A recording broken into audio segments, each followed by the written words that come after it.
The Nightingales. There was no way of knowing how much stagnant rainwater might be at the bottom of the 30-foot moat. After diving into the hedge near the top and rapidly sliding halfway down, Musashi stopped and threw a rock. Hearing no splash, he leapt to the bottom, where he lay down on his back in the grass, not making a sound. After a time, his ribs stopped heaving, and his pulse returned to normal. As the sweat cooled, he began to breathe regularly again. "Otsu couldn't be here at Koyagyu," he told himself. "My ears must be playing tricks on me. Still, it's not impossible. It could have been her." As he debated with himself, he envisioned Otsu's eyes among the stars above him, and soon he was carried away by memories. Otsu at the pass on the Mimasaka-Harima border, where she had said she could not live without him. There was no other man in the world for her. Then at Hanada Bridge in Himeji, when she had told him how she had waited for him for nearly 1,000 days and would have waited 10 years or 20 until she was old and gray. Her begging him to take her with him, her assertion that she could bear any hardship. His headlong flight at Himeji had been a betrayal. How she must have hated him after that. How she must have bit her lips and cursed the unpredictability of men. "Forgive me." The words he had carved on the railing of the bridge slipped from his lips. Tears seeped from the corners of his eyes. He was startled by a cry from the top of the moat. It sounded like, "He's not here!" 3 or 4 pine torches flickered among the trees, then disappeared. They hadn't spotted him. He was annoyed to find himself weeping. "What do I need with a woman?" he said scornfully, wiping his eyes with his hands. He jumped to his feet and looked up at the black outline of Koyagyu Castle. "They called me a coward, said I couldn't fight like a man. Well, I haven't surrendered yet. Not by a long shot. I didn't run away. I just made a tactical retreat." Almost an hour had passed. He began walking slowly along the bottom of the moat. No point in fighting those 4 anyway. That wasn't my aim to begin with. When I find Sekishusai himself, then the real battle will start. He stopped and began gathering fallen branches, which he broke into short sticks over his knee. Shoving them one by one into cracks in the stone wall, he used them for footholds and climbed out of the moat. He could no longer hear the flute. For a second, he had the vague feeling Jotaro was calling, but when he stopped and listened closely, he could hear nothing. He wasn't really worried about the boy. He could take care of himself. He was probably miles away by now. The absence of torches indicated the search had been called off, at least for the night. The thought of finding and defeating Sekishusai was once again his controlling passion, the immediate shape taken by his overpowering desire for recognition and honor. He had heard from the innkeeper that Sekishusai's retreat was in neither of the castle encirclements, but in a secluded spot in the outer grounds. He walked through the woods and valleys, at times suspecting he had strayed outside the castle grounds. Then a bit of moat, a stone wall or a rice granary would reassure him he was still inside. All night he searched, compelled by a diabolic urge. He intended, once he had found the mountain house, to burst in with his challenge on his lips. But as the hours wore on, he would have welcomed the sight of even a ghost appearing in Sekishusai's form. It was getting on toward daybreak when he found himself at the back gate of the castle. Beyond it rose a precipice, and above that, Mount Kasagi. On the verge of screaming with frustration, he retraced his steps southward. Finally, at the bottom of a slope inclined toward the southeast quarter of the castle, well-shaped trees and well-trimmed grass told him he'd found the hideaway. His conjecture was soon confirmed by a gate with a thatched roof, in the style favored by the great tea-master Sen no Rikyu. Inside he could make out a bamboo grove shrouded in morning mist. Peeking through a crack in the gate, he saw that the path meandered through the grove and up the hill, as in Zen Buddhist mountain retreats. For a moment he was tempted to leap over the fence, but he checked himself. Something about the surroundings held him back. Was it the loving care that had been lavished on the area, or the sight of white petals on the ground? Whatever it was, the sensitivity of the occupant came through, and Musashi's agitation subsided. He suddenly thought of his appearance. He must look like a tramp, with his disheveled hair and his kimono in disarray. No need to rush, he said to himself, conscious now of his exhaustion. He had to pull himself together before presenting himself to the master inside. Sooner or later, he thought, someone's bound to come to the gate. That'll be time enough. If he still refuses to see me as a wandering student, then I'll use a different approach. He sat down under the eaves of the gate, leaned his back against the post, and dropped off to sleep. The stars were fading and white daisies swaying in the breeze when a large drop of dew fell coldly on his neck and woke him up. Daylight had come, and as he stirred from his nap, his head was cleansed by the morning breeze and the singing of the nightingales. No vestige of weariness remained. He felt reborn. Rubbing his eyes and looking up, he saw the bright red sun climbing over the mountains. He jumped up. The sun's heat had already rekindled his ardor, and the strength stored up in his limbs demanded action. Stretching, he said softly, "Today's the day." He was hungry, and for some reason this made him think about Jotaro. Perhaps he had treated the boy too roughly the night before, but it had been a calculated move, a part of the lad's training. Musashi again assured himself that Jotaro, wherever he was, wasn't in any real danger. He listened to the sound of the brook, which ran down the mountainside, detoured inside the fence, circled the bamboo grove, and then emerged from under the fence on its journey toward the lower castle grounds. Musashi washed his face and drank his fill in lieu of breakfast. The water was good, so good that Musashi imagined it might well be the main reason Sekishusai had chosen this location for his retirement from the world. Still, knowing nothing of the art of the tea ceremony, he had no inkling that water of such purity was in fact the answer to a tea-master's prayer. He rinsed his hand and towel in the stream, and having wiped the back of his neck thoroughly, cleaned the grime from his nails. He then tidied his hair with the stiletto attached to his sword. Since Sekishusai was not only the master of the Yagyu style, but one of the greatest men in the land, Musashi intended to look his best. He himself was nothing but a nameless warrior, as different from Sekishusai as the tiniest star is from the moon. Patting his hair and straightening his collar, he felt inwardly composed. His mind was clear.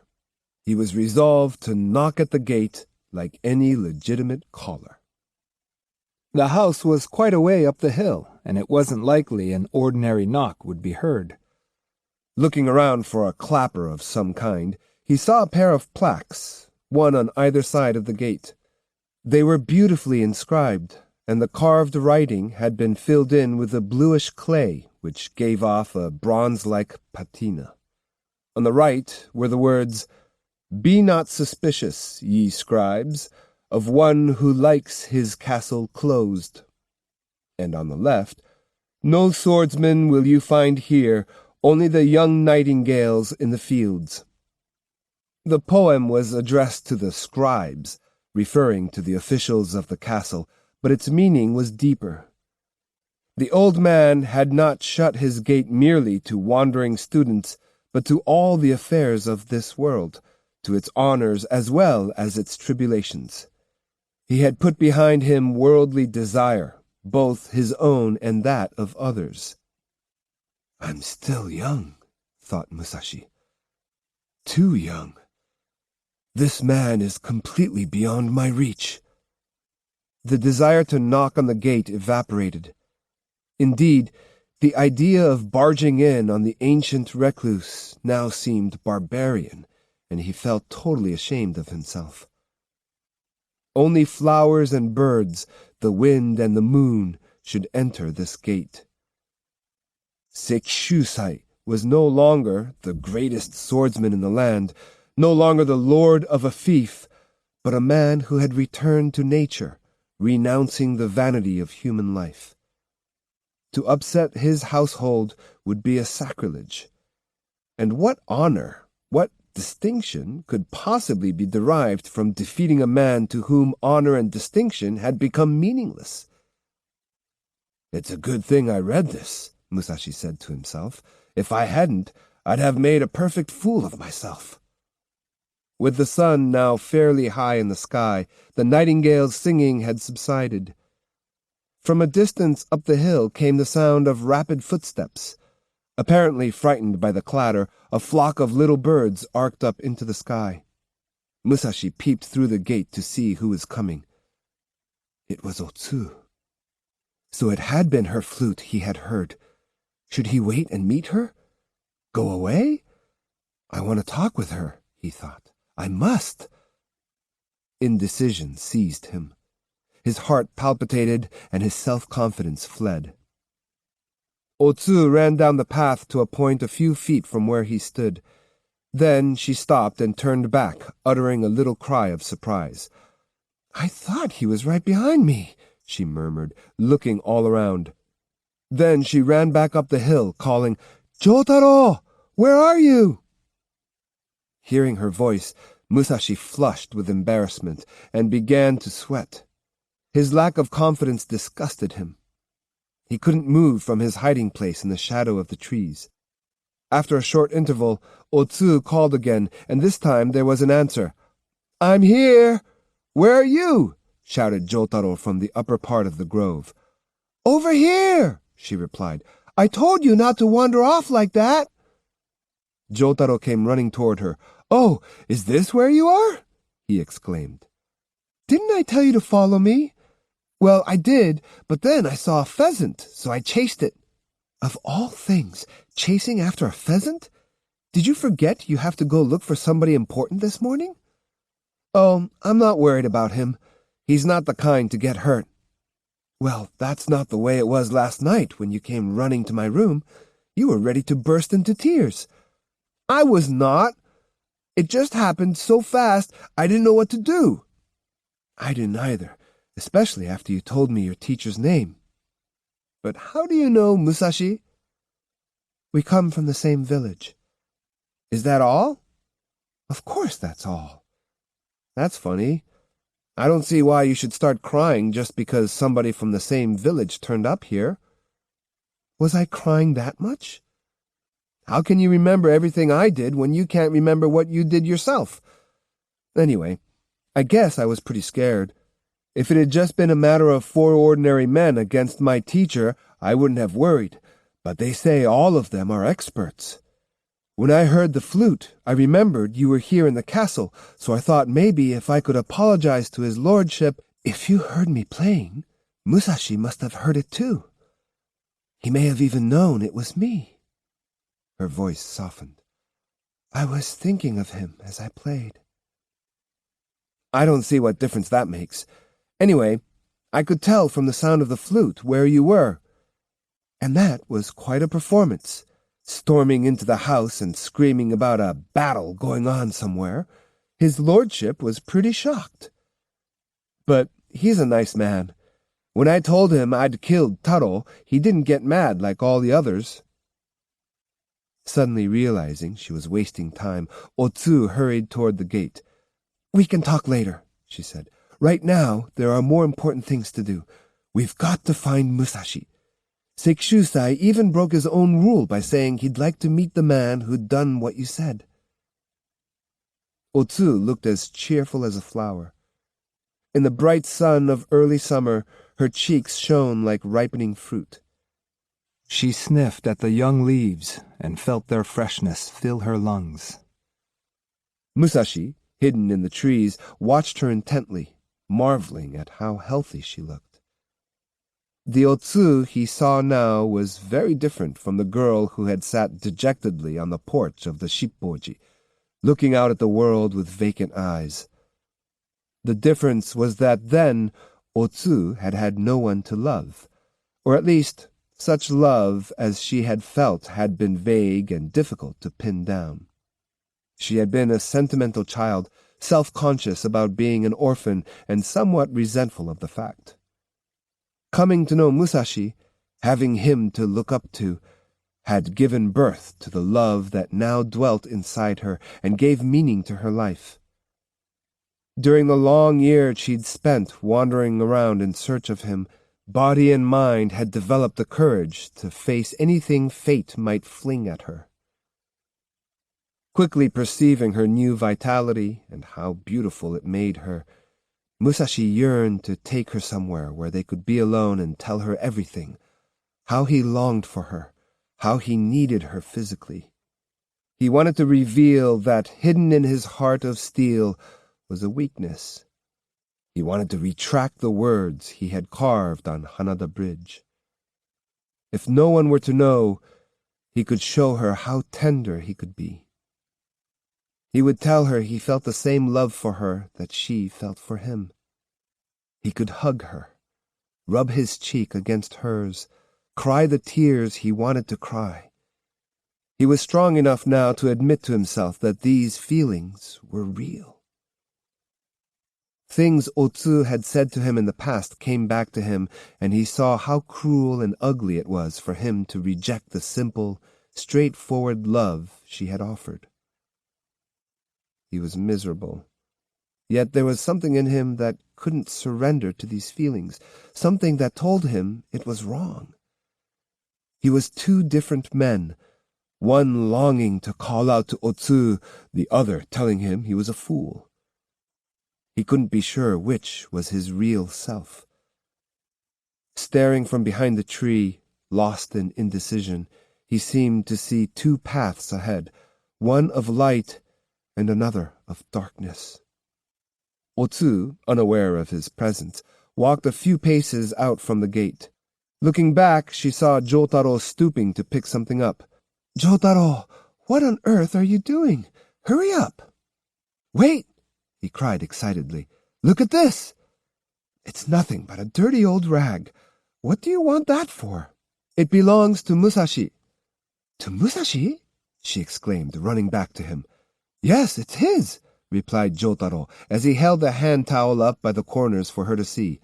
"I remember it. It came from the widow's house where we stayed in Nara. See, here.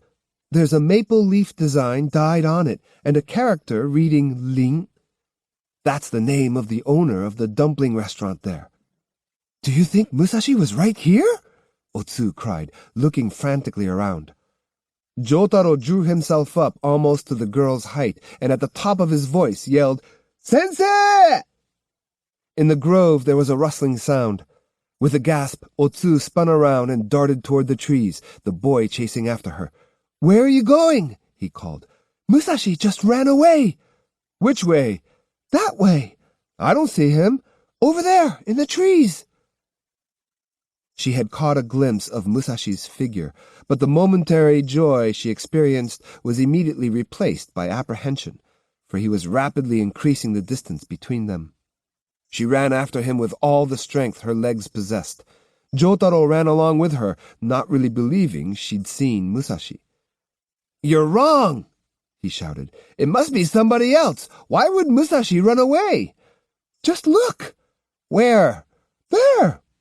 She took a deep breath and, straining her voice to the utmost, screamed, "Musashi!"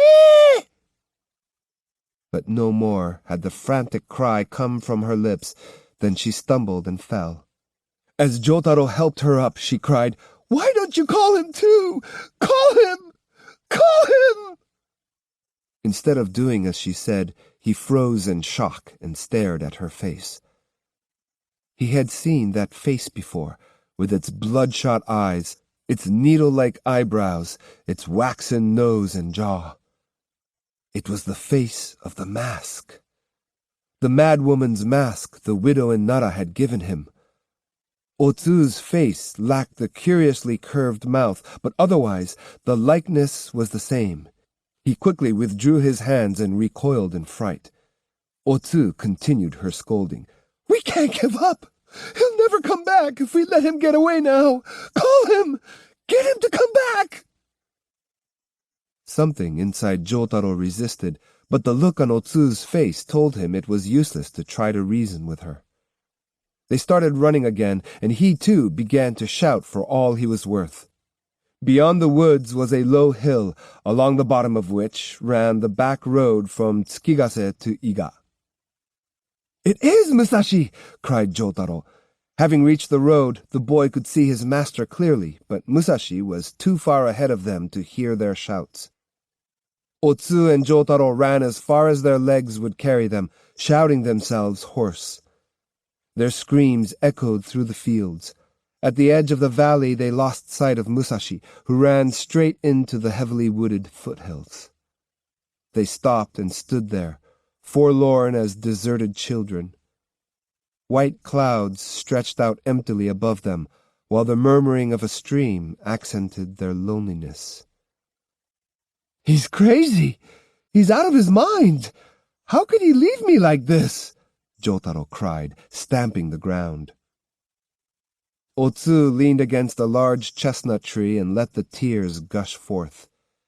Even her great love for Musashi, a love for which she would have sacrificed anything, was incapable of holding him. She was puzzled, bereft, and angry. She knew what his purpose in life was and why he was avoiding her.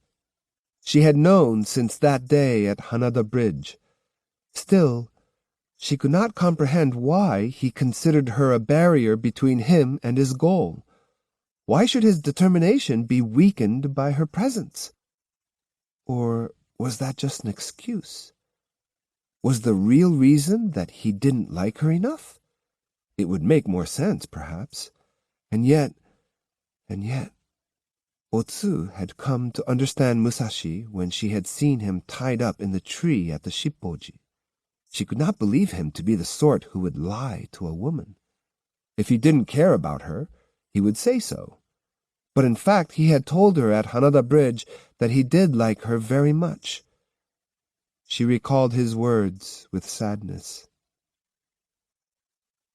Being an orphan, she was prevented by a certain coldness from trusting many people, but once she trusted someone, she trusted him completely. At this moment, she felt there was no one but Musashi worth living for or relying on. Matahachi's betrayal had taught her, the hard way, how careful a girl must be in judging men. But Musashi was not Matahachi. She had not only decided that she would live for him, whatever happened, but had already made up her mind never to regret doing so. But why couldn't he have said just one word? It was more than she could bear. The leaves of the chestnut tree were shaking, as though the tree itself understood and sympathized. The angrier she became, the more she was possessed by her love for him. Whether it was fate or not, she couldn't say. But her grief-torn spirit told her there was no real life for her apart from Musashi. Jotaro glanced down the road and muttered, "Here comes a priest." Otsu paid no attention to him. With the approach of noon, the sky above had turned a deep, transparent blue.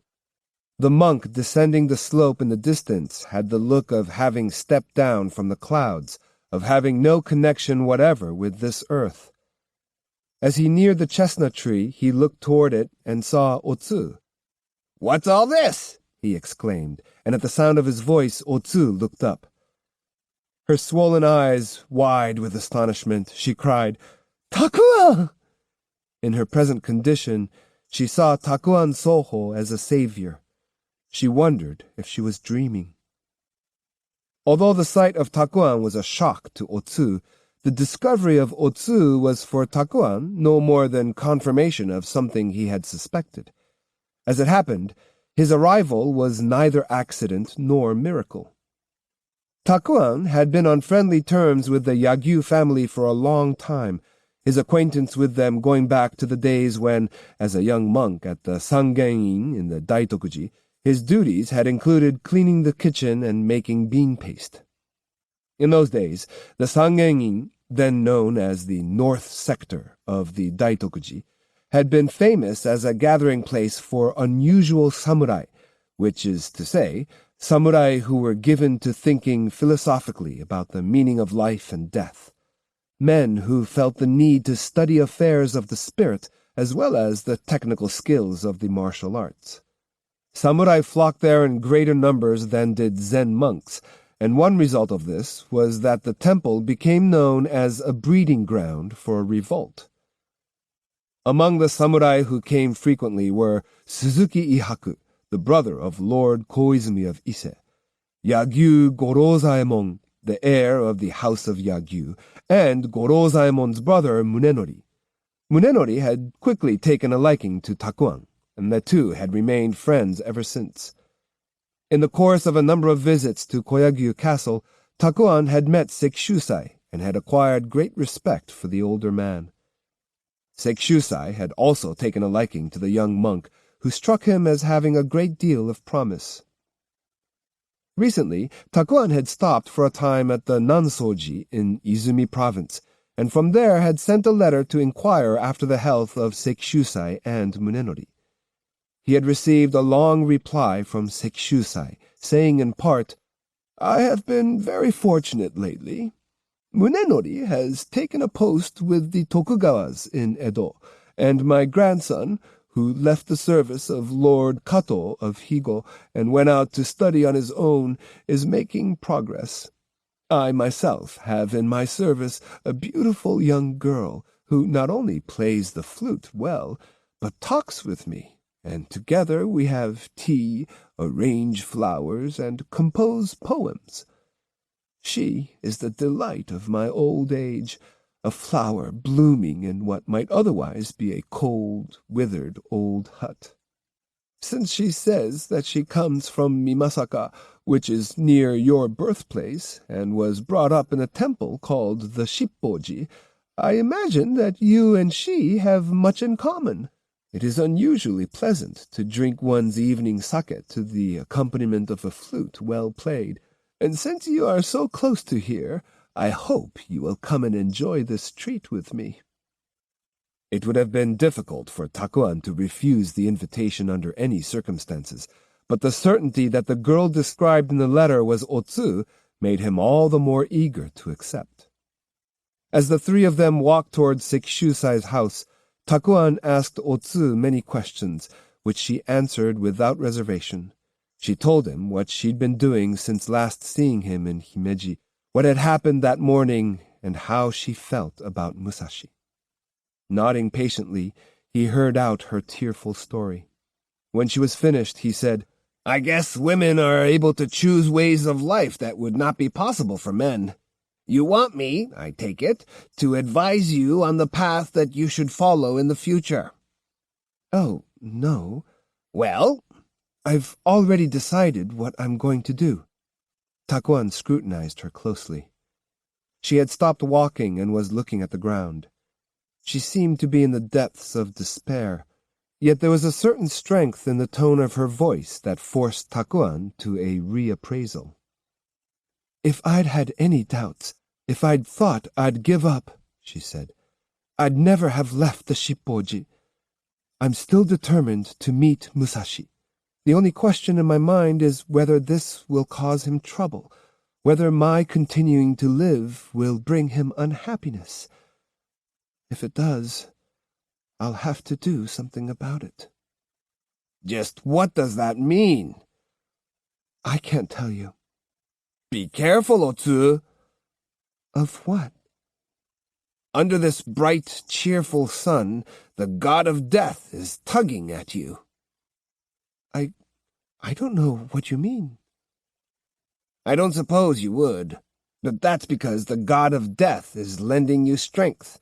You'd be a fool to die, Otsu, particularly over nothing more than a one-sided love affair. Takuan laughed. Otsu was getting angry again. She might as well have been talking to thin air, she thought, for Takuan had never been in love. It was impossible for anyone who'd never been in love to understand how she felt. For her to try to explain her feelings to him was like him trying to explain Zen Buddhism to an imbecile. But just as there was truth in Zen, whether an imbecile could understand it or not, there were people who would die for love, whether Takuan could understand it or not. To a woman, at least, love was a far more serious matter than the troublesome riddles of a Zen priest. When one was swayed by a love that meant life or death, what difference did it make what the clapping of one hand sounded like? Biting her lips, Otsu vowed to say no more. Takuan became serious. You should have been born a man, Otsu. A man with the kind of willpower you have would certainly accomplish something for the good of the country. Does that mean it's wrong for a woman like me to exist? Because it might bring harm to Musashi? Don't twist what I said. I wasn't talking about that. But no matter how much you love Musashi, he still runs away, doesn't he? And I dare say you never will catch him. I'm not doing this because I enjoy it. I can't help it. I love him. I don't see you for a while, and the next thing I know, you're carrying on like all the other women. But can't you see? Oh, never mind. Let's not talk about it anymore. A brilliant priest like you would never understand a woman's feelings. I don't know how to answer that. It's true, though. Women do puzzle me. Otsu turned away from him and said, Let's go, Jotaro. As Takuan stood watching, the two of them started down a side road. With a sad flicker of his eyebrows, the monk came to the conclusion that there was nothing more for him to do. He called after her, Aren't you going to say goodbye to Sekishusai before setting out on your own? I'll say goodbye to him in my heart. He knows I never meant to stay at his house this long anyway. Won't you reconsider? Reconsider what? Well, it was nice living in the mountains of Mimasaka, but it's nice here too. It's peaceful and quiet, and life is simple. Instead of seeing you go out in the ordinary world with all its misery and hardships, I'd like to see you live your life out in peace, among these mountains and streams, like those nightingales we hear singing. Thanks so much, Takuan. Takuan sighed, realizing he was helpless before this strong-willed young woman, so determined to go blindly on her chosen way. You may laugh, Otsu, but the path you are embarking on is one of darkness. Darkness? You were brought up in a temple. You should know that the path of darkness and desire leads only to frustration and misery. Frustration and misery beyond salvation. There's never been a path of light for me, not since I was born. But there is! There is! Putting his last drop of energy into this plea, Takuan came up to the girl and took her hand. He wanted desperately for her to trust him. I'll talk to Sekishusai about it, he offered, about how you can live and be happy. You can find yourself a good husband here in Koyagyu, have children, and do the things that women do. You'd make this a better village. That would make you happier too. I understand you're trying to be helpful, but do it! I beg you! Pulling her by the hand, he looked at Jotaro and said, You come too, boy! Jotaro shook his head decisively. Not me! I'm going to follow my master. Well, do as you like, but at least go back to the castle and say goodbye to Sekishusai. Oh, I forgot, gasped Jotaro. I left my mask there. I'll go get it. He streaked off, untroubled by paths of darkness and paths of light. Otsu, however, stood still at the crossroads. Takuan relaxed, becoming again the old friend she had known before. He warned her of the dangers lurking in life she was trying to lead, and tried to convince her there were other ways to find happiness. Otsu remained unmoved. Presently, Jotaro came running back with the mask over his face.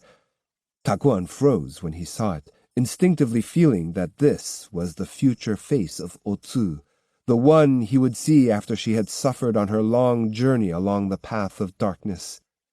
"I'll go now," said Otsu, stepping away from him.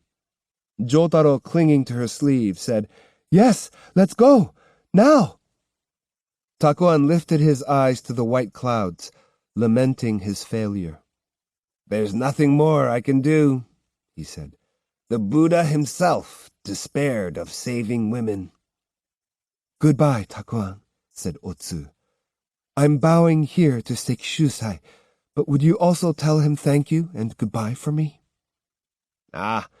Even I'm beginning to think priests are crazy. Everywhere they go, they meet no one but people rushing toward hell." Takuan raised his hands, let them drop, and said very solemnly, "Otsu, if you begin to drown in the 6 evil ways or the 3 crossings, call out my name. Think of me, and call my name.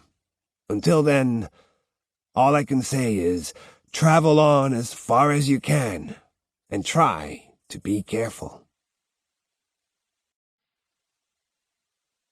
Book 3. Fire.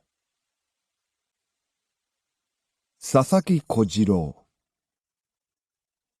Just south of Kyoto, the Yodo River wound around a hill called Momoyama, the site of Fushimi Castle, then flowed on through the Yamashiro Plain toward the ramparts of Osaka Castle, some 20 miles farther to the southwest.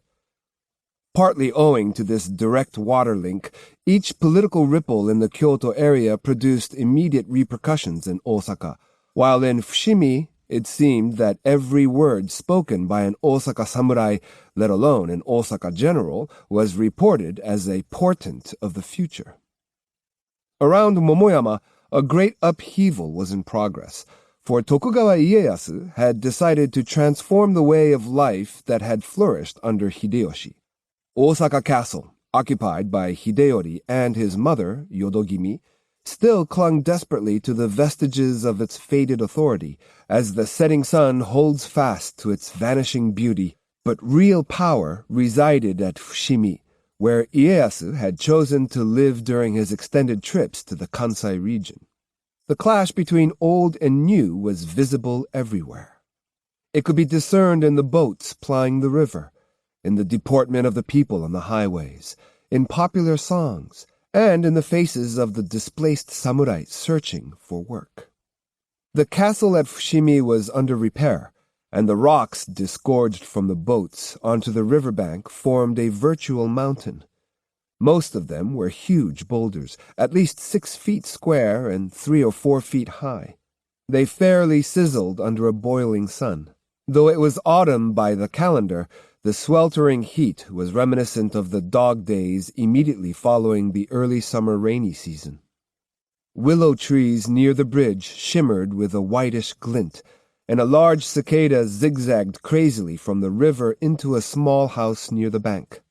The roofs of the village, deprived of the gentle colors their lanterns swathed them in at twilight, were a dry, dusty gray. In the heat of high noon, 2 laborers, mercifully freed for half an hour from their back-breaking work, lay sprawled on the broad surface of a boulder, chatting about what was on everybody's lips. "You think there'll be another war?" "I don't see why not. There doesn't seem to be anybody strong enough to keep things under control." "I guess you're right. The Osaka generals seem to be signing up all the ronin they can find." "They would, I suppose. Maybe I shouldn't say this too loud, but I heard the Tokugawas are buying guns and ammunition from foreign ships. If they are, why is Ieyasu letting his granddaughter Senhime marry Hideyori?" "How should I know? Whatever he's doing, you can bet he has his reasons. Ordinary people like us can't be expected to know what Ieyasu has in mind." Flies buzzed about the two. A swarm covered 2 nearby oxen. Still hitched to empty timber carts, the beasts lazed in the sun, stolid, impassive, and drooling at the mouth. The real reason the castle was undergoing repairs was not known to the lowly laborer, who assumed that Ieyasu was to stay there. Actually, it was one phase of a huge building program, an important part of the Tokugawa scheme of government. Construction work on a large scale was also being carried out in Edo, Nagoya, Suruga, Hikone, Otsu, and a dozen other castle towns. The purpose was to a large extent political, for one of Ieyasu's methods of maintaining control over the daimyo was to order them to undertake various engineering projects. Since none was powerful enough to refuse, this kept the friendly lords too busy to grow soft, while simultaneously forcing the daimyo who'd opposed Ieyasu at Sekigahara to part with large portions of their incomes. Still another aim of the government was to win the support of the common people, who profited both directly and indirectly from extensive public works. At Fushimi alone, nearly 1,000 laborers were engaged in extending the stone battlements, with the incidental result that the town around the castle experienced a sudden influx of peddlers, prostitutes, and horseflies, all symbols of prosperity. The masses were delighted with the good times Ieyasu had brought, and merchants relished the thought that on top of all this, there was a good chance of war, bringing even greater profits. Goods were moving briskly, and even now the bulk of them were military supplies. After fingering their collective abacus, the larger entrepreneurs had concluded that this was where the big money was. City folk were fast forgetting the balmy days of Hideyoshi's regime and instead speculating on what might be gained in the days ahead. It made little difference to them who was in power.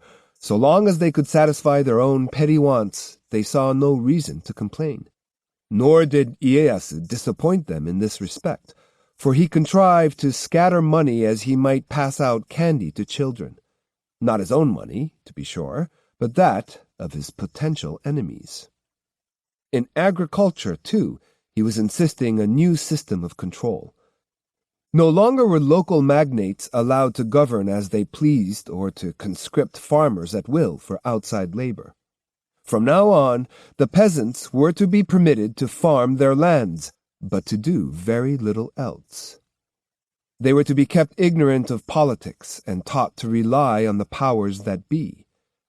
The virtuous ruler, to Ieyasu's way of thinking, was one who did not let the tillers of the soil starve, but at the same time ensured that they did not rise above their station. This was the policy by which he intended to perpetuate Tokugawa rule. Neither the townspeople nor the farmers nor the daimyo realized that they were being carefully fitted into a feudal system that would eventually bind them hand and foot. No one was thinking of what things might be like in another 100 years. No one, that is, except Ieyasu. Nor were the laborers at Fushimi Castle thinking of tomorrow. They had modest hopes of getting through the day, the quicker the better. Though they talked of war and when it might break out, grand plans to maintain peace and increase prosperity had nothing to do with them. Whatever happened, they could not be much worse off than they were. "Watermelon! Anyone want a watermelon?"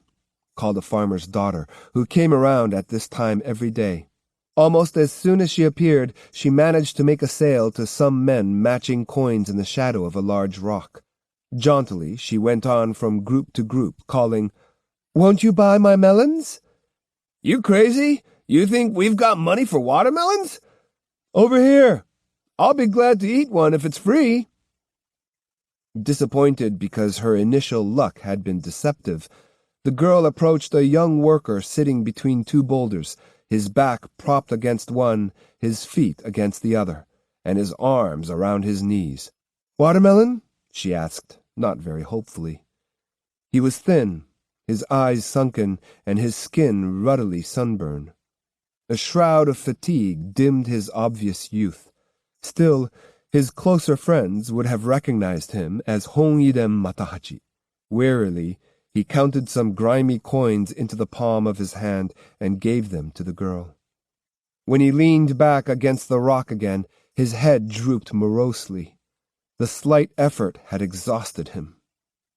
Gagging, he leaned to one side and began to spit up on the grass. He lacked the little strength it would have taken to retrieve the watermelon which had tumbled from his knees. He stared dully at it, his black eyes revealing no trace of strength or hope.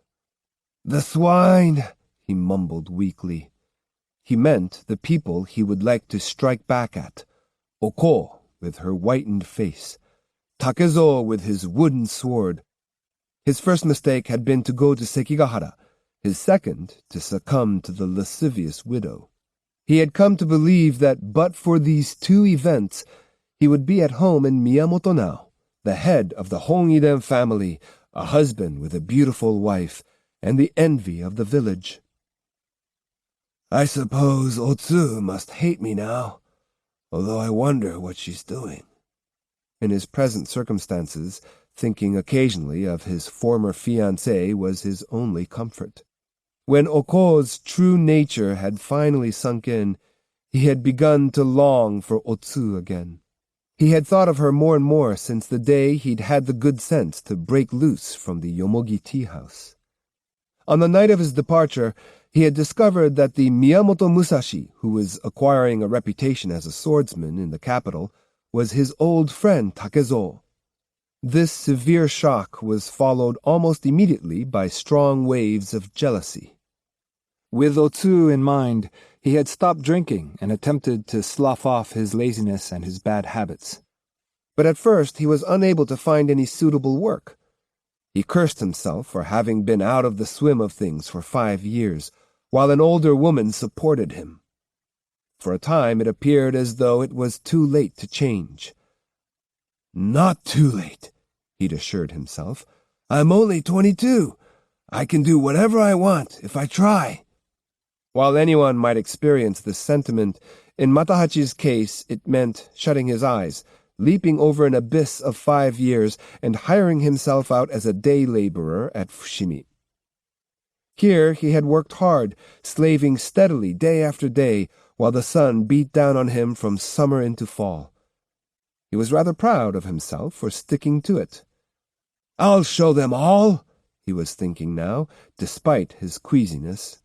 "No reason I can't make a name for myself. I can do anything Takezo can do. I can do even more, and I will. Then I'll have my revenge, despite Oko. 10 years is all I need." 10 years? He stopped to calculate how old Otsu would be by then. 31. Would she stay single, wait for him all that time? Not likely. Matahachi had no inkling of recent developments in Mimasaka, no way of knowing that his was but a pipe dream. But 10 years, never. It would have to be no more than 5 or 6. Within that time, he would have to make a success of himself. That was all there was to it. Then he could go back to the village, apologize to Otsu, and persuade her to marry him. "That's the only way," he exclaimed. 5 years, 6 at most. He stared at the watermelon, and a glimmer of light returned to his eyes. Just then, one of his fellow workers rose up beyond the rock in front of him, and resting his elbows on the boulder's broad top, called, "Hey, Matahachi! What are you mumbling to yourself about? Say, your face is green. Watermelon rotten?" Matahachi, though he forced a wan smile, was seized by another wave of dizziness. Saliva streamed from his mouth as he shook his head. "It's nothing at all," he managed to gasp. "Guess I got a little too much sun. Let me take it easy here for an hour or so." The burly stone haulers jibed at his lack of strength, albeit good-naturedly. One of them asked, "Why'd you buy a watermelon when you can't eat it?" "I bought it for you fellows," answered Matahachi. "I thought it'd make up for not being able to do my share of the work." "Now that was smart. Hey, men, watermelon! Have some on Matahachi! Splitting the melon on the corner of a rock, they fell to it like ants, snatching greedily at the sweet, dripping hunks of red pulp. It was all gone when moments later a man jumped up on a rock and yelled, "Back to work, all of you!" The samurai in charge emerged from a hut, whip in hand, and the stench of sweat spread over the earth. Presently the melody of a rock hauler's shanty rose from the site, as a gigantic boulder was shifted with large levers onto rollers and dragged along with ropes as thick as a man's arm. It advanced ponderously, like a moving mountain. With the boom in castle construction, these rhythmical songs proliferated. Though the words were rarely written down, no less a personage than Lord Hachiska of Awa, who was in charge of building Nagoya Castle, quoted several verses in a letter. His lordship, who would hardly have had occasion to so much as touch construction materials, had apparently learned them at a party. Simple compositions, like the following, they'd become something of a fad in society as well as among work crews. From Awataguchi we've pulled them, dragged rock after rock after rock, for our noble Lord Togoro. Eisa, Eisa, pull, ho, drag, ho, pull, ho, drag, ho. His lordship speaks, our arms and legs tremble. We're loyal to him to the death. The letter writer commented, "Everybody, young and old alike, sings this, for it is part of the floating world we live in." While the laborers at Fushimi were not aware of these social reverberations, their songs did reflect the spirit of the times. The tunes popular when the Ashikaga shogunate was in decline had been on the whole decadent and had been sung mostly in private. But during the prosperous years of Hideyoshi's regime, happy, cheerful songs were often heard in public. Later, with the stern hand of Ieyasu making itself felt, the melodies lost some of their rollicking spirit. As Tokugawa rule became stronger, spontaneous singing tended to give way to music composed by musicians in the shogun's employ. Matahachi rested his head on his hands. It burned with fever, and the heave-ho singing buzzed indistinctly in his ears like a swarm of bees. All alone now, he lapsed into depression. "What's the use?" he groaned. 5 years. Suppose I do work hard, what'll it get me? For a whole day's work, I make only enough to eat that day. If I take a day off, I don't eat." Sensing someone standing near him, he looked up and saw a tall young man. His head was covered with a deep, coarsely woven basket hat, and at his side hung a bundle of the sort carried by shugyosha. An emblem in the form of a half-open, steel-ribbed fan adorned the front of his hat. He was gazing thoughtfully at the construction work and sizing up the terrain. After a time, he seated himself next to a flat, broad rock which was just the right height to serve as a writing table. He blew away the sand on top, along with a line of ants marching across it, then, with his elbows propped on the rock and his head on his hands, resumed his intense survey of the surroundings. Though the sun's glare hit him full in the face, he remained motionless, seemingly impervious to the discomforting heat. He did not notice Matahachi, who was still too miserable to care whether anyone was around or not. The other man meant nothing to him. He sat with his back to the newcomer and spasmodically retched. By and by, the samurai became aware of his gagging. "You there," he said. "What's the matter?" "It's the heat," answered Matahachi. "You're in pretty bad shape, aren't you?" "I'm a little better than I was, but I still feel dizzy." "I'll give you some medicine," said the samurai, opening his black-lacquered pill box and shaking some black pills into the palm of his hand. He walked over and put the medicine in Matahachi's mouth. "You'll be all right in no time," he said. Thanks.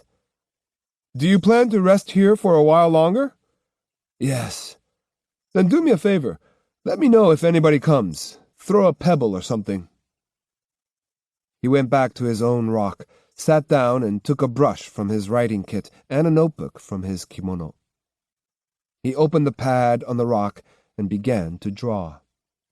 Under the brim of his hat, his eyes moved back and forth from the castle to its immediate surroundings, taking in the main tower, the fortifications, the mountains in the background, the river and the smaller streams. Just before the Battle of Sekigahara, this castle had been attacked by units of the Western Army, and 2 compounds, as well as part of the moat, had suffered considerable damage. Now the bastion was not only being restored, but also being strengthened, so that it would outclass Hideyori's stronghold on Osaka. Quickly, but in great detail, the student warrior sketched a bird's-eye view of the entire castle, and on a second page began making a diagram of the approaches from the rear. "Uh-oh," exclaimed Matahachi softly. From out of nowhere the inspector of works appeared and was standing behind the sketcher. Clad in half-armor, with straw sandals on his feet, he stood there silently, as if waiting to be noticed. Matahachi felt a pang of guilt for not having seen him in time to give warning. It was too late now. Presently, the student warrior lifted his hand to brush a fly off his sweaty collar, and in doing so caught sight of the intruder. As he looked up with startled eyes, the inspector stared back angrily for a moment before stretching out a hand toward the drawing. The student warrior grabbed his wrist and jumped up. "What do you think you're doing?" he shouted. The inspector seized the notebook and held it high in the air. "I'd like to have a look at this," he barked. "You have no right." "Just doing my job." "Butting into other people's business? Is that your job?" "Why? Shouldn't I look at it?" "An oaf like you wouldn't understand it." "I think I'd better keep it." "Oh, no you don't," cried the student warrior, making a grab for the notebook. Both pulled at it, ripping it in half. "Watch yourself," shouted the inspector. "You'd better have a good explanation, or I'll turn you in." "On whose authority? You an officer?" "That's right." "What's your group? Who's your commander?" "None of your business. But you might as well know that I'm under orders to investigate anyone around here who looks suspicious. Who gave you permission to make sketches?" "I'm making a study of castles and geographic features for future reference. What's wrong with that?" "The place is swarming with enemy spies. They all have excuses like that. It doesn't matter who you are. You'll have to answer some questions. Come with me." "Are you accusing me of being a criminal?" "Just hold your tongue and come along." "Rotten officials. Too used to making people cringe every time you open your big mouths." "Shut up. Let's go." "Try and make me." The student warrior was adamant. Angry veins popping up in his forehead, the inspector dropped his half of the notebook, ground it underfoot, and pulled out his truncheon. The student warrior jumped back a pace to improve his position. "If you're not going to come along willingly, I'll have to tie you up and drag you," said the inspector. Before the words were out, his adversary went into action. Uttering a great howl, he seized the inspector by the neck with one hand, grabbed the lower edge of his armor with the other, then hurled him at a large rock. "Worthless lout!" he screamed, but not in time to be heard by the inspector, whose head split open on the rock like a watermelon. With a cry of horror, Matahachi covered his face with his hands to protect it from the globs of red pasty matter flying his way, while the student warrior quickly reverted to an attitude of complete calm. Matahachi was appalled. Could the man be accustomed to murdering in this brutal fashion? Or was his sang-froid merely the letdown that follows an explosion of rage? Matahachi, shocked to the core, began to sweat profusely. From all he could tell, the other man could hardly have reached the age of 30. His bony, sunburned face was blemished by pockmarks, and he appeared to have no chin, though this may have been due to a curiously shrunken scar from a deep sword wound. The student warrior was in no hurry to flee.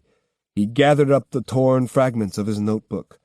Then he began looking quietly about for his hat, which had flown off when he made his mighty throw.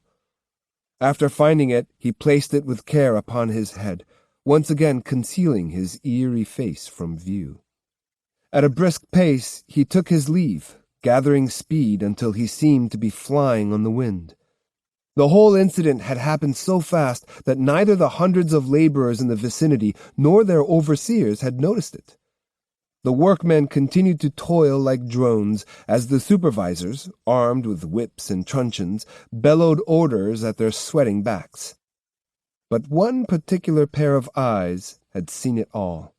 Standing atop a high scaffold commanding a view of the whole area was the general overseer of carpenters and log cutters.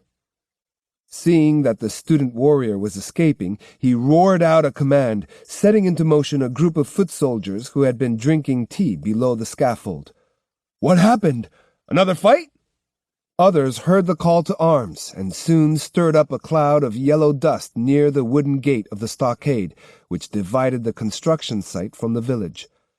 Angry shouts rose from the gathering swarm of people. "It's a spy! A spy from Osaka! They'll never learn! Kill him! Kill him!" Rock haulers, earth carriers, and others, screaming as though the spy were their personal enemy, bore down on the chinless samurai.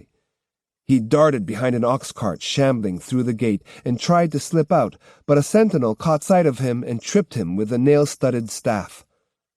From the overseer's scaffold came the cry, "Don't let him escape!" With no hesitation, the crowd fell upon the miscreant, who counterattacked like a trapped beast. Wresting the staff from the sentinel, he turned on him and with the point of the weapon knocked him down head first. After downing 4 or 5 more men in similar fashion, he drew his huge sword and took an offensive stance. His captors fell back in terror, but as he prepared to cut his way out of the circle, a barrage of stones descended on him from all directions. The mob vented its wrath in earnest, its mood all the more murderous because of a deep-seated distaste for all shugyosha. Like most commoners, these laborers considered the wandering samurai useless, non-productive, and arrogant. "Stop acting like stupid churls!" cried the beleaguered samurai, appealing for reason and restraint. Though he fought back, he seemed more concerned with chiding his attackers than with avoiding the rocks they hurled. More than a few innocent bystanders were injured in the melee. Then, in a trice, it was all over. The shouting ceased, and the laborers began moving back to their workstations. In 5 minutes, the great construction site was exactly as it had been before, as though nothing had happened. The sparks flying from the various cutting instruments, the whinnying of horses half-addled by the sun, the mind-numbing heat, all returned to normal. 2 guards stood over the collapsed form, which had been trussed up with the thick hemp rope. "He's 90% dead," said one. "So we may as well leave him here till the magistrate comes." He looked around and spotted Matahachi. "Hey, you there! Stand watch over this man. If he dies, it doesn't make any difference." Matahachi heard the words, but his head could not quite take in either their import or the meaning of the event he had just witnessed. It all seemed like a nightmare, visible to his eyes, audible to his ears, but not comprehensible to his brain. "Life's so flimsy," he thought. "A few minutes ago he was absorbed in his sketching. Now he's dying. He wasn't very old." He felt sorry for the chinless samurai, whose head, lying sideways on the ground, was black with dirt and gore, his face still contorted with anger. The rope anchored him to a large rock. Matahachi wondered idly why the officials had taken such precautions when the man was too near death to make a sound. Or maybe already dead. One of his legs lay grotesquely exposed through a long rip in his hakama, the white shin bone protruding from the crimson flesh. Blood was sprouting from his scalp, and wasps had begun to hover around his matted hair. Ants nearly covered his hands and feet. Poor wretch, thought Matahachi. If he was studying seriously, he must have had some great ambition in life. Wonder where he's from, if his parents are still alive. Matahachi was seized by a peculiar doubt. Was he really bemoaning the man's fate, or was he bothered by the vagueness of his own future? For a man with ambition, he reflected, there ought to be a cleverer way to get ahead. This was an age that fanned the hopes of the young, urged them to cherish a dream, prodded them to improve their status in life. An age, indeed, in which even someone like Matahachi might have visions of rising from nothing to become the master of a castle. A modestly talented warrior could get by simply by traveling from temple to temple and living on the charity of the priests.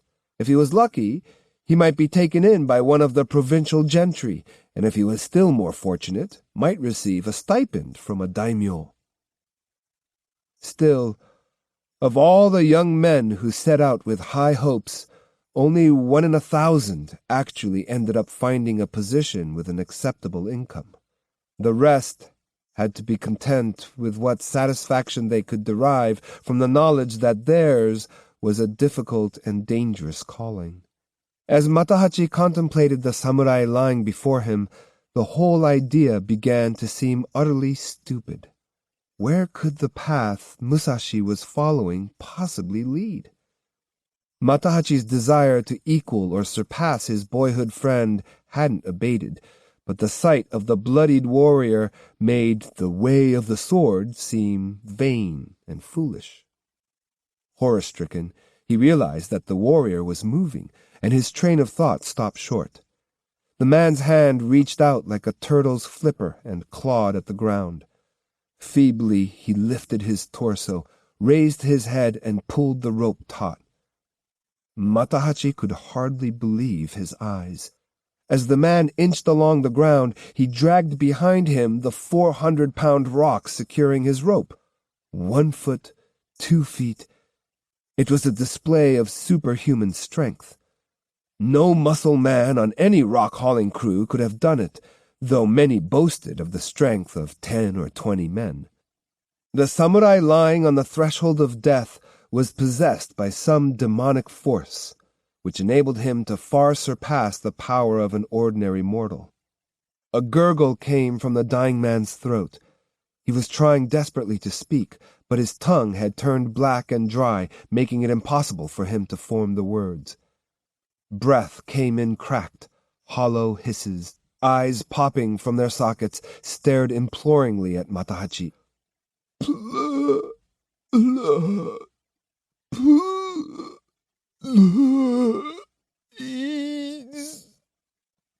Matahachi gradually understood he was saying please. Then a different sound, all but inarticulate, Matahachi made out to be beg you. But it was the man's eyes that really spoke. Therein were the last of his tears and the certainty of death. His head fell back, his breathing ceased.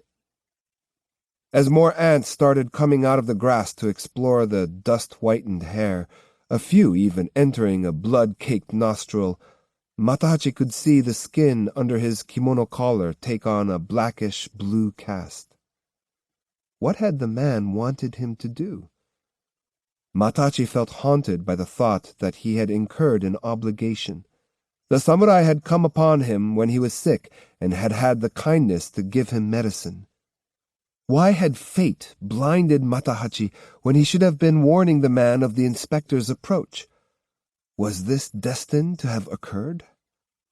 Matahachi tentatively touched the cloth-wrapped bundle on the dead man's obi. The contents would surely reveal who the man was and where he was from. Matahachi suspected that his dying wish had been to have some memento delivered to his family. He detached the bundle, as well as the pillbox, and stuffed them quickly inside his own kimono. He debated whether to cut off a lock of hair for the man's mother, but while staring into the fearsome face, he heard footsteps approaching. Peeking from behind a rock, he saw samurai coming for the corpse. If he were caught with the dead man's possessions, he'd be in serious trouble. He crouched down low and made his way from shadow to shadow behind the rocks, sneaking away like a field rat. 2 hours later, he arrived at the sweet shop where he was staying. The shopkeeper's wife was by the side of the house, rinsing herself off from a wash basin. Hearing him moving about inside, she showed a portion of her white flesh from behind the side door and called, "Is that you, Matahachi?" Answering with a loud grunt, he dashed into his own room and grabbed a kimono and his sword from a cabinet. He then knotted a rolled towel around his head and prepared to slip into his sandals again. "Isn't it dark in there?" called the woman. "No, I can see well enough." "I'll bring you a lamp." "No need to. I'm going out." "Aren't you going to wash?" "No, later." He rushed out into the field and swiftly moved away from the shabby house. A few minutes later, he looked back to see a group of samurai, no doubt from the castle, come from beyond the miscanthus in the field. They entered the sweet shop from both front and rear. "That was a close call," he thought. "Of course, I didn't really steal anything. I just took it in custody. I had to. He begged me to." To his way of thinking, as long as he admitted that the articles were not his, he had committed no crime. At the same time, he realized he could never again show his face at the construction site. The miscanthus came up to his shoulders, and a veil of evening mist floated above it. No one could see him from a distance. It would be easy to get away. But which way to go was a difficult choice, all the more so since he strongly felt that good luck lay in one direction and bad luck in another. Osaka? Kyoto? Nagoya? Edo? He had no friends in any of those places. He might as well roll dice to decide where to go. With dice, as with Matahachi, all was chance. When the wind blew, it would waft him along with it. It seemed to him that the farther he walked, the deeper he went into the miscanthus. Insects buzzed about him, and the descending mist dampened his clothes. The soaked hems curled around his legs. Seeds caught at his sleeves. His shins itched. The memory of his noonday nausea was gone now, and he was painfully hungry. Once he felt himself out of the reach of his pursuers, it became agony to walk. An overwhelming urge to find a place to lie down and rest carried him the length of the field, beyond which he spotted the roof of a house. Drawing nearer, he saw that the fence and gate were both askew, apparently damaged by a recent storm. The roof needed fixing, too. Yet at one time the house must have belonged to a wealthy family, for there was a certain faded elegance about it. He imagined a beautiful court lady seated in a richly curtained carriage approaching the house at a stately pace. Going through the forlorn-looking gate, he found that both the main house and a smaller detached house were nearly buried in weeds. The scene reminded him of a passage by the poet Saigyo that he had been made to learn as a child. "I heard that a person I knew lived in Fushimi and went to pay him a call, but the garden was so overgrown, I couldn't even see the path. As the insects sang, I composed this poem. Pressing through the weeds, I hide my tearful feelings in the folds of my sleeve. In the dew-laden garden, even lowly insects weep." Matahachi's heart was chilled as he crouched near the house, whispering the words so long forgotten. Just as he was about to conclude the house was empty, a red light appeared from deep inside. Presently he heard the pining strains of a shakuhachi. the bamboo flute mendicant priests played when begging on the streets. Looking inside, he discovered the player was indeed a member of that class. He was seated beside the hearth. The fire he had just lit grew brighter, and his shadow loomed larger on the wall. He was playing a mournful tune, a solitary lament on the loneliness and melancholy of autumn, intended for no ears but his own. The man played simply, without flourish, giving Matahachi the impression he took little pride in his playing. When the melody came to an end, the priest sighed deeply and launched into a lament. They say when a man is 40, he is free from delusion. But look at me. 47 when I destroyed my family's good name. 47. And still I was deluded, contrived to lose everything, income, position, reputation. Not only that, I left my only son to fend for himself in this wretched world. For what? An infatuation? It's mortifying. Never again could I face my dead wife, nor the boy, wherever he is. Ha! When they say you're wise after 40, they must be talking about great men, not dolts like me.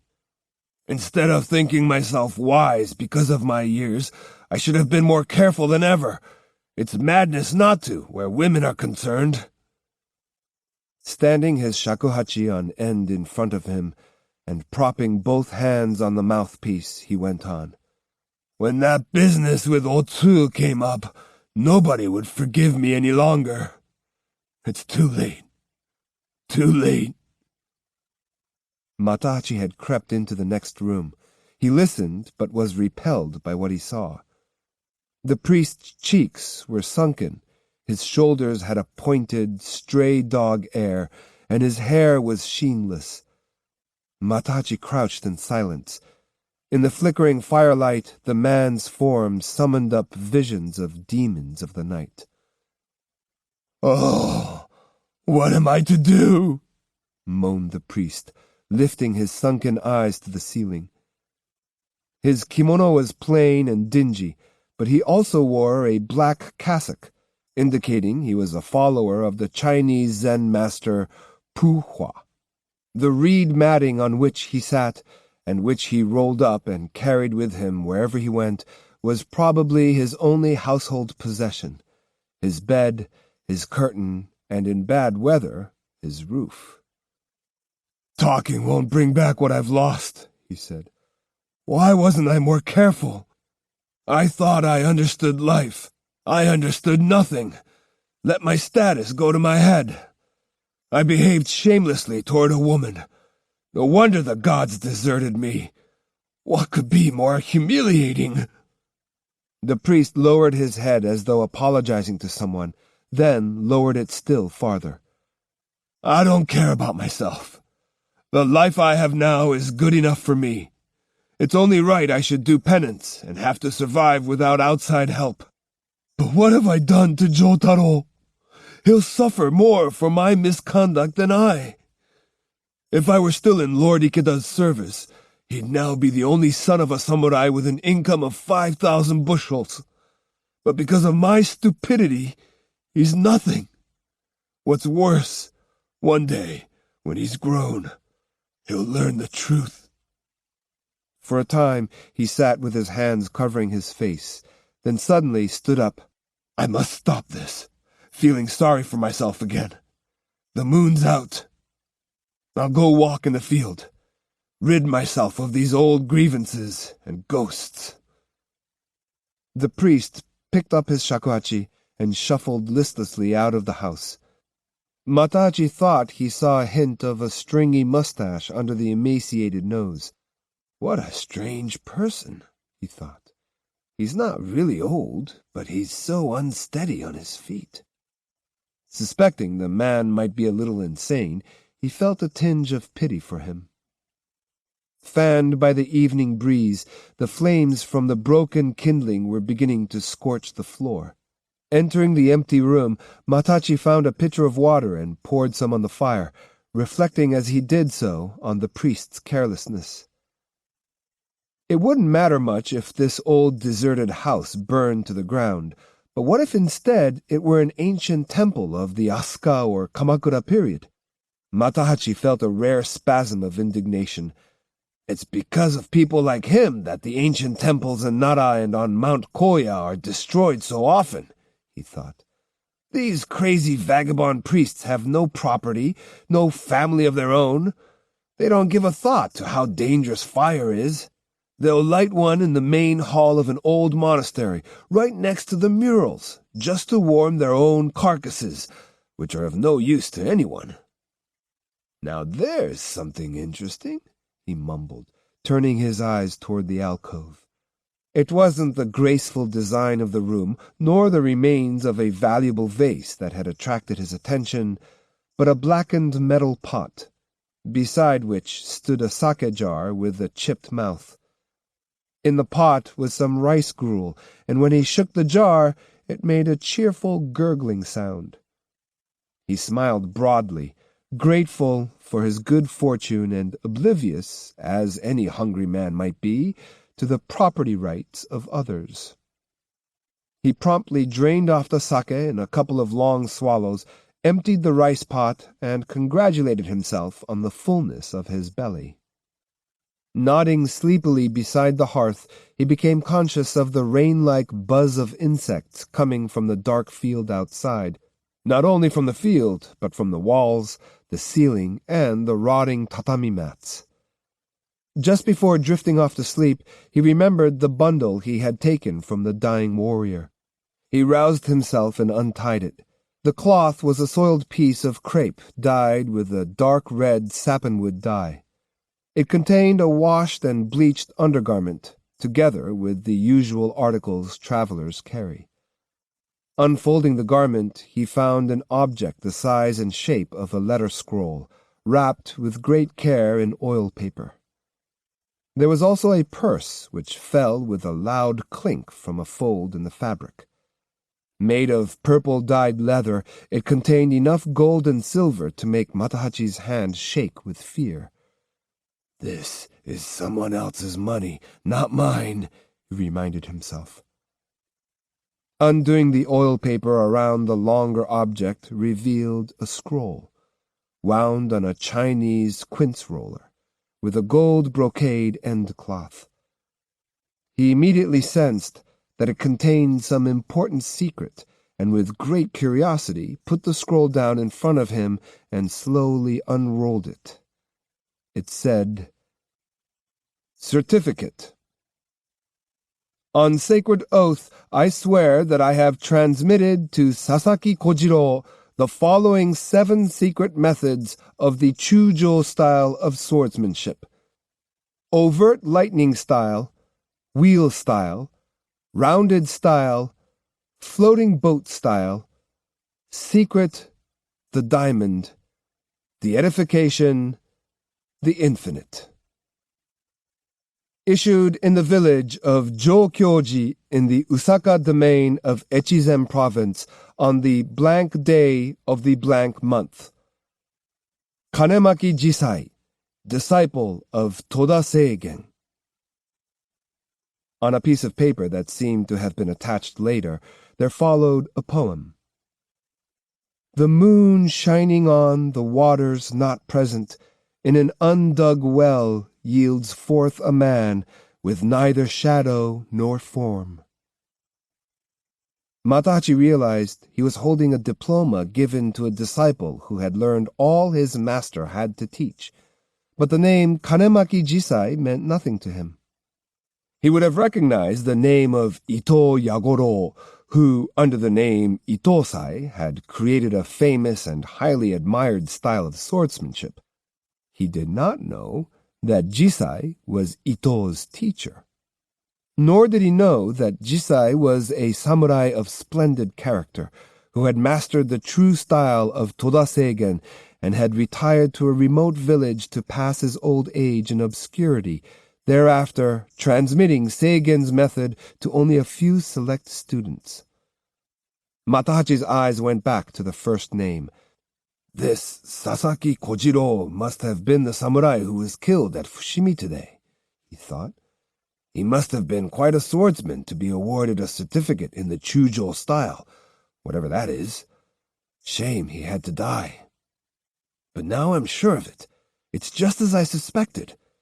He must have wanted me to deliver this to somebody, probably someone in his birthplace. Matahachi said a short prayer to the Buddha for Sasaki Kojiro, then vowed to himself that somehow he would carry out his new mission. To ward off the chill, he rebuilt the fire, then lay down by the hearth and presently fell asleep. From somewhere in the distance came the sound of the old priest's shakuhachi. The mournful tune, seemingly searching for something, calling out to someone, went on and on, a poignant wave hovering over the rushes of the field. Reunion in Osaka. The field lay under a gray mist, and the chill in the early morning air hinted that autumn was beginning in earnest. Squirrels were up and about, and in the doorless kitchen of the deserted house, fresh fox tracks crossed the earthen floor. The beggar priest, having stumbled back before sunrise, had succumbed to fatigue on the pantry floor, still clutching his shakuhachi. His dirty kimono and cassock were wet with dew and spotty with grass stains picked up while he wandered like a lost soul through the night. As he opened his eyes and sat up, his nose crinkled, his nostrils and eyes opened wide, and he shook with a mighty sneeze. He made no effort to wipe off the snot trickling from his nose into his wispy mustache. He sat there for a few minutes before recalling that he still had some sake left from the night before. Grumbling to himself, he made his way down a long hallway to the hearth room at the back of the house. By daylight, there were more rooms than there had seemed to be at night, but he found his way without difficulty. To his astonishment, the sake jar was not where he had left it. Instead, there was a stranger by the hearth, with his head on his arm and saliva seeping from his mouth, sound asleep. The whereabouts of the sake was all too clear. The sake, of course, was not all that was missing. A quick check revealed that not a drop of the rice gruel intended for breakfast remained. The priest turned scarlet with rage.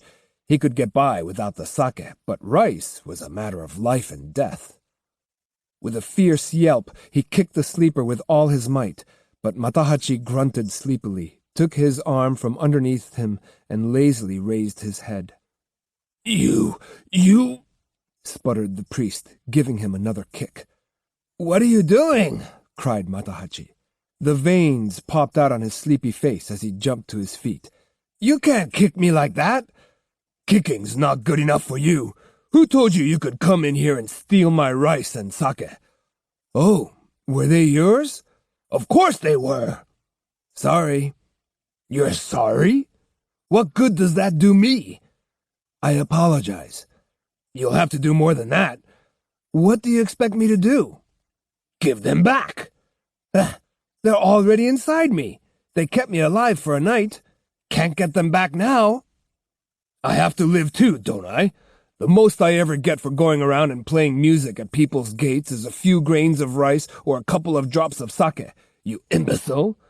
Do you expect me to stand silently by and let you steal my food? I want it back. Give it back.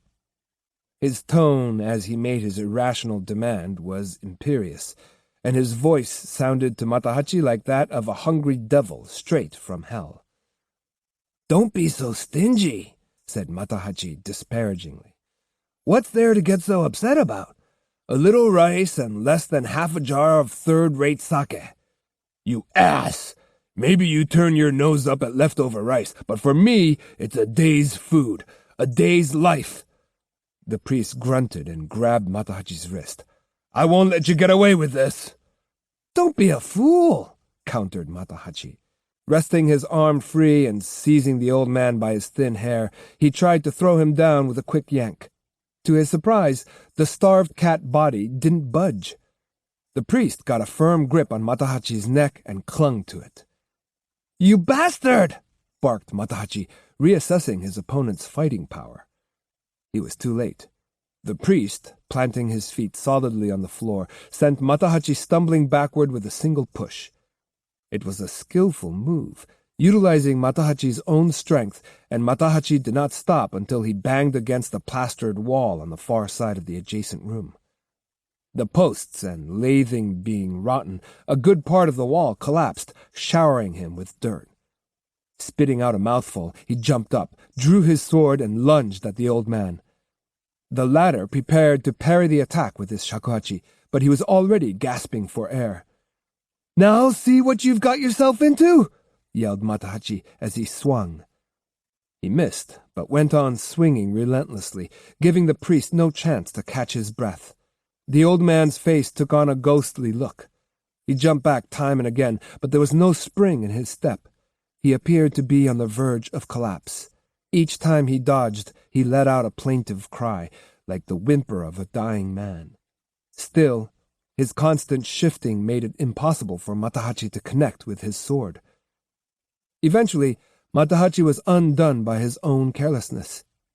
When the priest jumped into the garden, Matahachi followed blindly, but the moment his foot hit the rotted floor of the veranda, the boards cracked and gave way.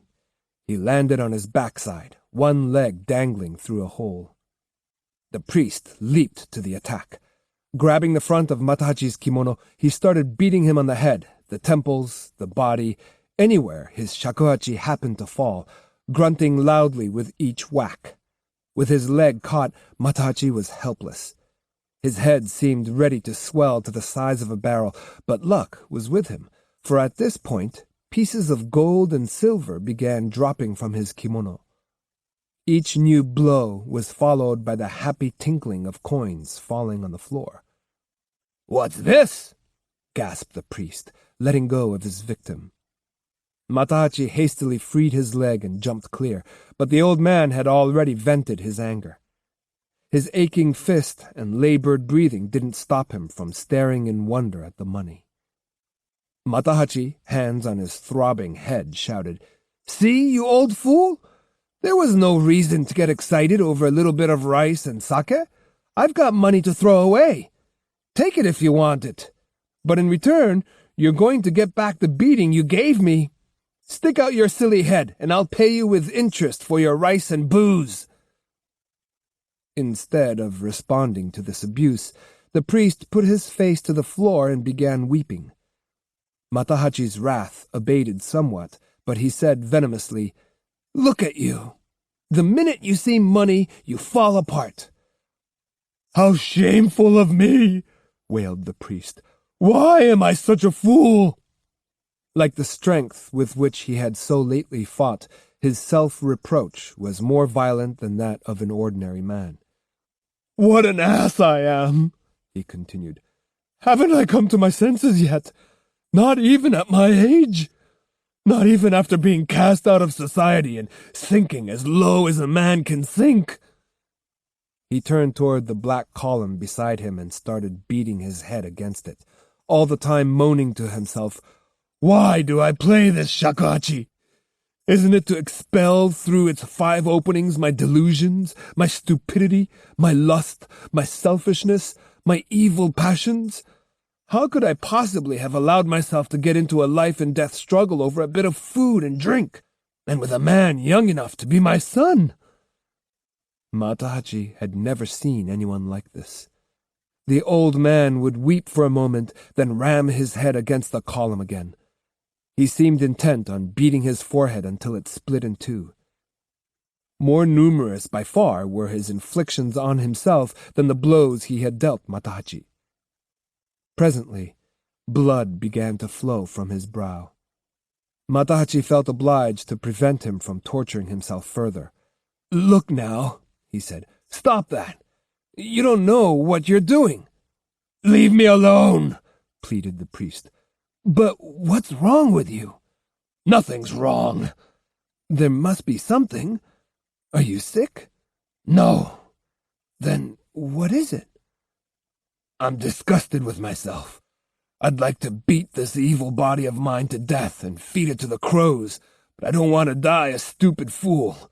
I'd like to be as strong and upright as the next person before I discard this flesh. Losing my self-control makes me furious. I guess you could call it sickness after all." Feeling sorry for him, Matahachi picked up the fallen money and tried to press some of it into his hand. "It was partly my fault," he said apologetically. "I'll give you this, and then maybe you'll forgive me." "I don't want it," cried the priest, quickly withdrawing his hand. "I don't need money. I tell you, I don't need it." Though he had previously exploded in anger over a bit of rice gruel, he now looked at the money with loathing. Shaking his head vigorously, he backed away, still on his knees. "You're an odd one," said Matahachi. "Not really." "Well, you certainly act strange." "Don't let it worry you." "You sound like you come from the western provinces, your accent, I mean." "I guess I would. I was born in Himeji." "Is that so? I'm from that area too, Mimasaka." "Mimasaka?" repeated the priest, fixing his eye on Matahachi. "Just where in Mimasaka?" "The village of Yoshino, Miyamoto to be exact." The old man seemed to relax. Sitting down on the porch, he spoke quietly. "Miyamoto. That's a name that brings back memories. I was once on guard duty at the stockade in Hinagura. I know that area fairly well." "Does that mean you used to be a samurai in the Himeji fief?" "Yes. I suppose I don't look it now, but I used to be something of a warrior. My name is Aoki Tang—" He broke off, then just as abruptly went on. "That's not true. I just made it up. Forget I said anything at all." He stood up, saying, "I'm going into town, play my shakuhachi, and get some rice." With that, he turned and walked rapidly toward the field of miscanthus. After he was gone, Matahachi started wondering whether it had been right of him to offer the old priest money from the dead samurai's pouch. Soon he'd solved his dilemma by telling himself there couldn't be any harm in just borrowing some, provided it wasn't a lot. "If I deliver these things to the dead man's home the way he wanted me to," he thought, "I'll have to have money for expenses, and what choice do I have but to take it out of the cash I have here?" This easy rationalization was so comforting that from that day on he began using the money little by little. There remained the question of the certificate made out to Sasaki Kojiro. The man appeared to have been a ronin, but mightn't he instead have been in the service of some daimyo? Matahachi had found no clue to where the man was from, hence had no idea where to take the certificate. His only hope, he decided, would be to locate the master swordsman Kanemaki Jisai, who no doubt knew all there was to know about Sasaki. As Matahachi made his way from Fushimi toward Osaka, he asked at every tea-house, eating-house, and inn whether anyone knew of Jisai. All the replies were negative. Even the added information that Jisai was an accredited disciple of Toda Seigen elicited no response. Finally, a samurai with whom Matahachi struck up an acquaintance on the road displayed a glimmer of recognition. "I've heard of Jisai, but if he's still alive, he must be very old. Somebody said he went east and became a recluse in a village in Kozuge or somewhere. If you want to find out more about him, you should go to Osaka Castle and talk to a man named Tomita Mondonosho." Mondonosho, it seemed, was one of Hideyori's teachers in the martial arts, and Matahachi's informant was fairly sure he belonged to the same family as Seigen. Though disappointed at the vagueness of his first real lead, Matahachi resolved to follow it up.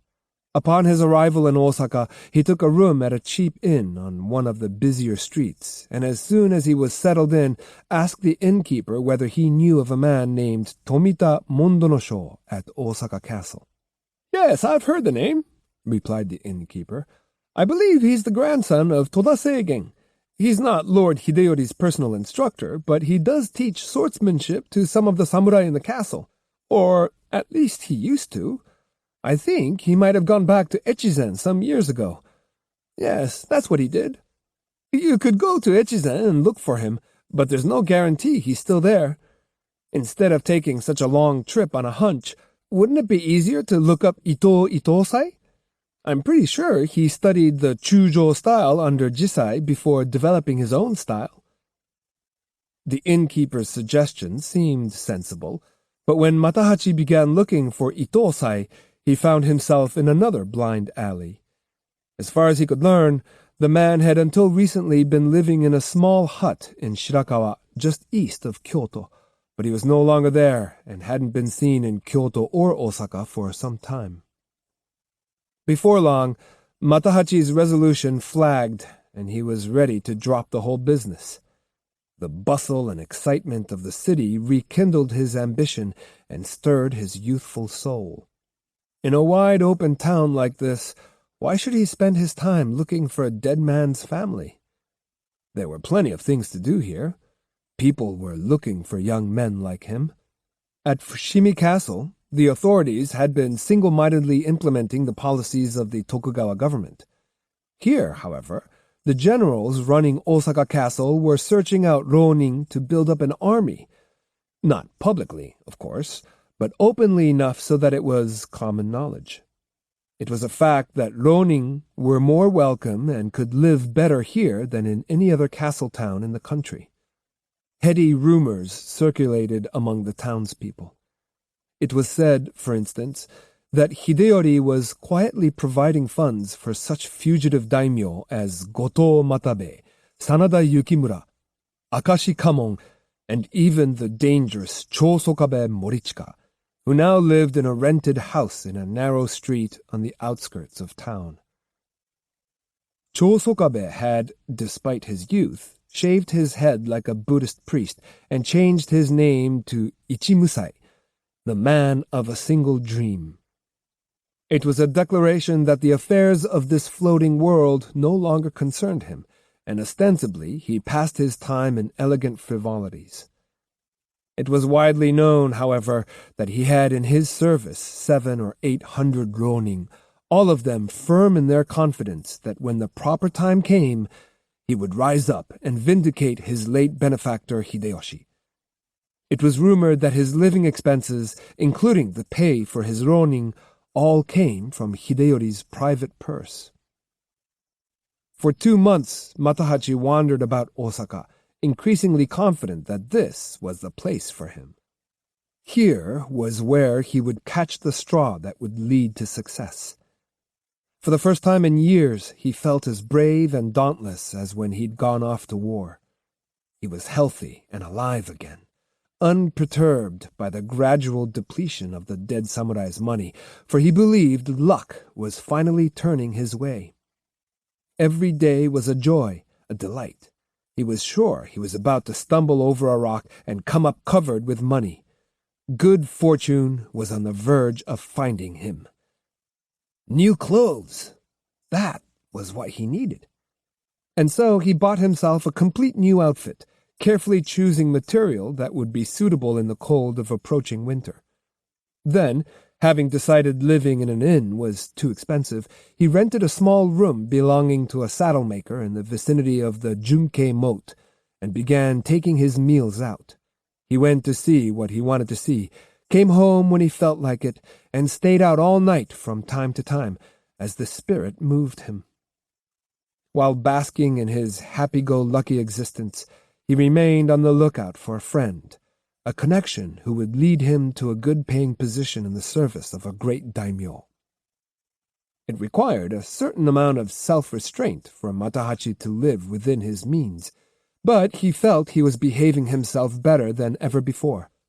He was repeatedly buoyed up by stories of how this or that samurai had not long ago been hauling dirt away from a construction site, but was now to be seen riding pompously through town with 20 retainers and a spare horse. At other times he felt a trace of dejection.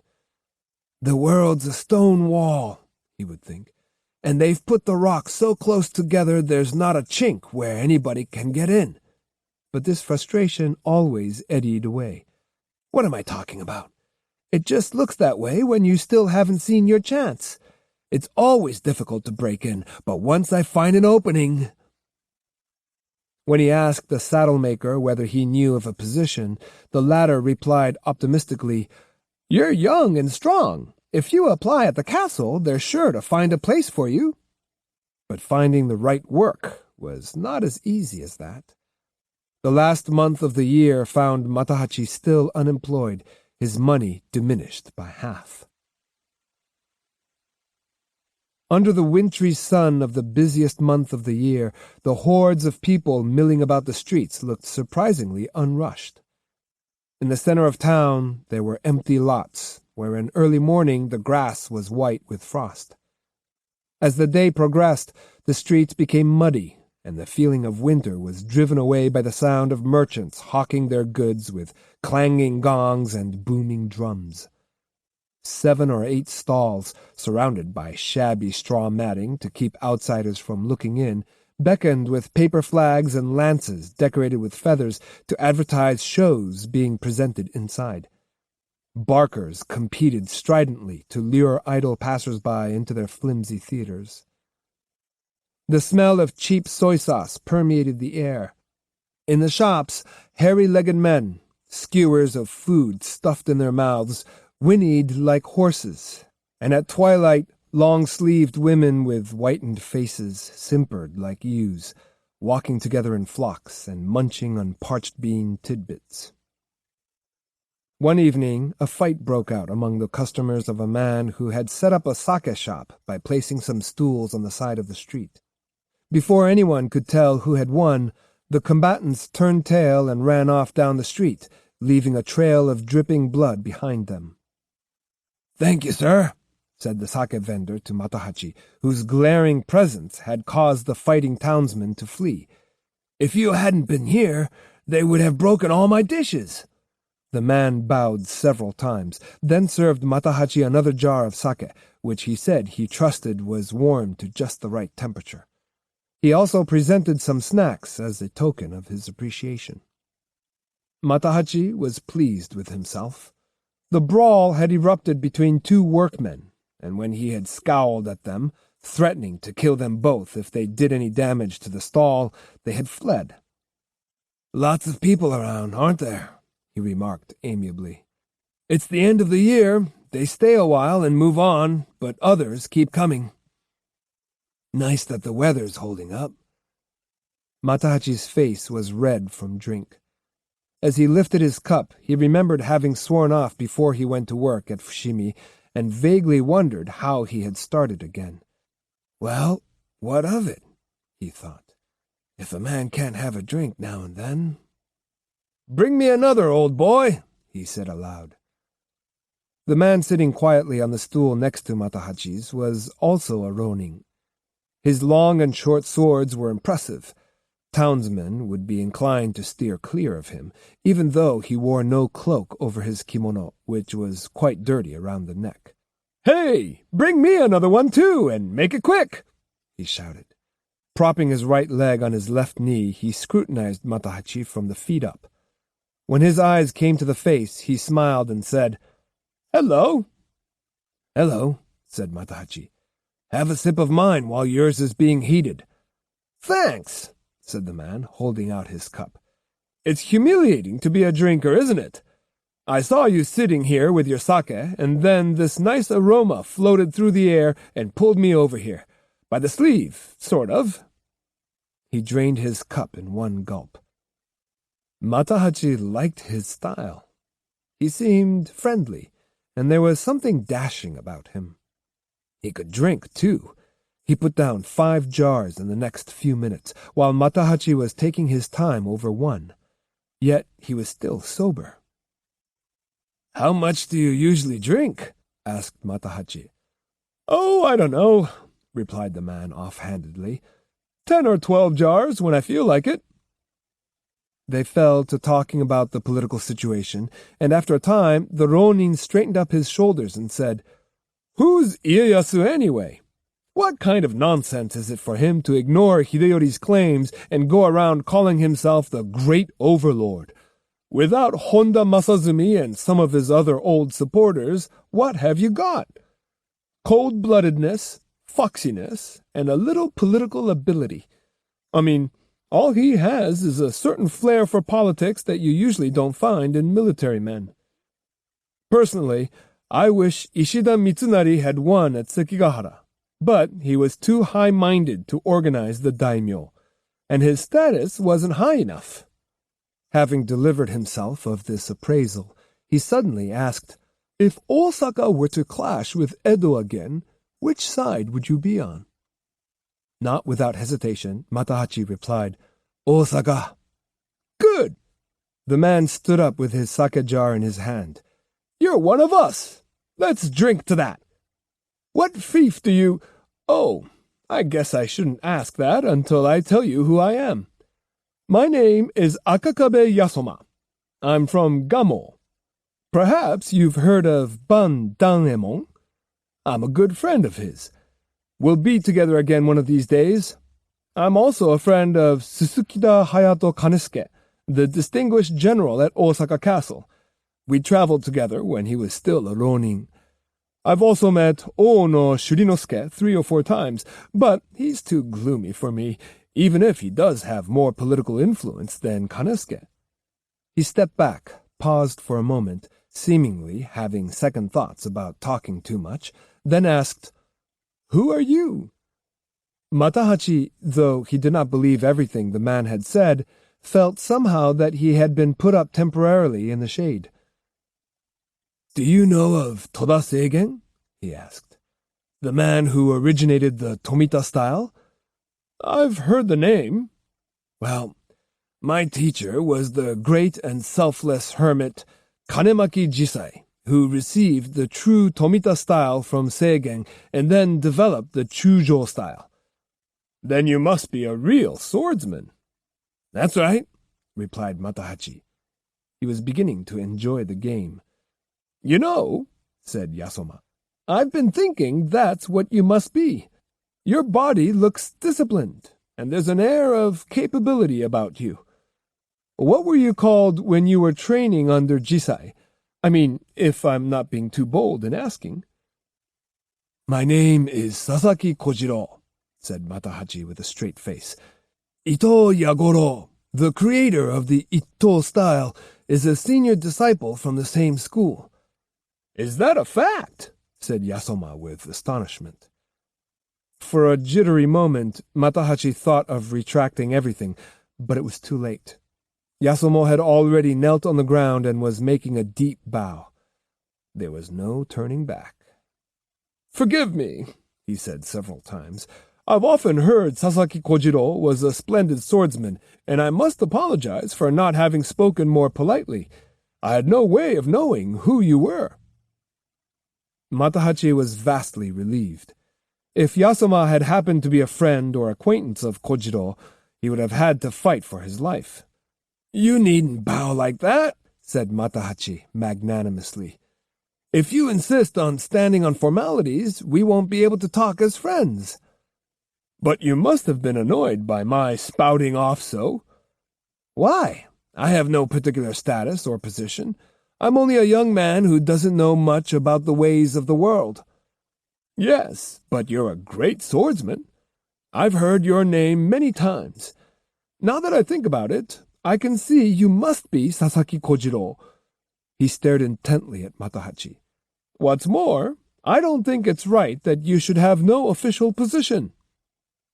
Matahachi replied innocently, "Well, I've devoted myself so single-mindedly to my sword that I haven't had time to make many friends." "I see. Does that mean you aren't interested in finding a good position?" "No, I've always thought that one day I'd have to find a lord to serve. I just haven't reached that point yet. Well, it should be simple enough. You have your reputation with the sword to back you up, and that makes all the difference in the world. Of course, if you remain silent, then no matter how much talent you have, nobody's likely to search you out. Look at me. I didn't even know who you were until you told me. I was completely taken by surprise. Yasuma paused, then said, If you'd like me to help you, I'd be glad to. To tell the truth, I've asked my friend Susukida Kanesuke to see whether he can find a position for me too. I'd like to be taken on at Osaka Castle, even though there might not be much pay in it. I'm sure Kanesuke would be happy to recommend a person like you to the powers that be. If you'd like, I'll be glad to speak to him. As Yasuma waxed enthusiastic about the prospects, Matahachi could not avoid the feeling that he had stumbled straight into something it wouldn't be easy to get out of. Eager as he was to find work, he feared he'd made a mistake passing himself off as Sasaki Kojiro. On the other hand, if he had said he was Honiden Matahachi, a country samurai from Mimasaka, Yasuma would never have offered his help. Indeed, he probably would have looked down his nose at him. There was no getting around it. The name Sasaki Kojiro had certainly made a strong impression. But then, was there actually anything to worry about? The real Kojiro was dead, and Matahachi was the only person who knew that, for he had the certificate, the dead man's only identification. Without it, there was no way for the authorities to know who the Ronin was. It was extremely unlikely they would have gone to the trouble of conducting an investigation. After all, who was the man but a spy who had been stoned to death? Gradually, as Matahachi convinced himself that his secret would never be discovered, a bold scheme took definite shape in his mind. He would become Sasaki Kojiro, as of this moment.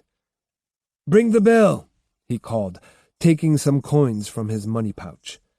As Matahachi rose to leave, Yasuma, thrown into confusion, blurted, "What about my proposal?" "Oh," replied Matahachi, "I'd be very grateful if you'd speak to your friend on my behalf, but we can't discuss this sort of thing here. Let's go somewhere quiet where we can have some privacy." "Why, of course," said Yasuma, obviously relieved. He appeared to think it only natural that Matahachi paid his bill, too. Soon they were in a district some distance from the main streets. Matahachi had intended to take his newfound friend to an elegant drinking establishment, but Yasuma pointed out that going to such a place would be a waste of money. He suggested someplace cheaper and more interesting, and while singing the praises of the red-light district, led Matahachi to what was euphemistically called the town of priestesses. Here, it was said, with only slight exaggeration, there were 1,000 houses of pleasure, and a trade so thriving that 100 barrels of lamp oil were consumed in a single night. Matahachi was a little reluctant at first, but soon found himself attracted by the gaiety of the atmosphere. Nearby was an offshoot of the castle moat, into which tidewater flowed from the bay. If one looked very closely, one could discern fish lice and river crabs crawling about under the projecting windows and red lanterns. Matahachi did look closely, and ended up slightly unsettled, for they reminded him of deadly scorpions. The district was peopled to a large extent by women with thickly powdered faces. Among them, a pretty face was to be seen now and then, but there were many others who seemed to be more than 40, women stalking the streets with sad eyes, heads wrapped in cloth to fend off the cold, teeth blackened, but trying vainly to stir the hearts of the men who gathered here. "There sure are lots of them," said Matahachi with a sigh. "I told you so," replied Yasuma, who was at pains to make excuses for the women. "And they're better than the next tea-house waitress or singing girl you might take up with. People tend to be put off by the idea of selling sex, but if you spend a winter's night with one of them and talk with her about her family and so on, you're likely to find she's just like any other woman, and not really to blame for having become a whore. Some were once concubines of the shogun, and there are lots whose fathers were once retainers of some daimyo who have since lost power. It was the same centuries ago when the Taira fell to the Minamoto. You'll find, my friend, that in the gutters of this floating world, much of the trash consists of fallen flowers.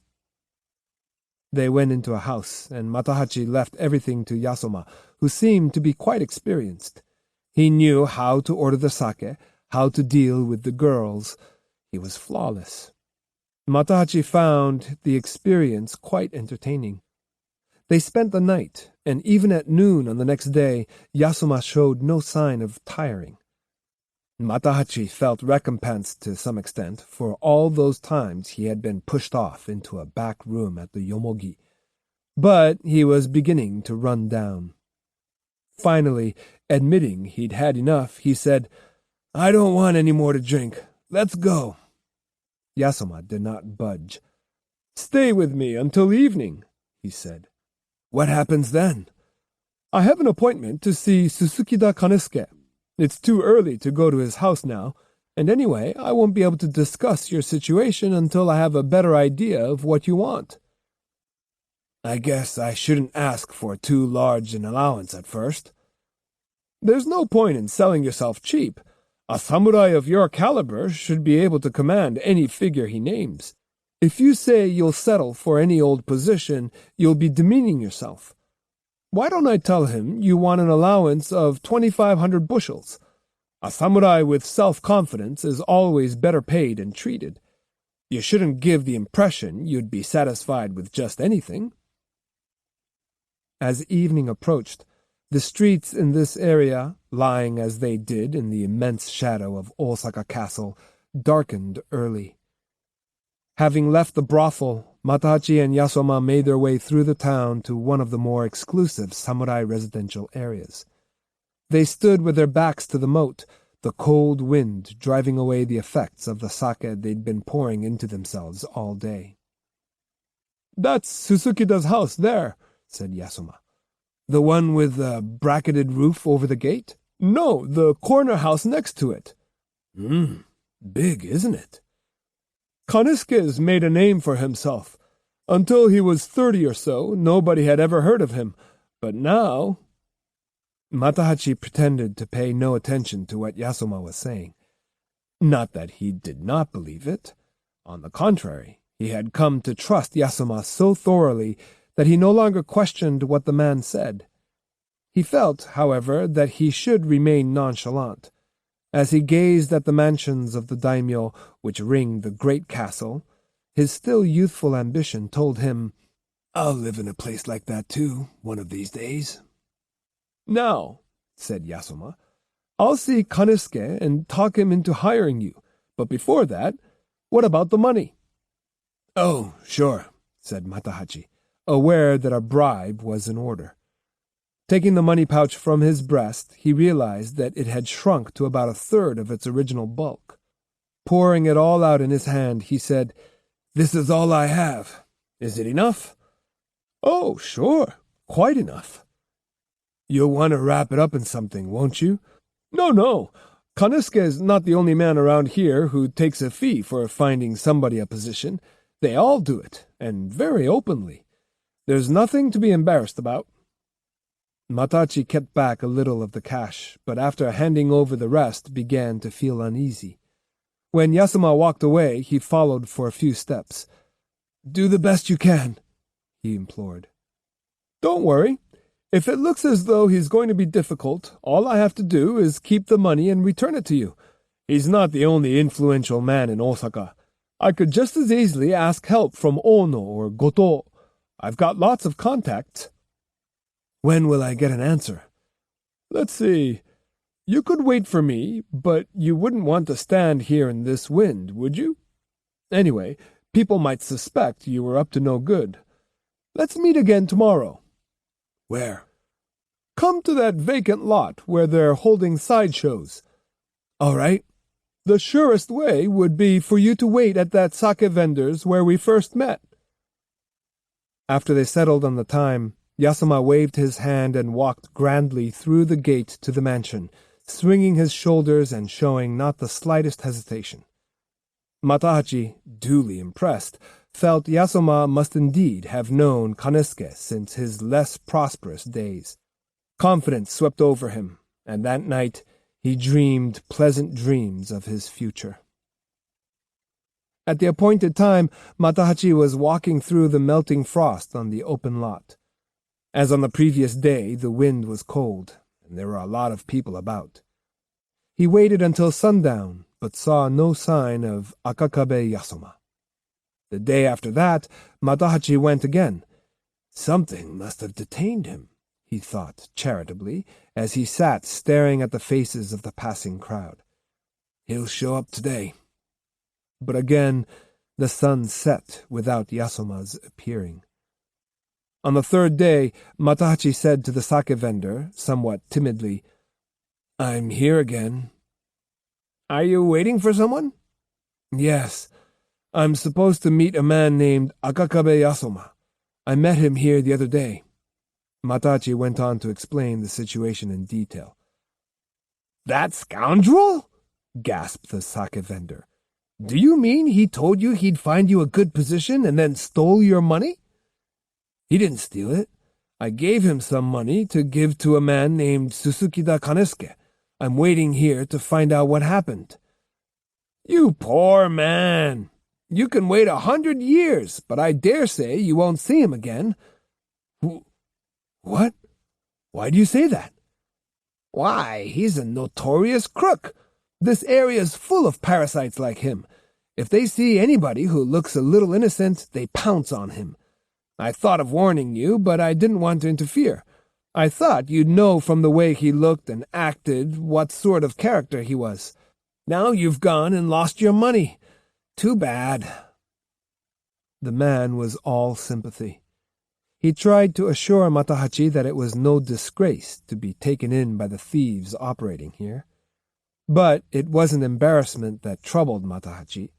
It was finding his money gone, and with it his high hopes that made his blood boil. He stared helplessly at the crowd moving about them.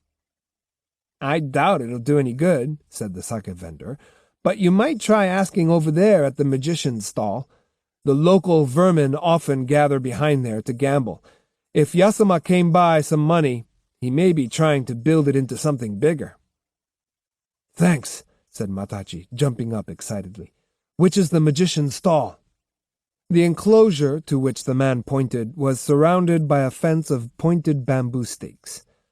Out in front, barkers were drumming up trade, and flags suspended near the wooden gate announced the names of several famous sleight-of-hand artists.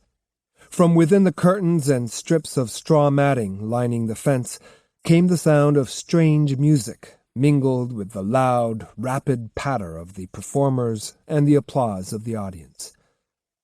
Going around to the rear, Matahachi found another gate. When he glanced in, a lookout asked, You here to gamble? He nodded, and the man let him in. He found himself in a space surrounded by tenting but open to the sky. About 20 men, all unsavory types, sat in a circle playing a game. All eyes turned toward Matahachi, and one man silently made room for him to sit down. Is Akakabe Yasuma here? Matahachi asked. Yasuma? Repeated one gambler in a puzzled tone. Come to think of it, he hasn't been around lately. Why? Do you think he'll come later? How should I know? Sit down and play. I didn't come to play. What are you doing here if you don't want to play? I'm looking for Yasuma. Sorry to bother you. Well, why don't you go look somewhere else? I said I'm sorry, said Matahachi, exiting hastily. Hold on there, commanded one of the gamblers, getting up and following him. You can't get away with just saying you're sorry. Even if you don't play, you'll pay for your seat. I don't have any money, No money? I see. Just waiting for a chance to swipe some cash, huh? Damn thief. That's what you are. I'm no thief. You can't call me that. Matahachi pushed the hilt of his sword forward, but this merely amused the gambler. Idiot, he barked. If threats from the likes of you scared me, I wouldn't be able to stay alive in Osaka for one day. Use your sword if you dare. I warn you, I mean it. Oh, you do you? Do you know who I am? Why should I? I'm Sasaki Kojiro, successor of Toda Seigen of Jokyoji village in Echizen. He created the Tomita style, Matahachi declared proudly, thinking this pronouncement alone would put the man to flight. It didn't. The gambler spat and turned back into the enclosure. Hey, come on, all of you. This guy's just called himself some fancy name. Seems to want to pull his sword on us. Let's have a look at his swordsmanship. It ought to be fun. Matahachi, seeing that the man was off guard, suddenly drew his sword and sliced across his backside. The man jumped straight up in the air. You son of a bitch! He screamed. Matahachi dived into the crowd. By sneaking from one cluster of people to the next, he managed to stay hidden, but every face he saw looked like one of the gamblers. Deciding he couldn't hide that way forever, he looked around for more substantial shelter. Directly in front of him, draped on a bamboo fence, was a curtain with a large tiger painted on it. There was also a banner on the gate bearing a design of a forked spear and a snake-eyed crest, and a barker standing on an empty box shouting hoarsely, See the tiger! Come in and see the tiger! Take a trip of 1,000 miles. This enormous tiger, my friends, was captured personally by the great general Kato Kiyomasa in Korea. Don't miss the tiger! His spiel was frenetic and rhythmical. Matahachi threw down a coin and darted through the entrance. Feeling relatively safe, he looked around for the beast. At the far end of the tent, a large tiger skin lay stretched out like laundry drying on a wooden panel. The spectators were staring at it with great curiosity, seemingly unperturbed by the fact that the creature was neither whole nor alive. So, that's what a tiger looks like, said one man. Big, isn't it? Marveled another. Matahachi stood a little to one side of the tiger skin until suddenly he spotted an old man and woman, and his ears perked up in disbelief as he listened to their voices. Uncle Gong, said the woman, that tiger there is dead, isn't it? The old samurai, stretching his hand over the bamboo railing and feeling the skin, replied gravely, Of course it's dead. This is only the hide.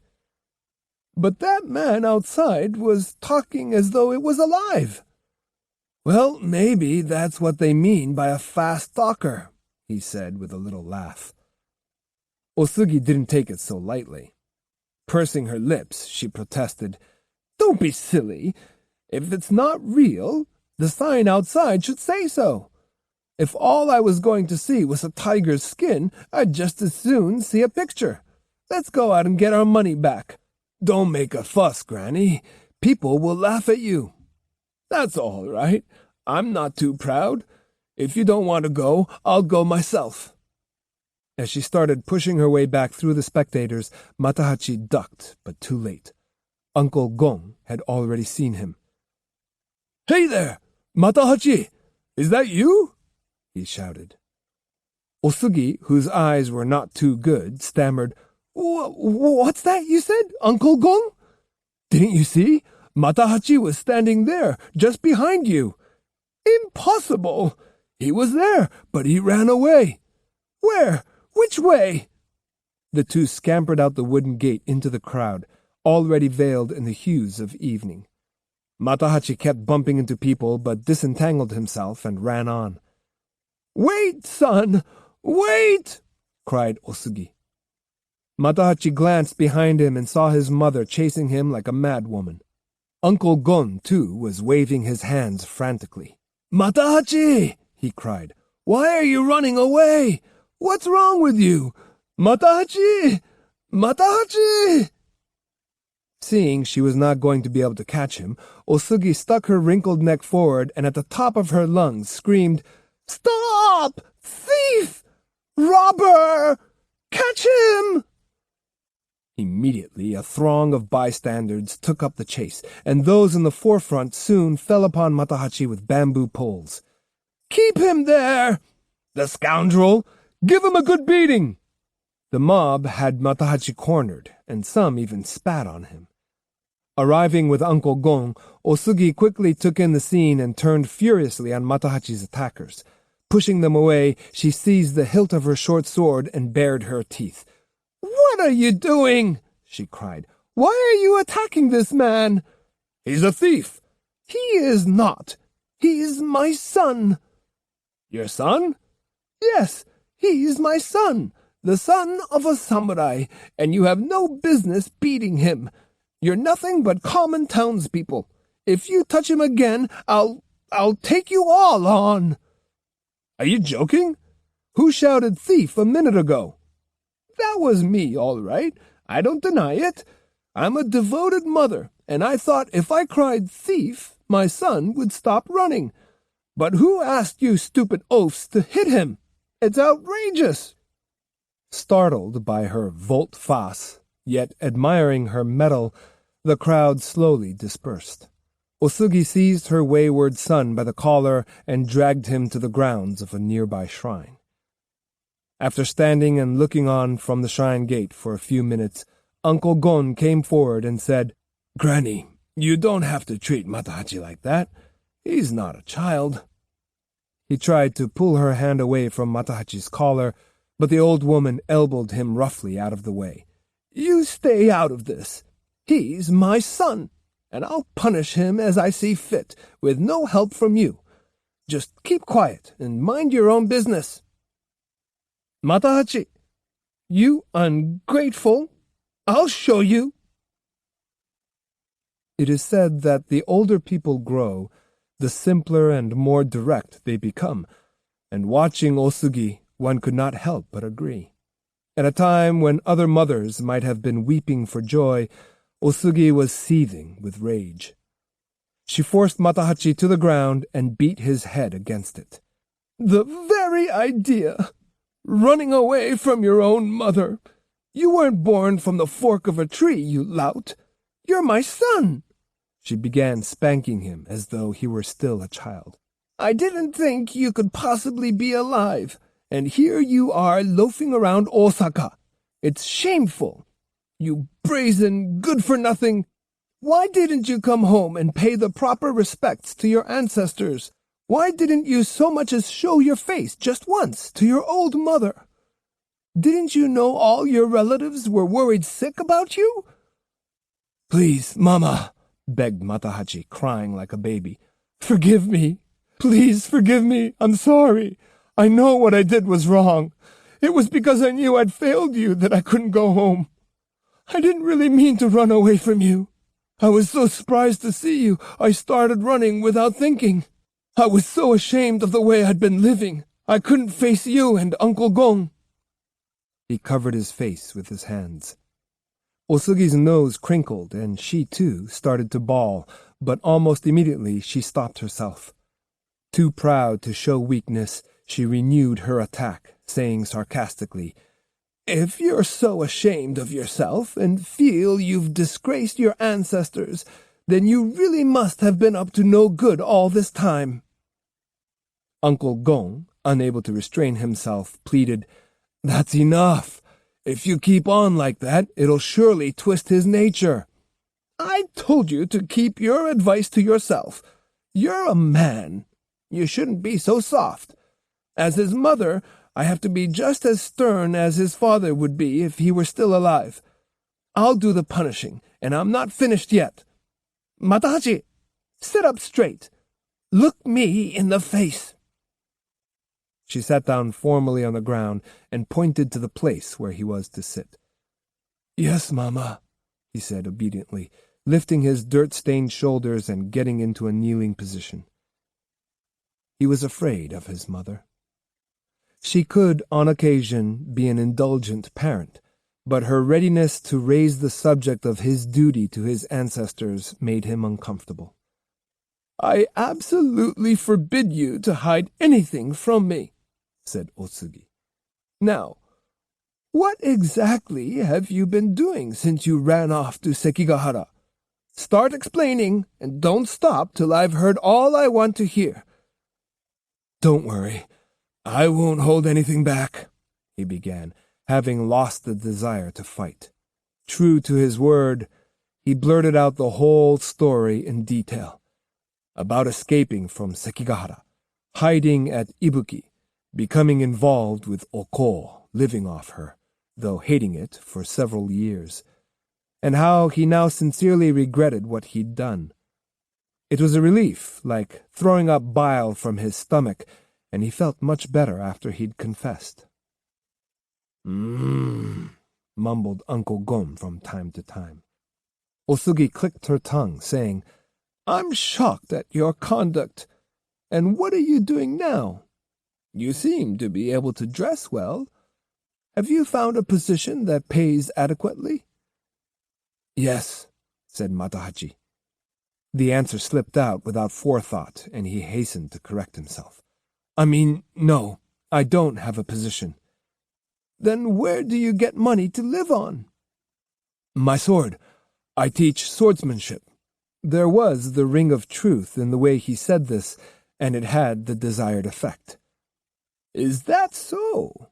said Otsugi with obvious interest. For the first time, a glimmer of good humor appeared in her face. "Swordsmanship, is it? Well, it doesn't really surprise me that a son of mine would find time to polish his swordsmanship, even leading the kind of life you were. Hear that, Uncle Gon? He is my son, after all." Uncle Gon nodded enthusiastically, grateful to see the old woman's spirits rise. "We might have known," he said. "That shows he does have the blood of his Hongiden ancestors in his veins. So what if he went astray for a time? It's clear he's got the right spirit." "Matahachi," said Otsugi. "Yes, Mama?" "Here in this area, who did you study swordsmanship under?" "Kanemaki Jisai." "Oh, why, he's famous." Otsugi had a happy expression on her face. Matahachi, eager to please her even more, brought out the certificate and unrolled it, taking care to cover Sasaki's name with his thumb.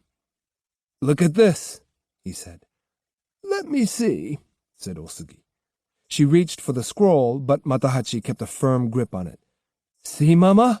You don't have to worry about me." She nodded. "Yes, indeed. This is fine. Uncle Gon, look at this. Isn't it splendid? I always thought, even when Matahachi was a baby, that he was smarter and more capable than Takezo and the other boys." She was so overjoyed she began spitting as she spoke. At just this moment, Matahachi's hand slipped, and the name on the scroll became visible. "Wait a minute," said Otsugi. "Why does it say Sasaki Kojiro?" "Oh, that? Why, that's my nom de guerre." "Nom de guerre? Why do you need that? Isn't Hongiden Matahachi good enough for you?" "Yes, fine," replied Matahachi, thinking fast. "But when I thought it over, I decided not to use my own name. With my shameful past, I was afraid of disgracing our ancestors." "I see. That was good thinking, I suppose. Well, I don't imagine you know anything about what's gone on in the village, so I'll tell you. Now pay attention. It's important."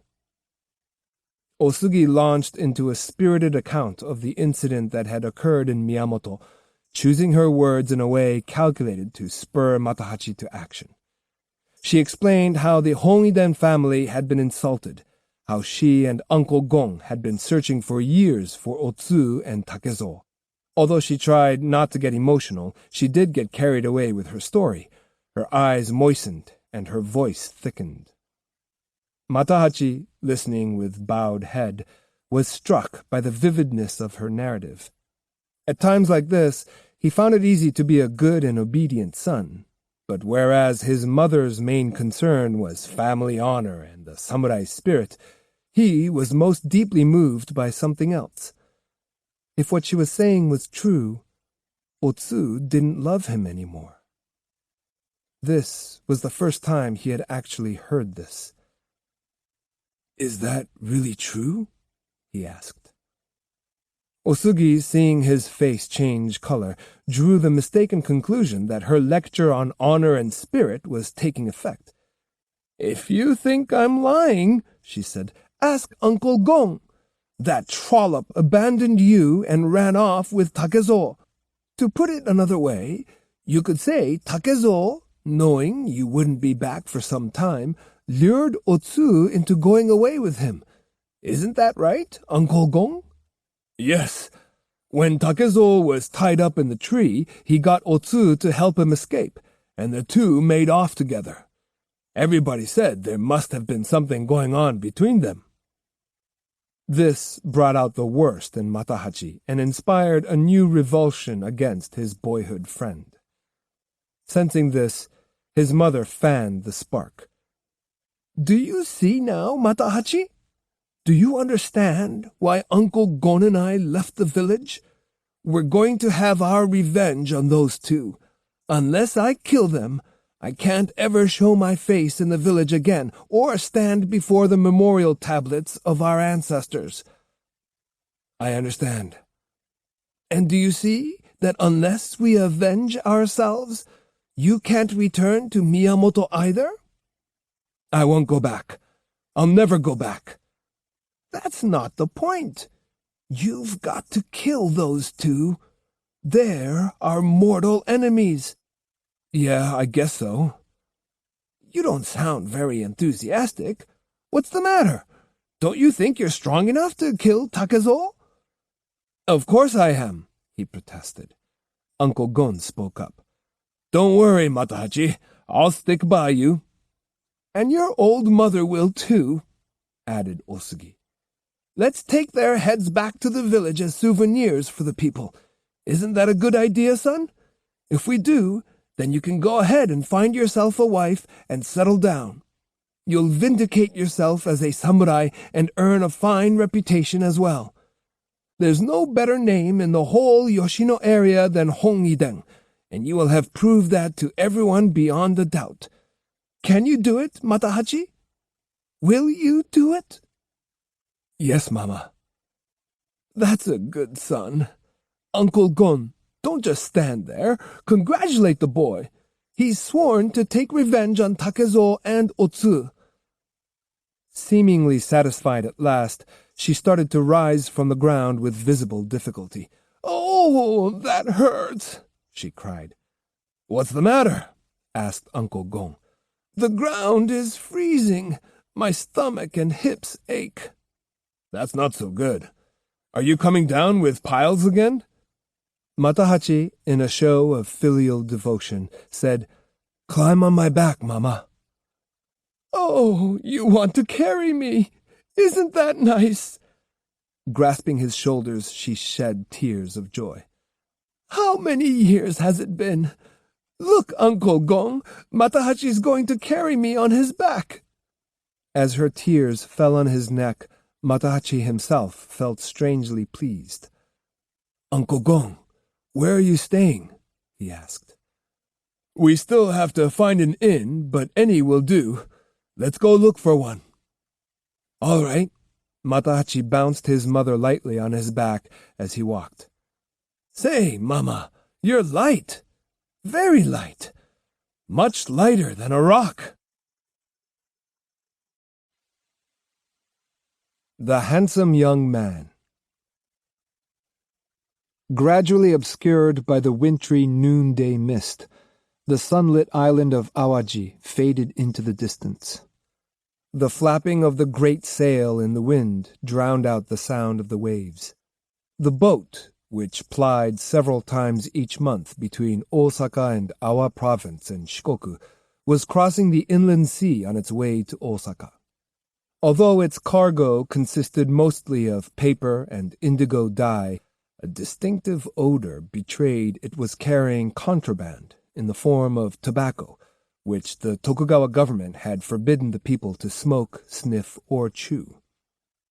There were also passengers on board, mostly merchants, either returning to the city or visiting it for the year-end trading. "How's it going? Making lots of money, I bet." "Not at all. Everybody says things are booming in Sakai, but you couldn't prove it by me. I hear there's a shortage of workmen there. Heard they need gunsmiths." Conversation in another group went along similar lines. "I supply battle equipment myself. Flagstaffs, armor, that sort of thing. I'm certainly not making as much as I used to, though." "Is that so?" "Yes, I guess the samurai are learning how to add. Aha!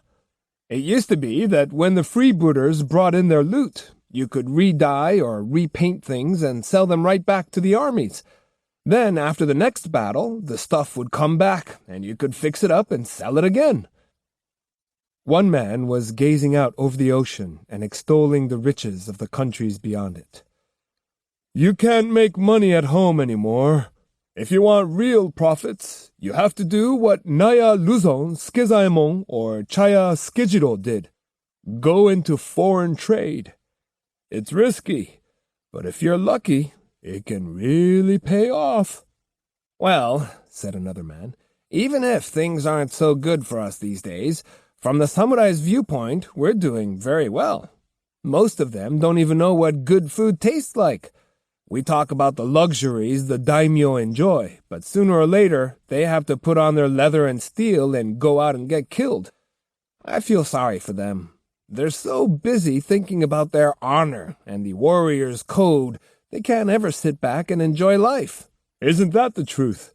We complain about bad times and all, but the only thing to be today is a merchant." "You're right. At least we can do what we want." "All we really have to do is make a show of bowing down before the samurai, and a little money makes up for a lot of that." "If you're going to live in this world, might as well have a good time." "That's the way I see it.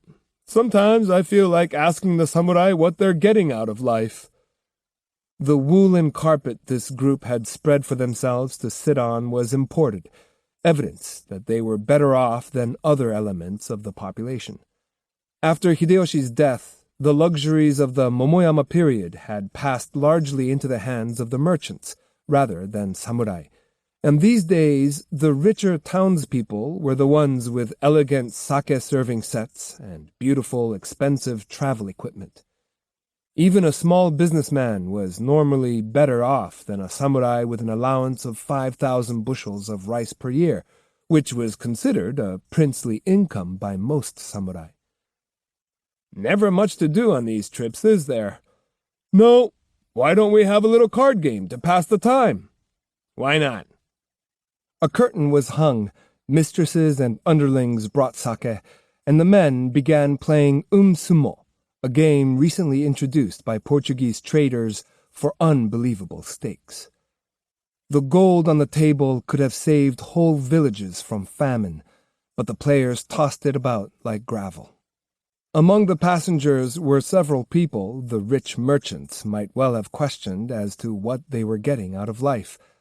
A wandering priest, some ronin, a Confucian scholar, a few professional warriors. Most of them, after witnessing the beginning of the ostentatious card game, sat down beside their baggage and stared disapprovingly at the sea.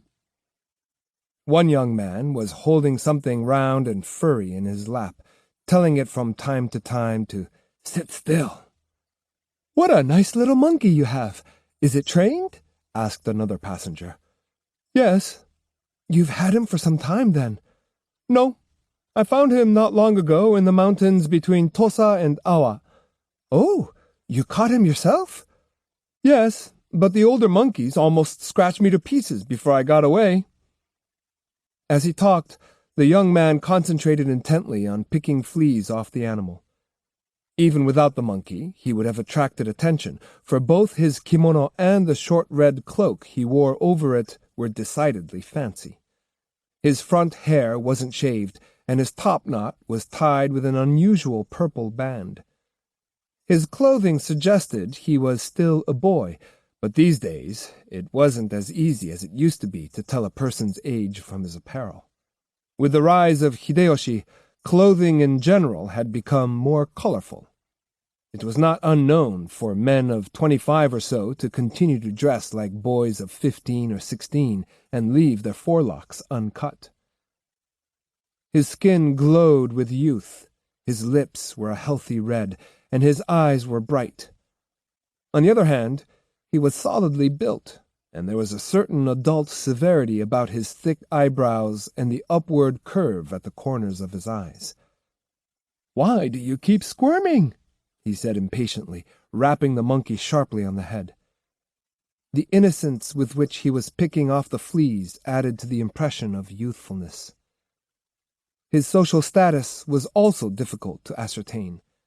Since he was traveling, he wore the same straw sandals and leather socks everyone else wore. So there was no clue there, and he seemed perfectly at home among the wandering priest, the puppeteer, the ragged samurai, and the unwashed peasants on board.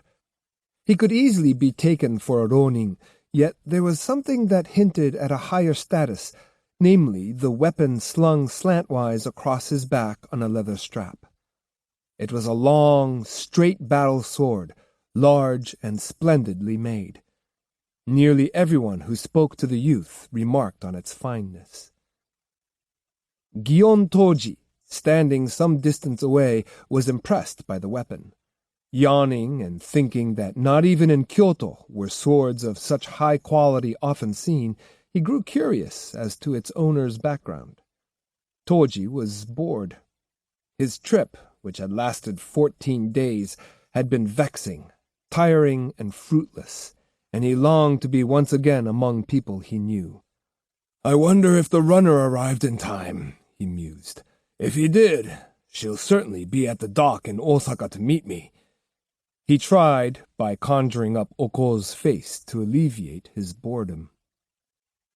The reason behind his trip was the shaky financial condition of the house of Yoshioka, brought on by Seijuro's having lived beyond his means. The family was no longer wealthy. The house on Shijo Avenue was mortgaged and in danger of being seized by merchant creditors. Aggravating the situation were countless other year-end obligations. Selling every single family possession would not produce enough funds to meet the bills that had already piled up. Faced with this, Seijuro's only comment had been, "How did this happen?" Toji, feeling responsible for having encouraged the young master's extravagance, had said that the matter should be left up to him. He promised that he would settle things somehow. After racking his brains, he'd come up with the idea of building a new and bigger school on the vacant lot next to the Nishino-toin, where a much larger number of students could be accommodated. According to his reasoning, this was no time to be exclusive. With all sorts of people around wanting to learn the martial arts and the daimyo crying for trained warriors, it would be in the interests of everyone to have a bigger school and turn out a great number of trained swordsmen. The more he thought about it, the more he deluded himself into thinking it was the school's sacred duty to teach Kempo's style to as many men as possible. Seijuro wrote a circular to that effect, and thus armed, Toji set out to solicit contributions from former students in western Honshu, Kyushu, and Shikoku. There were many men in various feudal domains who had studied under Kempo, and most of those still alive were now samurai of enviable status. As it turned out, however, for all the earnestness of Toji's pleas, not many were ready to make substantial donations or subscribe on such short notice. With discouraging frequency, the answer had been, "I'll write you about it later." "We'll see about it the next time I'm in Kyoto," or something equally evasive. The contributions Toji was returning with amounted to but a fraction of what he'd anticipated. The endangered household was not, strictly speaking, Toji's own, and the face that came to mind now was not Seijuro's, but Oko's. but even hers could divert him only superficially, and soon he became fidgety again. He envied the young man picking the fleas off his monkey. He had something to do to kill time. Toji walked over and tried to strike up a conversation. "Hello there, young fellow. Going to Osaka?" Without actually raising his head, the young man lifted his eyes a bit and said, "Yes." "Does your family live there?" "No." "Then you must be from Awa." "No, not there either." This was said with a certain finality. Toji lapsed into silence for a time before he made another try. "That's quite a sword you have there," he said. Seemingly happy to have the weapon praised, the young man rearranged himself to face Toji and replied genially, "Yes, it's been in my family a long time. It's a battle sword, but I plan to get a good swordsmith in Osaka to remount it, so I can draw it from my side." "It's too long for that, isn't it?" "Oh, I don't know. It's only 3 feet. "That's pretty long." Smiling, the youth replied confidently, "Anyone should be able to handle a sword that long." "Oh, it could be used if it was 3 feet long, or even 4 feet, said Toji reproachfully. "But only an expert could handle it with ease. I see a lot of fellows swaggering around with huge swords these days. They look impressive, but when the going gets rough, they turn and run." "What style did you study?" In matters pertaining to swordsmanship, Toji could not conceal a feeling of superiority over this mere boy. The young man flashed a questioning look at Toji's smug face and replied, "The Tomita style." "The Tomita style is for use with a shorter sword than that," said Toji authoritatively. "The fact that I learned the Tomita style doesn't mean I have to use a shorter sword. I don't like to be imitative. My teacher used a shorter sword, so I decided to use a long one. That got me thrown out of the school." "You young people do seem to take pride in being rebellious. What happened then?" "I left Jokyoji village in Echizen and went to Kanemaki Jisai. He'd also discarded the Tomita style, then developed the Chujo style. He sympathized with me, took me in as a disciple, and after I'd studied under him 4 years, he said I was ready to go out on my own." "These country teachers are all quick to pass out certificates." "Oh, not Jisai. He wasn't like that. In fact, the only other person he had ever given his certificate to was Ito Yagoro Itosai. After I made up my mind to be the second man to get formally certified, I worked at it very hard. Before I was through, though, I was suddenly called home because my mother was dying." "Where's your home?" "Iwakuni, in Suo province. After I went home, I practiced every day in the neighborhood of Kintai Bridge, cutting down swallows on the wing and slicing willow branches. That way I developed some techniques of my own. Before my mother died, she gave me this sword and told me to take good care of it because it was made by Nagamitsu." "Nagamitsu? You don't say." "It doesn't bear his signature on the tang, but it's always been thought to be his work. Where I come from, it's a well-known sword. People call it the drawing pole." Though reticent earlier, on subjects he liked, he would talk at great length, even volunteer information. Once started, he rattled on, paying little attention to his listeners' reaction. From this, as well as from his account of his earlier experiences, it appeared that he was of stronger character than might have been inferred from his taste in clothes. At one point, the youth stopped talking for a moment. His eyes grew cloudy and pensive. "While I was in Suo," he murmured, "Jisai took sick. When I heard about it from Kusanagi Tenki, I actually broke down and cried. Tenki was at the school long before I was, and was still there when the master was on his sickbed. Tenki was his nephew, but Jisai didn't even consider giving him a certificate. Instead, he told him he'd like to give me a certificate, along with his book of secret methods. He not only wanted me to have them, but had hoped to see me and give them to me personally. The young man's eyes moistened with the recollection. Toji had not the slightest whit of empathy with this handsome, emotional youth, but talking to him was better than being alone and bored. "I see," he said, feigning great interest. "And he died while you were away." "I wish I could have gone to him as soon as I heard of his illness, but he was in Kozuke, hundreds of miles from Suo, and then my mother finally died about the same time, so it was impossible for me to be with him at the end." Clouds hid the sun, giving the whole sky a grayish cast. The ship began to roll, and foam blew in over the gunwales. The young man continued his sentimental tale, the gist of which was that he had closed up the family residence in Suo and, in an exchange of letters, had arranged to meet his friend Tenki on the spring equinox. It was unlikely that Jisai, who had no close kin, had left much property, but he had entrusted Tenki with some money for the young man, along with the certificate and the book of secrets. Until they met on the appointed day at Mount Horaiji in Mikawa province, halfway between Kozuke and Awa, Tenki was supposedly traveling around studying. The young man himself planned to spend the time in Kyoto, studying and doing some sightseeing. Having finished his story, he turned to Toji and asked, "Are you from Osaka?" "No, I'm from Kyoto." For a while, they were both silent, distracted by the noise of the waves and the sail. "Then you plan to try to make your way in the world through the martial arts?" said Toji.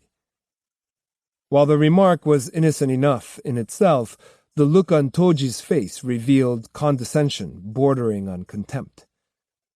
He had long since had his fill of conceited young swordsmen who went around bragging about their certificates and their books of secrets. It was his considered opinion that there could not possibly be all that many expert swordsmen just wandering around. Had not he himself been in the Yoshioka school for nearly 20 years, and was he not still only a disciple, although a highly privileged one? The young man shifted his position and looked intently at the gray water. "Kyoto," he muttered, then turned again to Toji and said, "I'm told there's a man there named Yoshioka Seijuro, the eldest son of Yoshioka Kempo. Is he still active?" Toji was in the mood to do some teasing. "Yes," he replied simply. "The Yoshioka school seems to be flourishing. Have you visited the place?" "No, but when I get to Kyoto, I'd like to have a match with this Seijuro and see how good he is." Toji coughed to suppress a laugh. He was fast growing to detest the young man's brash self-confidence. Of course, he had no way of knowing Toji's position in the school, but if he were to find out, he would no doubt regret what he had just said. With a twisted face and a contemptuous tone, Toji asked, "And I suppose you think you'd come away unscathed?" "Why not?" the youth snapped back. Now he was the one who wanted to laugh, and laugh he did. "Yoshioka has a big house and a lot of prestige, so I imagine Kempo must have been a great swordsman. But they say neither of his sons amounts to much." "How can you be so sure before you've actually met them?" "Well, that's what the samurai in the other provinces say. I don't believe everything I hear, but almost everybody seems to think the house of Yoshioka will come to an end with Seijuro and Denshichiro." Toji longed to tell the youth to hold his tongue. He even thought for a moment of making his identity known, but to bring the matter to a head at this point would make him appear the loser. With as much restraint as he could manage, he replied, "The provinces seem to be full of know-it-alls these days, so I wouldn't be surprised if the house of Yoshioka is being underrated. But tell me more about yourself. Didn't you say a while ago you'd figured out a way to kill swallows on the wing?" "Yes, I said that." "And you did it with that great long sword?" "That's right." "Well, if you can do that, It should be easy for you to cut down one of the seagulls swooping down over the ship." The youth did not answer immediately. It had suddenly dawned on him that Toji was up to no good. Staring at Toji's grim lips, he said, "I could do it, but I think it would be silly." "Well," said Toji magniloquently, "if you're so good that you can disparage the house of Yoshioka without having been there—" "Oh, have I annoyed you?" "No, not at all," said Toji. "But no one from Kyoto likes to hear the Yoshioka school talked down. Ha! I wasn't telling you what I thought. I was repeating what I'd heard." "Young man," said Toji sternly. "What? Do you know what is meant by half-baked samurai? For the sake of your future, I warn you. You'll never get anywhere underestimating other people. You brag about cutting down swallows and talk about your certificate in the Chujo style, but you'd better remember that not everyone is stupid. And you'd better start taking a good look at whoever you're talking to before you start boasting." "You think it's only bragging?" "Yes, I do." Thrusting out his chest, Toji came closer. "Nobody really minds listening to a young man boast of his accomplishments, but you shouldn't carry it too far." When the young man said nothing, Toji continued. "From the beginning, I've been listening to you carry on about yourself, and I haven't complained. But the fact of the matter is that I am Gion Toji, the chief disciple of Yoshioka Seijudo, and if you make one more disparaging remark about the house of Yoshioka, I'll have it out of your hide." By this time, they had attracted the attention of the other passengers. Toji, having revealed his name and exalted status, swaggered off toward the stern of the ship, growling ominously about the insolence of young people these days. The youth followed him in silence, while the passengers gaped from a safe distance. Toji was not at all happy about the situation. Oko would be waiting for him when the ship docked, and if he got into a fight now, there was bound to be trouble with the officials later. Looking as unconcerned as possible, he propped his elbows on the rail and gazed intently at the blue-black eddies forming under the rudder. The youth tapped him on the back slightly. "Sir," he said, in a quiet voice that showed neither anger nor resentment. Toji did not answer. "Sir?" the young man repeated. Unable to keep up his show of nonchalance, Toji asked, "What do you want?" "You called me a braggart in front of a lot of strangers, and I have my honor to uphold. I feel constrained to do what you challenged me to do a few minutes ago. I want you to be a witness." "What did I challenge you to do?" "You can't have forgotten already. You laughed when I told you I'd cut down swallows on the wing and dared me to try cutting down a seagull." I did suggest that, didn't I?" "If I cut one down, will it convince you I'm not just talking?" "Well, yes, it will." "All right, I'll do it." "Fine, splendid," Toji laughed sarcastically. "But don't forget, if you undertake this just for pride's sake and fail, you'll really be laughed at." "I'll take that chance." "I've no intention of stopping you." "And you will stand by as a witness?" "Why, I'd be only too glad to." The young man took a position on a lead plate in the center of the afterdeck and moved his hand toward his sword. As he did so, he called out Toji's name. Toji, staring curiously, asked what he wanted, and the youth, speaking with great seriousness, said, "Please have some seagulls fly down in front of me. I'm ready to cut down any number of them." Toji suddenly recognized the similarity between what was going on and the plot of a certain humorous tale attributed to the priest Ikkyu. The young man had succeeded in making an ass of him. Angrily, he shouted, "What sort of nonsense is this? Anyone who could make seagulls fly in front of him would be able to cut them down." "The sea stretches out for thousands of miles, and my sword is only 3 feet long. If the birds won't come near, I can't cut them down." Advancing a couple of paces, Toji gloated. "You're just trying to work yourself out of a bad spot. If you can't kill a seagull on the wing, say you can't, and apologize." "If I intended to do that, I wouldn't be standing here waiting. If the birds won't come near, then I'll cut something else for you." "Such as?" "Just come another 5 steps closer. I'll show you." Toji came nearer, growling. "What are you up to now?" "I just want you to let me make use of your head. The head with which you dared me to prove I wasn't just boasting. When you consider the matter, it would be more logical to cut that off than to kill innocent seagulls." "Have you lost your mind?" shouted Toji. His head ducked reflexively, for just at that instant the young man whipped his sword from its scabbard and used it. The action was so fast that the 3-foot sword seemed no larger than a needle. "What?"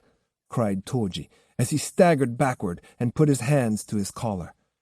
His head was still there, fortunately, and as far as he could tell, he was unharmed.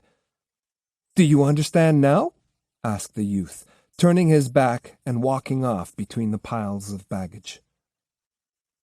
Toji was already crimson with embarrassment when, looking down at a sunlit patch of the deck, he saw a peculiar-looking object, something like a little brush. A horrible thought came into his mind, and he put his hand to the top of his head. His topknot was gone. His precious topknot, the pride and joy of any samurai. Horror on his face, he rubbed the top of his head and found that the band tying his hair at the back was undone. The locks it had held together had fanned out over his scalp. "That bastard!" Unmitigated rage swept through his heart. He knew now only too well that the youth had been neither lying nor voicing an empty boast. Young he was, but he was a spectacular swordsman. Toji was amazed that anyone so young could be so good, but the respect he felt in his mind was one thing, and the choler in his heart something else again. When he raised his head and looked toward the bow, he saw that the youth had returned to his previous seat and was searching around on the deck for something. He was obviously off guard, and Toji sensed that the opportunity for revenge had presented itself. Spitting on the hilt of his sword, he grasped it tightly and sneaked up behind his tormentor. He was not sure his aim was good enough to take off the man's topknot without taking off his head too, but he did not care. Body swollen and red, breathing heavily, he steeled himself to strike. Just then, a commotion arose among the card-playing merchants. "What's going on here? There aren't enough cards." "Where'd they go?" "Look over there." "I've already looked." As they were shouting and shaking out their carpet, one of them happened to glance skyward. "Up there! That monkey has them!" The other passengers, welcoming still another diversion, all looked up at the simian in question, which was perched at the very top of the 30-foot mast. "Aha!" laughed one. "Quite a monkey! Stole the cards, he did!" "He's chewing them up." "No, he's making like he's dealing them." A single card came floating down. One of the merchants swept it up and said, "He must still have 3 or 4 more." "Somebody get up there and get the cards. We can't play without them." "Nobody's going to climb up there." "Why not the captain?" "I guess he could if he wanted to." "Let's offer him a little money. Then he'll do it." The captain heard the proposal, agreed, and took the money, but apparently felt that as the master of the ship, he must first fix responsibility for the incident. Standing on a pile of cargo, he addressed the passengers. "Just who does that monkey belong to? Will the owner please come forward?" Not a soul answered, but a number of people who knew the monkey belonged to the handsome young man eyed him expectantly. The captain also knew, and his anger rose when the youth did not reply. Raising his voice still higher, he said, "Isn't the owner here? If nobody owns the monkey, I'll take care of him, but I don't want any complaints afterward." The monkey's owner was leaning against some luggage, apparently deep in thought. A few passengers began to whisper disapprovingly. The captain looked daggers at the youth. The card players grumbled malevolently, and others began to ask whether the young man was deaf and dumb or just insolent.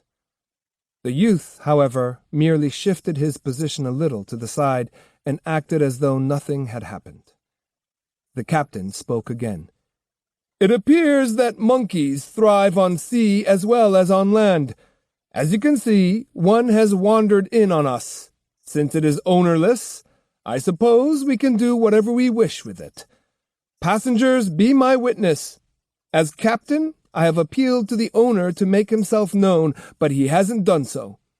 If he later complains that he could not hear me, I ask you to stand by me." "We're your witnesses," cried the merchants, who by this time were verging on apoplexy. The captain disappeared down the ladder into the hold. When he re-emerged, he was holding a musket with the slow-burning fuse already lit. There was no question in anybody's mind but that he was ready to use it. Faces turned from the captain to the monkey's owner. The monkey was enjoying himself immensely. High in the air, he was playing with the cards and doing everything he could to annoy the people on deck. Suddenly, he bared his teeth, chattered, and ran to the yardarm, but once there, he did not seem to know what to do. The captain raised the musket and took aim. But as one of the merchants pulled at his sleeve and urged him to fire, the owner called out, "Stop, Captain!" It was now the captain's turn to pretend not to hear. He squeezed the trigger. The passengers bent down with their hands over their ears, and the musket fired with a huge bang. But the shot went high and wide. At the last instant, the young man had pushed the barrel of the gun out of line. Screaming with rage, the captain caught hold of the young man's chest. He seemed for a time almost to be suspended there, for though he was strongly built, he was short by the side of the handsome youth. "What's the matter with you?" shouted the young man. "You were about to shoot down an innocent monkey with that toy of yours, weren't you?" "I was. That's not a very nice thing to do, is it?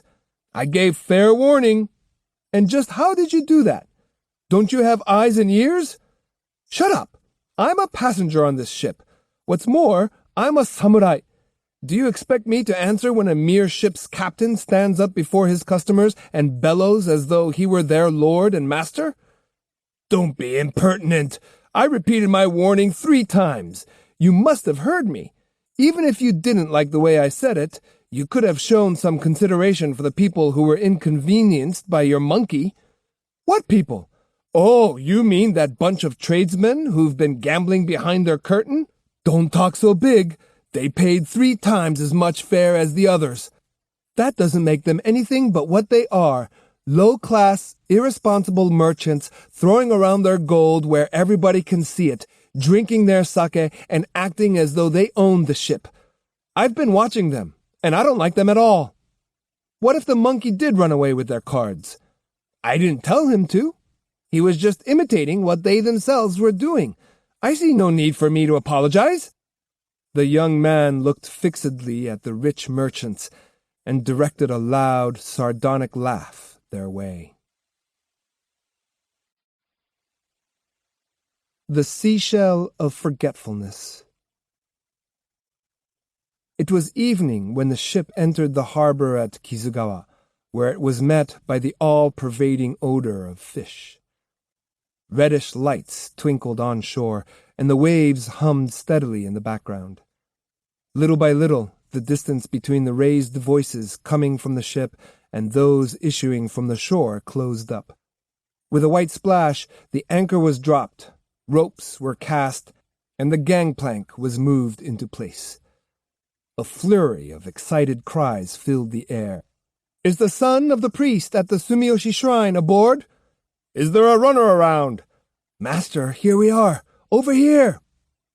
Like a wave, paper lanterns bearing the names of various inns rolled across the dock toward the ship, as the touts vied with each other for business. "Anyone for the Kashiwaya Inn?" The young man with the monkey on his shoulder pushed his way through the crowd. "Come to our place, sir. No charge for the monkey." "We're right in front of Sumiyoshi Shrine. It's a great place for pilgrims. You can have a beautiful room with a beautiful view." No one had come to meet the youth. He walked straight away from the dock, paying no attention to the touts or anyone else. "Who does he think he is?" growled one passenger. "Just because he knows a little swordsmanship. If I weren't just a townsman, he wouldn't have gotten away without a fight."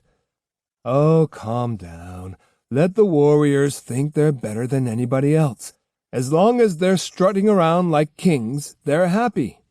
The thing for us townsmen to do is to let them have the flowers while we take the fruit. Why get excited over today's little incident?" While talking on in this fashion, the merchants saw to it that their mountains of baggage were properly gathered together, then disembarked, to be met by swarms of people and lanterns and vehicles. There was not one among them who was not immediately surrounded by several solicitous women. The last person off the ship was Gion Toji, on whose face there was an expression of extreme discomfort. Never in all his life had he spent a more unpleasant day. His head was decently covered with a kerchief to conceal the mortifying loss of his topknot, but the cloth did nothing to hide his downcast eyebrows and sullen lips. "Toji, here I am," called Oko. Though her head was also covered with a kerchief, her face had been exposed to the cold wind while she was waiting, and her wrinkles showed through the white powder that was meant to hide them. "Oko! So you came after all." "Isn't that what you expected? You sent me a letter telling me to meet you here, didn't you?" "Yes, but I thought it might not have reached you in time." "Is something the matter? You look upset." "Oh, it's nothing. Just a little seasick. Come on, let's go to Sumiyoshi and find a nice inn." "Come this way. I have a palanquin waiting." "Thanks. Did you reserve a room for us?" "Yes, everybody's waiting at the inn." A look of consternation crossed Toji's face. "Everybody? What are you talking about? I thought just the two of us were going to spend a couple of pleasant days here at some quiet place. If there are a lot of people around, I'm not going." Refusing the palanquin, he strode angrily on ahead. When Oko tried to explain, he cut her off and called her an idiot. All the rage that had built up inside him on the ship exploded. "I'll stay somewhere by myself," he bellowed. "Send the palanquin away. How could you be such a fool? You don't understand me at all." He snatched his sleeve away from her and hurried on. They were in the fish market by the waterfront. All the shops were closed, and the scales strewn about the street glittered like tiny silver seashells. Since there was virtually no one else around to see them, Oko hugged Toji and attempted to soothe him. "Let go of me!" he shouted. "If you go off by yourself, the others will think something's wrong." "Let them think what they want." "Oh, don't talk like that," she pleaded. Her cool cheek pressed against his. The sweetish odor of her powder and her hair penetrated his being, and gradually his anger and frustration ebbed. "Please," begged Oko. "It's just that I'm so disappointed," he said. "I know, but we'll have other chances to be together." "But these 2 or 3 days with you, I was really looking forward to them." "I understand that." "If you understood, why did you drag a lot of other people along? It's because you don't feel about me the way I feel about you." "Now you're starting on that again," said Oko reproachfully, staring ahead and looking as if the tears were about to flow. But instead of weeping, she made another attempt to get him to listen to her explanation. When the runner had arrived with Toji's letter, she had, of course, made plans to come to Osaka alone, but as luck would have it, that very night Seijuro had come to the Yomogi with 6 or 7 of his students, and Akemi had let it slip out that Toji was arriving. In no time at all, the men had decided that they should all accompany Oko to Osaka, and that Akemi should come along with them. In the end, the party that checked into the inn in Sumiyoshi numbered 10. While Toji had to admit that under the circumstances there was not much Oko could have done, his gloomy mood did not improve. This had clearly not been his day, and he was sure there was worse to come. For one thing, the first question he expected to hear would concern how he had made out on his canvassing campaign, and he hated to have to give them the bad news. What he dreaded far more was the prospect of having to take their kerchief off his head. How could he ever explain the missing topknot? Ultimately, he realized there was no way out, and resigned himself to his fate. "Oh, all right," he said. "I'll go with you. Have the palanquin brought here." "Oh, I'm so happy," cooed Oko, as she turned back toward the dock. At the inn, Seijuro and the others had taken a bath, wrapped themselves up snugly in the cotton-padded kimonos provided by the inn, and settled down to wait for Toji and Oko's return. When, after a time, they failed to reappear, someone said, "Those two will be here sooner or later. There's no reason to sit here doing nothing." The natural consequence of this statement was the ordering of sake. At first, they drank merely to pass the time, but soon legs began to stretch out comfortably, and the sake cups to pass back and forth more rapidly. It was not long before everybody had more or less forgotten about Toji and Oko. "Don't they have any singing girls in Sumiyoshi?"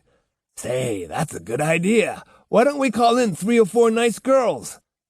Seijuro looked hesitant until someone suggested that he and Akemi retire to another room, where it would be quieter.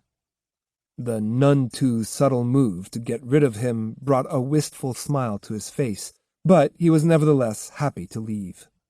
It would be far more pleasant to be alone with Akemi in a room with a warm kotatsu than to be drinking with this crew of ruffians. As soon as he was out of the room, the party began in earnest, and before long several singing girls of the class known locally as the Pride of Tosamagawa appeared in the garden outside the room. Their flutes and shamisen were old, of poor quality, and battered from use. "Why are you making so much noise?" one of the women asked saucily. "Did you come here to drink or to have a brawl?" The man who had appointed himself ringleader called back, "Don't ask foolish questions. Nobody pays money to fight. We called you in so we could drink and have some fun." "Well," said the girl tactfully, "I'm glad to hear that, but I do wish you'd be a little quieter." "If that's the way you want it, fine. Let's sing some songs." In deference to the feminine presence, several hairy shins were retracted under kimono skirts, and a few horizontal bodies became vertical. The music started, spirits rose, and the party gained momentum. It was in full swing when a young maid came in and announced that the man who had come in on the ship from Shikoku had arrived with his companion. "What'd she say? Somebody coming?" "Yeah, she said somebody named Toji's coming." "Great! Wonderful! Good old Toji's coming." "Who's Toji?" Toji's entrance with Oko did not interrupt the proceedings in the least. In fact, they were ignored. Having been led to believe the gathering was all for his sake, Toji was disgusted. He called back the maid who had shown them in and asked to be taken to Seijuro's room. But as they went into the hall, the ringleader, reeking of sake, staggered over and threw his arms around Toji's neck. "Hey, Toji!" he slurred. "Just get back? You must have been having a good time with Oko somewhere while we sat here waiting. No, that's not the thing to do." Toji tried unsuccessfully to shake him off. The man dragged him struggling into the room. In the process, he stepped on a tray or two, kicked over several sake jars, then fell to the floor, bringing Toji down with him. "My kerchief!" gasped Toji. His hand sped to his head. Too late. On his way down, the ringleader had snatched at the kerchief and now had it in his hand. With a collective gasp, all eyes looked straight at the spot where Toji's topknot should have been. "What happened to your head?" "Ah ha ha! That's some hairdo! Where did you get it?" Toji's face flushed blood red. Grabbing the kerchief and replacing it, he sputtered, "Oh, it's nothing. I had a boil." To a man, they doubled up with laughter. "He brought a boil back with him as a souvenir! Cover the vile spot! Don't talk about it! Show us!" It was obvious from the feeble jokes that nobody believed Toji, but the party went on, and no one had much to say about the topknot. The next morning, it was a different matter altogether. 10 o'clock found the same group assembled on the beach behind the inn, sober now and engaged in a very serious conference. They sat in a circle, some with shoulders squared, some with arms crossed, but all looking grim. "Any way you look at it, it's bad. The question is it true?" "I heard it with my own ears. Are you calling me a liar?"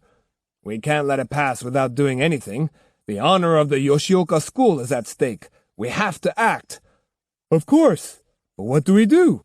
"Well, it's still not too late. We'll find the man with the monkey and cut off his topknot. We'll show him that it's not just Gion Toji's pride that's involved. It's a matter that concerns the dignity of the whole Yoshioka school. Any objections?"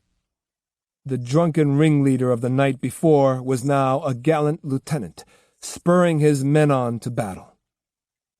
Upon awakening, the men had ordered the bath heated so as to wash away their hangovers, and while they were in the bath, a merchant had come in. Not knowing who they were, he told them about what had happened on the ship the day before. He furnished them with a humorous account of the cutting off of the topknot, and concluded his tale by saying that the samurai who had lost his hair claimed to be a leading disciple of the house of Yoshioka in Kyoto. All I can say is that if he really is, the house of Yoshioka must be in worse shape than anyone imagines. Sobering up fast, the Yoshioka disciples had gone looking for their wayward senior to question him about the incident. They soon discovered he had risen early, spoken a few words with Seijuro, and departed with Oko for Kyoto right after breakfast. This confirmed the essential accuracy of the story, but rather than pursue the cowardly Toji, they decided it would make better sense to find the unknown youth with the monkey and vindicate the Yoshioka name. Having agreed upon a plan at their seaside council of war, they now stood up, brushed the sand off their kimonos, and moved into action.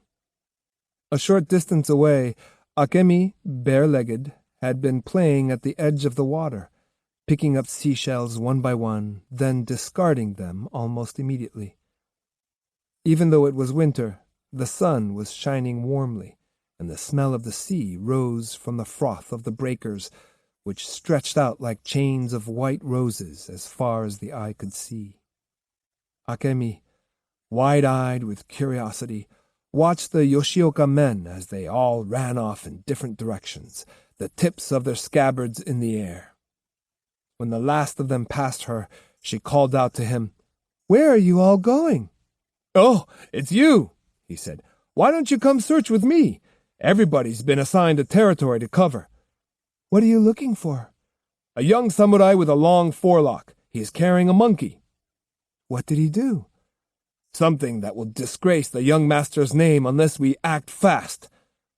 He told her what had happened, but failed to raise even a spark of interest. "You people are always looking for a fight," she said, disapprovingly. "It's not that we like to fight, but if we let him get away with this, it'll bring shame on the school, the greatest center of the martial arts in the country." "Oh, what if it does?" "Are you crazy?" "You men spend all your time running after the silliest things." "Huh?" He squinted at her suspiciously. "And what have you been doing out here all this time?" "Me?" She dropped her eyes to the beautiful sand around her feet and said, "I'm looking for seashells." "Why look for them? There are millions of them all over the place. It just goes to show you, women waste their time in crazier ways than men." "I'm looking for a very particular type of shell. It's called the seashell of forgetfulness." "Oh? And is there really such a shell?" "Yes, but they say you can only find it here on the shore at Sumiyoshi. Well, I'll bet there's no such thing. There is, too. If you don't believe it, come with me. I'll show you. She pulled the reluctant youth over to a row of pine trees and pointed to a stone on which an ancient poem was carved. Had I but the time, I'd find it on the Sumiyoshi shore. They say it comes there, the shell that brings oblivion to love. Proudly, Akemi said, "See? What more proof do you need?" "Ah, that's only a myth, one of those useless lies they tell in poetry." "But in Sumiyoshi they also have flowers that make you forget, and water, too." "Well, suppose it does exist. What magic will it work for you?" "It's simple. If you put one in your obi or sleeve, you can forget everything." The samurai laughed. "You mean you want to be more absent-minded than you already are?" "Yes, I'd like to forget everything. Some things I can't forget, so I'm unhappy in the daytime and lie awake nights. That's why I'm looking for it. Why don't you stay and help me look?" "This is no time for child's play," the samurai said scornfully, then, suddenly remembering his duty, flew off at full speed. When she was sad, Akemi often thought her problems would be solved if she could only forget the past and enjoy the present. Right now, she was hugging herself and wavering between holding on to the few memories she cherished and wanting to cast them out to sea. If there really were such a thing as a seashell of forgetfulness, she decided, she wouldn't carry it herself, but instead sneak it into Seijuro's sleeve. She sighed, imagining how lovely life would be if he would just forget all about her. The very thought of him turned her heart cold. She was tempted to believe he existed for the sole purpose of ruining her youth. When he importuned her with his wheedling protestations of love, she comforted herself by thinking of Musashi. But if Musashi's presence in her heart was at times her salvation, it was also a frequent source of misery, for it made her want to run away to escape into a world of dreams. Yet she hesitated to give herself up entirely to fantasy, knowing it was likely that Musashi had forgotten her completely. "Oh, if there was some way I could erase his face from my mind," she thought. The blue water of the inland sea looked suddenly tempting. Staring at it, she grew frightened. How easy it would be to run straight in and disappear. Her mother had no idea Akemi entertained such desperate thoughts, let alone Seijuro. All the people around her considered her a very happy creature, a little flippant perhaps, but nonetheless a bud still so far from blossoming that she couldn't possibly accept the love of a man. To Akemi, her mother and the men who came to the tea-house were something outside her own self. In their presence she laughed and joked, tinkled her bell and pouted as the occasion seemed to demand. But when she was alone, her sighs were care-filled and sullen. Her thoughts were interrupted by a servant from the inn. Spotting her by the stone inscription, he ran up and said, "Young lady, where have you been? The young master's been calling for you, and he's getting very worried." Back at the inn, Akemi found Seijuro all alone, warming his hands under the red quilt covering the kotatsu. The room was silent. In the garden, a breeze rustled through the withered pines. "Have you been out in this cold?" he asked. "What do you mean? I don't think it's cold. It's very sunny on the beach." "What have you been doing?" "Looking for seashells." "You act like a child." "I am a child." "How old do you think you'll be on your next birthday?" "It doesn't make any difference. I'm still a child. What's wrong with that?" "There's a great deal wrong with it. You ought to think about your mother's plans for you." "My mother? She's not thinking about me. She's convinced she's still young herself." "Sit down here." I don't want to. I'd get too hot. I'm still young, remember? Akemi! He seized her wrist and pulled her toward him. There's no one else here today. Your mother had the delicacy to return to Kyoto. Akemi looked at Seijiro's burning eyes. Her body stiffened. She tried unconsciously to back away, but he held her wrist tightly. Why are you trying to run away? He asked, accusingly. I'm not trying to run away. There's no one here now. It's a perfect opportunity, isn't it, Akemi? For what? Don't be so obstinate. We've been seeing each other for nearly a year. You know how I feel about you. Oko gave her permission long ago. She says you won't give in to me because I don't go about it the right way. So today, let's... Stop!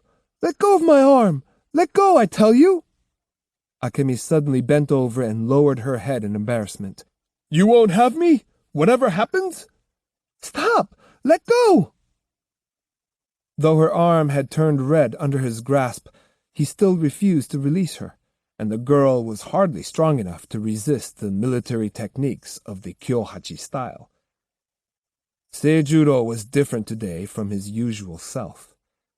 He often sought comfort and consolation in sake, but today he had drunk nothing. Why do you treat me this way, Akemi? Are you trying to humiliate me? I don't want to talk about it. If you don't let me go, I'll scream. Scream away. Nobody will hear you. The main house is too far away, and anyway, I told them we were not to be disturbed. I want to leave. I won't let you. My body doesn't belong to you. Is that the way you feel? You'd better ask your mother about that. I've certainly paid her enough for it. Well, my mother may have sold me, but I haven't sold myself. Certainly not to a man I despise more than death itself. What's that? Shouted Seijuro, throwing the red quilt over her head. Akemi screamed for all she was worth. Scream, you bitch! Scream all you want! Nobody's coming! On the shoji, the pale sunlight mingled with the restless shadow of the pines as though nothing had happened. Outside, all was quiet, save for the distant lapping of the waves and the chatter of the birds. Deep silence followed Akemi's muffled wails. After a time, Seijuro, his face deathly pale, appeared in the outer corridor, holding his right hand over his scratched and bleeding left hand. Shortly afterward, the door opened again with a bang, and Akemi emerged. With a cry of surprise, Seijuro, his hand now wrapped in a towel, moved as though to stop her, but not in time. The half-crazed girl fled with lightning speed. Seijuro's face creased worriedly, but he did not pursue her as she crossed the garden and went into another part of the inn. After a moment, a thin, crooked smile appeared on his lips. It was a smile of deep satisfaction. A Hero's Passing. Uncle Gon! What? Are you tired? Yes, a little. I thought so. I'm about walked out myself. But this shrine has splendid buildings, doesn't it? Say, isn't that the orange tree they call the secret tree of Wakamiya Hachiman? Seems to be.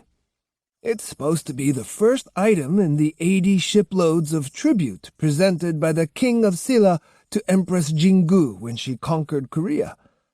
Look over there in the stable of the sacred horses. Isn't that a fine animal? It'd certainly come in first at the annual horse race in Kamo. You mean the white one? Yes. What does that signboard say? It says if you boil the beans used in the horse fodder and drink the juice, it'll keep you from crying or gritting your teeth at night. Do you want some? Uncle Gon laughed. Don't be silly. Turning around, he asked, What happened to Matahachi? He seems to have wandered off. Oh, there he is, resting by the stage for the sacred dances. The old lady lifted her hand and called to her son. If we go over that way, we can see the original great torii, but let's go to the high lantern first. Matahachi followed along lazily. Ever since his mother had collared him in Osaka, he'd been with them, walking. His patience was beginning to wear thin. 5 or 10 days of sightseeing might be all well and good, but he dreaded the thought of accompanying them to take their revenge. He had tried to persuade them that traveling together was a poor way to go about it, that it would be better for him to go and look for Musashi on his own.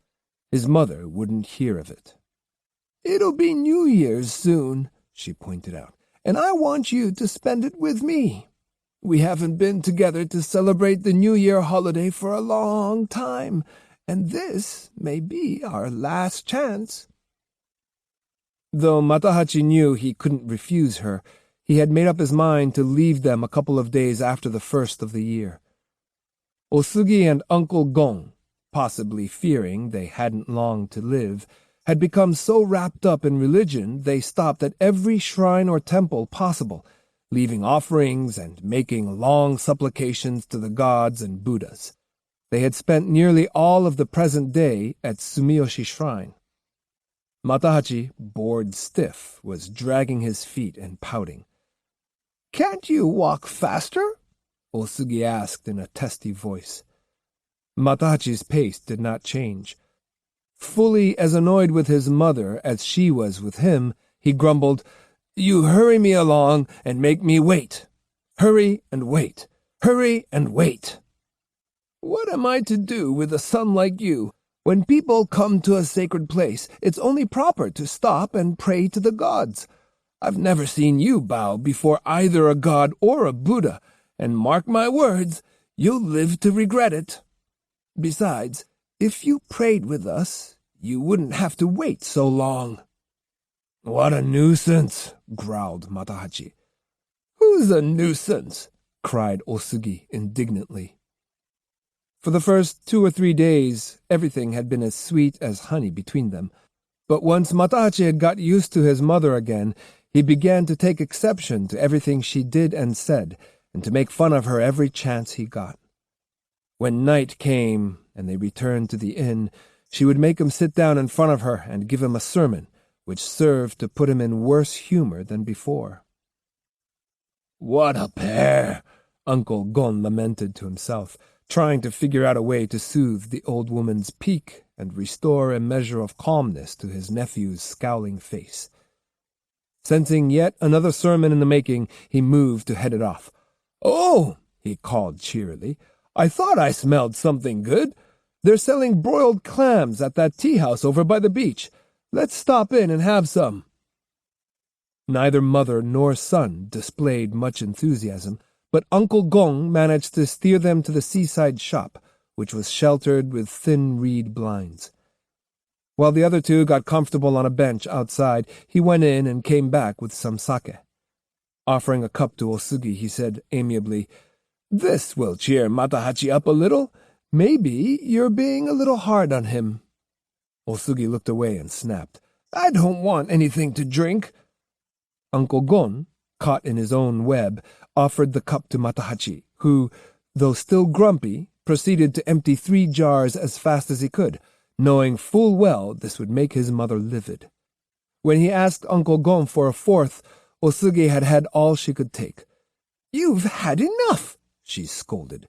"This isn't a picnic, and we didn't come here to get drunk. And you watch yourself too, Uncle Gon. You're older than Matahachi and should know better." Uncle Gon, as mortified as if only he had been drinking, tried to hide his face by rubbing his hands over it. "Yes, you're quite right," he said meekly. He got up and ambled off a few paces. Then it began in earnest, for Matahachi had struck at the roots of Otsugi's violent though brittle sense of maternal love and anxiety, and it was out of the question for her to wait until they returned to the inn. She lashed out furiously at him, not caring whether other people were listening. Matahachi stared at her with a look of sullen disobedience until she finished. "All right," he said. I take it you've made up your mind that I'm an ungrateful lout with no self-respect, right? Yes. What have you done up till now that shows any pride or self-respect? Well, I'm not as worthless as you seem to think, but then you wouldn't have any way of knowing that. Oh, I wouldn't, would I?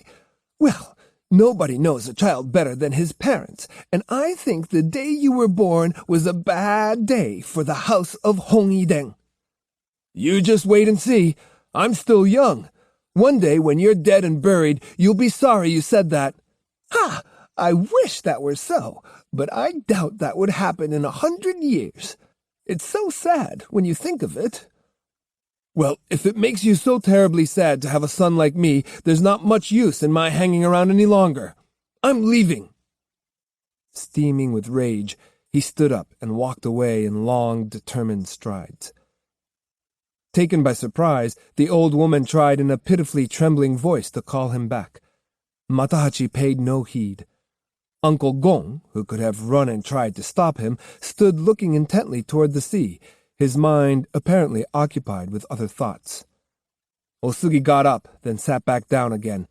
"Don't try to stop him," she said needlessly to Uncle Gon. "It's no use." Uncle Gon turned toward her, but instead of answering, said, "That girl out there is acting very funny. Wait here a minute." Almost before the words were out, he had chucked his hat under the eaves of the shop and headed like an arrow toward the water. "Idiot!" cried Osugi. "Where are you going? Matahachi's—" She chased after him, but about 20 yards from the shop, snagged her foot in a clump of seaweed and fell flat on her face. Mumbling angrily, she picked herself up, her face and shoulders covered with sand. When she caught sight of Uncle Gon again, her eyes opened like mirrors. "You old fool! Where are you going? Have you lost your mind?" she screamed. So excited that she looked as if she might be mad herself, she ran as fast as she could, following Uncle Gon's footsteps, but she was too late. Uncle Gon was already in up to his knees and pushing out farther. Enveloped in the white spray, he seemed almost in a trance. Still farther out was a young girl, feverishly making her way toward deep water. When he had first spotted her, she had been standing in the shadow of the pines, looking blankly at the sea. Then, suddenly, she sped across the sand and into the water, her black hair streaming out behind her. The water was now halfway up to her waist, and she was rapidly approaching the point where the bottom fell off sharply. As he neared her, Uncle Gon called out frantically, but she pressed on. Suddenly, with an odd sound, her body disappeared, leaving a swirl on the surface. "Crazy child!" cried Uncle Gon. "Are you determined to kill yourself?" Then he himself sank below the surface with a glug.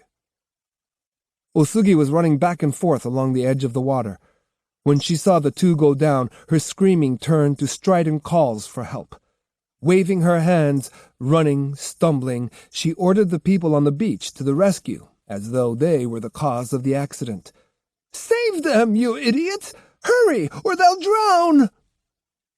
Minutes later, some fishermen brought the bodies in and laid them on the sand. "A love suicide?" asked one. "Are you joking?" said another, laughing. Uncle Gon had caught hold of the girl's obi and was still holding it, but neither he nor she was breathing.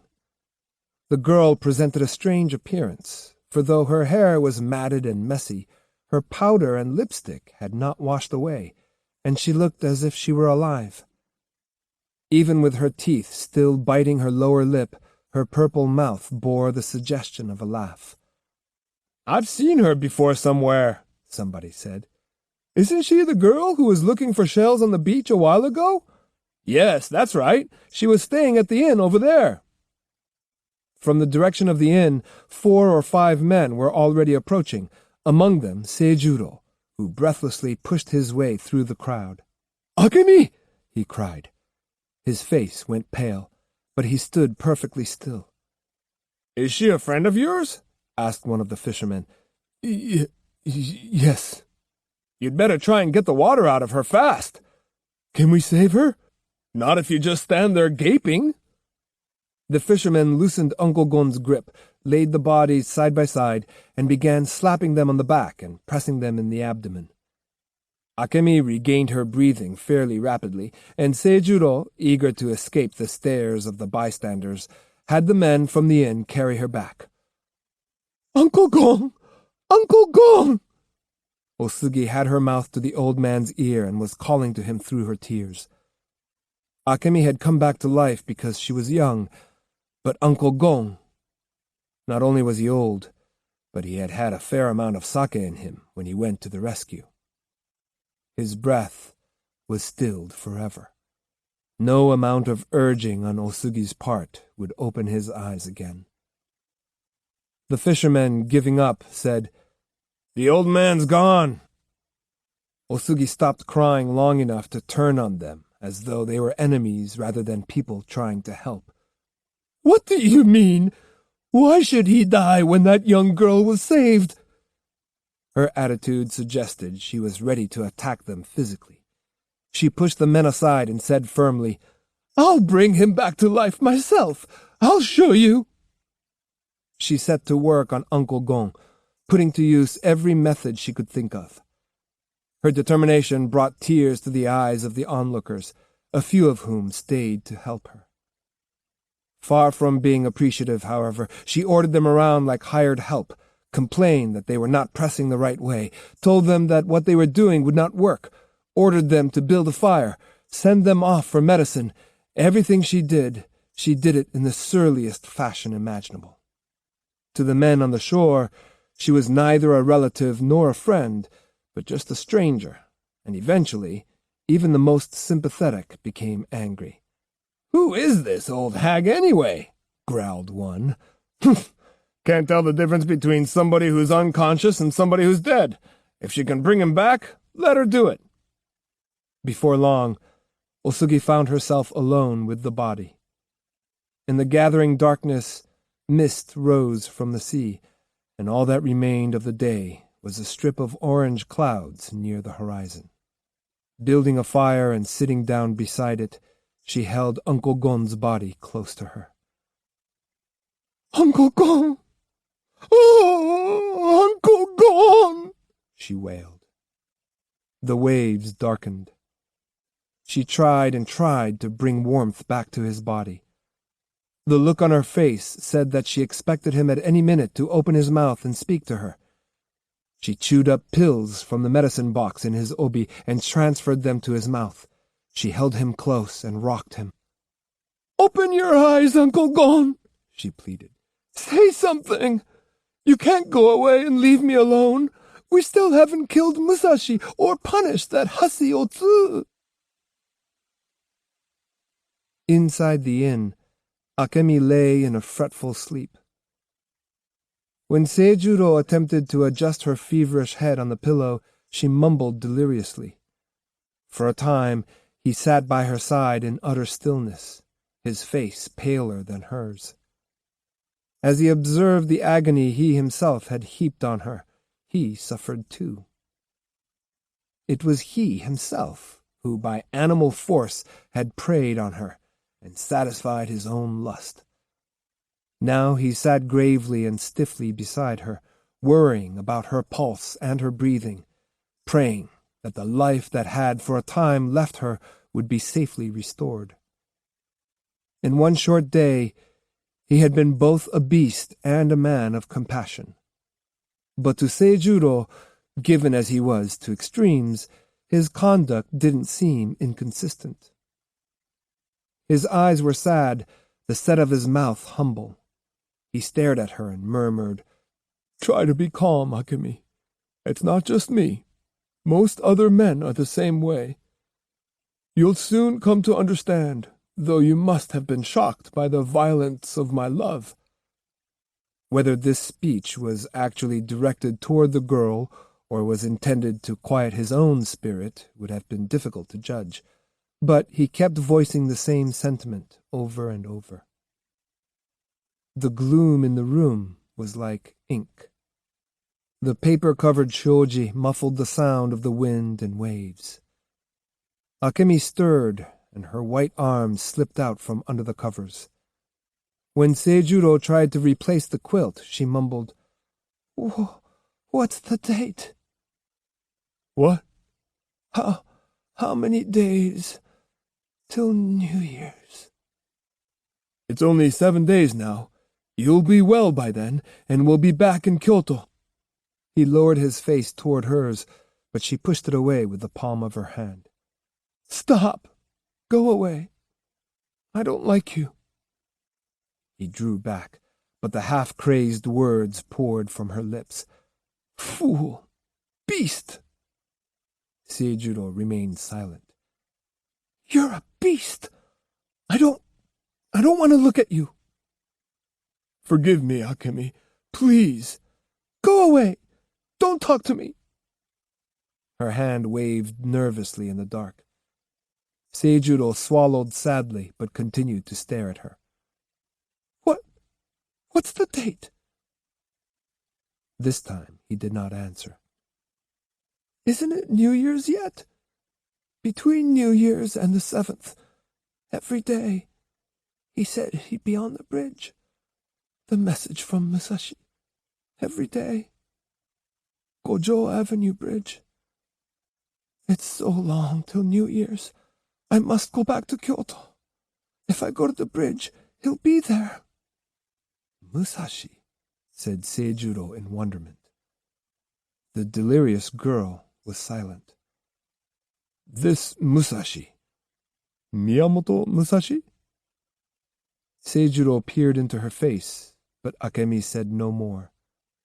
Her blue eyelids were closed. She was fast asleep. Dried pine needles tapped against the shoji. A horse whinnied. A light appeared beyond the partition, and a maid's voice said, "The young master is in here." Seijuro hastily went into the adjoining room, carefully shutting the door behind him. "Who is it?" he asked. "I'm in here." "Ueda Ryohei," came the answer. Clad in full travel garb and covered with dust, Ryohei came in and sat down. While they exchanged greetings, Seijuro wondered what could have brought him here. Since Ryohei, like Toji, was one of the senior students and was needed at home, Seijuro would never have brought him on a spur-of-the-moment excursion. "Why have you come? Has something happened in my absence?" asked Seijuro. "Yes, and I must ask you to return immediately." "What is it?"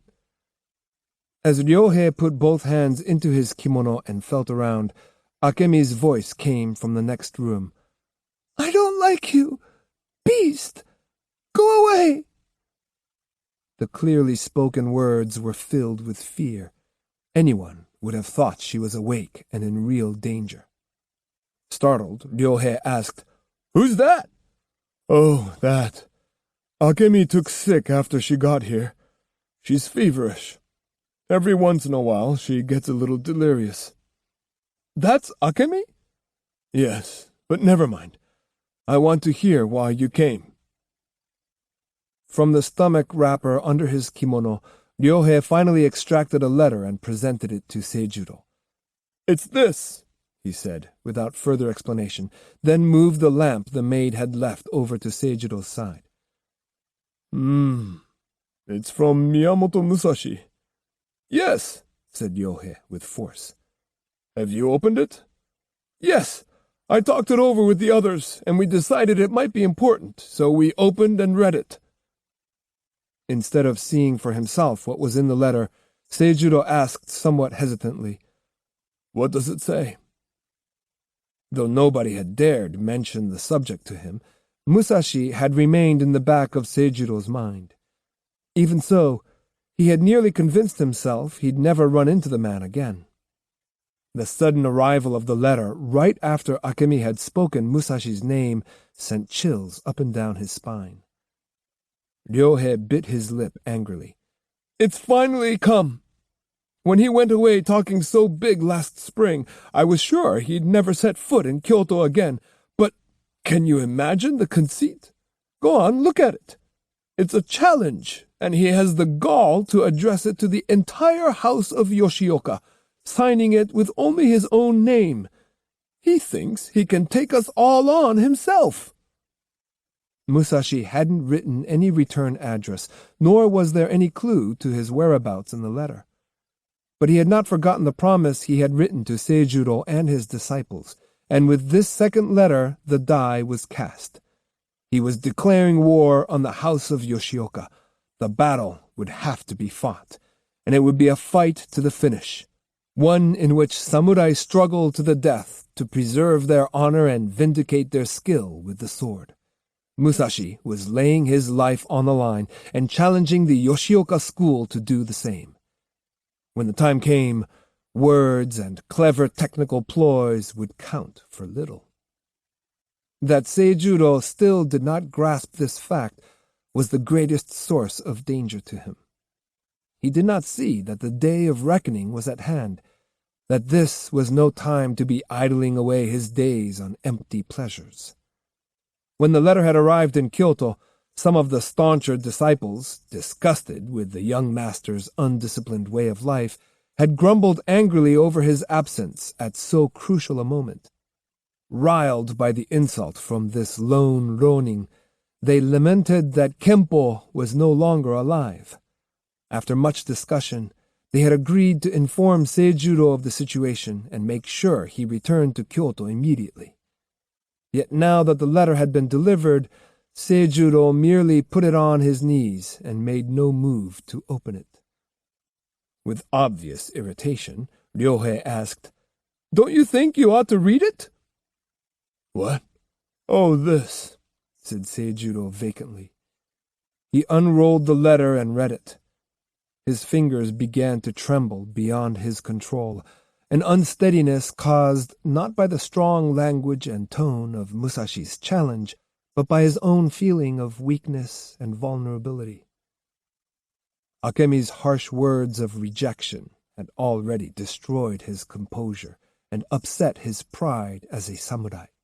He had never before felt so powerless. Musashi's message was simple and straightforward. "Have you been in good health since I last wrote? In accordance with my previous promise, I am writing to ask where, on what day, and at what hour we will meet. I have no particular preference and am willing to hold our promised match at the time and place designated by you. I request that you post a sign by the bridge at Gojo Avenue giving me your reply sometime before the 7th day of the new year.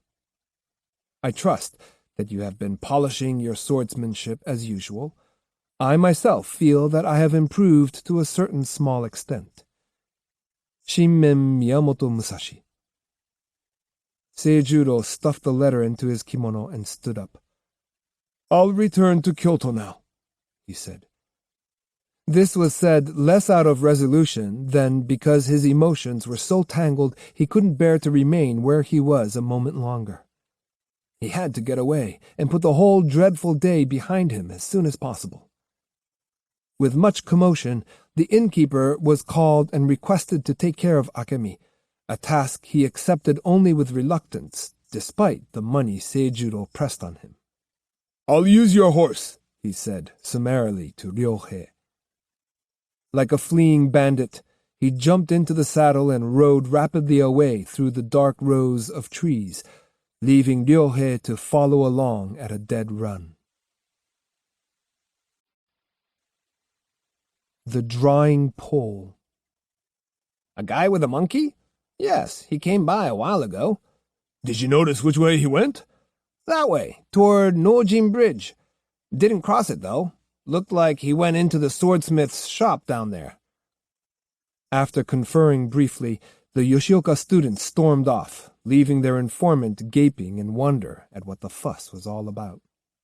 Although it was just past closing time for the shops along the east moat, the sword shop was still open. One of the men went in, consulted with the apprentice, and emerged shouting, "Tenma! He's headed toward Tenma!" And away they raced.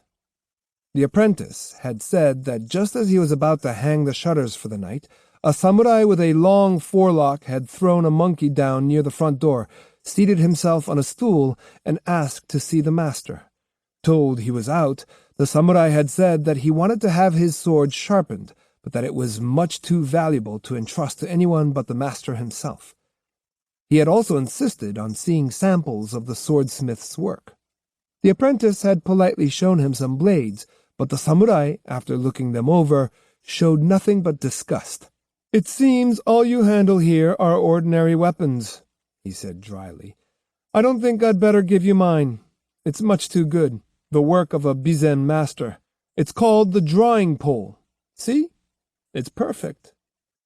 He had then held it up with obvious pride. The apprentice, amused by the young man's boasting, mumbled that the only remarkable features of the sword seemed to be its length and its straightness. The samurai, apparently offended, abruptly stood up and asked directions to the Tenma Kyoto ferry landing. "I'll have my sword taken care of in Kyoto," he snapped. "All the Osaka swordsmiths I've visited seem to deal only in junk for ordinary foot soldiers. Sorry to have bothered you." With a cold look in his eye, he had departed. The apprentice's story infuriated them all the more, as fresh evidence of what they already considered to be the young man's excessive conceit. It was clear to them that cutting off Gion Toji's topknot had made the braggart cockier than ever. "That's our man for sure. We've got him now. He's as good as caught." The men continued their pursuit, not once stopping to rest, even when the sun began to set. Nearing the dock at Tenma, someone exclaimed, "We've missed it!" referring to the last boat of the day. "That's impossible." "What makes you think we've missed it?" another asked. "Can't you see? Down there," said the first man, pointing to the wharf. "The tea shops are piling up their stools. The boat must have already pulled out." For a moment, they all stood stock still, the wind gone from their sails. Then, on making inquiries, they found that the samurai had indeed boarded the last boat. They also learned it had just left and wouldn't be docking at the next stop, Toyosaki, for some time. The boats going upstream toward Kyoto were slow. They would have plenty of time to catch it at Toyosaki without even hurrying. Knowing this, they took their time over tea, rice cakes, and some cheap sweets before setting off at a brisk pace up the road along the riverbank. Ahead, the river looked like a silver snake winding away into the distance. The Nakatsu and Tenma rivers joined to form the Yodo, and near this fork a light flickered midstream. "It's the ship!" one man shouted. The seven became animated and soon forgot the piercing cold. In the bare fields by the road, dry rushes covered with frost glittered like slender steel swords. The wind seemed laden with ice. As the distance between themselves and the floating light narrowed, they were able to see the boat quite clearly. Soon one of the men, without thinking, shouted, "Hey there! Slow down!" "Why?" came a response from on board. Annoyed at having attention drawn to themselves, his companions chided the loudmouth. The boat was stopping at the next landing anyway. It was sheer stupidity to give advance warning. Now that they had, however, everyone agreed that the best thing to do would be to make their demand for the passenger then and there. "There's only one of him, and if we don't challenge him outright, he may get suspicious, jump overboard, and escape." Keeping pace with the boat, they again called out to those on board. An authoritative voice, undoubtedly the captain's, demanded to know what they wanted. "Bring the boat to the bank!" "What, are you crazy?" came the reply, accompanied by raucous laughter. "Land here!" "Not on your life!" "Then we'll be waiting for you at the next landing. We have some business with a young man you've got on board. Wears a forelock and has a monkey. Tell him if he has any sense of honor, he'll show himself, and if you let him get away, we'll drag every one of you ashore." "Captain, don't answer them," pleaded a passenger. "Whatever they say, just ignore it," counseled another. "Let's go on to Moriguchi. There are guards there." Most of the passengers were huddled in fear and talking in subdued tones. The one who had spoken so jauntily to the samurai on shore a few minutes earlier now stood mute.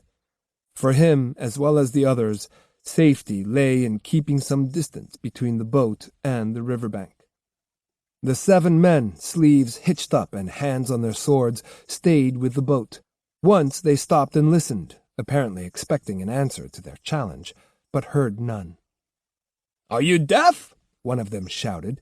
"We told you to tell that young braggart to come to the rail." "Do you mean me?" bellowed a voice from the boat. "He's there all right, and brazen as ever." While the men pointed their fingers and squinted toward the boat, the murmuring of the passengers grew frenzied. To them, it looked as though the men on the shore might at any moment leap onto the deck. The young man with the long sword stood firmly poised on the gunwale, his teeth shining like white pearls in the reflected moonlight. "There's no one else on board with a monkey, so I suppose it's me you're looking for. Who are you, freebooters down on your luck? A troupe of hungry actors?" "You still don't know who you're talking to, do you, monkey man? Watch your tongue when you address men from the house of Yoshikawa." As the shouting match intensified, the boat neared the dike at Kema, which had both mooring posts and a shed. The 7 ran forward to seal off the landing, but no sooner reached it than the boat stopped mid-river and began turning around in circles. The Yoshikawa men grew livid. "What do you think you're doing?" "You can't stay out there forever. Come in, or we'll come out after you." The threats continued unabated till the prow of the boat began to move toward the bank. A voice roared through the cold air. "Shut up, you fools! We're coming in! Better get ready to defend yourselves!" Despite the other passengers' pleas, the young man had seized the boatman's pole and was bringing the ferry in. The 7 samurai immediately assembled around where the prow would touch shore, and watched the figure poling the boat grow larger as he neared them. But then suddenly the boat's speed picked up, and he was upon them before they knew it. As the hull scraped bottom, they fell back, and a dark, round object came sailing across the reeds and locked itself around one man's neck. Before realizing it was only the monkey, they had all instinctively drawn their swords and sliced through the empty air around them. To disguise their embarrassment, they shouted impatient orders at one another. Hoping to stay out of the fray, the passengers huddled in a corner of the boat. The mayhem among the 7 on the bank was encouraging, if somewhat puzzling, but no one yet dared to speak. Then, in an instant, all heads turned with a gasp as the boat's self-appointed pilot rammed his pole into the riverbed and vaulted, more lightly than the monkey, over the rushes to shore. This caused even greater confusion, and without pausing to regroup, the Yoshikawa men scampered toward their enemy in single file. This couldn't have put him in a better position to defend himself. The first man had already advanced too far to turn back when he realized the stupidity of his move. At that moment, every martial skill he'd ever learned deserted him. It was all he could do to bare his teeth and wave his sword erratically in front of him. The handsome young man, aware of his psychological advantage, seemed to grow in stature. His right hand was behind him on his sword hilt, and his elbow protruded above his shoulder. "So, you're from the Yoshikawa school, are you? That's good. I feel as if I know you already. One of your men was kind enough to allow me to remove his topknot. Apparently, that wasn't enough for you. Have you all come for a haircut? If you have, I'm sure I can oblige you. I'm having this blade sharpened soon anyway, so I don't mind putting it to good use." As the declaration ended, the drawing pole split first the air and then the cringing body of the nearest swordsman. Seeing their comrades slain so easily paralyzed their brains. One by one they backed into one another in retreat like so many colliding balls. Taking advantage of their obvious disorganization, the attacker swung his sword sideways at the next man, delivering a blow so solid it sent him tumbling with a shriek into the rushes. The young man glared at the remaining 5, who had in the meantime arranged themselves around him like flower petals. Reassuring each other that their present tactic was foolproof, they regained their confidence to the point of taunting the young man again. But this time their words had a tremulous, hollow ring. Finally, with a loud battle cry, one of the men sprang forward and swung. He was sure he had made a cut. In fact, his sword point fell short of its target by 2 full feet and finished its arc by clanging loudly against the rock. The man fell forward, leaving himself wide open. Rather than slay such easy prey, the young man leaped sideways and swung at the next man over. While a death scream still rang through the air, the other 3 took to their heels. The young man, looking murderous, stood holding his sword with both hands. "Cowards!" he shouted. "Come back and fight! Is this the Yoshioka style you boast of? To challenge a person and then run away? No wonder the house of Yoshioka has become a laughingstock." To any self-respecting samurai, such insults were worse than being spat on, but the young man's former pursuers were too busy running to care. Just then, from the vicinity of the dike, the sound of a horse's bells rang out. The river and the frost in the fields reflected enough light for the young man to make out a form on horseback and another running along behind. Though frosty breath steamed from their nostrils, they seemed oblivious of the cold as they sped along. The 3 fleeing samurai nearly collided with the horse as his rider brutally reined him up short. Recognizing the 3, Seijuro scowled furiously. "What are you doing here?" he barked. "Where are you running to?" It's the young master," one of them stammered. Ueda Ryohei, appearing from behind the horse, lit into them. "What's the meaning of this? You're supposed to be escorting the young master, you pack of fools. I suppose you were too busy getting yourselves into another drunken brawl." The 3, rattled but righteously indignant, spilled out the story of how, far from being in a drunken fight, they had been defending the honor of the Yoshioka school and its master, and how they had come to grief at the hands of a young but demonic samurai. "Look!" cried one of them. "He's coming this way!" Terrified eyes watched the approaching enemy. "Quiet down!" Ryohei ordered in a disgusted voice. "You talk too much. Fine ones you are to protect the honor of the school. We'll never be able to live down that performance. Stand aside. I'll take care of him myself." He took a challenging stance and waited. The young man rushed toward them. "Stand and fight!"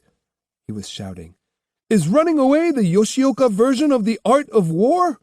I personally don't want to kill you, but my drawing pull's still thirsty. The least you can do, cowards that you are, is leave your heads behind." He was running along the dike with enormous, confident strides, and seemed likely to leap right over the head of Ryohei, who spat on his hands and re-gripped his sword with resolution. At the moment the young man flew by, Ryohei uttered a piercing cry, raised his sword over the young man's gold-colored coat, brought it down fiercely, and missed. Halting instantly, the young man turned around, crying, "What's this? A new one?" As Ryohei stumbled forward with the momentum of his swing, the young man swiped viciously at him. In all his life, Ryohei had never seen such a powerful stroke, and although he managed to dodge it just in time, he plunged head first into the paddy field below.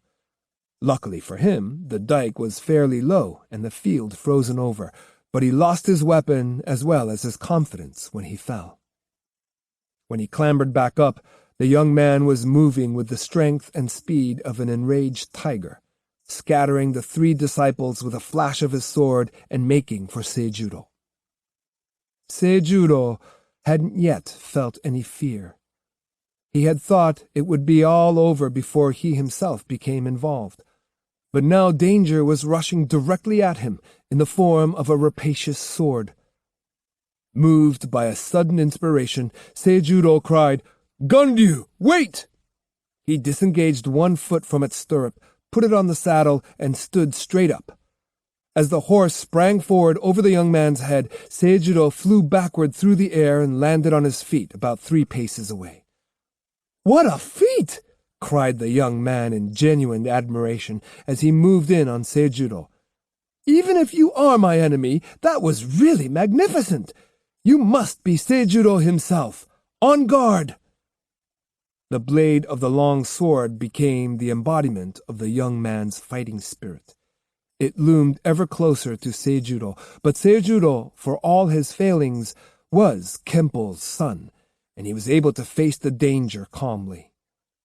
Addressing the young man confidently, he said, "You're Sasaki Kojiro from Iwakuni. I can tell. It is true, as you surmise, that I am Yoshioka Seijuro. However, I have no desire to fight you. If it's really necessary, we can have it out some other time. Right now, I'd just like to find out how all this came about.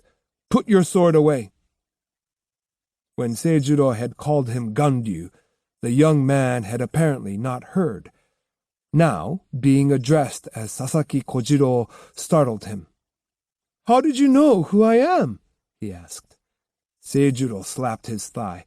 "I knew it! I was only guessing, but I was right."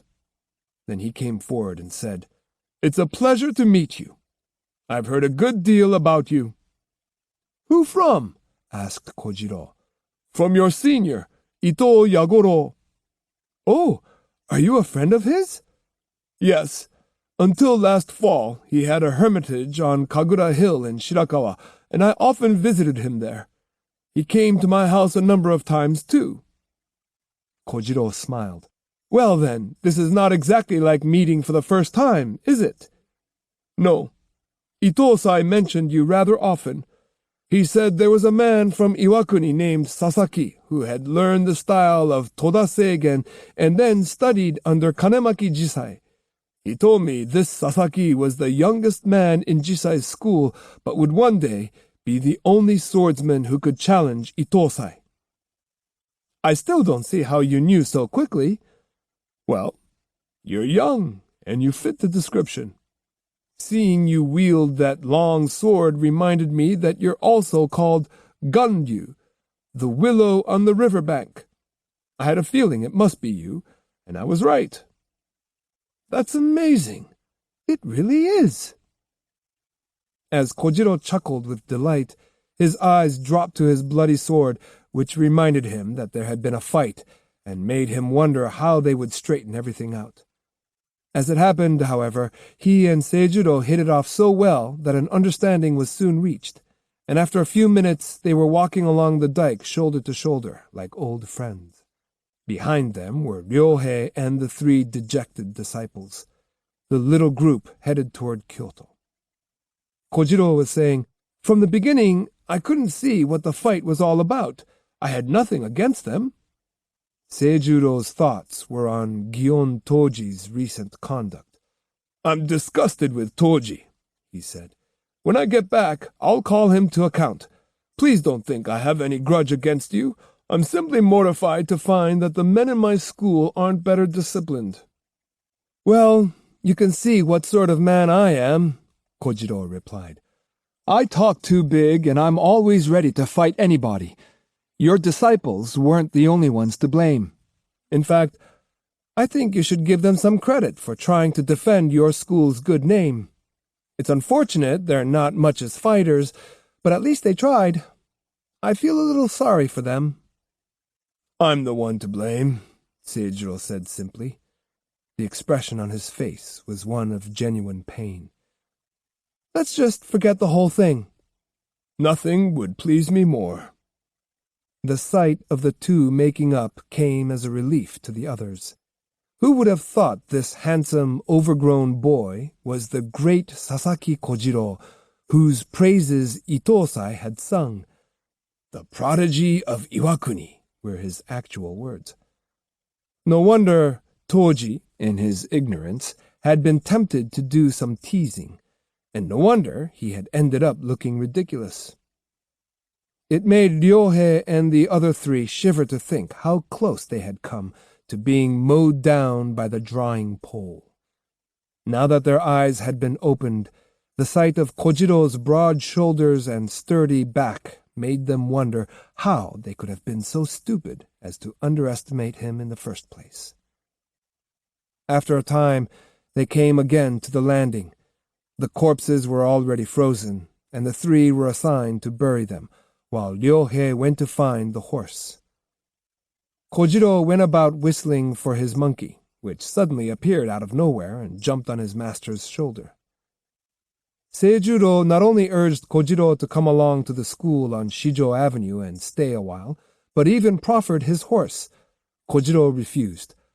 "That wouldn't be right," he said, with unaccustomed deference. "I'm just a young ronin, and you're the master of a great school, the son of a distinguished man, the leader of hundreds of followers." Taking hold of the bridle, he continued, "Please, you ride. I'll just hold on to this. It's easier to walk that way. If it's really all right for me to go with you, I'd like to accept your offer and stay with you in Kyoto for a time." Seijuro, with equal cordiality, said, "Well then, I'll ride for now, and when your feet get tired, we can change places." Seijuro, faced with the certain prospect of having to fight Miyamoto Musashi at the beginning of the new year, was reflecting that it was not a bad idea to have a swordsman like Sasaki Kojiro around. Eagle Mountain. In the 1550s and 1560s, the most famous master swordsmen in eastern Japan were Tsukahara Bokuden and Lord Koizumi of Ise, whose rivals in central Honshu were Yoshioka Kempo of Kyoto and Yagyu Muneyoshi of Yamato. In addition, there was Lord Kitabatake Tomonori of Kuwana, a master of the martial arts and an outstanding governor. Long after his death, the people of Kuwana spoke of him with affection, since to them he symbolized the essence of good government and prosperity. When Kitabatake studied under Bokuden, the latter passed on to him his supreme swordsmanship, his most secret of secret methods. Bokuden's son, Tsukahara Hikoshiro, inherited his father's name and estate, but had not been bequeathed his secret treasure. It was for this reason that Bokuden's style spread not in the east, where Hikoshiro was active, but in the Kuwana region, where Kitabatake ruled. Legend has it that after Bokuden's death, Hikoshiro came to Kuwana and tried to trick Kitabatake into revealing the secret method to him. "My father," he allegedly claimed, "long ago taught it to me, and I'm told he did the same with you. But lately I've been wondering whether what we were taught was in fact the same thing. Since the ultimate secrets of the way are our mutual concern, I think we should compare what we've learned. Don't you?" Though Kitabatake immediately realized Bokuden's heir was up to no good, he quickly agreed to a demonstration. But what Hikoshiro then became privy to was only the outward form of the supreme swordsmanship, not its innermost secret. As a result, Kitabatake remained the sole master of the true Bokuden style, and to learn it, students had to go to Kuwana. In the east, Hikoshiro passed on, as genuine, the spurious hollow shell of his father's skill, its form without its heart. Or such, in any case, was the story told to any traveler who happened to set foot in the Kuwana region. It was not a bad story, as such stories go, and being based on fact, it was both more plausible and less inconsequential than most of the myriad local folk tales people told to reaffirm the uniqueness of their beloved towns and provinces. Musashi, descending Tarusuka Mountain on his way from the castle town of Kuwana, heard it from his groom. He nodded and said politely, "Really? How interesting." It was the middle of the last month of the year, and though the Ise climate is relatively warm, the wind blowing up into the pass from Nako Inlet was cold and biting. He wore only a thin kimono, a cotton undergarment and a sleeveless cloak, clothing too light by any standard, and distinctly dirty as well. His face was not so much bronzed as blackened from exposure to the sun. Atop his weather-beaten head, his worn and frayed basket hat looked absurdly superfluous. Had he discarded it along the road, no one would have bothered to pick it up. His hair, which could not have been washed for many days, was tied in back but still managed to resemble a bird's nest. And whatever he had been doing for the past 6 months had left his skin looking like well-tanned leather. His eyes shone pearly white in their cold, dark setting. The groom had been worrying ever since he took on this unkempt rider. He doubted he would ever receive his pay, and was certain he would see no return fare from their destination deep in the mountains. "Sir," he said somewhat timidly. "We'll reach Yokkaichi a little before noon, and Kameyama by evening, but it'll be the middle of the night before we get to the village of Uji." "Is that all right?" Musashi was more interested in the view of the inlet than in talking, and the groom, tried though he did, could elicit no more response than a nod and a non-committal He tried again. "Uji's nothing but a little hamlet about 8 miles into the mountains from the ridge of Mount Suzuka. How do you happen to be going to a place like that?" "I'm going to see someone." "There's nobody there but a few farmers and woodcutters."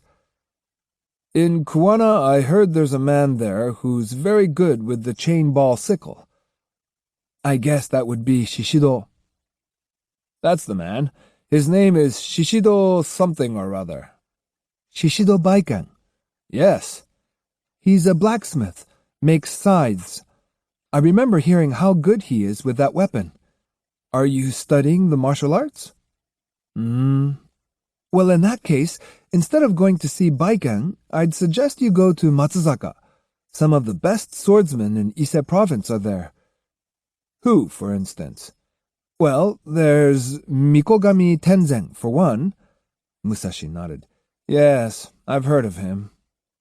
He said no more, leaving the impression that he was quite familiar with Mikogami's exploits.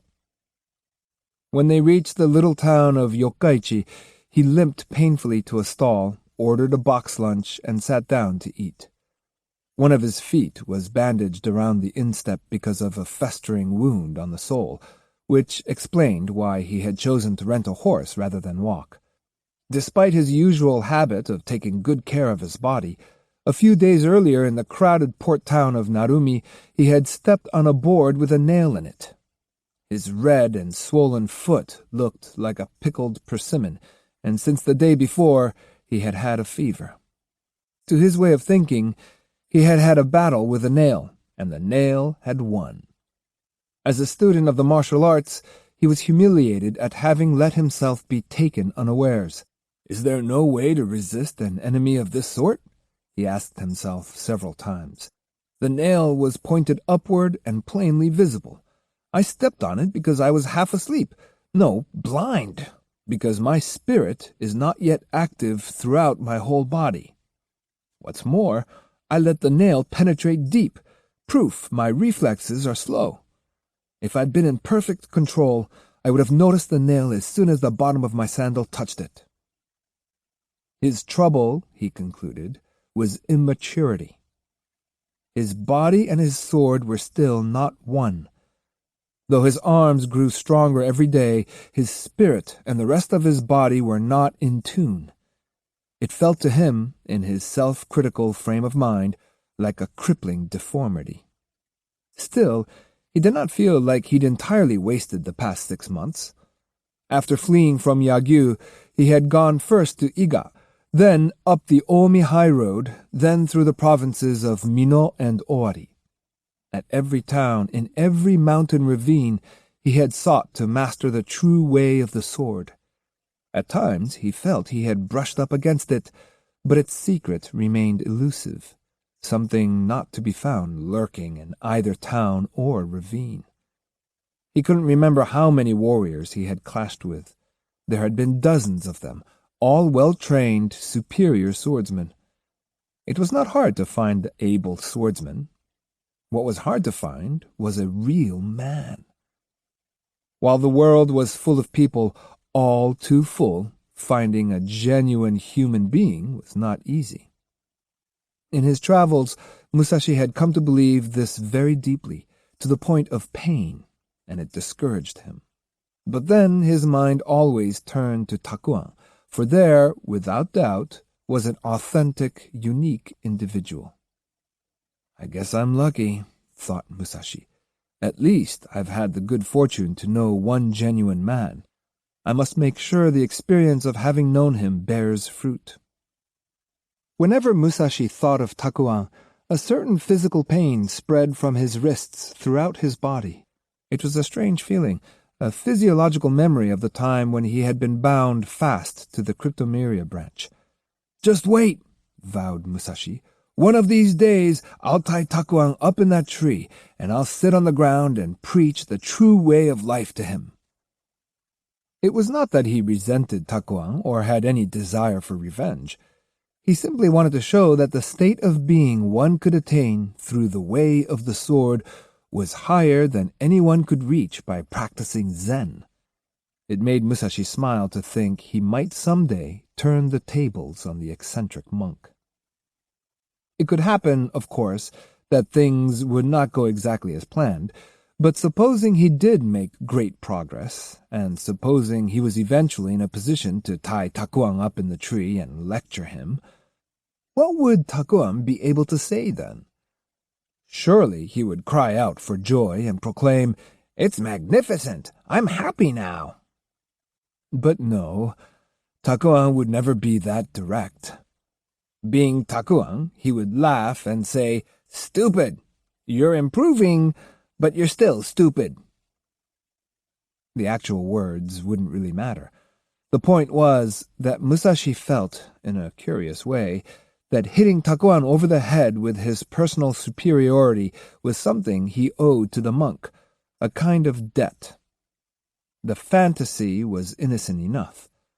Musashi had set out upon a way of his own and was discovering day by day how infinitely long and difficult the path to true humanity is.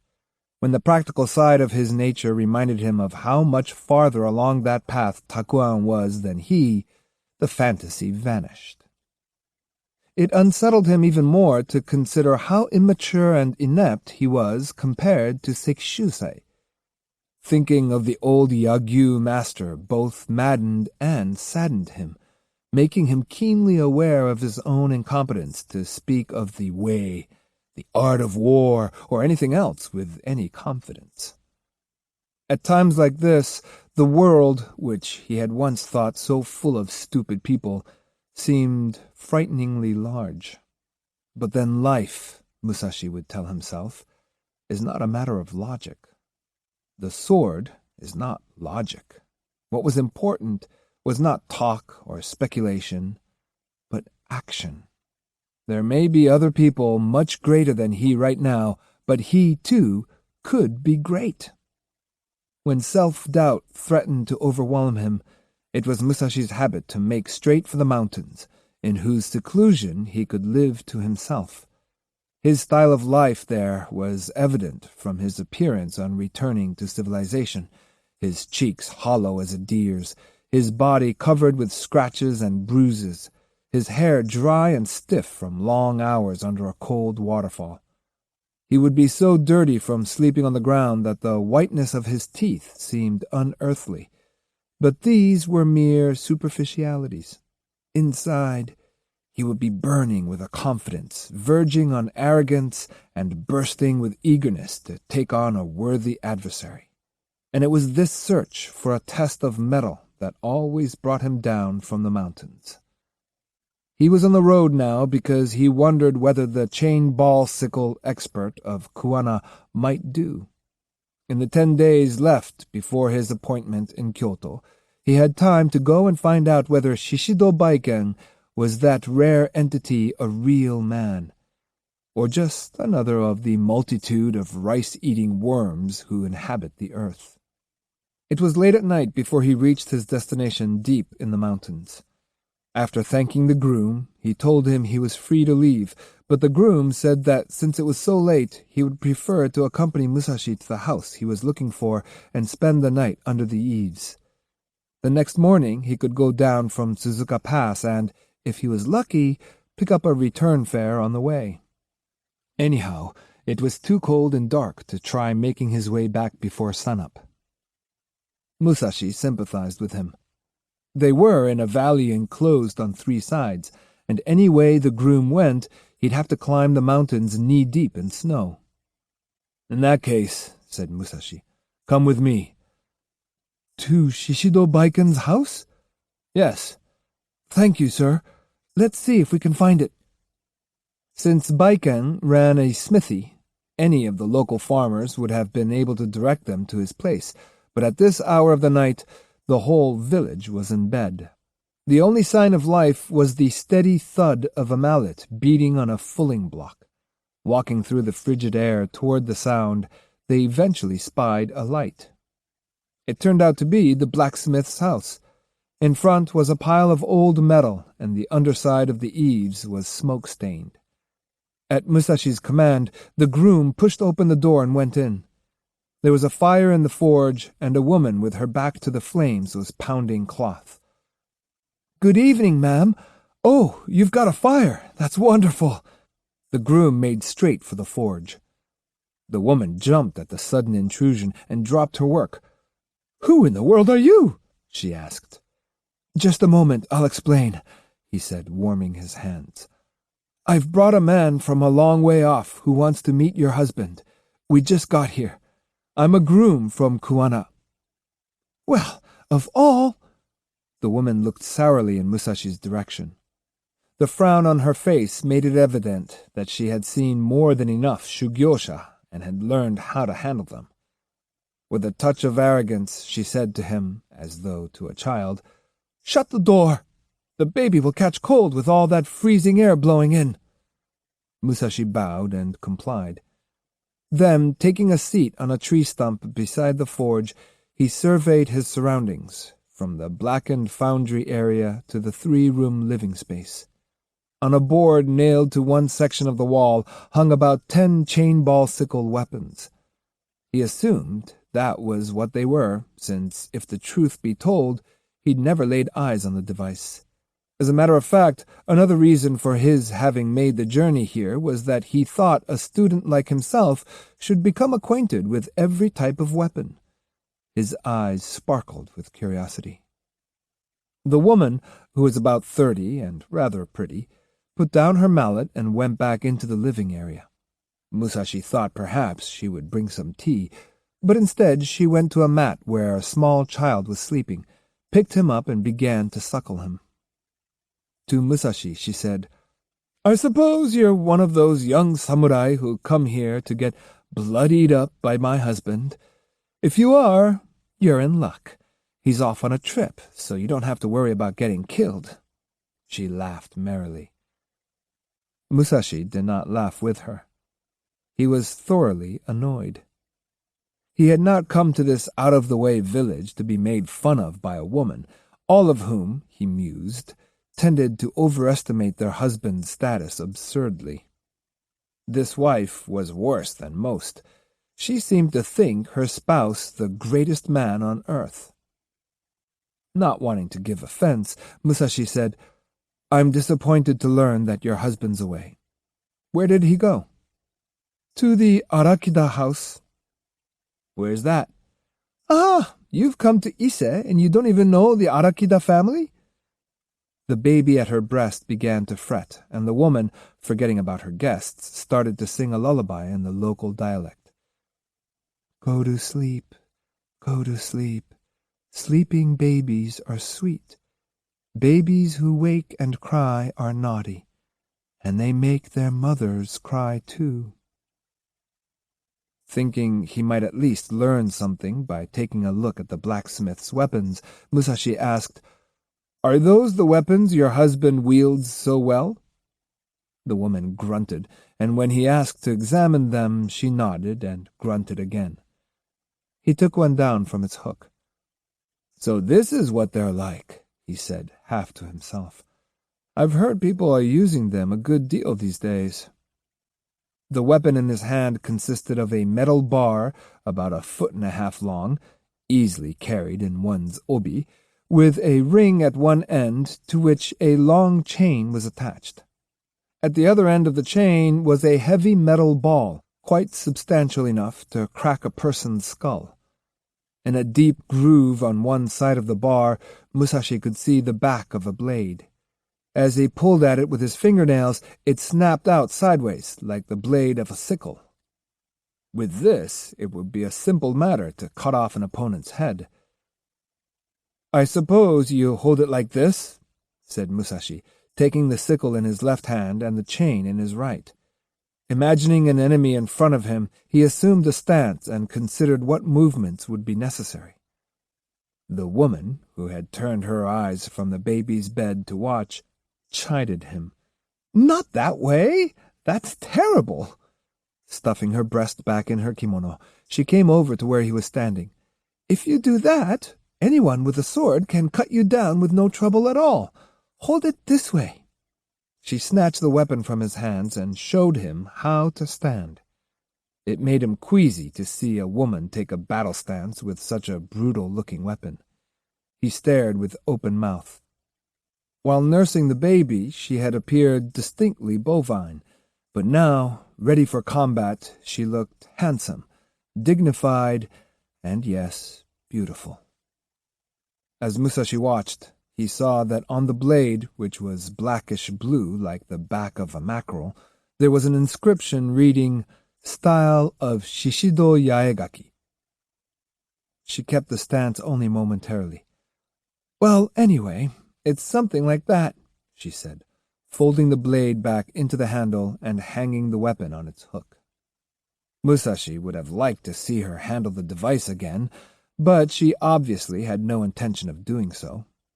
After clearing up the fulling block, she clattered about near the sink, evidently washing pots or preparing to cook something.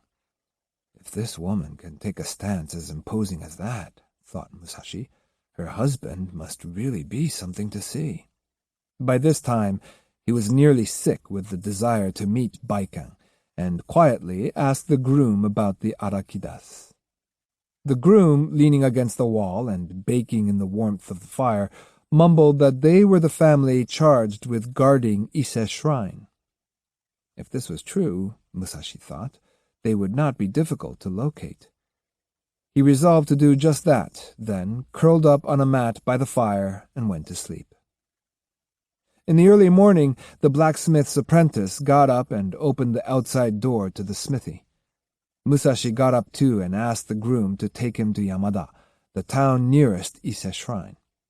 The groom, satisfied because he'd been paid the day before, agreed at once.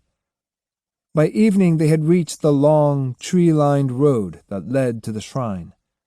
The tea shops looked particularly desolate, even for winter. There were few travelers, and the road itself was in poor condition. A number of trees blown down by autumn storms were still lying where they had fallen. From the inn in Yamada, Musashi sent a servant to inquire at the Arakida house whether Shishido Baiken was staying there. A reply came saying that there must be some mistake. No one of that name was there. In his disappointment, Musashi turned his attention to his injured foot, which had swollen up considerably overnight. He was exasperated, for only a few days remained before he was due in Kyoto. In the letter of challenge he had sent to the Yoshioka school from Nagoya, he had given them the choice of any day during the first week of the new year. He couldn't very well beg off now because of a sore foot, and besides, he had promised to meet Matahachi at the Gojo Avenue Bridge. He spent the whole of the next day applying a remedy he had once heard about. Taking the dregs left after making bean curd, he put them in a cloth sack, squeezed the warm water out, and soaked his foot in it. Nothing happened, and to make matters worse, the smell of the bean curd was nauseating. As he fretted over his foot, he bemoaned his stupidity in making this detour to Ise. He should have gone to Kyoto straight away. That night, with his foot wrapped up under the quilt, his fever shot higher, and the pain became unendurable. The next morning, he desperately tried more prescriptions, including smearing on some oily medicine given him by the innkeeper, who swore his family had used it for generations. Still, the swelling did not go down. The foot began to look to Musashi like a large, bloated wad of bean curd and felt as heavy as a block of wood. The experience set him to thinking. He had never in his life been bedridden for 3 days.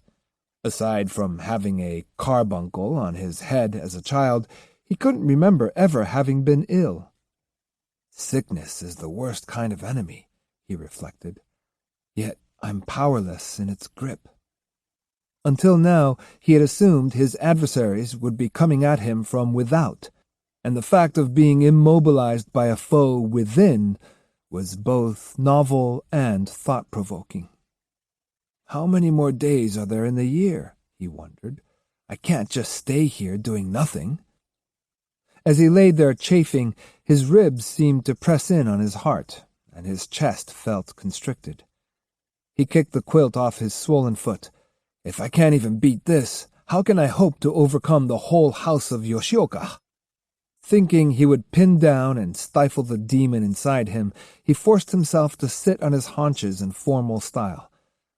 It was painful, excruciatingly so.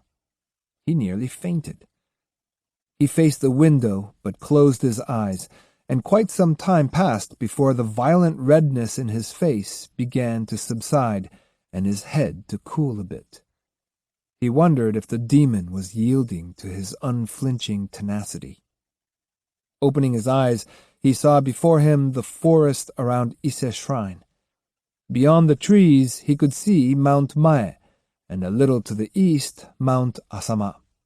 Rising above the mountains between these two was a soaring peak that looked down its nose at its neighbors and stared insolently at Musashi.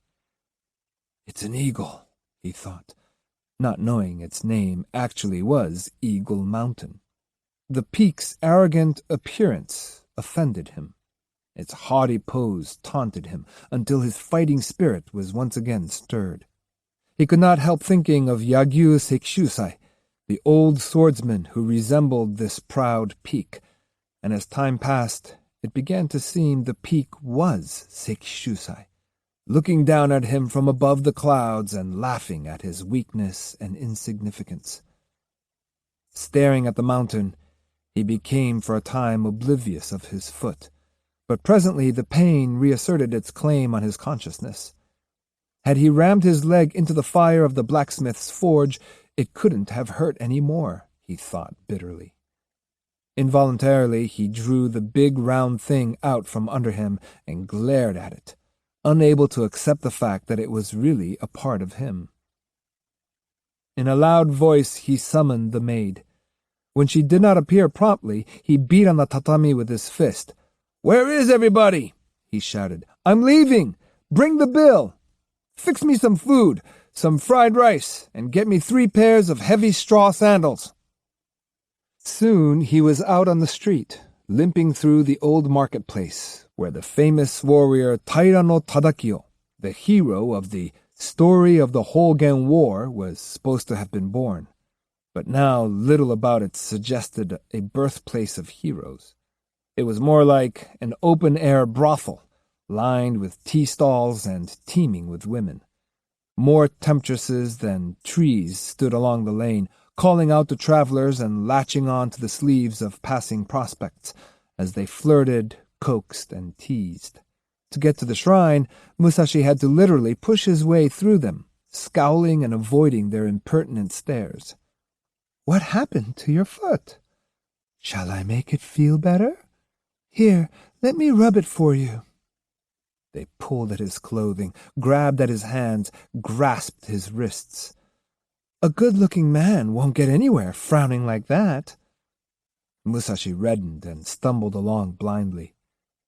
Utterly without defense against this kind of attack, he apologized to some and made polite excuses to others, which only made the women titter. When one of them said he was as cute as a baby panther, the assault of the whitened hands intensified. Finally, he gave up all pretense of dignity and ran, not even stopping to retrieve his hat when it flew off. The giggling voices followed him through the trees outside the town. It was impossible for Musashi to ignore women, and the frenzy their pawing hands aroused in him took long to subside. The mere memory of the scent of pungent white powder would set his pulse racing, and no amount of mental effort could calm it. It was a greater threat than an enemy standing with sword drawn before him. He simply did not know how to cope with it. Later, his body burning with sexual fire, he would toss and turn all night. Even innocent Otsu sometimes became the object of his lustful fantasies. Today he had his foot to take his mind off the women, but running from them when he was barely able to walk, he might as well have been crossing a bed of molten metal. At every other step, a stab of anguish shot to his head from the sole of his foot. His lips reddened, his hands grew as sticky as honey, and his hair smelled acrid from sweat. Just lifting the injured foot took all the strength he could muster. At times he felt as if his body would suddenly fall apart. Not that he had any illusions. He knew when he left the inn that this would be torture, and he intended to survive it. Somehow he managed to stay in control, cursing under his breath each time he dragged the wretched foot forward. Crossing the Isuzu River and entering the precincts of the inner shrine brought a welcome change of atmosphere.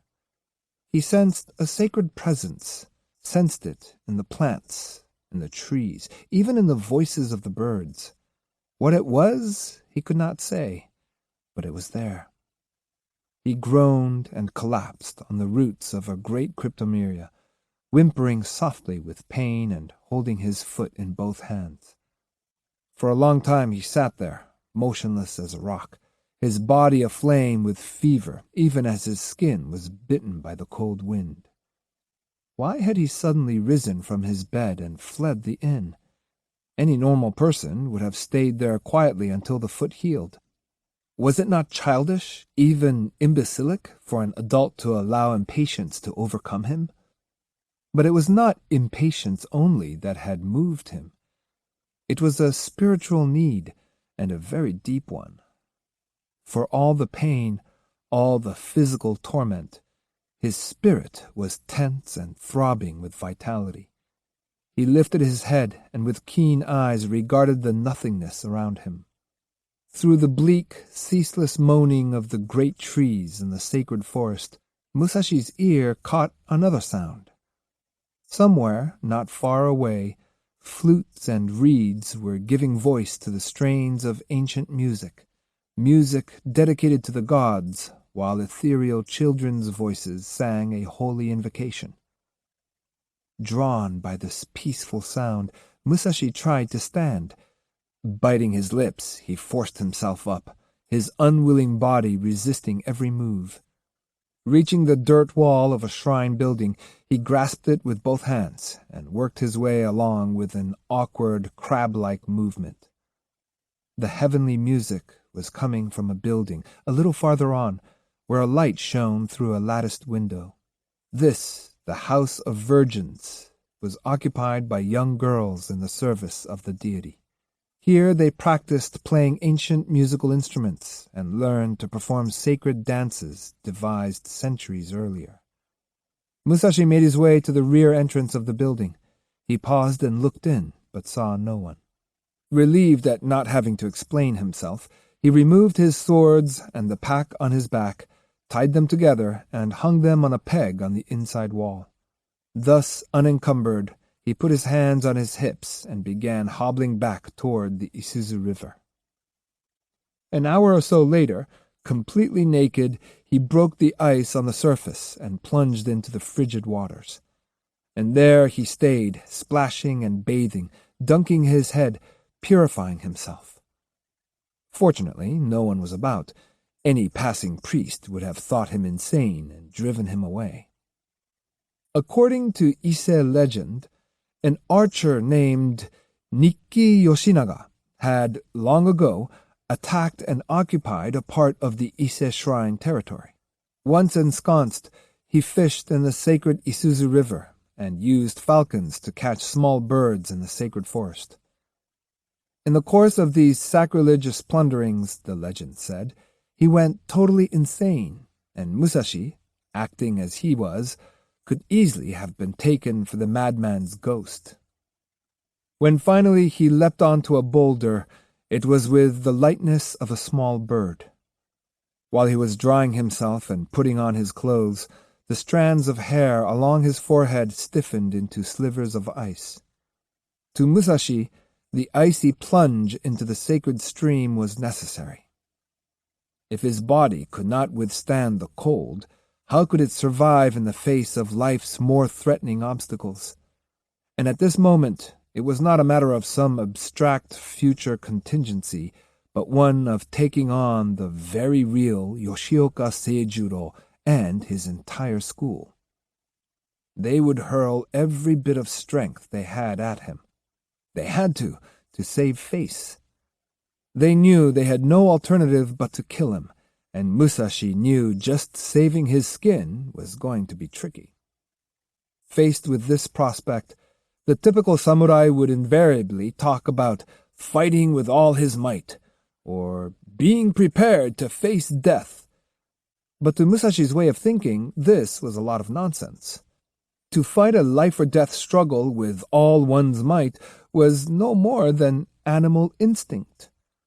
Moreover, while not being thrown off balance by the prospect of death was a mental state of a higher order, it was not really so difficult to face death if one knew that one had to die. Musashi was not afraid to die, but his objective was to win definitively, not just survive, and he was trying to build up the confidence to do so. Let others die heroic deaths if that suited them. Musashi could settle for nothing less than a heroic victory. Kyoto was not far away, no more than 70 or 80 miles. If he could keep up a good pace, he could get there in 3 days. But the time needed to prepare himself spiritually was beyond measuring. Was he inwardly ready? Were his mind and spirit truly one? Musashi wasn't yet able to reply to these questions in the affirmative. He felt that somewhere deep inside himself there was a weakness, the knowledge of his immaturity. He was painfully aware that he had not attained the state of mind of the true master, that he was still far short of being a complete and perfect human. When he compared himself with Nikkan, or Sekishusai, or Takuan, he could not avoid the simple truth. He was still green. His own analysis of his abilities and traits unveiled not only weaknesses in some areas, but virtual blind spots in others. But unless he could triumph throughout this life and leave an indelible mark on the world around him, he could not regard himself as a master of the art of war. His body shook as he shouted, "I will win! I will!" Limping on toward the upper reaches of the Isuzu, he cried out again for all the trees in the sacred forest to hear, "I will win!" He passed a silent, frozen waterfall and, like a primitive man, crawled over the boulders and pushed his way through the thick groves and deep ravines where few had ever gone before. His face was as red as a demon's. Clinging to rocks and vines, he could, with the utmost effort, advance only one step at a time. Beyond a point called Ichinose, there was a gorge 500 or 600 yards long, so full of crags and rapids that even the trout could not make their way through it. At the far end rose an almost sheer precipice. It was said that only monkeys and goblins could climb it. Musashi merely looked at the cliff and said matter-of-factly, "This is it. This is the way to Eagle Mountain." Elated, he saw no impassable barrier here. Seizing hold of strong vines, he started up the rock face, half climbing, half swinging, seemingly lifted by some upside-down gravity. Having reached the cliff top, he exploded with a cry of triumph. From here he could make out the white flow of the river and the silver strand along the shore of Sekigahara. Ahead of him, through a sparse grove veiled in nocturnal mist, he saw before his eyes the foot of Eagle Mountain. The mountain was Sekishusai. As it had laughed while he'd lain in bed, the peak continued to mock him now. His unyielding spirit felt literally assaulted by Sekishusai's superiority. It was oppressing him, holding him back. Gradually, his objective took form. To climb to the top and unleash his rancor, to trample roughshod on the head of Sekishusai, to show him Musashi could and would win. He advanced against the opposition of weeds, trees, ice, all enemies trying desperately to keep him back. Every step, every breath was a challenge.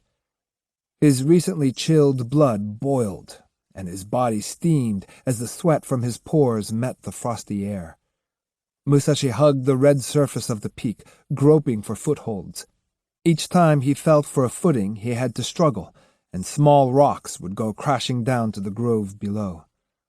100 feet, 200, 300. He was in the clouds. When they parted, he appeared from below to be hanging weightless in the sky. The mountain peak stared coldly down at him. Now, nearing the top, he hung on for dear life. One false move, and he would come flying down in a cascade of rocks and boulders. He puffed and grunted, gasping for air with his very pores. So intense was the strain, his heart seemed about to rise up and explode from his mouth. He could climb but a few feet, then rest, climb a few feet more, then rest again. The whole world lay beneath him. The great forest enclosing the shrine, the white strip that must be the river, Mount Asama, Mount Mae, the fishing village at Toba, the great open sea. Almost there, he thought. Just a little more. Just a little more. How easy to say, but how difficult to achieve. For just a little more is what distinguishes the victorious sword from the vanquished. The odor of sweat in his nostrils, he felt giddily that he was nestled in his mother's breast. The rough surface of the mountain began to feel like her skin, and he experienced an urge to go to sleep. But just then, a piece of rock under his big toe broke off and brought him to his senses. He groped for another foothold. This is it. I'm almost there. Hands and feet knotted with pain, he clawed again at the mountain. If his body or willpower weakened, he told himself, then as a swordsman he would surely one day be done in. This was where the match would be decided, and Musashi knew it. This is for you, Sekishusai, you bastard! With every pull and tug, he execrated the giants he respected, those supermen who had brought him here and whom he must and would conquer. One for you, Nikkan, and you, Takuan! He was climbing over the heads of his idols, trampling over them, showing them who was best. He and the mountain were now one. But the mountain, as if astonished to have this creature clawing into it, snarled and spit out regular avalanches of gravel and sand. Musashi's breath stopped as though someone had clapped his hands over his face. As he clung to the rock, the wind gusted, threatening to blow him away, rock and all. Then suddenly he was lying on his stomach, his eyes closed, not daring to move. But in his heart he sang a song of exultation. At the moment when he had flattened out, he had seen the sky in all directions, and the light of dawn was suddenly visible in the white sea of clouds below. I've done it. I've won. The instant he realized he had reached the top, his strained willpower snapped like a bowstring. The wind at the summit showered his back with sand and stones. Here at the border of heaven and earth, Musashi felt an indescribable joy swelling out to fill his whole being. His sweat-drenched body united with the surface of the mountain. The spirit of man and the spirit of the mountain were performing the great work of procreation in the vast expanse of nature at dawn. Wrapped in an unearthly ecstasy, he slept the sleep of peace. When he finally lifted his head, his mind was as pure and clear as crystal. He had the impulse to jump and dart about like a minnow in a stream. "There's nothing above me!" he cried. "I'm standing on top of the eagle's head!" The pristine morning sun cast its reddish light on him and on the mountain as he stretched his brawny, savage arms toward the sky. He looked down at his 2 feet planted firmly on the summit, and as he looked, he saw what seemed like a bucketful of yellowish pus stream from his injured foot. Amid the celestial purity surrounding him, there arose the strange odor of humanity, the sweet smell of gloom dispelled. The Mayfly in Winter.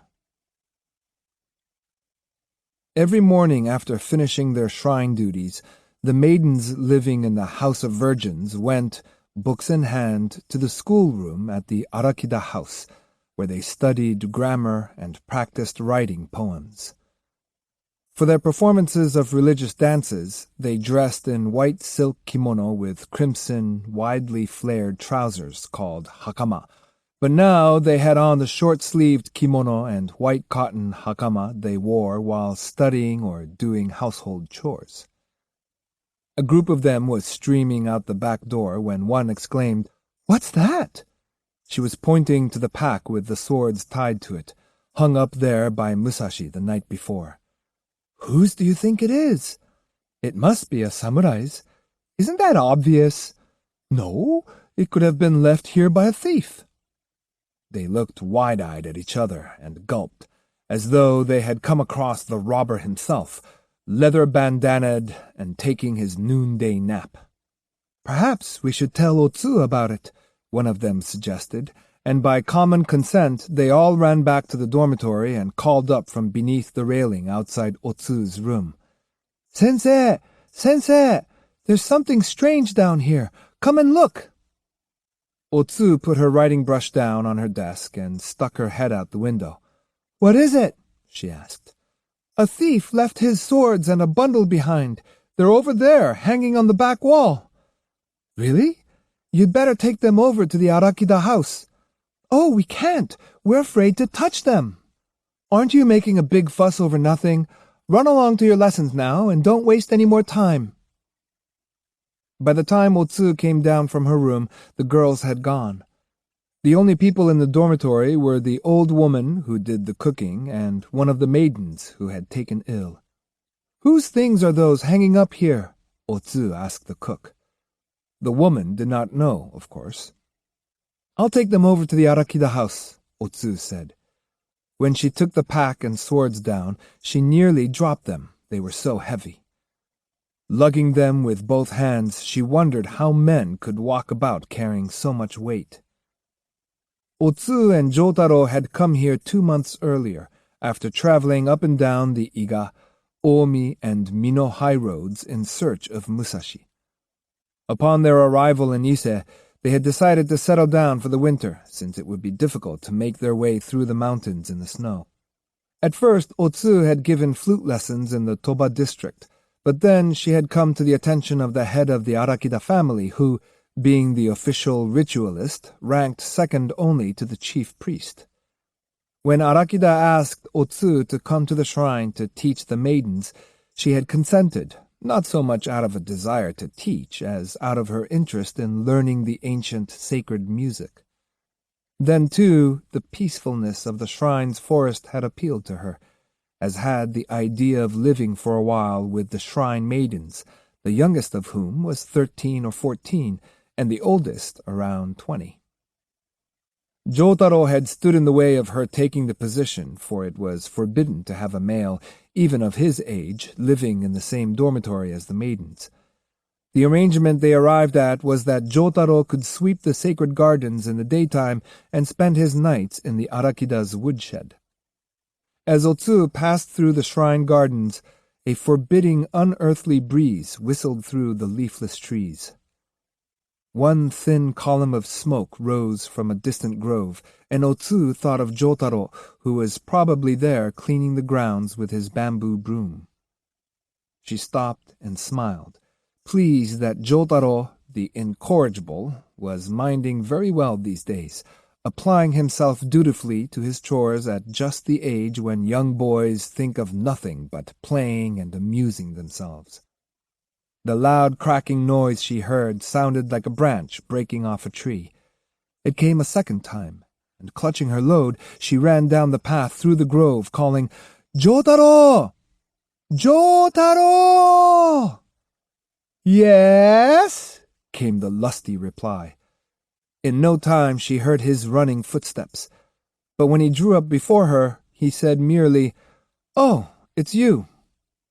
"I thought you were supposed to be working," said Otsu sternly. "What are you doing with that wooden sword, and dressed in your white work clothes, too?" "I was practicing on the trees." "Nobody objects to your practicing, but not here, Jotaro. Have you forgotten where you are? This garden symbolizes peace and purity. It's a holy area, sacred to the goddess who is the ancestress of us all. Look over there. Don't you see the sign saying it's forbidden to damage the trees or hurt or kill the animals? It's a disgrace for a person who works here to be breaking off branches with a wooden sword." "I know all that," he grumbled, a look of resentment on his face. "If you know it, why do you do it? If Master Arakida caught you at it, you'd really be in trouble." "I don't see anything wrong with breaking off dead limbs. It's all right if they're dead, isn't it?" "No, it is not. Not here." "That's how much you know. Just let me ask you a question." "What might that be?" "If this garden is so important, why don't people take better care of it?" "It's a shame they don't. To let it run down this way is like letting weeds grow in one's soul." "It wouldn't be so bad if it were only weeds, but look at the trees. The ones split by lightning have been allowed to die, and the ones blown over by the typhoons are lying right where they fell. They're all over the place, and the birds have pecked at the roofs of the buildings until they leak, and nobody ever fixes any of the stone lanterns when they get knocked out of shape. How can you think this place is important? Listen, Otsu, isn't the castle at Osaka white and dazzling when you see it from the ocean at Setsu? Isn't Tokugawa Ieyasu building more magnificent castles at Fushimi and a dozen other places? Aren't the new houses of the daimyo and the rich merchants in Kyoto and Osaka glittering with gold ornaments? Don't the tea masters Rikyu and Kobori Enshu say that even a speck of dirt out of place in the tea house garden spoils the flavor of the tea? But this garden's going to ruin. Why, the only people working in it are me and 3 or 4 old men. And look how big it is." "Jotaro," said Otsu, putting her hand under his chin and lifting his face. "You're doing nothing but repeating word for word what Master Arakida said in a lecture." "Oh, did you hear it too?" "Indeed, I did," she said reproachfully. Well, can't win all the time." "Parroting what Master Arakida says will carry no weight with me. I don't approve of it, even when what he says is right." "He is right, you know. When I hear him talk, I wonder whether Nobunaga and Hideyoshi and Ieyasu are really such great men. I know they're supposed to be important, but is it really so wonderful to take control of the country if you get the idea that you're the only person in it who counts? Well, Nobunaga and Hideyoshi weren't as bad as some of the others. At least they repaired the imperial palace in Kyoto and tried to make the people happy. Even if they did these things only to justify their conduct to themselves and others, they still deserve a lot of credit. The Ashikaga shoguns were much worse." "How?"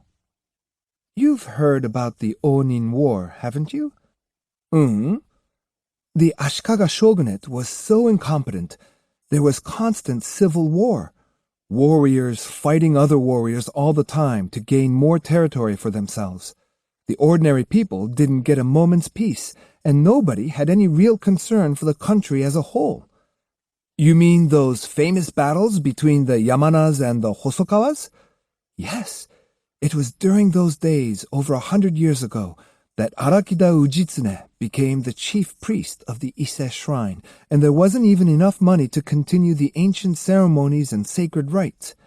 Ujitsune petitioned the government 27 times for help to repair the shrine buildings, but the imperial court was too poor, the shogunate was too weak, and the warriors so busy with their bloodbaths they didn't care what happened. In spite of all this, Ujitsune went around pleading his case till he finally succeeded in setting up a new shrine. It's a sad story, isn't it? But when you think about it, people when they grow up forget they owe their lifeblood to their ancestors, just as we all owe our lives to the goddess at Ise. Pleased with himself for having elicited this long, passionate speech from Otsu, Jotaro jumped in the air, laughing and clapping his hands. "Now who's parroting Master Arakida? You thought I hadn't heard that before, didn't you?" "Oh, you're impossible," exclaimed Otsu, laughing herself. She would have cuffed him one, but her bundle was in the way. Still smiling, she glared at the boy, who finally took notice of her unusual parcel. "Whose are those?" he asked, stretching out his hand. "Don't touch them. We don't know whose they are." "Oh, I'm not going to break anything. I just want to look. I bet they're heavy. That long sword's really big, isn't it?" Jotaro's mouth was watering. "Sensei!" With a patter of straw sandals, one of the shrine maidens ran up. "Master Arakida is calling for you. I think there's something he wants you to do." Scarcely pausing, she turned and ran back. Jotaro looked around in all four directions, a startled expression on his face. The wintry sun was shining through the trees, and the twigs swayed like wavelets. His eyes looked as though they had spotted a phantom among the patches of sunlight. "What's the matter?" asked Otsu. "What are you looking at?" "Oh, nothing," replied the boy dejectedly, biting his forefinger. "When that girl called teacher, I thought for a second she meant my teacher." Otsu, too, suddenly felt sad and a little annoyed. Though Jotaro's remark had been made in all innocence, why did he have to mention Musashi? Despite Takuan's advice, she could not conceive of trying to expel from her heart the longing she cherished for Musashi. Takuan was so unfeeling. In a way, she pitied him and his apparent ignorance of the meaning of love. Love was like a toothache. When Otsu was busy, it did not bother her, but when the remembrance struck her, she was seized by the urge to go out on the highways again, to search for him, to find him, to place her head on his chest and shed tears of happiness. Silently, she started walking. Where was he? Of all the sorrows that beset living beings, surely the most gnawing, the most wretched, the most agonizing was not to be able to lay eyes on the person one pined for. Tears streaming down her cheeks, she walked on. The heavy swords with their worn fittings meant nothing to her. How could she have dreamed she was carrying Musashi's own belongings? Jotaro, sensing he had done something wrong, followed sadly a short distance behind. Then, as Otsu turned into the gate at the Arakida house, he ran up to her and asked, "Are you angry? About what I said?" "Oh, no, it's nothing. I'm sorry, Otsu. I really am. It's not your fault. I just feel kind of sad. But don't worry about it. I'm going to find out what Master Arakida wants. You go back to your work." Arakida Ujitomi called his home the House of Study. He had converted part of it into a school, attended not only by the shrine maidens, but also by 40 or 50 other children from the 3 counties belonging to Ise Shrine. He was trying to impart to the young a type of learning not currently very popular, the study of ancient Japanese history, which in the more sophisticated towns and cities was considered irrelevant. The early history of the country was intimately connected with Ise Shrine and its lands, but this was an age when people tended to confuse the fate of the nation with that of the warrior class, and what had happened in the distant past counted for little. Ujitomi was fighting a lonely battle to plant the seeds of an earlier, more traditional culture among the young people from the shrine area. While others might claim provincial regions had nothing to do with the national destiny, Ujitomi took a different view. If he could teach the local children about the past, perhaps, he thought, its spirit would one day thrive, like a great tree in the sacred forest. With perseverance and devotion, he talked to the children each day about the Chinese classics and the Record of Ancient Matters, the earliest history of Japan, hoping that his charges would eventually come to value these books. He had been doing this for more than 10 years. To his way of thinking, Hideyoshi might seize control of the country and proclaim himself regent. Tokugawa Ieyasu might become the omnipotent, barbarian-subduing shogun, but young children should not, like their elders, mistake the lucky star of some military hero for the beautiful sun. If he labored patiently, the young would come to understand that it was the great sun goddess, not an uncouth warrior dictator, who symbolized the nation's aspirations. Arakida emerged from his spacious classroom, his face a little sweaty. As the children flew out like a swarm of bees and darted quickly off to their homes, a shrine maiden told him Otsu was waiting. Somewhat flustered, he said, "That's right. I sent for her, didn't I? I completely forgot. Where is she?" Otsu was just outside the house, where she had been standing for some time listening to Arakida's lecture. "Here I am," she called. "Did you want me?" "I'm sorry to have kept you waiting. Come inside." He led her to his private study, but before sitting down, pointed to the objects she was carrying and asked what they were. She explained how she came to have them. He squinted and stared suspiciously at the swords. "Ordinary worshippers wouldn't come here with things like that," he said, "and they weren't there last evening. Somebody must have come inside the walls in the middle of the night." Then, with a distasteful expression on his face, he grumbled, "This may be some samurai's idea of a joke, but I don't like it." "Oh? Can you think of anyone who would want to suggest that a man had been in the House of Virgins?" "Yes, I can. As a matter of fact, that's what I wanted to talk to you about." "Does it concern me in some way?" "Well, I don't want you to feel bad about it, but it's like this. There's a samurai who has taken me to task for putting you in the same dormitory with the shrine maidens. He says he's warning me for my own sake." "Have I done something that reflects on you?" "There's no reason to be upset. It's just that, well, you know how people talk. Now, don't be angry, but after all, you're not exactly a maiden. You've been around men, and people say it tarnishes the shrine to have a woman who's not a virgin living together with the girls in the House of Virgins." Although Arakida's tone was casual, angry tears flooded Otsu's eyes. It was true that she had traveled around a lot, that she was used to meeting people, that she had wandered through life with this old love clinging to her heart. Maybe it was only natural for people to take her for a woman of the world. It was nevertheless a shattering experience to be accused of not being chaste, when in fact she was. Arakida did not seem to attach much importance to the matter. It simply disturbed him that people were saying things, and since it was the end of the year, and all that, as he put it, he wondered if she would be so good as to discontinue the flute lessons and move out of the House of Virgins.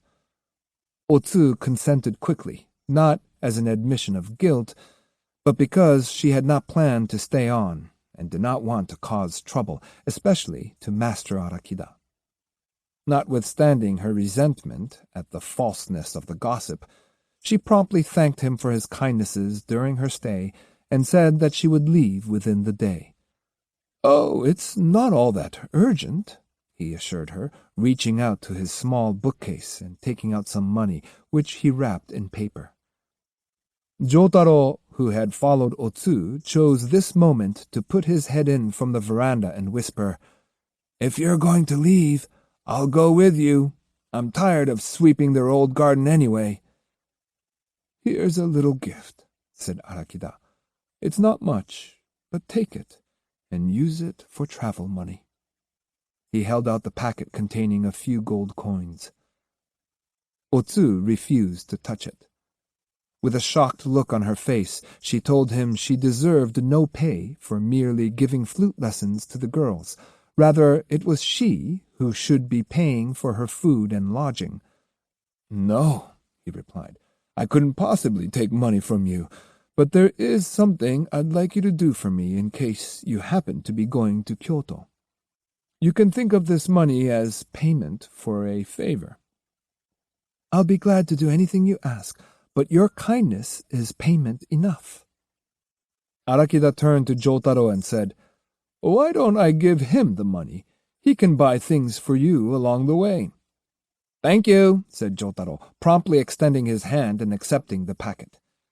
As an afterthought, he looked at Otsu and said, "It's all right, isn't it?" Confronted with a fait accompli, she gave in and thanked Arakida. "The favor I want to ask," he said, "is that you deliver a package from me to Lord Karasumaru Mitsuhiro, who lives at Horikawa in Kyoto." While speaking, he took 2 scrolls down from the set of staggered shelves on the wall. "Lord Karasumaru asked me 2 years ago to paint these. They're finally done. He plans to write in the commentary to go with the pictures and present the scrolls to the Emperor. That's why I don't want to entrust them to an ordinary messenger or courier. Will you take them to him and make sure they don't get wet or soiled on the way?" This was a commission of unexpected importance, and Otsu hesitated at first. But it would hardly do to refuse, and after a moment she agreed. Arakida then took out a box and some oiled paper, but before wrapping and sealing the scrolls, said, "Perhaps I should show them to you first." He sat down and began unrolling the paintings on the floor before them. He was obviously proud of his work and wanted to take a last look himself before parting with it. Otsu gasped at the beauty of the scrolls, and Jotaro's eyes widened as he bent over to examine them more closely.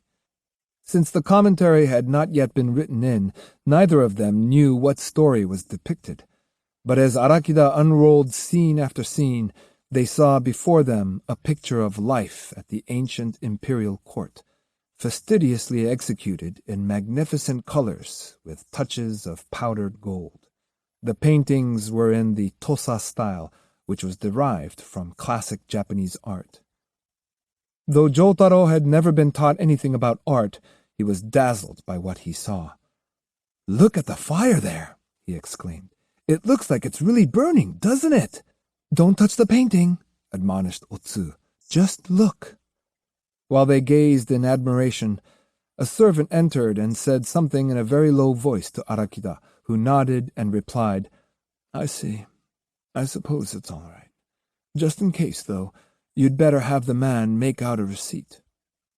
With that, he gave the servant the pack and the 2 swords Otsu had brought to him.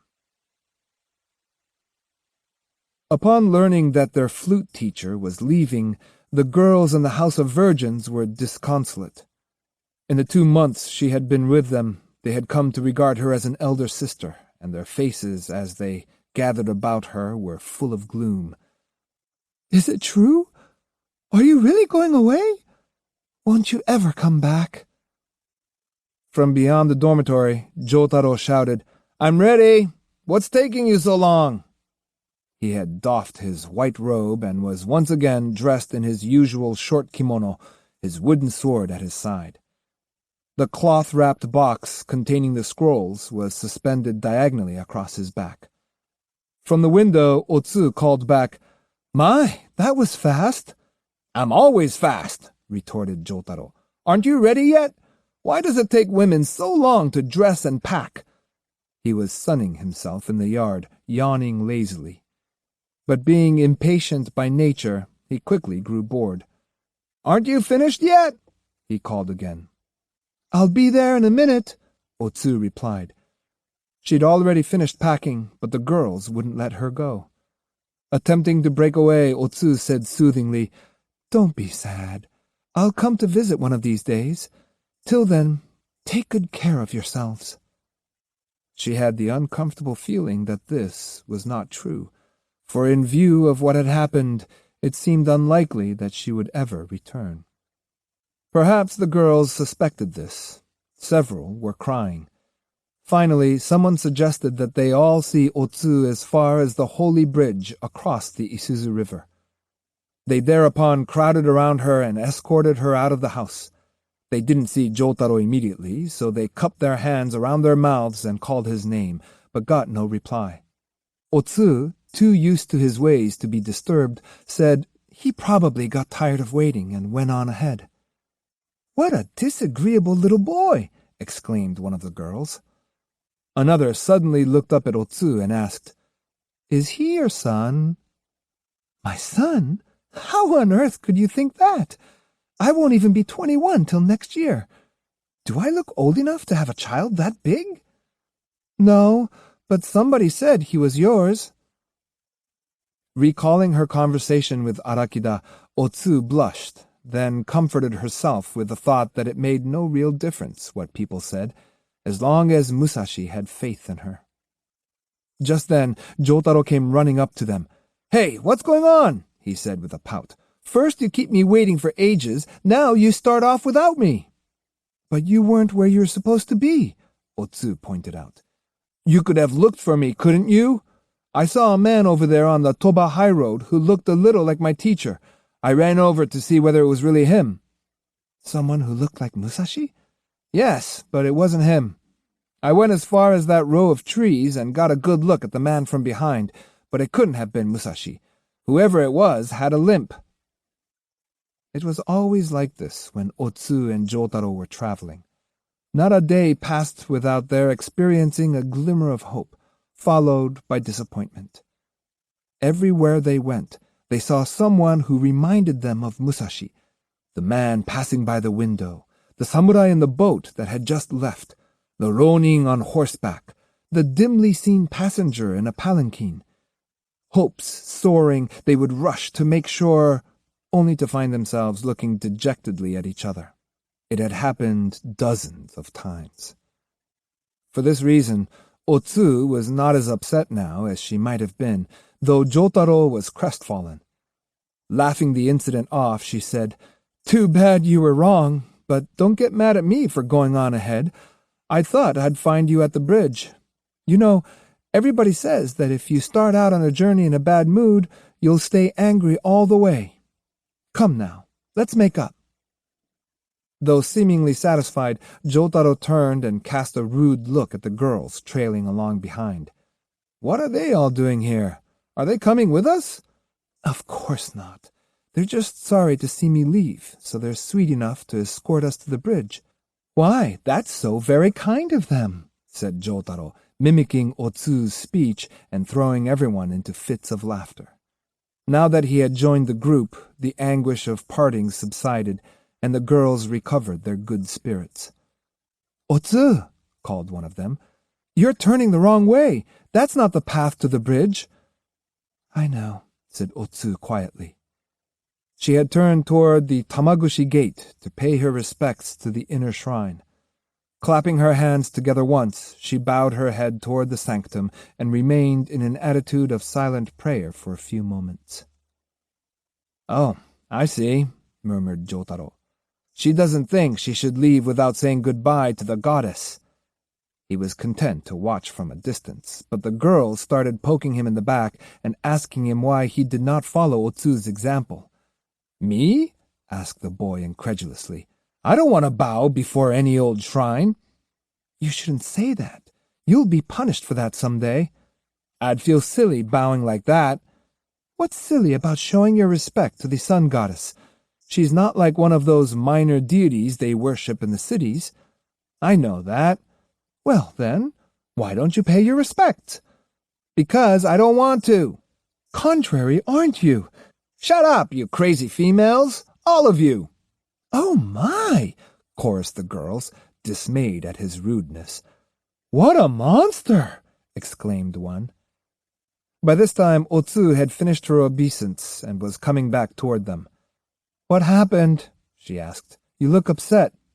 One of the girls blurted, "He called us crazy females, just because we tried to get him to bow before the goddess." "Now, Jotaro, you know that's not nice," Otsu admonished. "You really ought to say a prayer." "What for?" "Didn't you say yourself that when you thought Musashi was about to be killed by the priests from the Hozoin, you raised your hands and prayed as loudly as you could? Why can't you pray here, too?" "But, well, they're all looking." "All right. We'll turn around so we can't see you."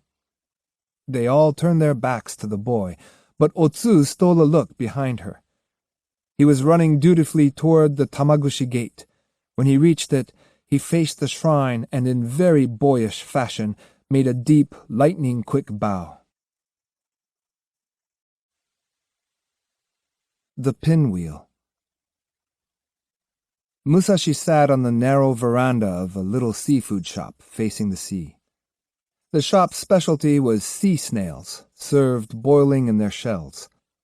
2 women divers, baskets of freshly caught turban shells on their arms, and a boatman stood near the veranda. While the boatman urged him to take a ride around the offshore islands, the 2 women were trying to convince him he needed some sea snails to take with him wherever he was headed. Musashi was busily engaged in removing the pus-soiled bandage from his foot. Having suffered intensely from his injury, he could hardly believe that both the fever and the swelling were finally gone. The foot was again normal size, and though the skin was white and shriveled, it was only slightly painful. Waving the boatman and divers away, he lowered his tender foot onto the sand and walked to the shore to wash it. Returning to the veranda, he waited for the shop-girl he'd sent to buy new leather socks and sandals. When she came back, he put them on and took a few cautious steps. He still had a slight limp, but nothing like before. The old man cooking snails looked up. "The ferryman's calling you. Weren't you planning to cross over to Ominato?" "Yes, I think there's a regular boat from there to Tsu." "There is, and there are also boats for Yokkaichi and Kuwana." "How many days to the end of the year?" The old man laughed. "I envy you," he said. "It's plain you don't have any year-end debts to pay. Today's the 24th. "Is that all? I thought it was later." "How nice to be young." As he trotted to the ferry landing, Musashi felt an urge to keep running, farther and farther, faster and faster. The change from invalid to healthy man had lifted his spirits, but what made him far happier was the spiritual experience he'd had that morning. The ferry was already full, but he managed to make room for himself. Directly across the bay at Ominato, he changed to a bigger boat bound for Owari. The sails filled, and the boat glided over the glass-like surface of the Bay of Ise. Musashi stood huddled with the other passengers and gazed quietly across the water to his left, at the old market, Yamada, and the Matsuzaka high road. If he went to Matsuzaka, he might have a chance to meet the prodigious swordsman Mikogami Tenzen, but no, it was too soon for that. He disembarked at Tsu as planned. No sooner was he off the boat when he noticed a man walking ahead of him with a short bar at his waist. Wrapped around the bar was a chain, and at the end of the chain was a ball. The man also wore a short field sword in a leather sheath. He looked to be 42 or 43. His face, as dark as Musashi's, was pockmarked, and his reddish hair was pulled back in a knot. He might have been taken for a freebooter, were it not for the young boy following him. Soot blackened both cheeks, and he carried a sledgehammer. He was obviously a blacksmith's apprentice. "Wait for me, master." "Get a move on." "I left the hammer on the boat." "Leaving behind the tools you make your living with, huh?" "I went back and got it." "And I suppose that makes you proud of yourself? The next time you forget anything, I'll crack your skull open for you." "Master," the boy pleaded. "Quiet! Can't we spend the night at Otsu? There's still plenty of daylight. We can make it home by nightfall." "I'd like to stop somewhere anyway. As long as we're on a trip, we might as well enjoy it." "Don't talk nonsense." The street into the town was lined with souvenir shops and infested with inn touts, just as in other port towns. The apprentice again lost sight of his master and searched the crowd worriedly until the man emerged from a toy shop with a small, colorful pinwheel. "Iwa!" he called to the boy. "Yes, sir?" "Carry this, and be careful it doesn't get broken. Stick it in your collar." "A souvenir for the baby?" "Nah," grunted the man. After being away on a job for a few days, he was looking forward to seeing the child's grin of delight when he handed it over. It almost seemed that the pair were leading Musashi. Every time he planned to turn, they turned ahead of him. It occurred to Musashi that this blacksmith was probably Shishido Baiken, but he could not be sure, so he improvised a simple strategy to make certain. Feigning not to notice them, he went ahead for a time, then dropped back again, eavesdropping all the while. They went through the castle town and then toward the mountain road to Suzuka, presumably the route Baiken would take to his house. Putting this together with snatches of overheard conversation, Musashi concluded that this was indeed Baiken. He had intended to go straight to Kyoto, but this chance meeting proved too tempting. He approached and said in a friendly manner, "Going back to Umehata?" The man's reply was curt. "Yes, I'm going to Umehata. Why?" "I was wondering if you might be Shishido Baiken." "I am. And who are you?" "My name is Miyamoto Musashi. I'm a student warrior. Not long ago I went to your house in Uji and met your wife. It looks to me as though fate brought us together here." "Is that so?" Baiken said. With a look of sudden comprehension on his face, he asked, "Are you the man who is staying at the inn in Yamada, the one who wanted to have a bout with me?" "How did you hear about that?" "You sent someone to the Arakida house to find me, didn't you?" "Yes." "I was doing some work for Arakida, but I didn't stay at the house. I borrowed a work place in the village. It was a job nobody could do but me." "I see. I hear you're an expert with the chain ball sickle." "Aha! But you said you met my wife?" "Yes. She demonstrated one of the yaegaki stances for me." "Well, that should be enough for you.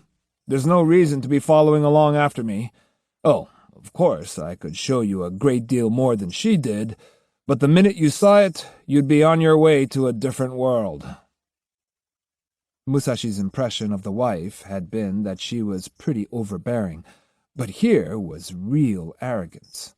He was fairly sure from what he had seen already that he could take the measure of this man, but he cautioned himself not to be hasty.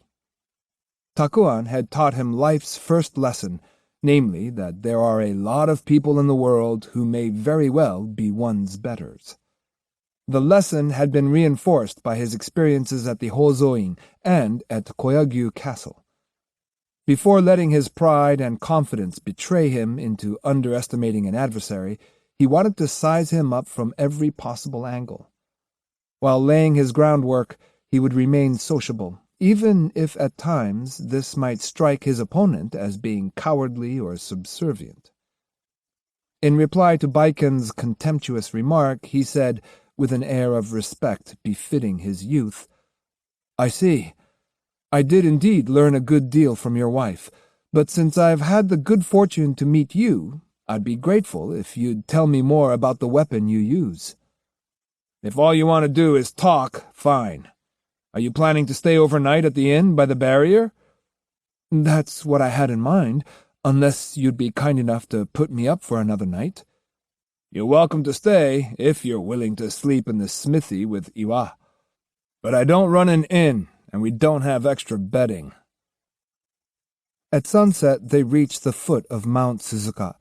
The little village, under red clouds, looked as placid as a lake. Iwa ran on ahead to announce their arrival, and when they got to the house, Baiken's wife was waiting under the eaves, holding the baby and the pinwheel. "Look, look, look!" she cooed. "Daddy's been away. Daddy's come back. See, there he is." In a twinkling, Daddy ceased to be the epitome of arrogance and broke into a fatherly smile. "Here, boy, here's Daddy," he babbled, holding up his hand and making his fingers dance. Husband and wife disappeared inside and sat down, talking only about the baby and household matters, paying no attention to Musashi. Finally, when dinner was ready, Baiken remembered his guest. "Oh, yes, give that fellow something to eat," he told his wife. Musashi was sitting in the dirt-floored smithy, warming himself by the forge. He hadn't even removed his sandals. "He was just here the other day. He spent the night," the woman replied sullenly. She put some sake to warm in the hearth in front of her husband. "Young man," Baiken called, "do you drink sake?" "I don't dislike it." "Have a cup." "Thanks." Moving to the threshold of the hearth room, Musashi accepted a cup of the local brew and put it to his lips. It tasted sour. After downing it, he offered the cup to Baiken, saying, "Let me pour you a cup." "Never mind, I have one." He looked at Musashi for an instant, then asked, "How old are you?" 22. "Where do you come from?" "Mimasaka." Baiken's eyes, which had wandered off in another direction, swung back to Musashi, re-examining him from head to toe. "Let's see. You mentioned it a while ago. Your name... What's your name?" "Miyamoto Musashi." "How do you write Musashi?" "It's written the same way as Takezo." The wife came in and put soup, pickles, chopsticks, and a bowl of rice on the straw mat before Musashi. "Eat," she said unceremoniously. "Thanks," replied Musashi. Baiken waited a couple of breaths, then said, as though to himself, "It's hot now. The sake." Pouring Musashi another cup, he asked in an offhand manner, "Does that mean you were called Takezo when you were younger?" "Yes." "Were you still called that when you were 17 or so?" "Yes." "When you were about that age, you weren't by any chance at the Battle of Sekigahara with another boy about your age, were you?" It was Musashi's turn to be surprised. "How did you know?" he said slowly. "Oh, I know a lot of things. I was at Sekigahara too." Hearing this, Musashi felt better disposed toward the man. Baiken, too, seemed suddenly more friendly. "I thought I'd seen you somewhere," said the blacksmith. "I guess we must have met on the battlefield." "Were you in the Ukita camp too?" "I was living in Yasugawa then, and I went to the war with a group of samurai from there. We were in the front lines, we were." "Is that so? I guess we probably saw each other then." "Whatever happened to your friend?" "I haven't seen him since." "Since the battle?" "Not exactly. We stayed for a time at a house in Ibuki, waiting for my wounds to heal. We, parted there. That was the last I saw of him." Baiken let his wife know they were out of sake. She was already in bed with the baby. "There isn't any more," she answered. "I want some more. Now." "Why do you have to drink so much tonight of all nights?" "We're having an interesting little talk here. Need some more sake." "But there isn't any." "Iwa!" he called through the flimsy board wall in a corner of the smithy. "What is it, sir?" said the boy. He pushed open the door and showed his face, stooping because the lintel was so low. "Go over to Onosaku's house and borrow a bottle of sake." Musashi had enough to drink. "If you don't mind, I'll go ahead and eat," he said, picking up his chopsticks. No, wait," said Baiken, quickly grabbing Musashi's wrist. "It's not time to eat. Now that I've sent for some sake, I have a little more." "If you were getting it for me, you shouldn't have. I don't think I can drink another drop." "Ah, come now," Baiken insisted. "You said you wanted to hear more about the chain ball sickle. I'll tell you everything I know, but let's have a few drinks while we're talking." When Iwa returned with the sake, Baiken poured some into a heating jar, put it on the fire, and talked at great length about the chain ball sickle and ways to use it to advantage in actual combat. The best thing about it, he told Musashi, was that unlike a sword, it gave the enemy no time to defend himself.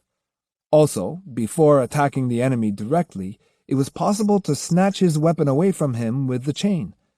A skillful throw of the chain, a sharp yank, and the enemy had no more sword. Still seated, Baiken demonstrated a stance. "You see, you hold the sickle in your left hand and the ball in your right. If the enemy comes at you, you take him on with the blade, then hurl the ball at his face. That's one way." Changing positions, he went on.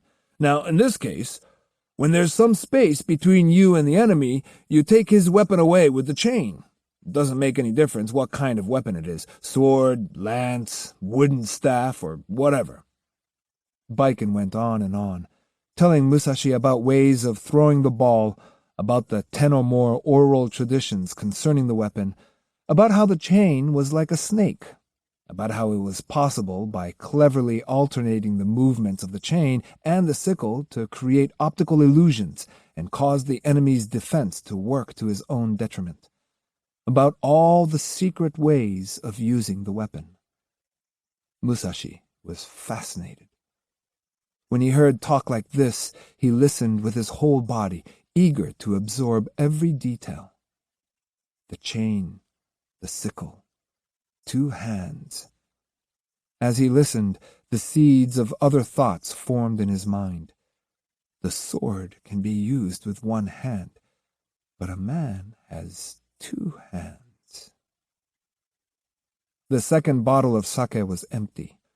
While Baiken had drunk a good deal, he pressed even more on Musashi, who had far surpassed his limit and was drunker than he ever had been before. "Wake up," Baiken called to his wife. "Let our guests sleep there.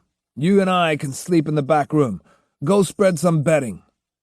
The woman did not budge. "Get up," Baiken said more loudly. "Our guest is tired. Let him go to bed now." His wife's feet were nice and warm now. Getting up would be uncomfortable. "You said he could sleep in the smithy with you, she mumbled. "Enough of your back talk. Do as I say." She got up in a huff and stalked off to the back room. Baiken took the sleeping baby in his arms and said, "The quilts are old, but the fire's right here beside you. If you get thirsty, there's hot water on it for tea. Go to bed. Make yourself comfortable." He, too, went into the back room. When the woman came back to exchange pillows, the sullenness was gone from her face. "My husband's very drunk, too," she said, "and he's probably tired from his trip. He says he plans to sleep late, so make yourself comfortable and sleep as long as you want. Tomorrow I'll give you a nice hot breakfast." "Thanks." Musashi could think of nothing more to say. He could hardly wait to get out of his leather socks and cloak. "Thanks a lot." He dived into the still warm quilts, but his own body was even hotter from drink. The wife stood in the doorway watching him, then quietly blew out the candle and said, "Good night." Musashi's head felt as if it had a tight steel band around it. His temples throbbed painfully. He wondered why he had drunk so much more than usual. He felt awful, but couldn't help thinking about Baiken. Why had the blacksmith, who had seemed hardly civil at first, suddenly grown friendly and sent out for more sake? Why had his disagreeable wife become sweet and solicitous all of a sudden? Why had they given him this warm bed? It all seemed inexplicable, but before Musashi had solved the mystery, drowsiness overcame him.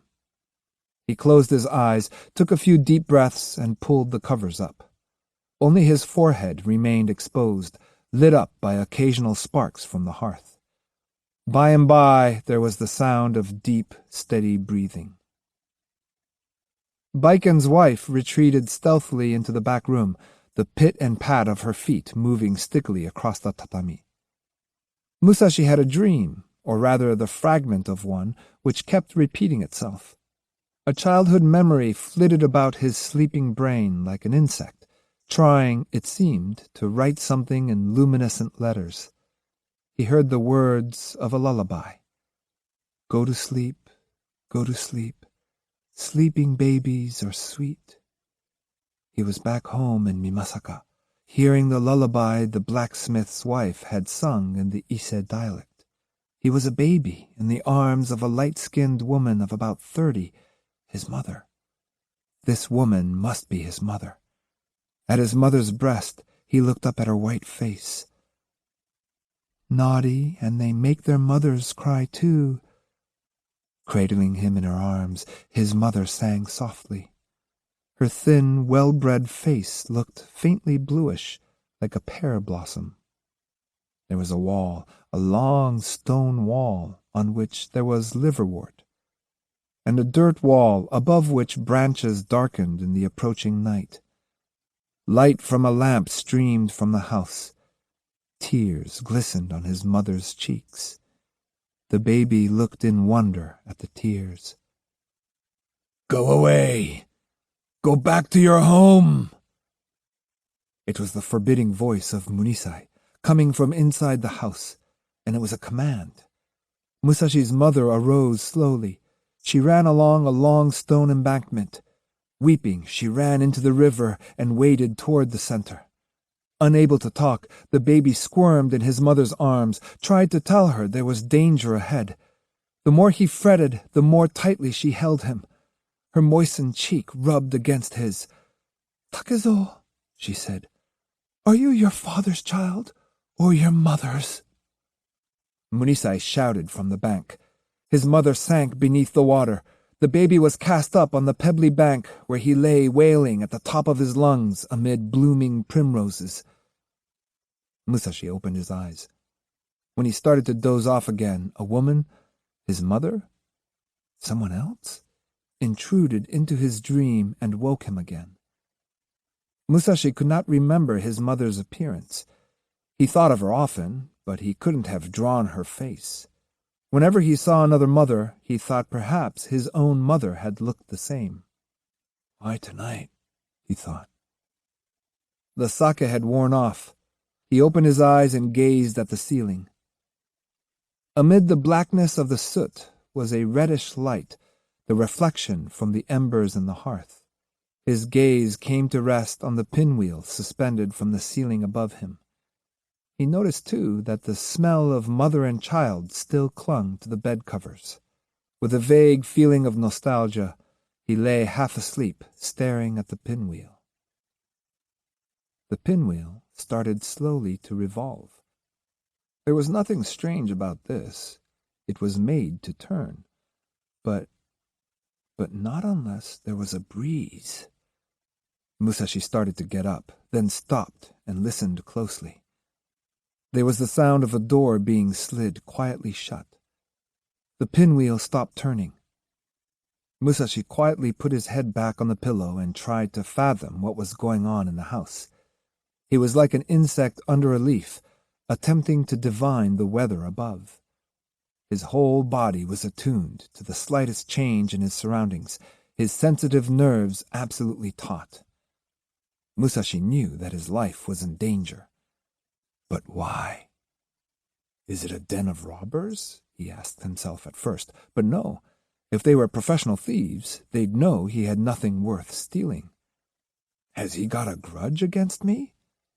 That did not seem to work either. Musashi was quite sure he had never even seen Baiken before.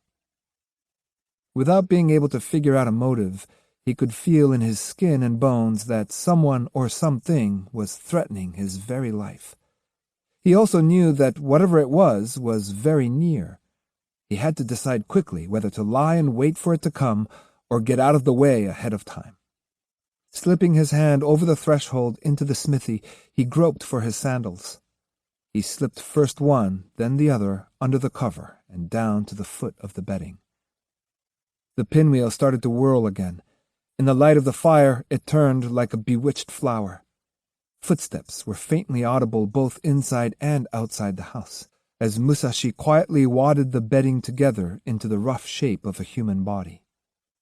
Under the short curtain hanging in the doorway appeared 2 eyes, belonging to a man crawling in with his sword unsheathed.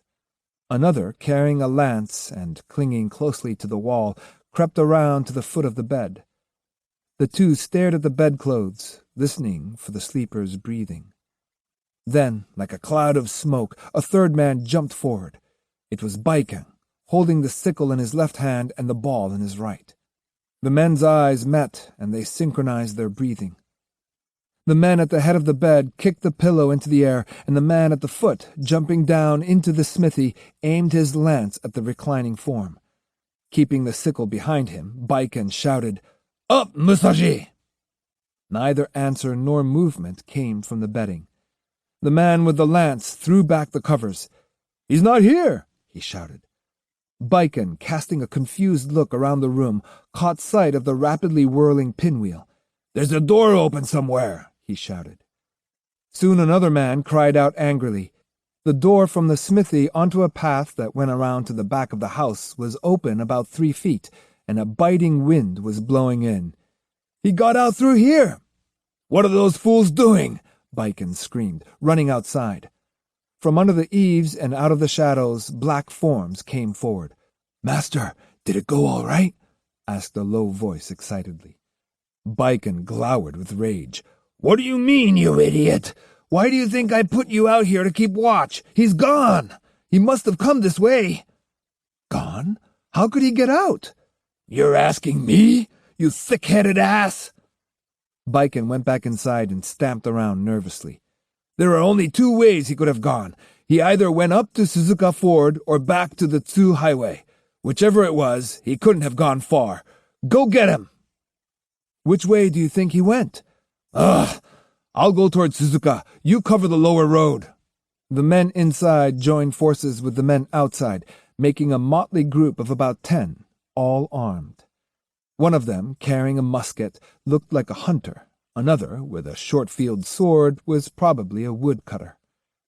As they parted, Baiken shouted, "If you find him, fire the gun, then everybody come together." They set off at great speed, but after about an hour came straggling back, looking hangdog and talking dejectedly among themselves. They expected a tongue-lashing from their leader, but when they reached the house, they found Baiken sitting on the ground in the smithy, eyes downcast and expressionless.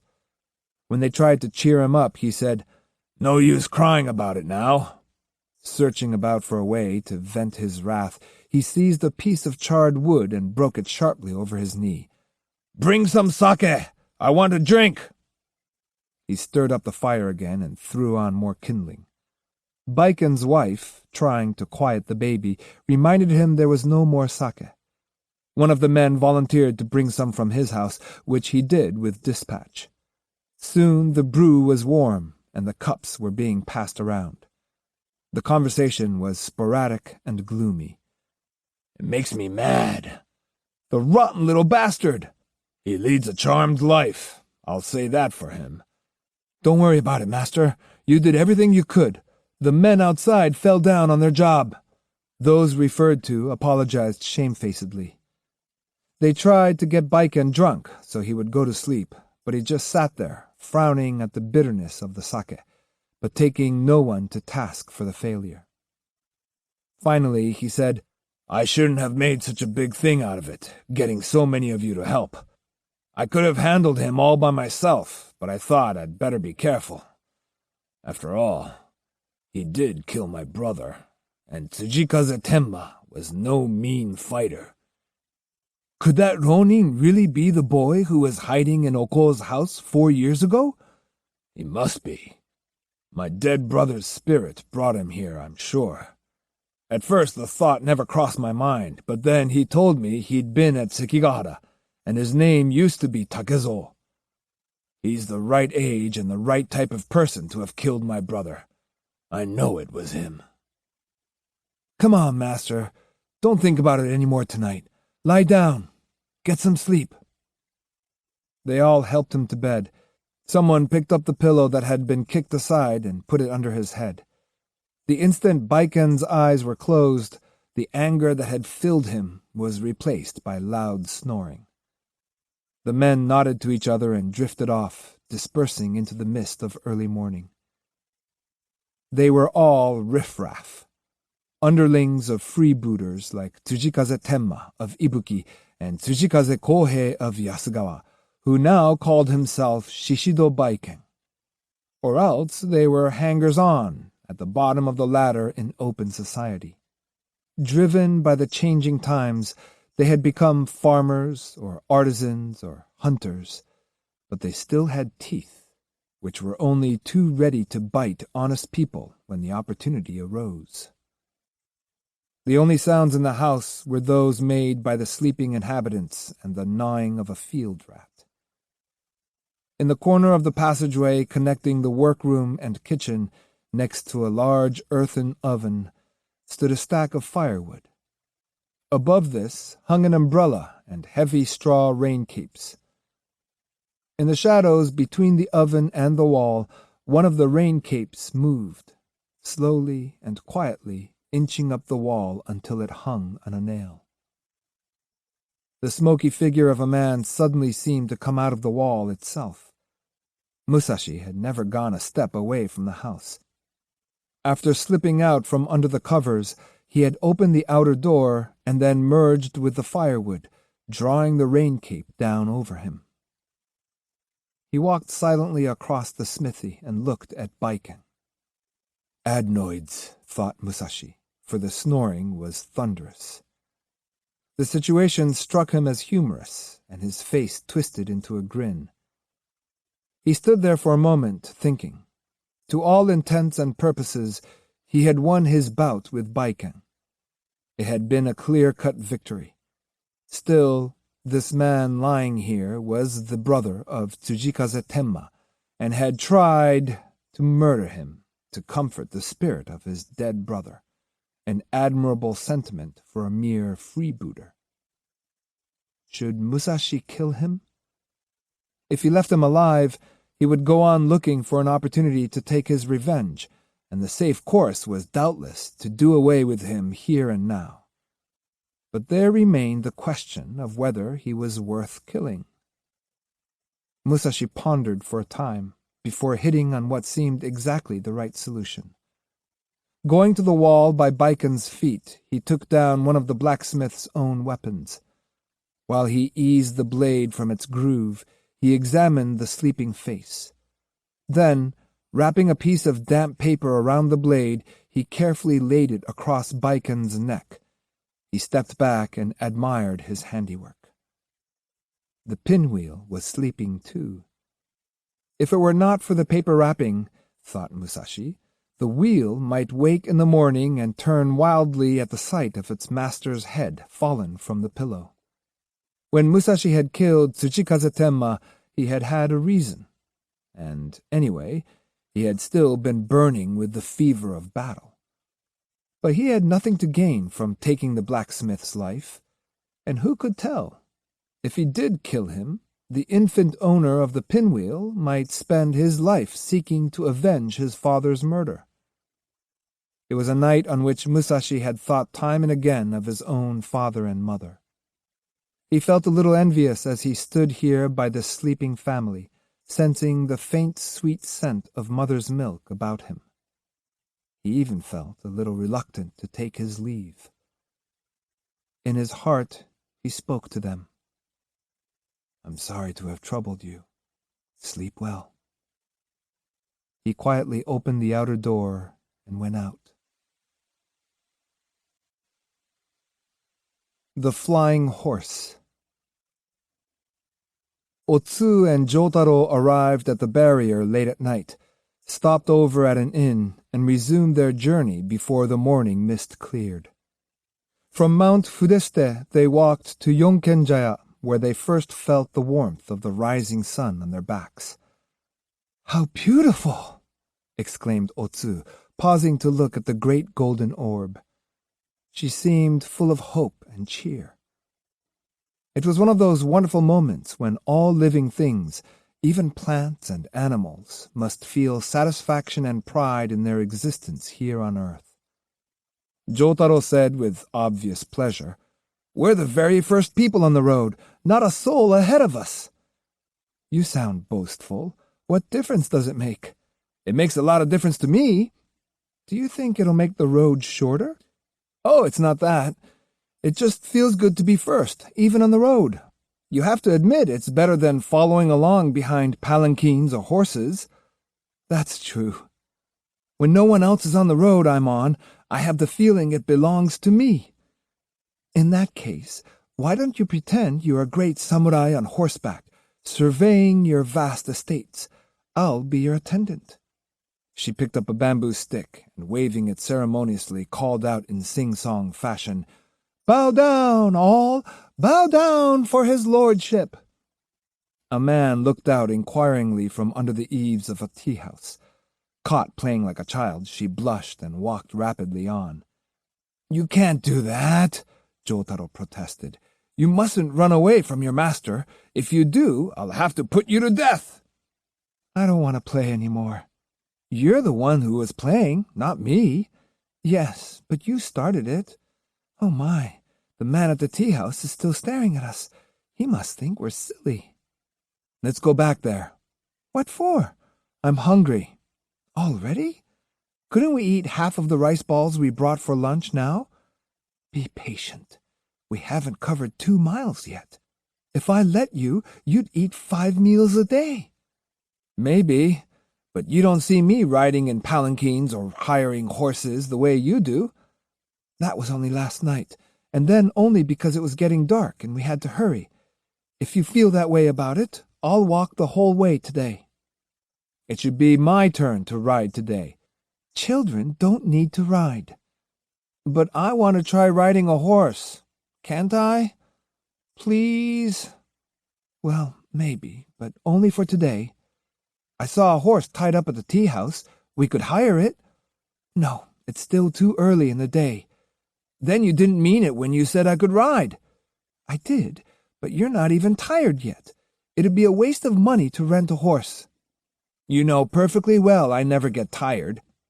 "I wouldn't get tired if we walked 100 days and 1,000 miles.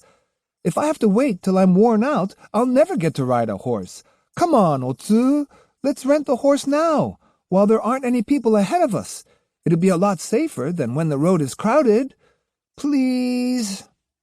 Seeing that if they kept this up, they would lose the time they had gained by making an early start, Otsu gave in, and Jotaro, sensing rather than waiting for her nod of approval, raced back to the tea-house. Although there actually were 4 tea-houses in the vicinity, as the name Yonkenjaya indicated, they were located at various places on the slopes of Mounts Fudeste and Kutsukake. The one they had passed was the only one in sight. Running up to the proprietor and stopping suddenly, Jotaro shouted, "Hey there! I want a horse! Get one out for me!" The old man was taking down the shutters, and the boy's lusty cry jarred him into wakefulness. With a sour expression, he grumbled, "What's all this? Do you have to yell so loud?" "I need a horse. Please get one ready right away. How much is it to Minakuchi? If it's not too much, I may even take it all the way to Kusatsu." "Whose little boy are you anyway?" "I'm the son of my mother and my father," replied Jotaro impudently. "I thought you might be the unruly offspring of the storm god." "You're the storm god, aren't you? You look mad as a thunderbolt." Brat! Just bring me the horse. I dare say you think that horse is for hire. Well, it isn't. So I fear I shall not have the honor of lending it to your lordship. Matching the man's tone of voice, Jotaro said, Then, sir, shall I not have the pleasure of renting it? Sassy, aren't you? Cried the man, taking a piece of lighted kindling from the fire under his oven and throwing it at the boy. The flaming stick missed Jotaro, but struck the ancient horse tied under the eaves. With an air-splitting whinny, she reared, striking her back against the beam. You bastard! Screamed the proprietor. He leapt out of the shop, sputtering curses, and ran up to the animal. As he untied the rope and led the horse around to the side yard, Jotaro started in again. Please, lend her to me? I can't. Why not? I don't have a groom to send with her. Now at Jotaro's side, Otsu suggested that if there was no groom, she could pay the fee in advance and send the horse back from Minakuchi with a traveler coming this way. Her appealing manner softened the old man, and he decided he could trust her. Handing her the rope, he said, In that case, you can take her to Minakuchi, or even to Kusatsu if you want. All I ask is that you send her back. As they started away, Jotaro, in high dudgeon, exclaimed, How do you like that? He treated me like an ass, and then as soon as he saw a pretty face— You'd better be careful what you say about the old man. His horse is listening. She may get angry and throw you. Do you think this feeble-jointed old nag can get the best of me? You don't know how to ride, do you? Of course I know how to ride. What are you doing then, trying to climb up from behind? Well, help me up. You're a nuisance. She put her hands under his armpits and lifted him onto the animal. Jotaro looked majestically around at the world beneath him. Please, walk ahead, Otsu, he said. You're not sitting right. Don't worry, I'm fine. All right, but you're going to be sorry. Taking the rope in one hand, Otsu waved goodbye to the proprietor with the other, and the two started off. Before they had gone 100 paces, they heard a loud shout coming out of the mist behind them, accompanied by the sound of running footsteps. Who could that be? Asked Jotaro. Is he calling us? Wondered Otsu. They stopped the horse and looked around. The shadow of a man began to take form in the white, smoky mist. At first they could make out only contours, then colors, but the man was soon close enough for them to discern his general appearance and approximate age. A diabolic aura surrounded his body, as though he were accompanied by a raging whirlwind. He came rapidly to Otsu's side, halted, and with one swift motion snatched the rope from her hand. "Get off!" he commanded, glaring up at Jotaro. The horse skittered backward. Clutching her mane, Jotaro shouted, "You can't do this! I rented this horse, not you!" The man snorted, turned to Otsu, and said, "You, woman!" "Yes?" Otsu said in a low voice. "My name's Shishido Baiken. I live in Uji village up in the mountains beyond the barrier. For reasons I won't go into, I'm after a man named Miyamoto Musashi. He came along this road sometime before daybreak this morning.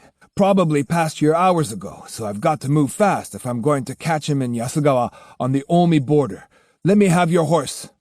He talked very rapidly, his ribs heaving in and out. In the cold air, the mist was condensing into icy flowers on branches and twigs, but his neck glistened like a snakeskin with sweat.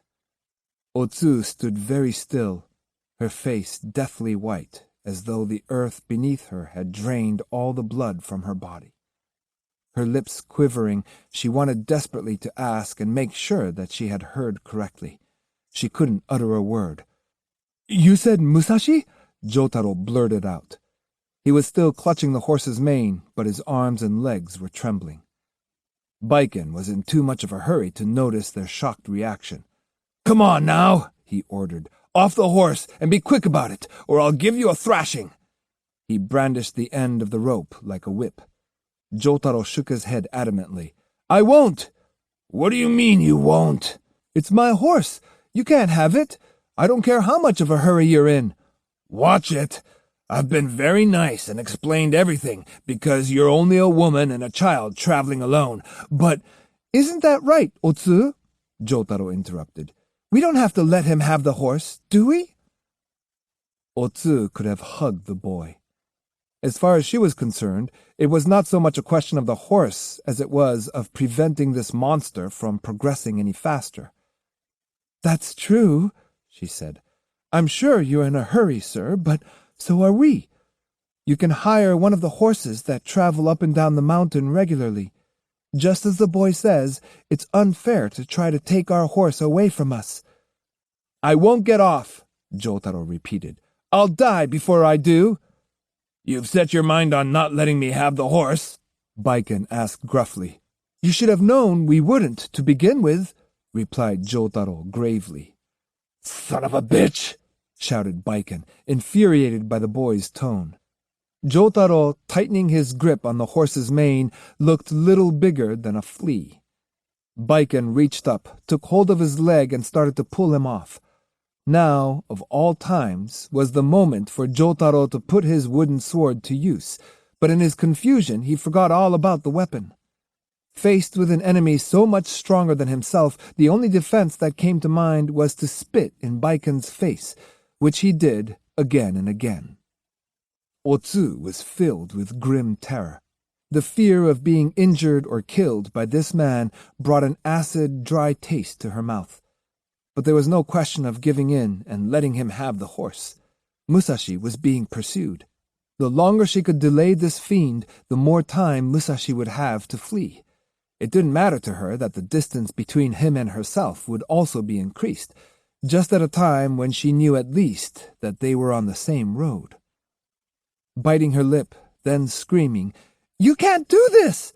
she struck Baiken in the chest with a force that not even she realized she possessed.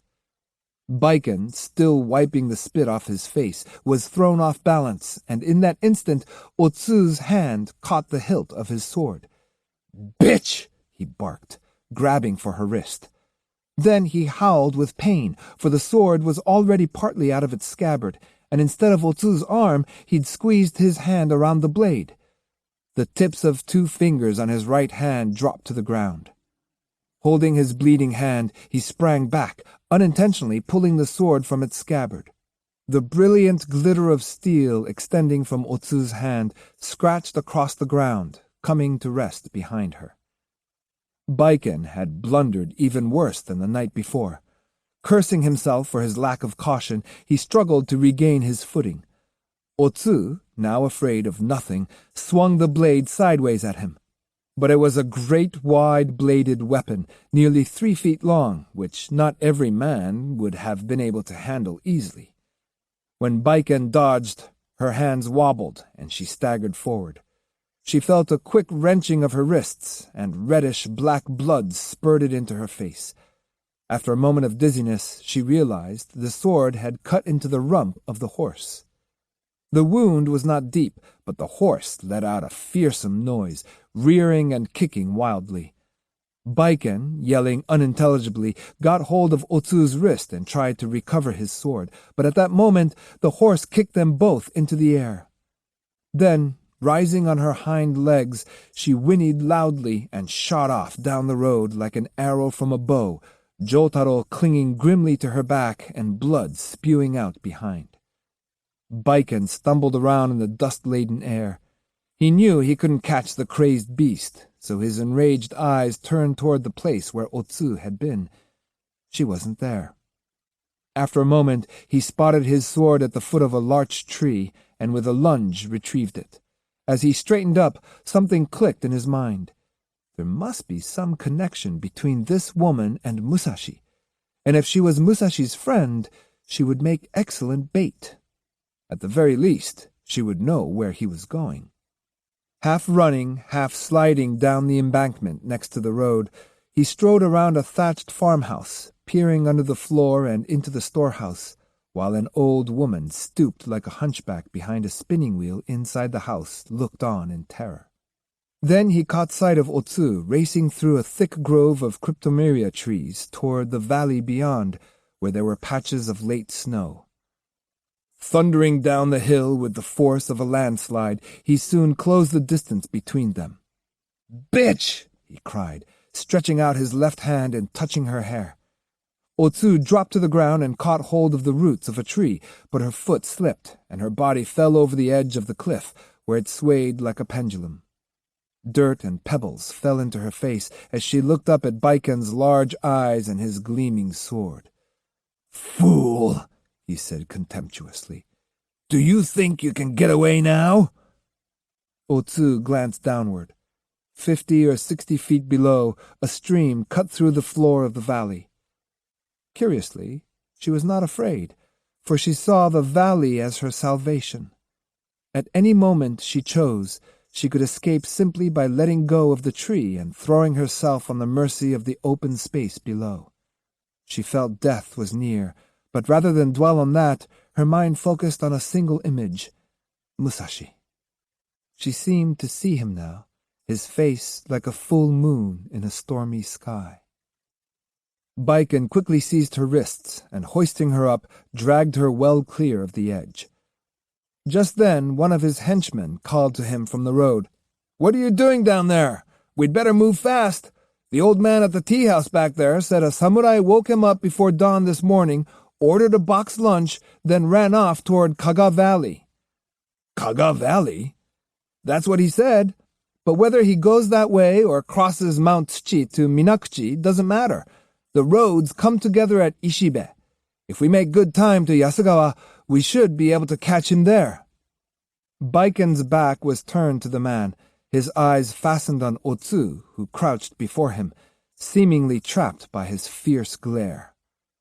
"Ho!" he roared. "All three of you come down here." "Why?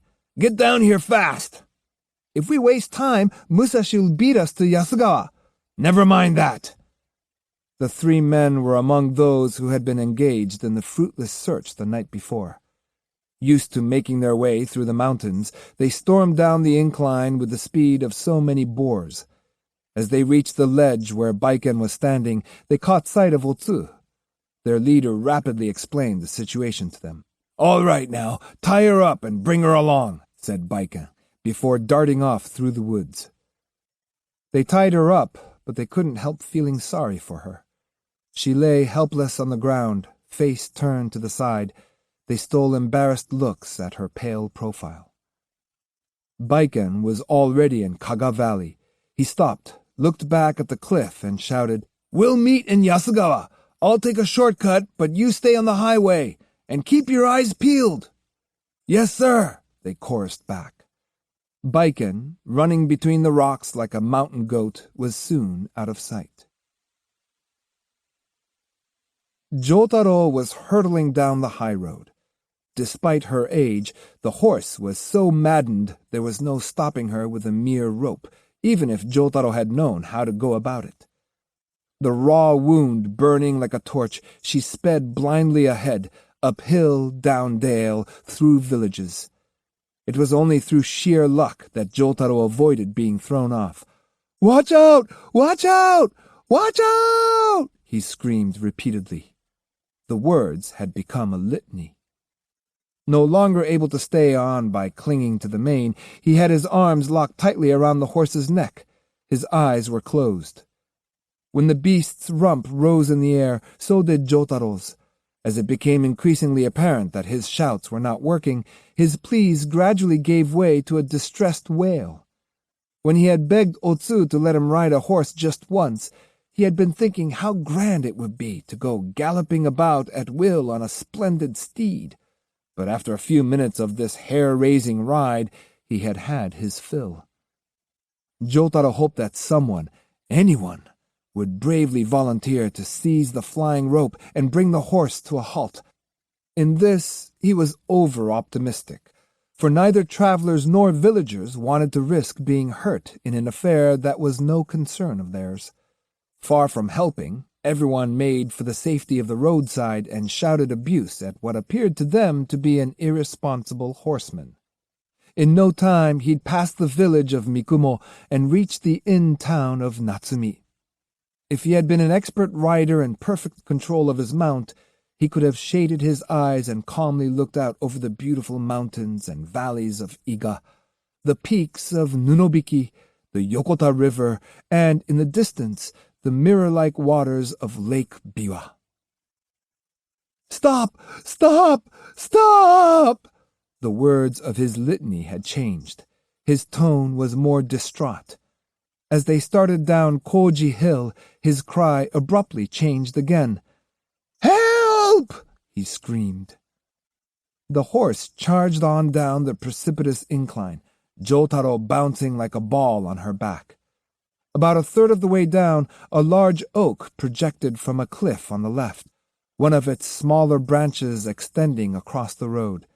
When Jotaro felt the leaves against his face, he grabbed with both hands, believing the gods had heard his prayer and caused the limb to stretch out before him. Perhaps he was right. He jumped like a frog, and the next instant he was hanging in the air, his hands firmly wrapped around the branch above his head. The horse went out from under him, moving a little faster now that she was riderless. It was no more than a 10-foot drop to the ground, but Jotaro could not bring himself to release his grip. In his badly shaken condition, he saw the short distance to the ground as a yawning abyss and hung on to the branch for dear life, crossing his legs over it, readjusting his aching hands and wondering feverishly what to do. The problem was solved for him when, with a loud crack, the branch broke off. For an awful instant, Jotaro thought he was done for. A second later, he was sitting on the ground unharmed. "Phew!" was all he could say. For a few minutes he sat inertly, his spirit dampened, if not broken, but then he remembered why he was there and jumped up. Heedless of the ground he had covered, he shouted, "Otsu!" He ran back up the slope, one hand firmly around his wooden sword. What could have happened to her? "Otsu! Otsu!" Presently, he met a man in a grayish-red kimono coming down the hill.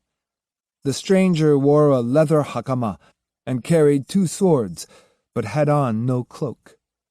After passing Jotaro, he looked over his shoulder and said, "Hello there." Jotaro turned, and the man asked, "Is something wrong?" "You came from over the hill, didn't you?" Jotaro asked. "Yes." "Did you see a pretty woman about 20 years old?" "I did, as a matter of fact." "Where?" "In Natsumi. I saw some freebooters walking along with a girl. Her arms were tied behind her, which naturally struck me as strange, but I had no reason to interfere. I dare say the men were from Tsujikaze Kohei's gang. He moved a whole village of hoodlums from Yasugawa to Suzuka Valley some years ago." "That was her, I'm sure." Jotaro started to walk on, but the man stopped him. "Were you traveling together?" he asked. "Yes, her name's Otsu." "If you take foolish risks, you'll get yourself killed before you can help anybody. Why don't you wait here? They'll come this way sooner or later. For now, tell me what this is all about. I may be able to give you some advice." The boy immediately placed his trust in the man and told him everything that had happened since morning. From time to time, the man nodded under his basket hat. When the story ended, he said, "I understand your predicament, but even with your courage, a woman and a boy are no match for Kohei's men. I think I'd better rescue Otsu, is that her name, for you." "Would they hand her over to you?" "Maybe not for the mere asking, but I'll think about that when the time comes. Meanwhile, you hide in a thicket and stay quiet." While Jotaro selected a clump of bushes and hid behind it, the man continued briskly on down the hill. For a moment, Jotaro wondered if he had been deceived. Had the Ronin just said a few words to cheer him up, then moved on to save his own neck? Seized by anxiety, he lifted his head above the shrubs, but hearing voices, ducked down again. A minute or two later, Otsu came into view, surrounded by the 3 men, her hands tied firmly behind her. Blood was encrusted on a cut on her white foot. One of the ruffians, shoving Otsu forward by the shoulder, growled, "What are you looking around for? Walk faster!" "That's right, walk!" "I'm looking for my traveling companion. What could have happened to him? Jotaro!" "Quiet!" Jotaro was all set to yell and jump out of his hiding place when the Ronin came back, this time without his basket hat. He was 26 or 7, and of a darkish complexion. In his eyes was a purposeful look that strayed neither right nor left. As he trotted up the incline, he was saying, as if to himself, "It's terrifying, really terrifying." When he passed Otsu and her captors, he mumbled a greeting and hastened on, but the men stopped. "Hey," one of them called, "aren't you Watanabe's nephew? What's so terrifying?" Watanabe was the name of an old family in the district, the present head of which was Watanabe Hanzo, a highly respected practitioner of the occult martial tactics known collectively as ninjutsu. "Haven't you heard?" "Heard what?" "Down at the bottom of this hill, there's a samurai named Miyamoto Musashi, all ready for a big fight. He's standing in the middle of the road with his sword unsheathed, questioning everybody who passes by. He has the fiercest eyes I ever saw." "Musashi's doing that?" "That's right.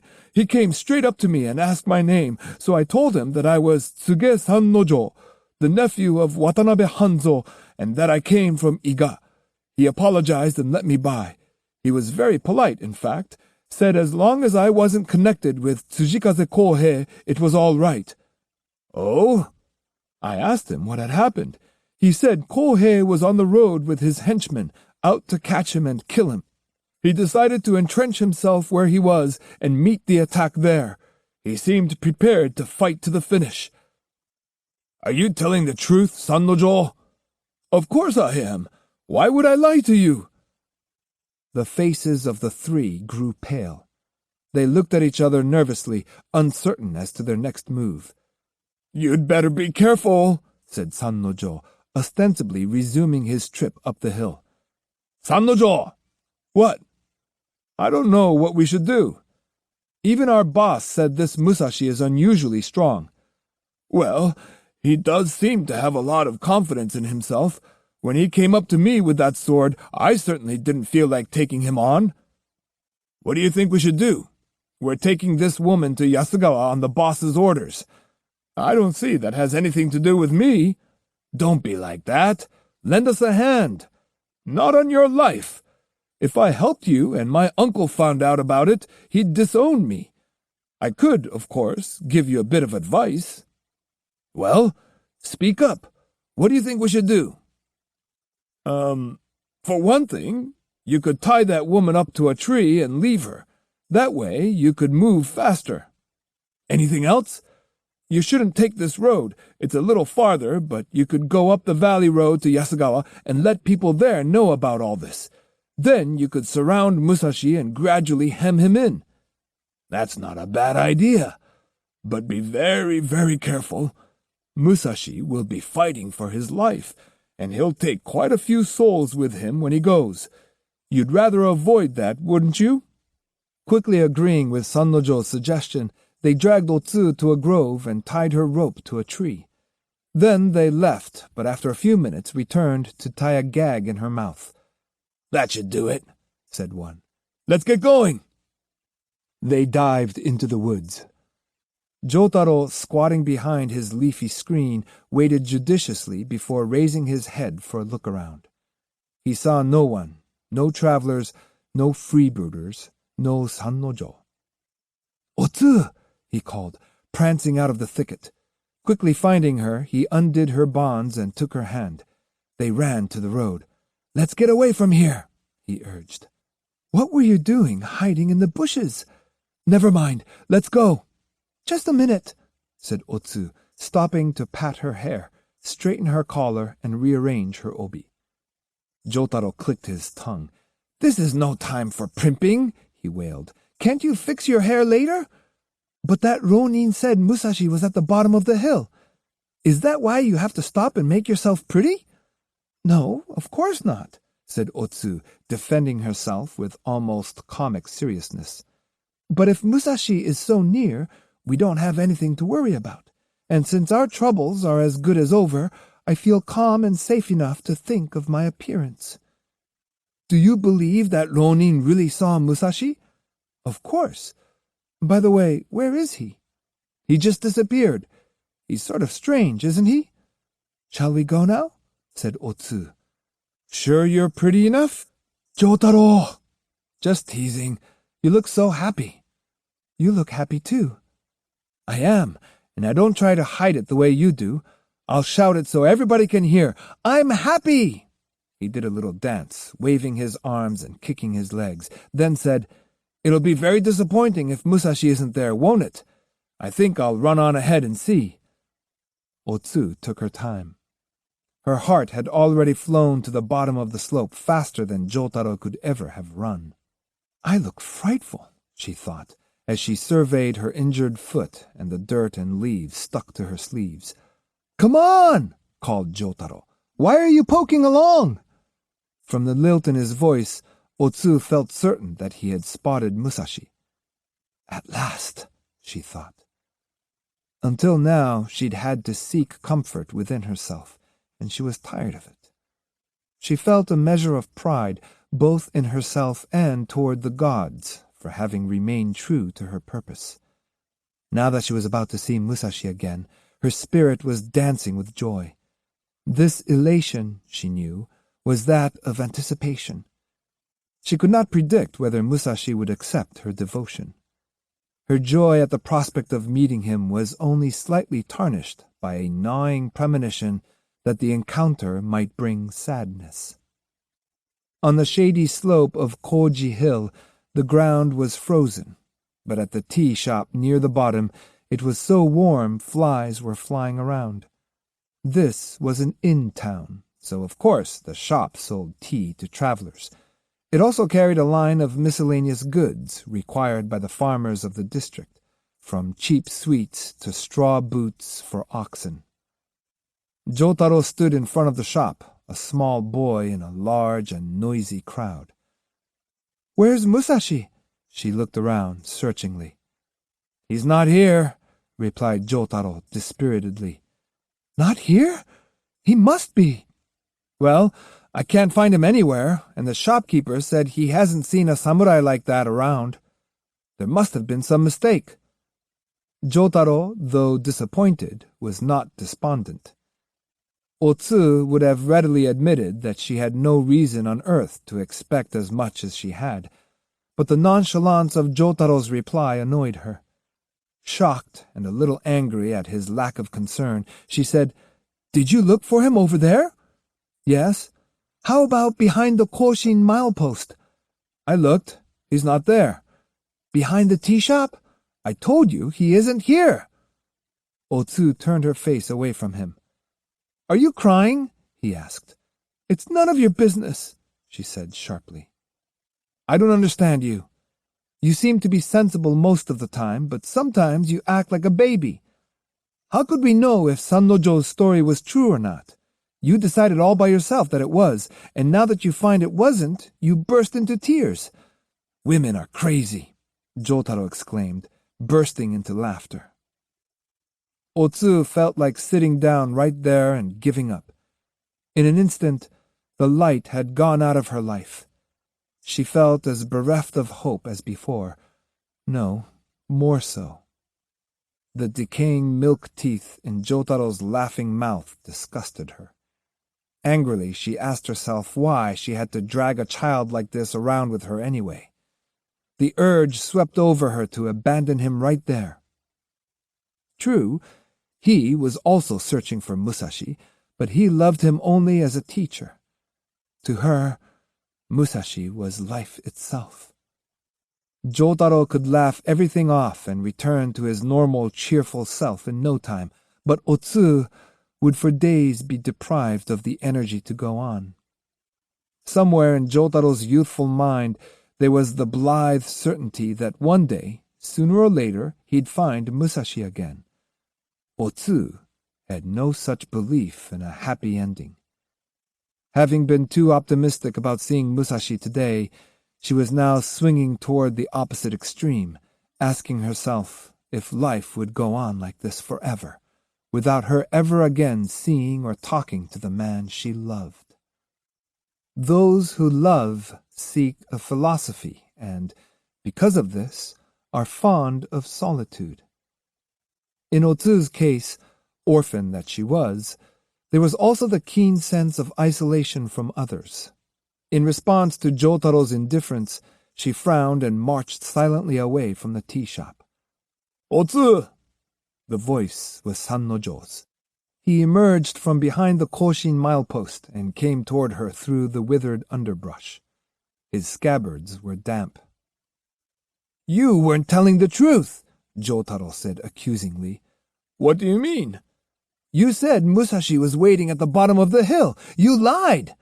"Don't be stupid," said Sannojo reproachfully. "It was because of that lie that Otsu was able to escape, wasn't it? What are you complaining about? Shouldn't you be thanking me?" "You just made up that story to fool those men?" "Of course."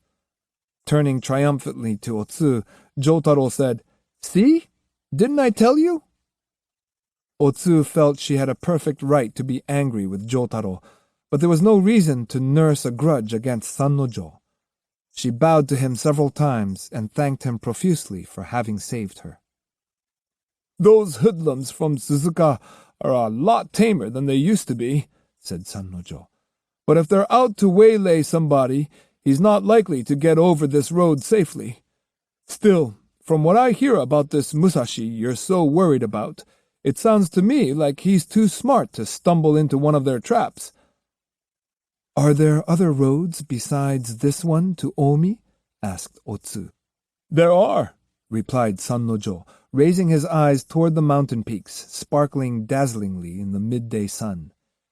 "If you go to Iga Valley, there's a road to Ueno, and from Ano Valley, there's one that goes to Yokkaichi and Kuwana.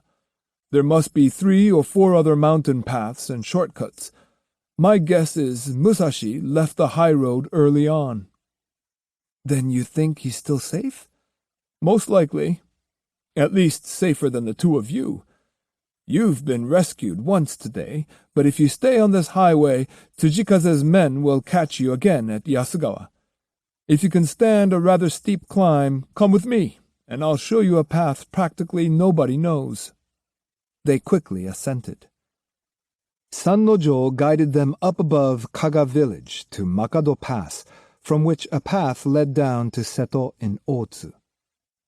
After explaining in detail how to proceed, he said, "You're out of harm's way now. Just keep your eyes and ears open, and be sure to find a safe place to stay before dark." Otsu thanked him for all he had done and started to leave, but Sannojo stared at her and said, "We're parting now, you know." The words seemed fraught with meaning, and there was a rather hurt look in his eyes. "All along," he continued, "I've been thinking, is she going to ask now? But you never did ask." "Ask what?" "My name." "But I heard your name when we were on Koji Hill." "Do you remember it?" "Of course. You're Tsuge Sannojo, and you're the nephew of Watanabe Hanzo." "Thank you. I don't ask you to be eternally grateful to me or anything like that, but I do hope you'll always remember me." "Why, I'm deeply indebted to you." "That's not what I mean. What I want to say is, well, I'm still not married. If my uncle weren't so strict, I'd like to take you to my home right now. But I can see you're in a hurry. Anyway, you'll find a small inn a few miles ahead where you can stay overnight. I know the innkeeper very well, so mention my name to him. Farewell." After he was gone, a strange feeling came over Otsu. From the outset, she had not been able to figure out what sort of person Sannojo was, and when they had parted, she felt as though she had escaped from the clutches of a dangerous animal. She had gone through the motions of thanking him. She did not really feel grateful in her heart. Jotaro, in spite of his tendency to take to strangers, reacted in much the same way.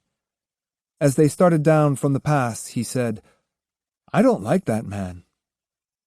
Otsu did not want to speak badly of Sannojo behind his back, but she admitted she did not like him either, adding, "What do you suppose he meant by telling me that he was still single?"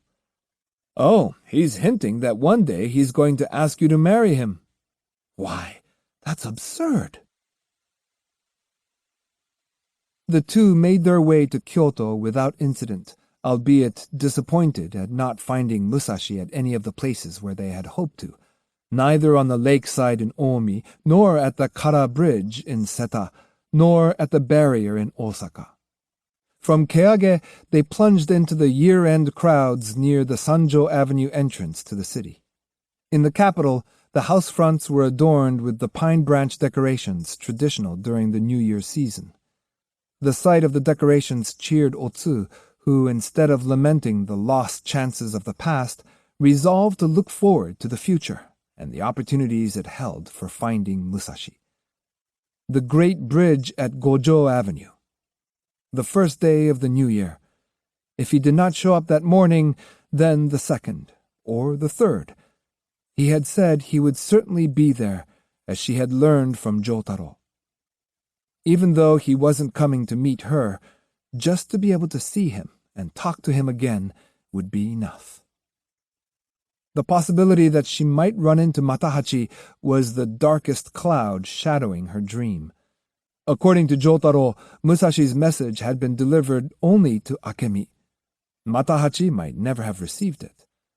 Otsu prayed that he hadn't, that Musashi would come, but not Matahachi. Otsu slowed her steps, thinking Musashi might be in the very crowd they were in. Then a chill ran up her spine and she started walking faster. Matahachi's dreadful mother might also materialize at any moment. Jotaro hadn't a care in the world. The colors and noises of the city, seen and heard after a long absence, exhilarated him to no end.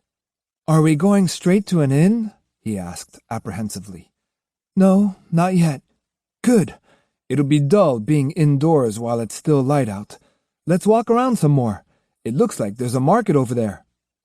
"We haven't time to go to the market. We have important business to take care of." "Business? We do? Have you forgotten the box you're carrying on your back?" "Oh, that. Yes, that. I won't be able to relax until we've found Lord Karasumaru Mitsuhiro's mansion and delivered the scrolls to him." "Are we going to stay at his house tonight?" "Of course not," Otsu laughed, glancing toward the Kamo River.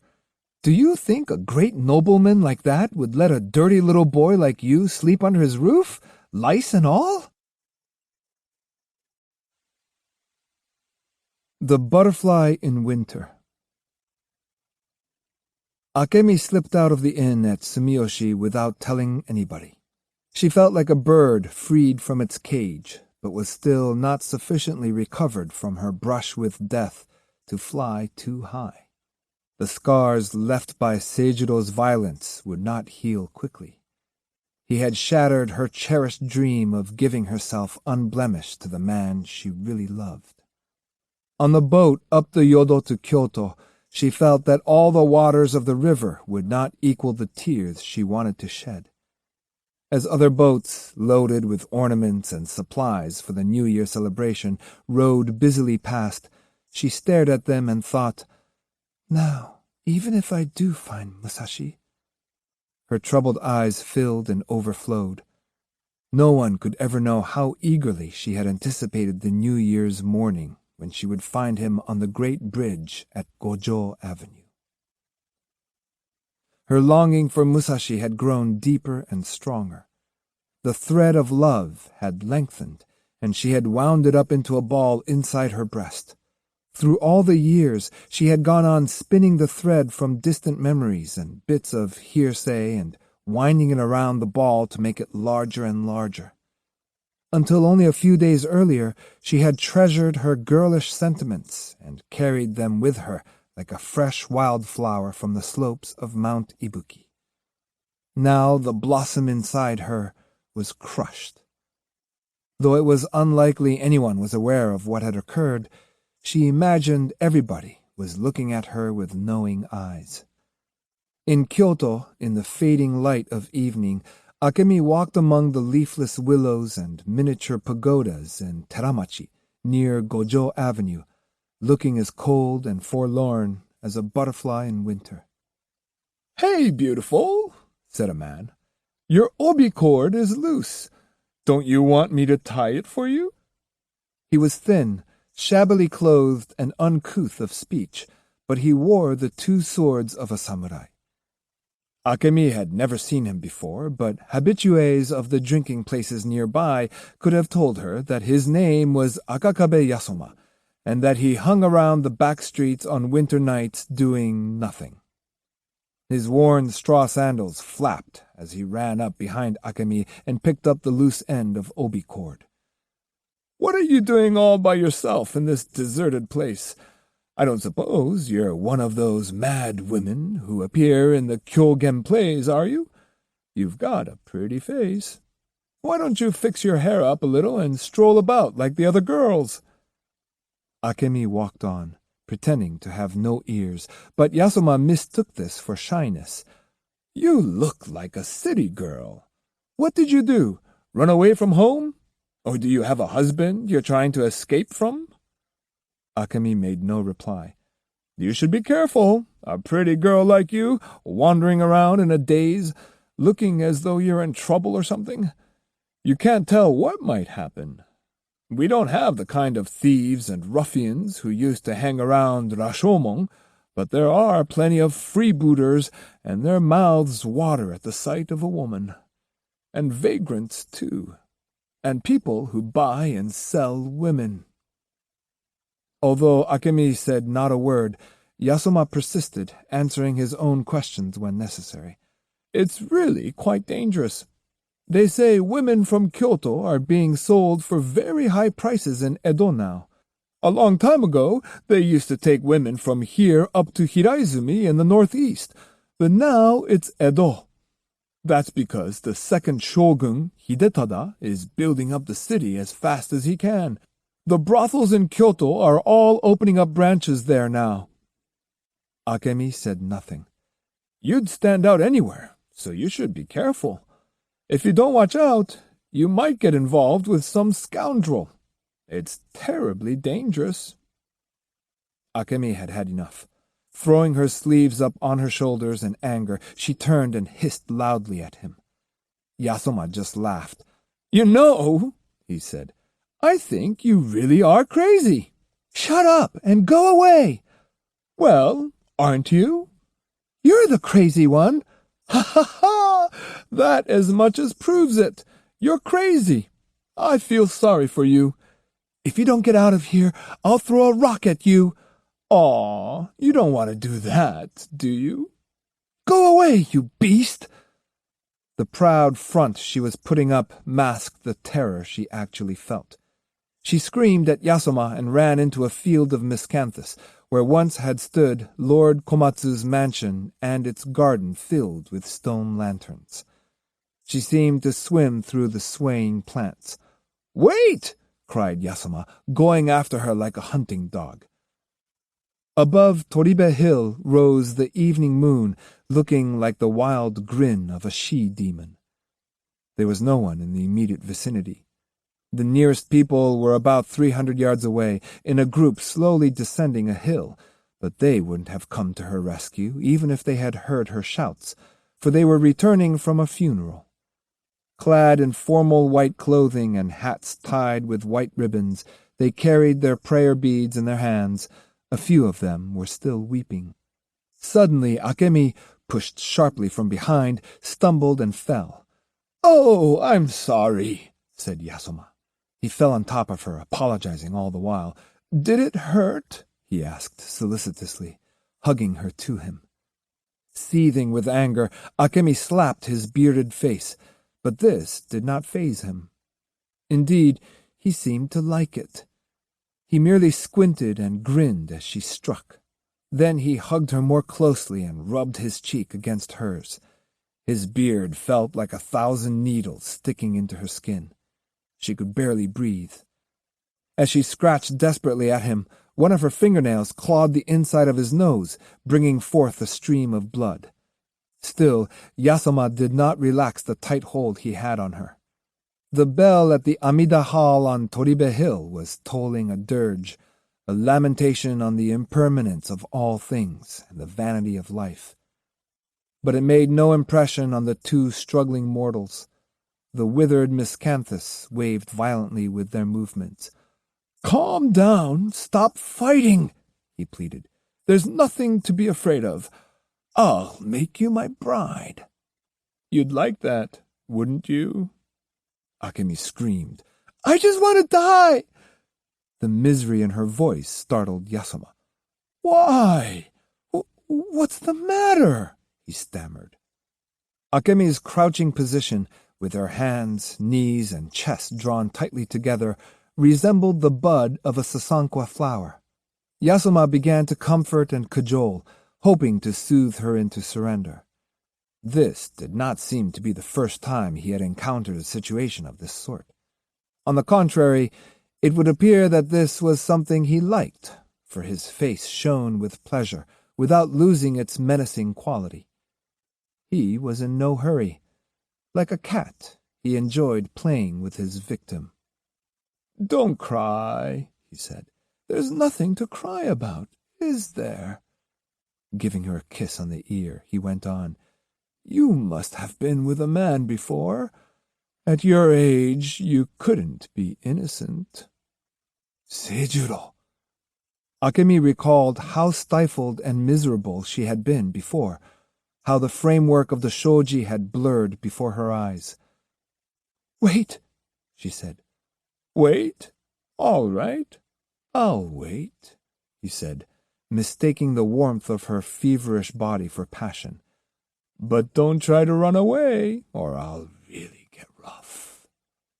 With a sharp grunt, she twisted her shoulders and shook his hand off her. Glaring into his face, she slowly rose. "What are you trying to do to me?" "You know what I want." "You think you can treat women like fools, don't you? All you men do. Well, I may be a woman, but I've got spirit." Blood seeped from her lip where she had cut it on a miscanthus leaf.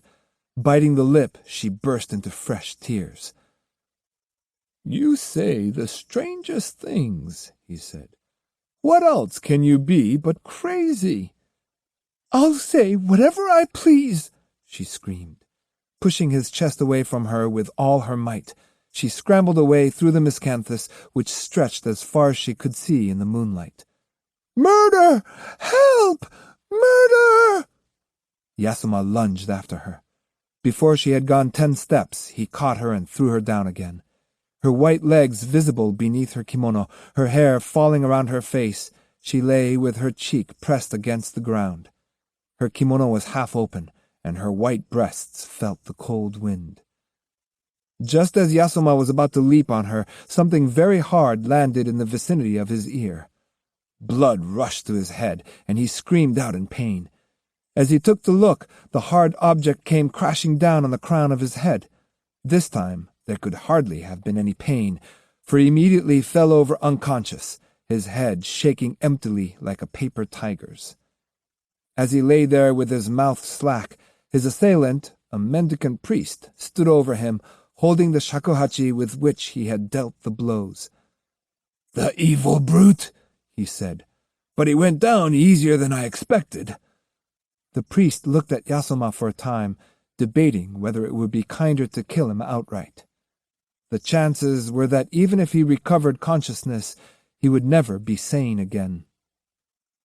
Akemi stared blankly at her rescuer.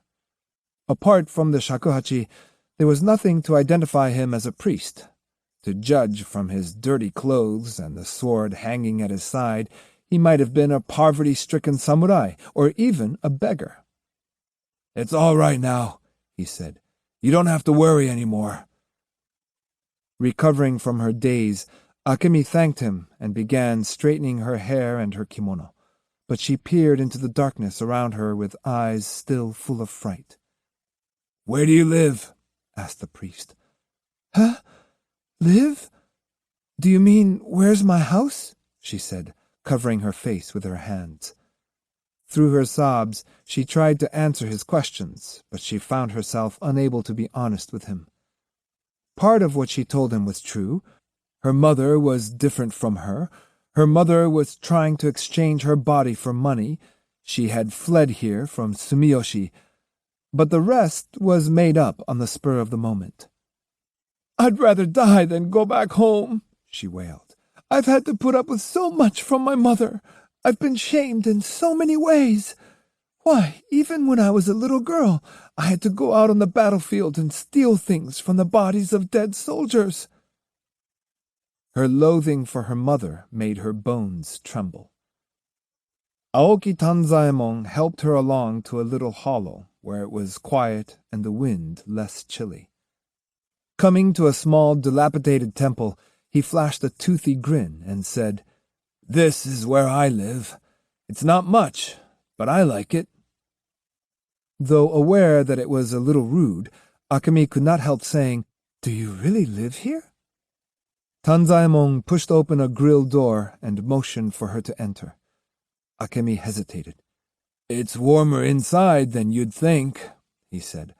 "All I have to cover the floor with is thin straw matting.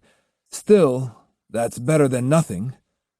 Are you afraid I might be like that brute back there?" Silently, Akemi shook her head. Tanzaemon did not frighten her. She felt sure he was a good man, and anyway, he was getting on, over 50, she thought. What held her back was the filthiness of the little temple and the smell of Tanzaemon's body and clothing. But there was nowhere else to go. No telling what might happen if Yasuma or someone like him were to find her. And her forehead was burning with fever. "I won't be a bother to you?" she asked as she went up the steps. "Not at all. No one will mind if you stay here for months." The building was pitch black, the kind of atmosphere favored by bats. "Wait just a minute," said Tanzaemon. She heard the scratching of metal against flint, and then a small lamp, which she must have scavenged somewhere, cast a feeble light. She looked about and saw that this strange man had somehow accumulated the basic necessities for housekeeping: a pot or two, some dishes, a wooden pillow, some straw matting. Saying he would make a little buckwheat gruel for her, he began puttering around with a broken earthenware brazier, first putting in a little charcoal, then some sticks, and after raising a few sparks, blowing them into a flame. "He's a nice old man," thought Akemi, as she began to feel calmer. The place no longer seemed so filthy. "There now," he said. "You look feverish, and you said you were tired. You've probably caught a cold. Why don't you just lie down over there until the food is ready?" He pointed to a makeshift pallet of straw matting and rice sacks. Akemi spread some paper she had with her on the wooden pillow, and with murmured apologies for resting while he worked, lay down. For cover, there were the tattered remains of a mosquito net. She started to pull this over her, but as she did so, an animal with glittering eyes jumped out from under it and bounded over her head. Akemi screamed and buried her face in the pallet. Tanzaemon was more astonished than Akemi. He dropped the sack from which he was pouring flour into the water, spilling half of it on his knees. "What was that?" he cried. Akemi, still hiding her face, said, "I don't know. It seemed bigger than a rat." "Probably a squirrel. They sometimes come when they smell food, but I don't see it anywhere." Lifting her head slightly, Akemi said, "There it is." "Where?" Tanzaemon straightened up and turned around. Perched on the railing of the inner sanctum, from which the image of the Buddha was long gone, was a small monkey, shrinking with fright under Tanzaemon's hard stare. Tanzaemon looked puzzled, but the monkey apparently decided there was nothing to fear. After a few trips up and down the faded vermilion railing, he sat down again, and turning up a face like a peach with long hair, began blinking his eyes. "Where do you suppose he came from? Aha! I see now. I thought a good deal of rice had been scattered around." He moved toward the monkey, but the latter, anticipating his approach, bounded behind the sanctum and hid. "He's a cute little devil," said Tanzaemon. "If we give him something to eat, he probably won't do any mischief. Let's let him be." Brushing the flour off his knees, he sat down before the brazier again. "There's nothing to be afraid of, Akemi. Get some rest." "Do you think he'll behave himself?" "Yes, he's not wild. He must be somebody's pet. There's nothing to worry about. Are you warm enough?" "Yes."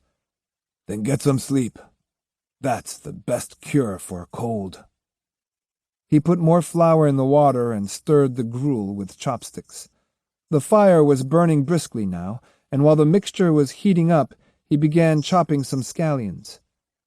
His chopping board was the top of an old table, his knife a small rusted dagger. With unwashed hands, he scooped the scallions into a wooden bowl and then wiped off the chopping block, converting it into a tray. The bubbling of the boiling pot gradually warmed the room. Seated with his arms around his spindly knees, the former samurai gazed at the broth with hungry eyes. He looked happy and eager, as though the pot before him contained the ultimate pleasure of mankind. The bell of Kiyomizudera pealed as it did every night. The winter austerities, which lasted 30 days, had ended, and the new year was at hand. But as always, as the year drew to a close, the burden on people's souls seemed to grow heavier.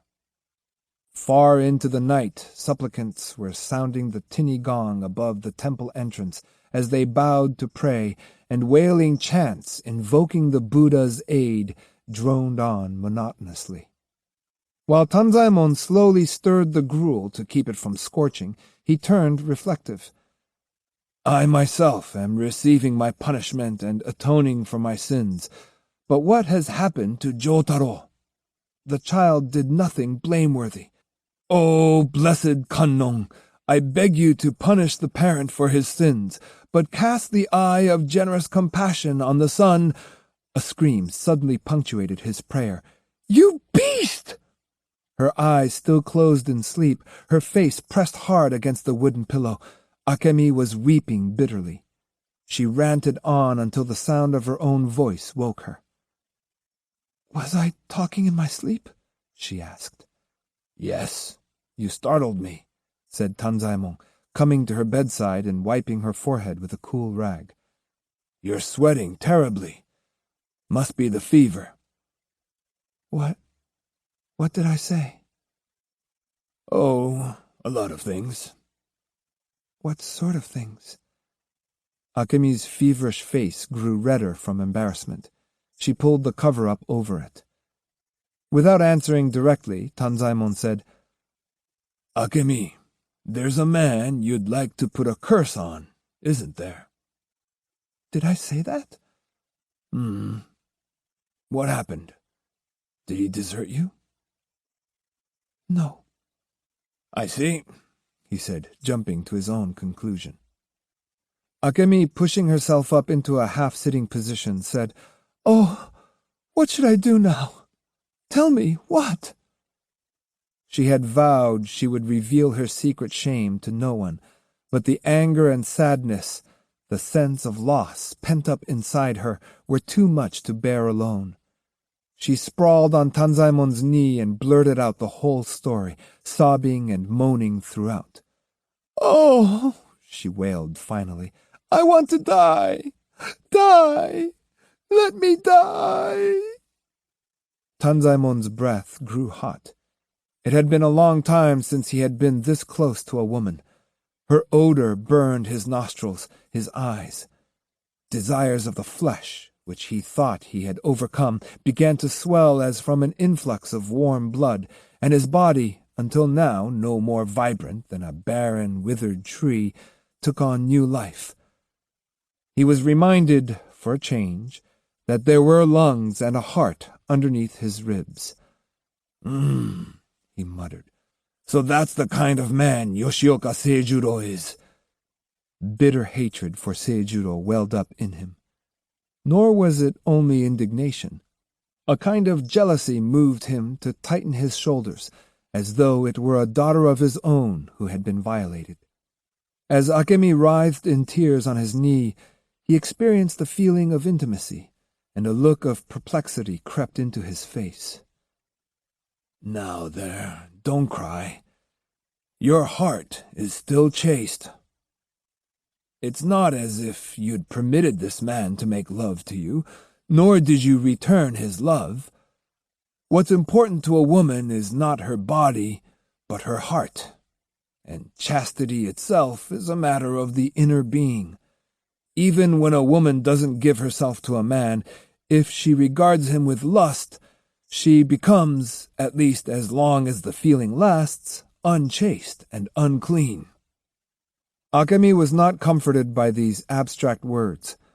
Hot tears seeped through the priest's kimono, and she went on repeating that she wanted to die. Now, stop crying," said Tanzaemon again, patting her on the back. But the trembling of her white neck did not move him to genuine sympathy. This soft skin, so sweet to the smell, had already been stolen from him by another man. Noticing that the monkey had sneaked up to the pot and was eating something, he unceremoniously removed Akemi's head from his knee, shook his fist, and cursed the animal roundly. Beyond the shadow of a doubt, food was more important than a woman's suffering. The next morning, Tanzaemon announced he was going to town with his beggar's bowl. "You stay here while I'm gone," he said. "I have to get some money to buy you medicine, and then we need some rice and oil so we can have something hot to eat." His hat was not a deep one woven of reeds, like those of most itinerant priests, but an ordinary bamboo affair, and his straw sandals, worn and split at the heels, scraped against the ground as he shuffled along. Everything about him, not just his mustache, had an air of scruffiness. Yet, walking scarecrow that he was, it was his habit to go out every day unless it rained. Not having slept well, he was particularly bleary-eyed this morning. Akemi, after crying and carrying on so in the evening, had later sipped her gruel, broken into a heavy sweat, and slept soundly through the rest of the night. He had hardly closed his eyes until dawn. Even walking under the bright morning sun, the cause of his sleeplessness remained with him. He could not get it out of his mind. "She's about the same age as Otsu," he thought, "but they're completely different in temperament. Otsu has grace and refinement, but there's something chilly about her. Akemi's appealing, whether she's laughing, crying, or pouting." The youthful feelings aroused in Tanzaemon's desiccated cells by the strong rays of Akemi's charm had made him all too conscious of his advancing years. And during the night, as he had looked solicitously at her each time she stirred in her sleep, a different warning had sounded in his heart. "What a wretched fool I am! Haven't I learned yet? Though I wear the surplice of the priest and play the shakuhachi of the mendicant, I'm still a long way from achieving the clear and perfect enlightenment of puhua. Will I never find the wisdom that will release me from this body?"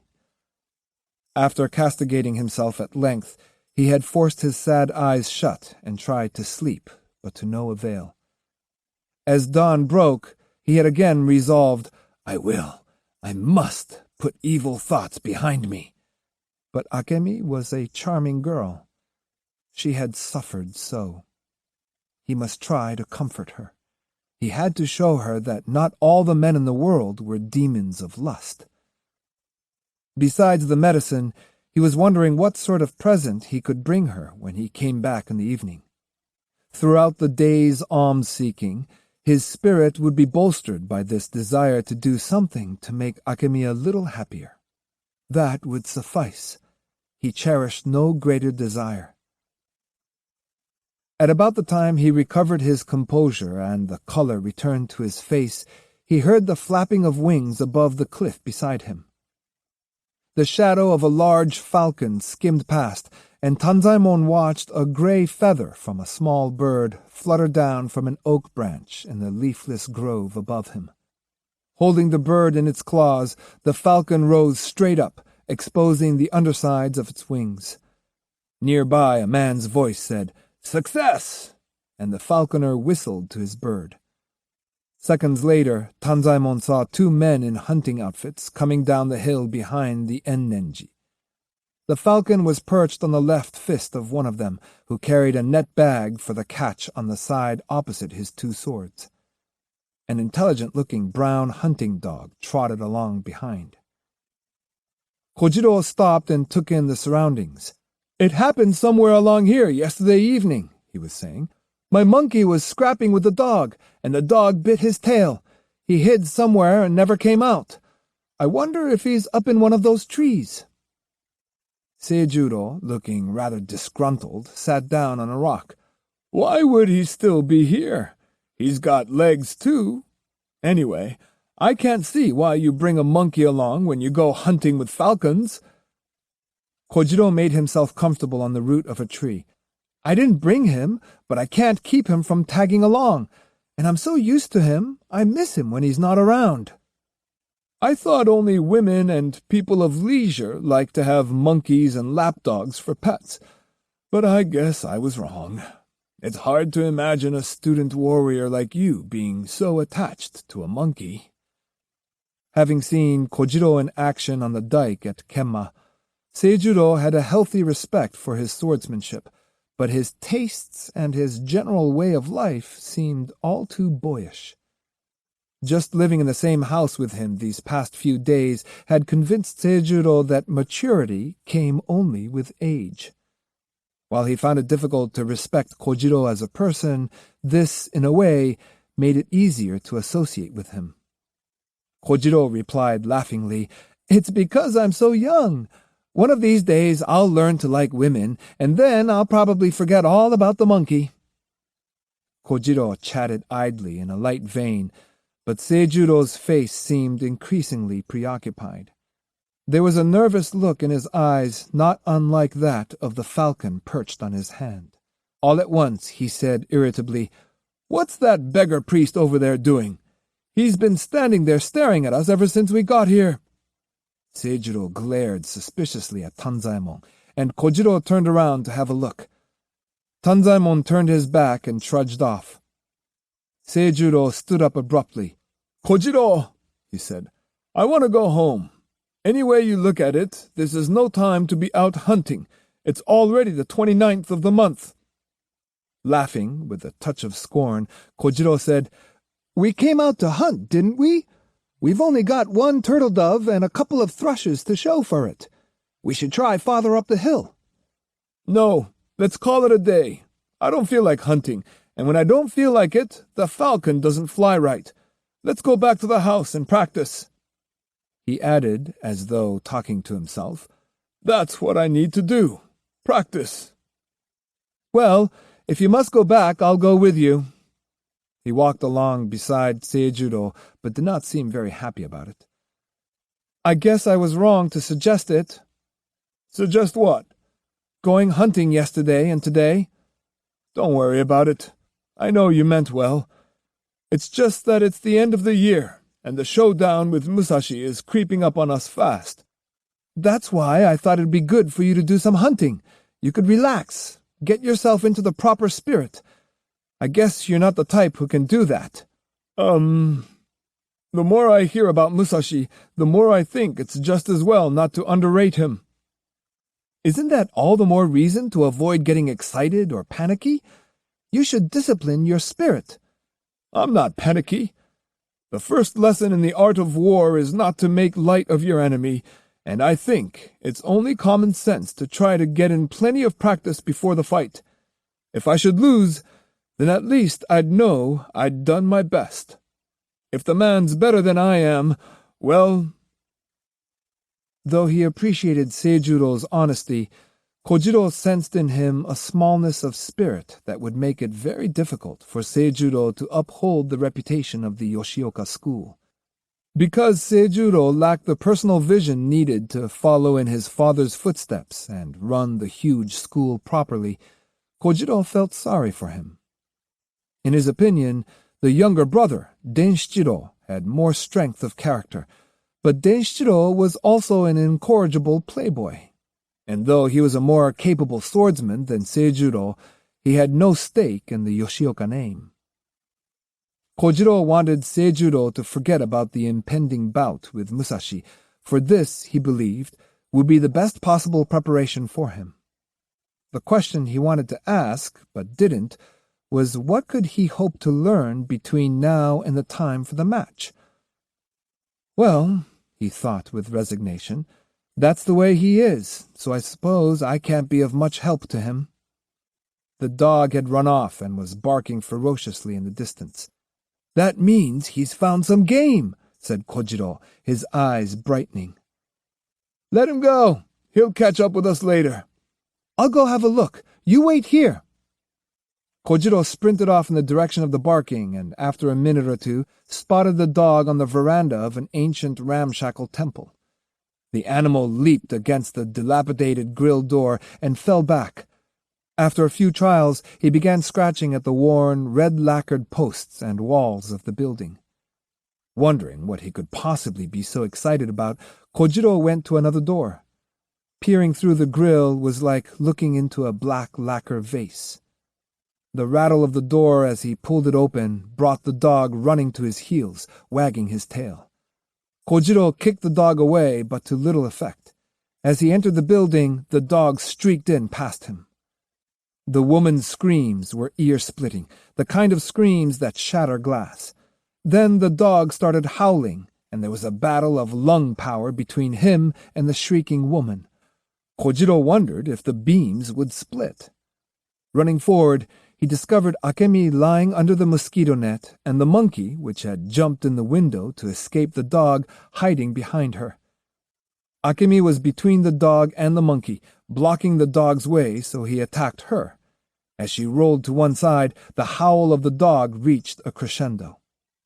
Akemi was now screaming from pain rather than fright. The dog had set his teeth around her forearm. Kojiro, with an oath, kicked him violently again in the ribs. The dog was already dead from the first kick, but even after the second, the teeth were solidly clamped on Akemi's arm. "Let go! Let go!" she screamed, writhing on the floor. Kojiro knelt beside her and pulled the dog's jaws open. The sound was like that of pieces of glued wood being wrenched apart. The mouth came open all right. A little more force on Kojiro's part, and the dog's head would have split in two. He threw the corpse out the door and came back to Akemi's side. "It's all right now," he said soothingly, but Akemi's forearm said otherwise. The blood flowing over the white skin gave the bite the appearance of a large crimson peony. Kojiro shivered at the sight. "Isn't there any sake? I should wash it with sake. No, I guess there wouldn't be any in a place like this." Warm blood flowed down the forearm to the wrist. "I have to do something," he said, "or poison from the dog's teeth might cause you to go mad. He has been acting peculiarly these past few days." While Kojiro tried to decide what could be done in a hurry, Akemi screwed her eyebrows together, bent her lovely white neck backward, and cried, "Mad? Oh, how wonderful! That's what I want to be. Mad! Completely stark raving mad!" "What's this?" stammered Kojiro. Without further ado, he bent over her forearm and sucked blood from the wound. When his mouth was full, he spat it out, put his mouth back to the white skin, and sucked until his cheeks bulged. In the evening, Tanzaemon returned from his daily round. "I'm back, Akemi," he announced as he entered the temple. "Were you lonesome while I was gone?" He deposited her medicine in a corner, along with the food and the jar of oil he had bought, and said, "Wait a moment, I'll make some light." When the candle was lit, he saw that she was not in the room. "Akemi!" he called. Where could she have gone? His one-sided love turned suddenly to anger which was quickly replaced by loneliness. Tanzaemon was reminded, as he had been before, that he would never be young again, that there was no more honor, no more hope. He thought of his aging body and winced. "I rescued her and took care of her," he grumbled, "and now she's gone off without a word. Is that the way the world is always going to be? Is that the way she is? Or was she still suspicious of my intentions?" On the bed he discovered a scrap of cloth, apparently torn from the end of her obi. The spot of blood on it rekindled his animal instincts. He kicked the straw matting into the air and threw the medicine out the window. Hungry, but lacking the will to prepare a meal, he took up his shakuhachi and, with a sigh, went out onto the veranda. For an hour or more he played without stopping, attempting to expel his desires and delusions. Yet it was evident to him that his passions remained with him, and would remain with him until he died. "She'd already been taken by another man," he mused. "Why did I have to be so moral and upright?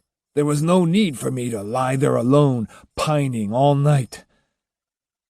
Half of him regretted not having acted. The other half condemned his lecherous yearning. It was precisely this conflict of emotions, swirling incessantly in his veins, that constituted what the Buddha called delusion. He was trying now to cleanse his impure nature, but the more he strived, the muddier the tone of his shakuhachi became. The beggar who slept beneath the temple poked his head from under the veranda. "Why are you sitting there playing your recorder?" he asked. "Did something good happen? If you made lots of money and bought some sake, how about giving me a drink?" He was a cripple, and from his lowly viewpoint, Tanzaemon lived like a king. "Do you know what happened to the girl I brought home last night?" "She was a nice-looking wench, wasn't she? If I'd been able, I wouldn't have let her get away.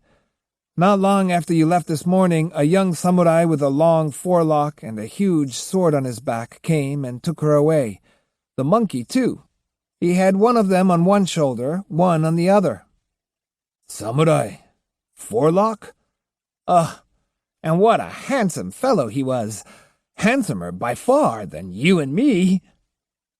The humor of this sent the beggar into a paroxysm of laughter. The announcement. Seijuro arrived back at the school in a foul mood. He thrust the falcon into a disciple's hands, curtly ordering him to put the bird back in its cage. "Isn't Kojiro with you?" asked the disciple. "No, but I'm sure he'll be along presently." After changing his clothes, Seijuro went and sat down in the room where guests were received. Across the court was the great dojo, closed since the final practice on the 25th. Throughout the year, there was the coming and going of 1,000 or so students. Now, the dojo would not be open again until the first training session of the new year. With the wooden swords silent, the house seemed coldly desolate.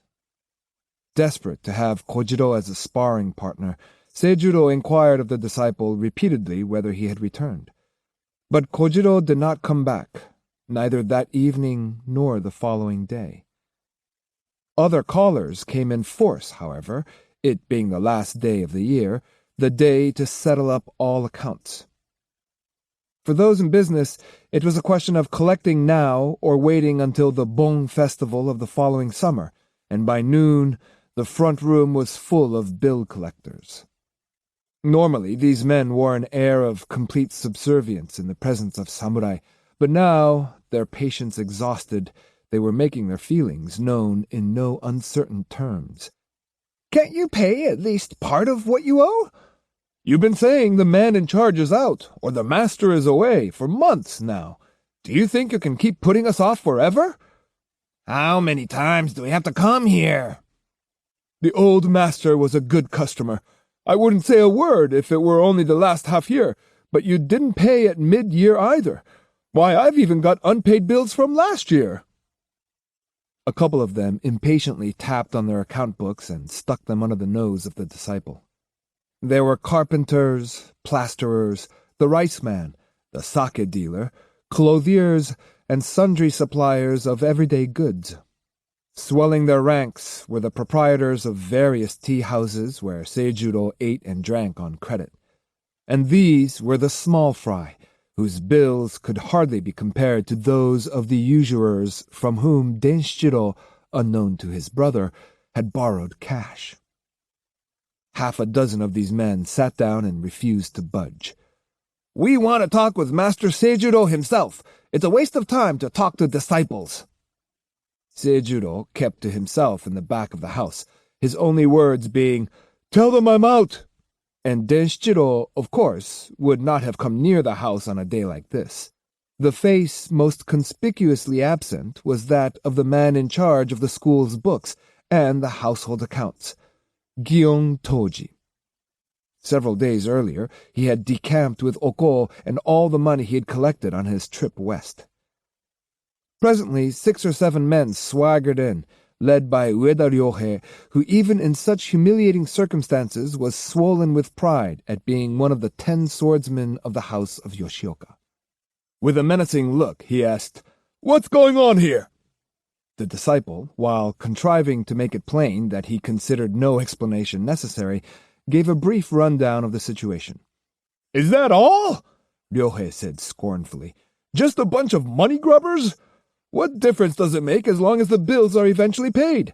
Tell the ones who don't want to wait for payments to step into the practice hall.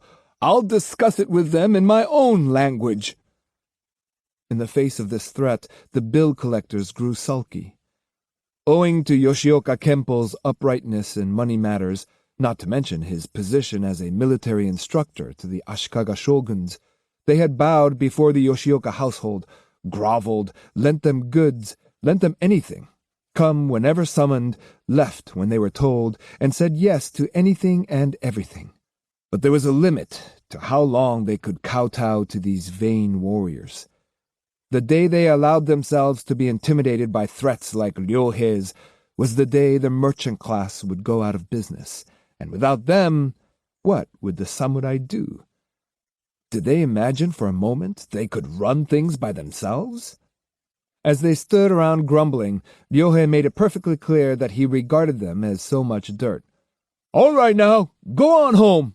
Hanging around here won't do you any good." The merchants grew silent, but made no move to leave. "Throw them out!" cried Ryohei. "Sir, this is an outrage." "What's outrageous about it?" asked Ryohei. "It's completely irresponsible." "Who says it's irresponsible?" "But it is irresponsible to throw us out." "Then why don't you leave quietly? We're busy." "If it wasn't the last day of the year, we wouldn't be here begging. We need the money you owe to settle our own debts before the day is out." "That's too bad. Too bad. Now go." "This is no way to treat us." "I think I've heard enough of your complaints." Ryohei's voice grew angry again. "No one would complain if you'd just pay up." "Come here," commanded Ryohei. Who? "Anyone who's dissatisfied." "This is crazy." "Who said that?" "I wasn't referring to you, sir. I was talking about this situation." "Shut up!" Ryohei seized the man by his hair and threw him out the side door. "Anybody else with complaints?" growled Ryohei. "We're not going to have you riffraff inside the house claiming paltry sums of money. I won't permit it. Even if the young master wants to pay you, I won't let him do it." At the sight of Ryohei's fist, the bill collectors stumbled all over each other in their rush to get out of the gate. But once outside, their vilification of the house of Yoshioka intensified. "Will I ever laugh and clap my hands when I see the for sale sign posted on this place? It shouldn't be long now." "They say it won't be." "How could it be?" Ryohei, vastly amused, held his stomach with laughter as he went to the back of the house. The other disciples went with him to the room where Seijuro was bent, alone and silent, over the brazier. "Young master," said Ryohei, "you're so quiet. Is something wrong?" "Oh no," replied Seijuro, somewhat cheered by the sight of his most trusted followers. "The day's not far off now, is it?" he said. "No," agreed Ryohei. "That's what we came to see you about. Shouldn't we decide on the time and place and let Musashi know?" "Why, yes, I suppose so," said Seijuro pensively. "The place. Where would be a good place?" "How about the field at the Rendaiji, north of the city?" "That sounds all right. What about the time?" "Should it be before the New Year's decorations are taken down, or after?" "The sooner the better. We don't want to give that coward time to worm his way out." "How about the 8th? Isn't the 8th the anniversary of Master Kempo's death?" "Ah, so it is. In that case, how about the 9th? At 7 o'clock in the morning?" "That'll do, won't it?" "All right. We'll post a sign on the bridge this evening." "Fine." "Are you ready?" asked Ryohei. "I've been ready all along," replied Seijuro, who was in no position to answer otherwise. He had not really considered the possibility of losing to Musashi. Having studied under his father's tutelage since childhood, and having never lost a match to anyone in the school, not even to the oldest and best-trained disciples, he couldn't imagine being beaten by this young, inexperienced country bumpkin. His confidence, nonetheless, was not absolute. He felt a tinge of uncertainty, and characteristically, instead of attributing this to his failure to put into practice the way of the samurai, wrote it off as being due to recent personal difficulties. One of these, perhaps the greatest, was Akemi. He'd been ill at ease ever since the incident at Sumiyoshi, and when Gion Toji had absconded, he had learned that the financial cancer in the Yoshioka household had already reached a critical stage. Ryohei and the others came back with a message to Musashi written on a freshly cut board. "Is this what you had in mind?" asked Ryohei. The characters, still glistening wet, said, "Answer. In response to your request for a bout, I name the following time and place. Place, field of the Rendaiji. Time, 7 o'clock in the morning, 9th day of the 1st month. I swear on my sacred oath to be present. If by some chance you do not fulfill your promise, I shall consider it my right to ridicule you in public. If I break this agreement, may the punishment of the gods be visited upon me. Seijuro Yoshioka Kempo II of Kyoto. Done on the last day of 1605.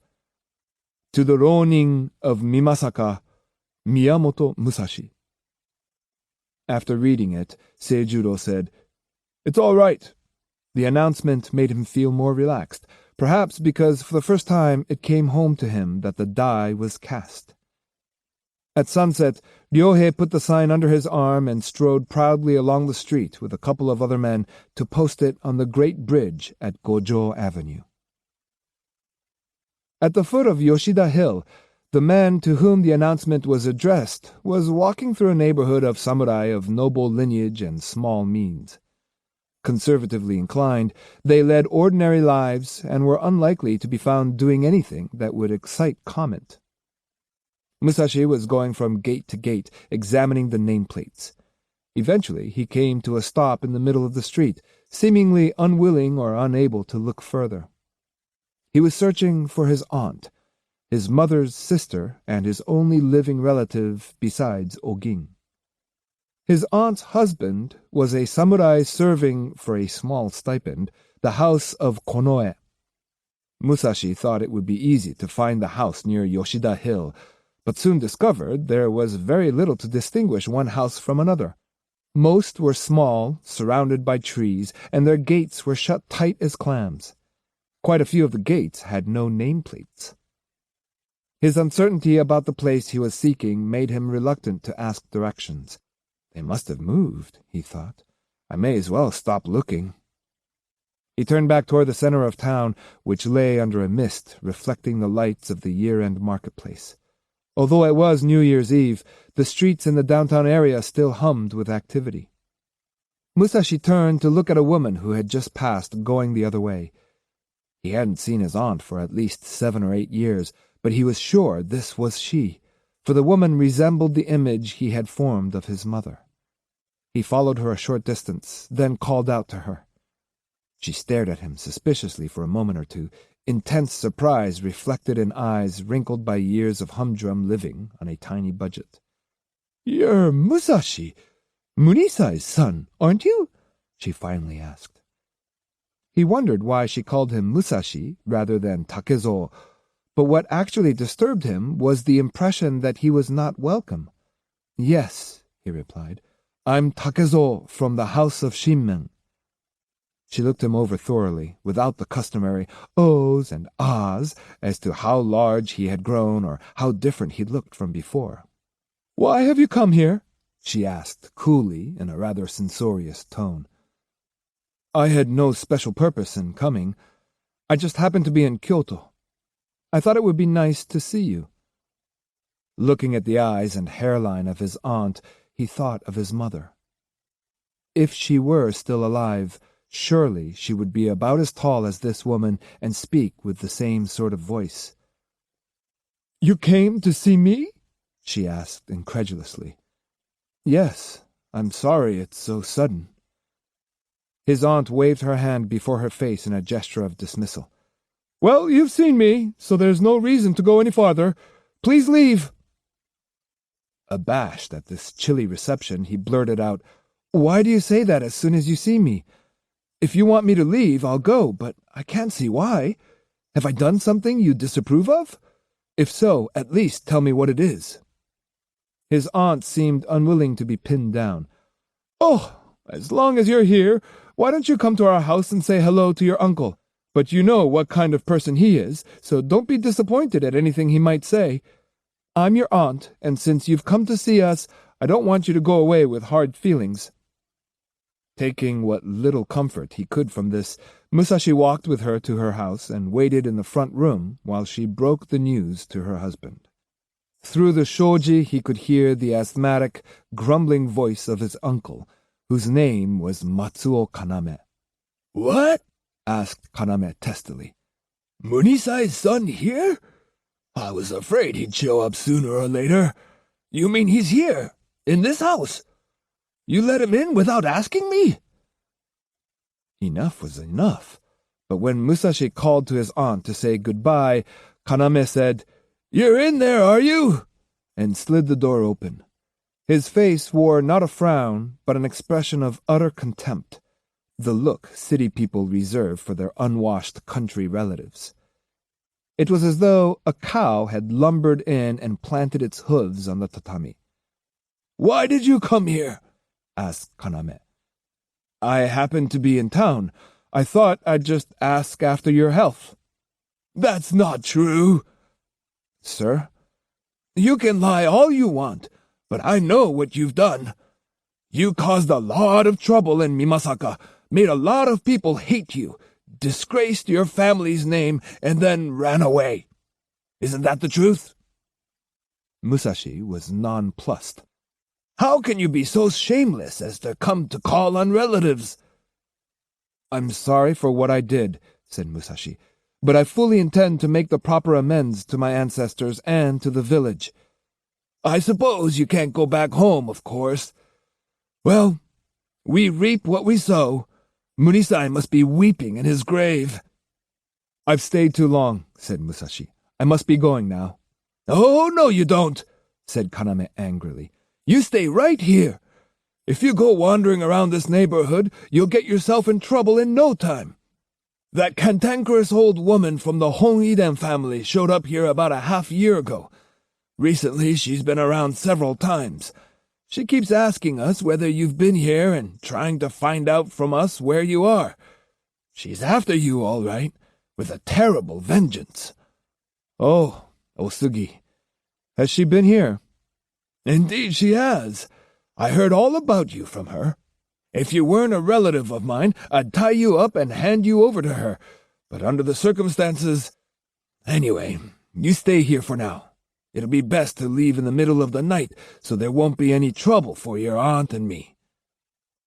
That his aunt and uncle had swallowed every word of Osugi's slander was mortifying. Feeling terribly alone, Musashi sat in silence, staring at the floor. Eventually, his aunt took pity on him and told him to go to another room and get some sleep. Musashi flopped down on the floor and loosened his scabbards. Once again came the feeling that he had no one in the world to depend on but himself. He reflected that perhaps his uncle and aunt were dealing with him frankly and sternly precisely because of the blood relationship. While he had been angry enough earlier to want to spit on the doorway and leave, he now took a more charitable view, reminding himself that it was important to give them the benefit of every doubt. He was too naive to accurately judge the people around him. If he had already become rich and famous, his sentiments about relatives would have been appropriate. But here he was barging in out of the cold in a dirty rag of a kimono on New Year's Eve of all times. Under the circumstances, his aunt and uncle's lack of familial affection was not surprising. This was soon brought forcefully home to Musashi. He had lain down hungry on the guileless assumption that he would be offered something to eat. Though he smelled food cooking and heard the rattle of pots and pans in the kitchen, no one came near his room, where the flicker of the fire in the brazier was no larger than that of a firefly.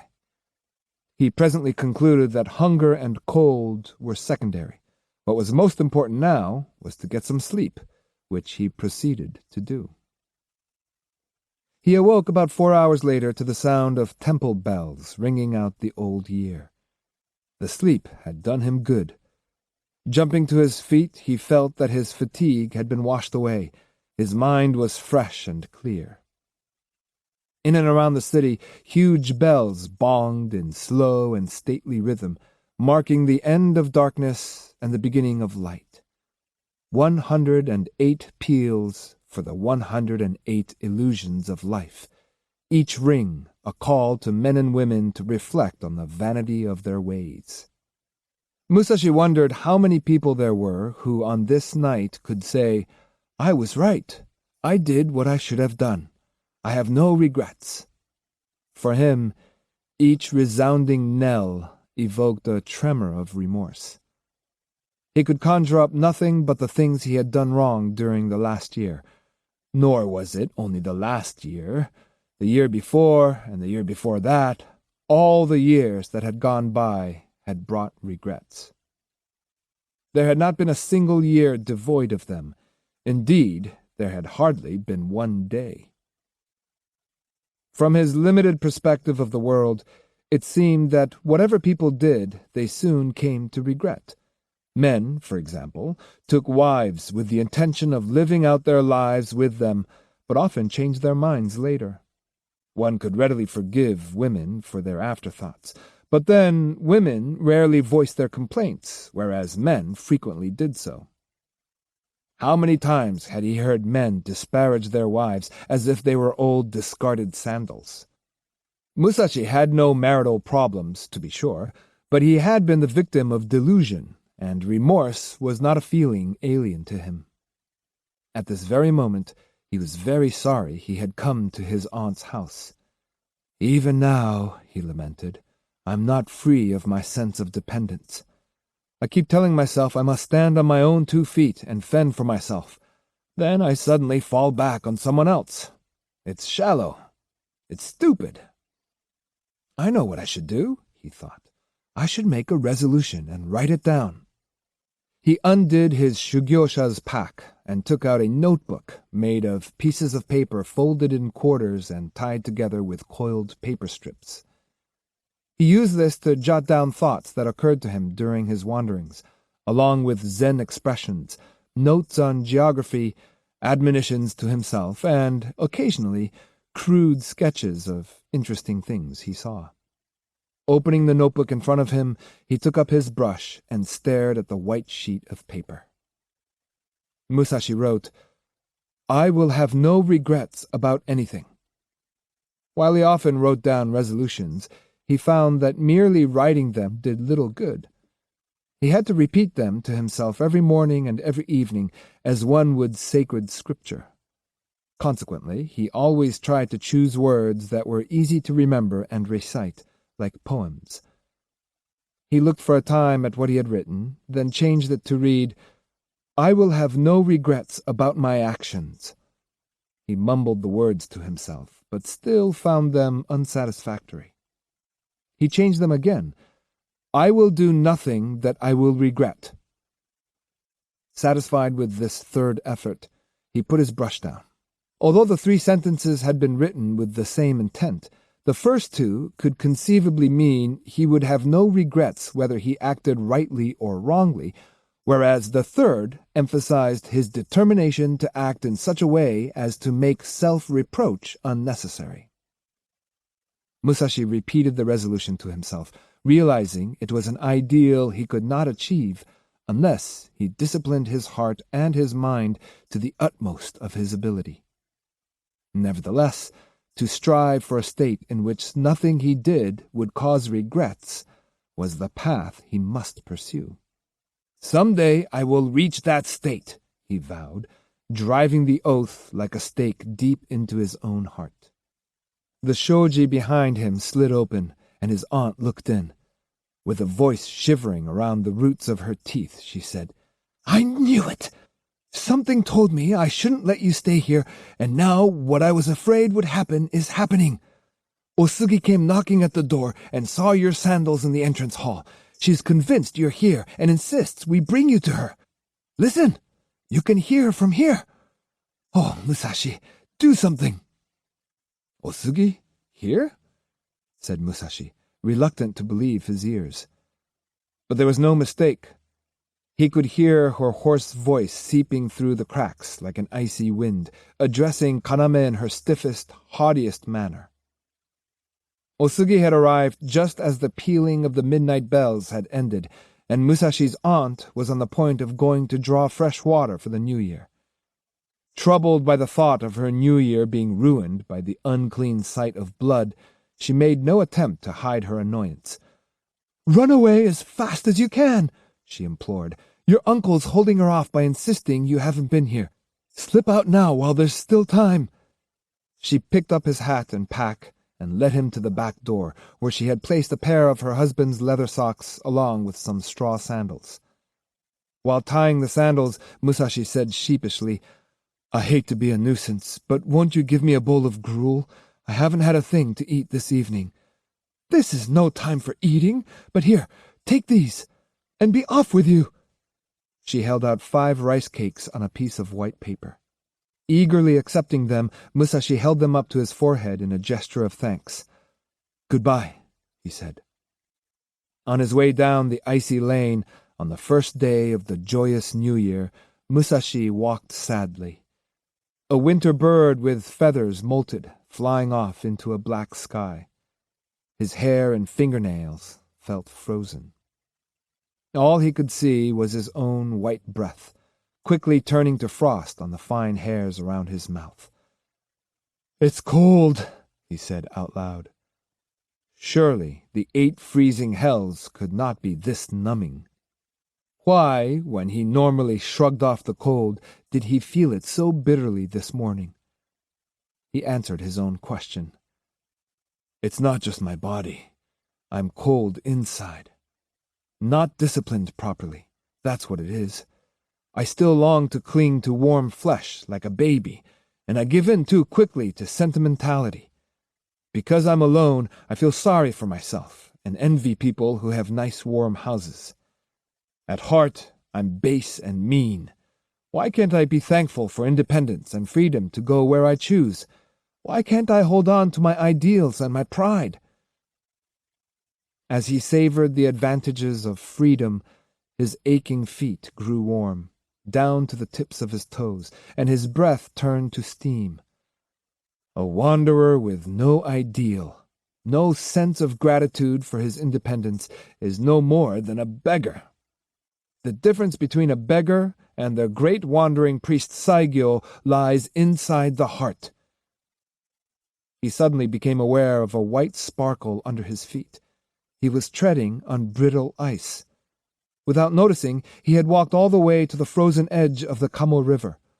Both it and the sky were still black, and there was as yet no hint of dawn in the east. His feet stopped. Somehow, they had carried him without mishap through the darkness from Yoshida Hill, but now they were reluctant to go on. In the shadow of the dike, he gathered together twigs, chips of wood, and anything else that would burn, then began scratching at his flint.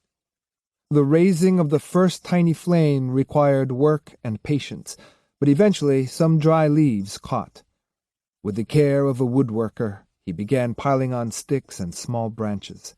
After a certain point, the fire rapidly took on life, and as it drew the wind, it fanned out toward its maker, ready to scorch his face. Musashi took the rice cakes his aunt had given him and toasted them one by one in the flames. They turned brown and swelled up like bubbles, reminding him of the New Year's celebrations of his childhood. The rice cakes had no flavor but their own. They were neither salted nor sweetened. Chewing them, he thought of the taste of the plain rice as the taste of the real world about him. "I'm having my own New Year's celebration," he thought happily. As he warmed his face by the flames and stuffed his mouth, the whole thing began to seem rather amusing.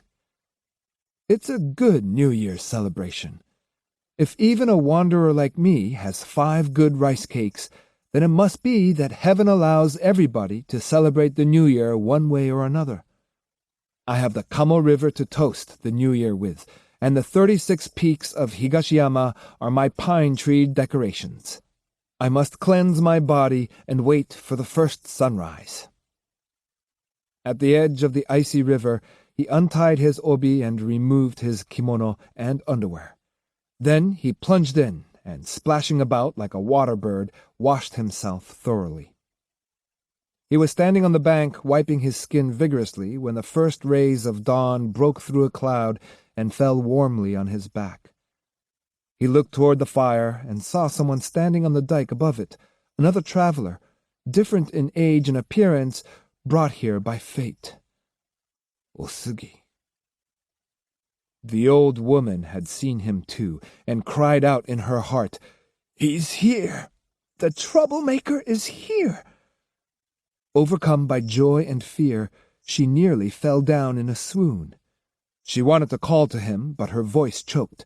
Her trembling body would not do as it was told. Abruptly, she sat down in the shadow of a small pine. "At last," she rejoiced, "I've finally found him. Uncle Gon's spirit has led me to him." In the bag hanging from her waist, she was carrying a fragment of Uncle Gon's bones and a lock of his hair. Each day since his death, she'd talk to the dead man. "Uncle Gon," she'd say, "even though you're gone, I don't feel alone. You stayed with me when I vowed not to go back to the village without punishing Musashi and Otsu. You're with me still. You may be dead, but your spirit is always beside me. We're together forever. Look up through the grass at me and watch. I'll never let Musashi go unpunished." To be sure, Uncle Gon had been dead only a week, but Otsugi was resolved to keep faith with him until she, too, was reduced to ashes.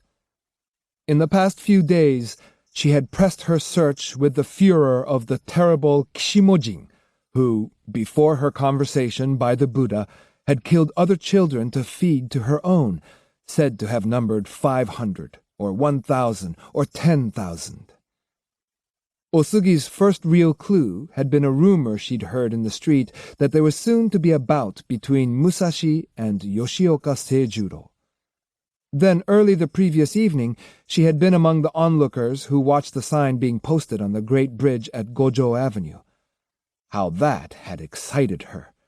She had read it through time and time again, thinking, "So Musashi's ambition has finally got the better of him. They'll make a clown of him. Yoshioka will kill him. Oh, if that happens, how will I be able to face the people at home? I swore I myself would kill him. I must get to him before Yoshioka does. and take that sniveling face back and hold it up by the hair for the villagers to see." Then she had prayed to the gods, to the bodhisattvas, and to her ancestors for help. For all her fury and all her venom, she had come away from the Matsuo house disappointed. Returning along the Kamo River, she had first taken the firelight to be a beggar's bonfire. For no particular reason, she had stopped on the dike and waited. When she caught sight of the muscular naked man emerging from the river, oblivious of the cold, she knew it was Musashi. Since he had no clothes on, it would be a perfect time to catch him by surprise and cut him down, but even her old, dried-up heart would not let her do that.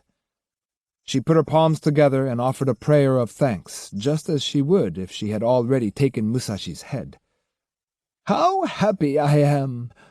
Thanks to the favor of the gods and bodhisattvas, I have Musashi before my eyes.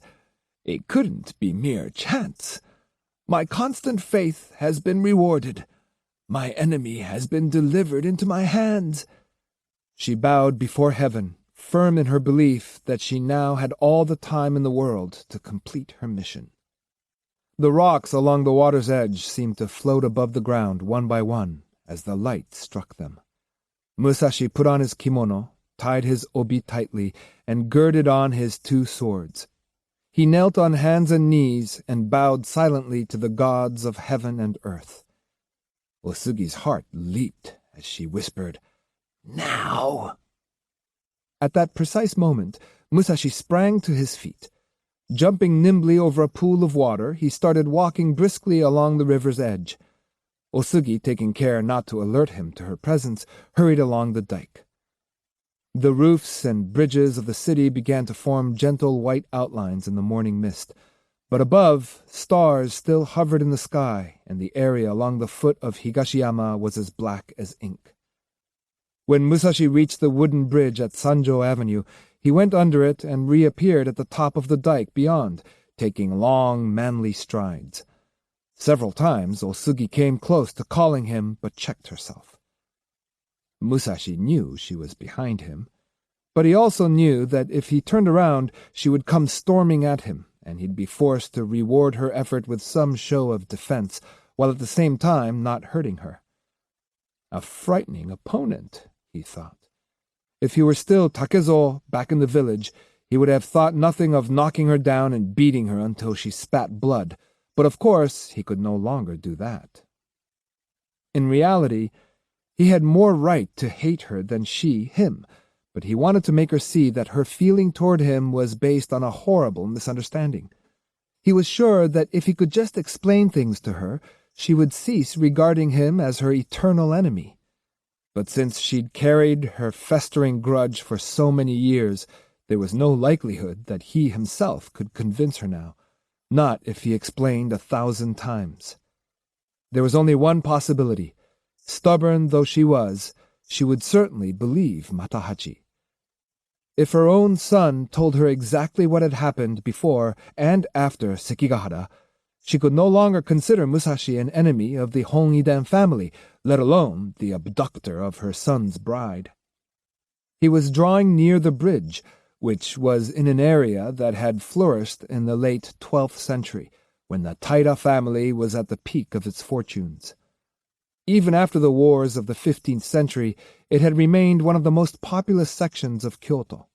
The sun was just beginning to reach the house fronts and gardens, where broom marks from the previous night's thorough sweeping were still visible, but at this early hour not a door was open. Osugi could make out his footprints in the dirt. Even these she despised. Another 100 yards, then 50. "Musashi!" screamed the old woman. Balling her hands into fists, she thrust her head forward and ran toward him. "You evil devil!" she shouted. "Don't you have ears?" Musashi did not look back. Osugi ran on. Old as she was, her death-defying determination lent her footsteps a brave and masculine cadence. Musashi kept his back to her, casting about feverishly in his mind for a plan of action. All at once she sprang in front of him, screaming, "Stop!" Her pointed shoulders and thin, emaciated ribs trembled. She stood there a moment, catching her breath and gathering spit in her mouth. Not concealing a look of resignation, Musashi said as nonchalantly as he could, "Well, if it isn't the Honiden Dowager, what are you doing here?" "You insolent dog! Why shouldn't I be here? I'm the one who should ask you that. I let you get away from me on Sunnen Hill, but today I'll have that head of yours." Her scrawny neck suggested a game rooster, and her shrill voice, which seemed set to whisk her protruding teeth out of her mouth, was more frightening to him than a battle cry. Musashi's dread of the old woman had its roots in reminiscences from his childhood days, the times when Osugi had caught him and Matahachi engaged in some mischief in the mulberry patch, or the Honniden kitchen. He had been 8 or 9, just the age when the two of them were always up to something, and he still remembered clearly how Osugi had shouted at them. He had fled in terror, his stomach turning somersaults, and those memories made him shiver. He had regarded her then as a hateful, ill-tempered old witch, and even now he resented her betrayal of him when he returned to the village after Sekigahara. Curiously, he had also grown accustomed to thinking of her as one person he could never get the best of. Still, with the passage of time, his feelings toward her had mellowed. With Osugi, it was quite the opposite. She could not rid herself of the image of Takezo, the obnoxious and unruly little brat she had known since he was a baby, the boy with the runny nose and sores on his head, his arms and legs so long that he looked deformed. Not that she was unconscious of the passage of time. She was old now, she knew that, and Musashi was grown, but she could not overcome the urge to treat him as a vicious urchin. When she thought of how this little boy had shamed her, revenge. It was not only a matter of vindicating herself before the village. She had to see Musashi in his grave before she ended up in her own.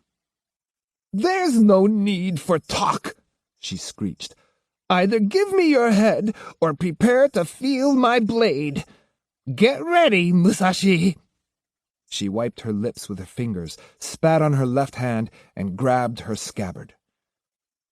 There was a proverb about a praying mantis attacking the imperial carriage. Surely it must have been invented to describe the cadaverous Osugi with her spindly legs attacking Musashi. She looked exactly like a mantis.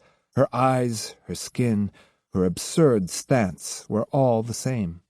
And as Musashi stood on guard, watching her approach as he might a child at play, his shoulders and chest gave him the invincibility of a sturdy iron carriage. In spite of the incongruity of the situation, he was unable to laugh, for he was suddenly filled with pity. "Come now, Granny, wait," he begged, grabbing her elbow lightly but firmly. What are you doing?" she cried. Both her powerless arm and her teeth shook with surprise. "Coward!" she stammered. "You think you can talk me out of this? Well, I've seen 40 more New Years than you, and you can't trick me. Take your punishment." Osugi's skin was the color of red clay, her voice filled with desperation. Musashi, nodding vigorously, said, "I understand. I know how you feel. You've got the fighting spirit of the Honiden family in you, all right. I can see you have the same blood as the first of the Honidens, the one who served so bravely under Shinmen Munetsura." "Let go of me, you... I'm not going to listen to flattery from somebody young enough to be my grandchild." "Calm down. It doesn't become an old person like you to be rash. I have something to say to you." "Your last statement before you meet your death?" "No, I want to explain." "I don't want any explanations from you." The old woman drew herself up to her full height. "Well then, I'll just have to take that sword away from you. Then, when Matahachi shows up, he can explain everything to you." "Matahachi?" "Yes, I sent him a message last spring." "Oh, you did you?" I told him to meet me here on New Year's morning." "That's a lie!" shrieked Otsugi, vigorously shaking her head. "You should be ashamed, Musashi. Aren't you Munisai's son? Didn't he teach you that when the time comes to die, you should die like a man? This is no time for playing around with words. My whole life is behind this sword, and I have the support of the gods and bodhisattvas. If you dare face it, face it." She wrested her arm away from him and cried, "Hail to the Buddha!" Unsheathing her sword and grasping it with both hands, she lunged at his chest. He dodged. "Calm down, Granny, please." When he tapped her lightly on the back, she screamed and whirled around to face him. As she prepared to charge, she invoked the name of Kannon. "Praise to Kannon Bosatsu! Praise to Kannon Bosatsu!" She attacked again.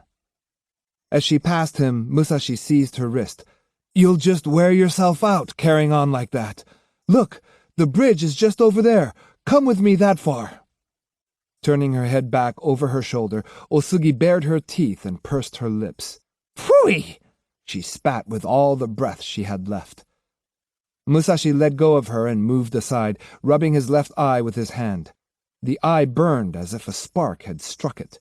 He looked at the hand he had put to his eye. There was no blood on it, but he couldn't open the eye. Otsugi, seeing he was off guard, charged with renewed strength, calling again on the name of Kannon. Twice, 3 times, she swung at him. On the third swing, preoccupied with his eye, he merely bent his body slightly from the waist. The sword cut through his sleeve and scratched his forearm. A piece of his sleeve fell off, giving Otsugi the chance to see blood on the white lining. "I've wounded him!" she screamed in ecstasy, waving her sword wildly. She was as proud as if she had felled a great tree in one stroke, and the fact that Musashi wasn't fighting back in no way dimmed her elation. She went on shouting the name of the Kannon of Kiyomizudera, calling the deity down to earth.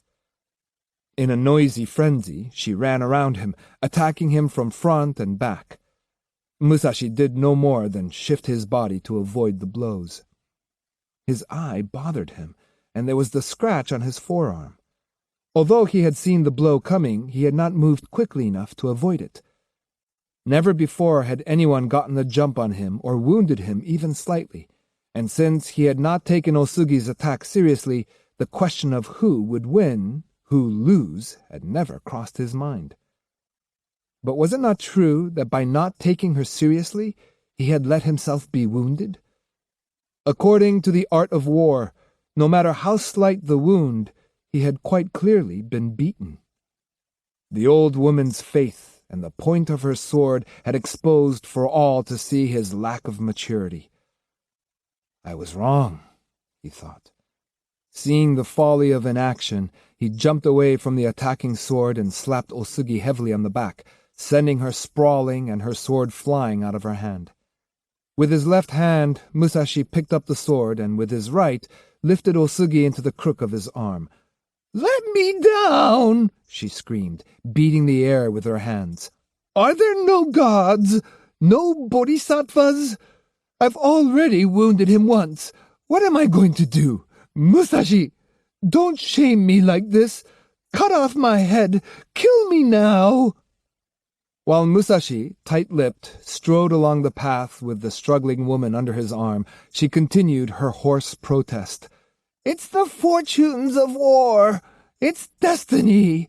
If this is the will of the gods, I'll not be a coward. When Matahachi hears Uncle Gon died and I was killed trying to take revenge, he'll rise up in anger and avenge us both. It'll be good medicine for him. Musashi, kill me. Kill me now. Where are you going? Are you trying to add disgrace to my death? Stop! Cut off my head, now!" Musashi paid no attention, but when he arrived at the bridge, he began to wonder what he was going to do with her. An inspiration came. Going down to the river, he found a boat tied to one of the bridge piers. Gently, he lowered her into it. "Now you just be patient and stay here for a while. Matahachi will be here soon." "What are you doing?" she cried, trying to push aside his hands and the reed mats in the bottom of the boat at the same time. "Why should Matahachi's coming here make any difference? What makes you think he's coming? I know what you're up to. You're not satisfied with just killing me. You want to humiliate me, too." "Think what you like. It won't be long before you learn the truth." "Kill me!" "Ha ha ha! What's so funny? You should have no trouble cutting through this old neck with one swift stroke." For lack of a better way of keeping her put, he tied her to the raised keel of the boat. He then slid her sword back into its scabbard and lay it down neatly by her side. As he started to leave, she taunted him, saying, "Musashi, I don't think you understand the way of the samurai. Come back here, and I'll teach you." Later. He started up the dike, but she was making such a racket he had to go back and pile several reed mats over her. A huge red sun sprang up in flames above Higashiyama. Musashi watched fascinated as it climbed, feeling its rays pierce the inner depths of his being. He grew reflective, thinking that only once a year, when this new sun rose, did the little worm of ego that binds man to his tiny thoughts have the chance to melt and vanish under its magnificent light. Musashi was filled with the joy of being alive. Exultant, he shouted in the radiant dawn, "I'm still young!" The Great Bridge at Gojo Avenue. Field of the Rendaiji, 9th day of the 1st month. Reading the words made Musashi's blood surge. His attention was distracted, however, by a sharp, stabbing pain in his left eye. Lifting his hand to his eyelid, he noticed a small needle stuck into his kimono sleeve, and a closer look revealed 4 or 5 more embedded in his clothing, shining like slivers of ice in the morning light.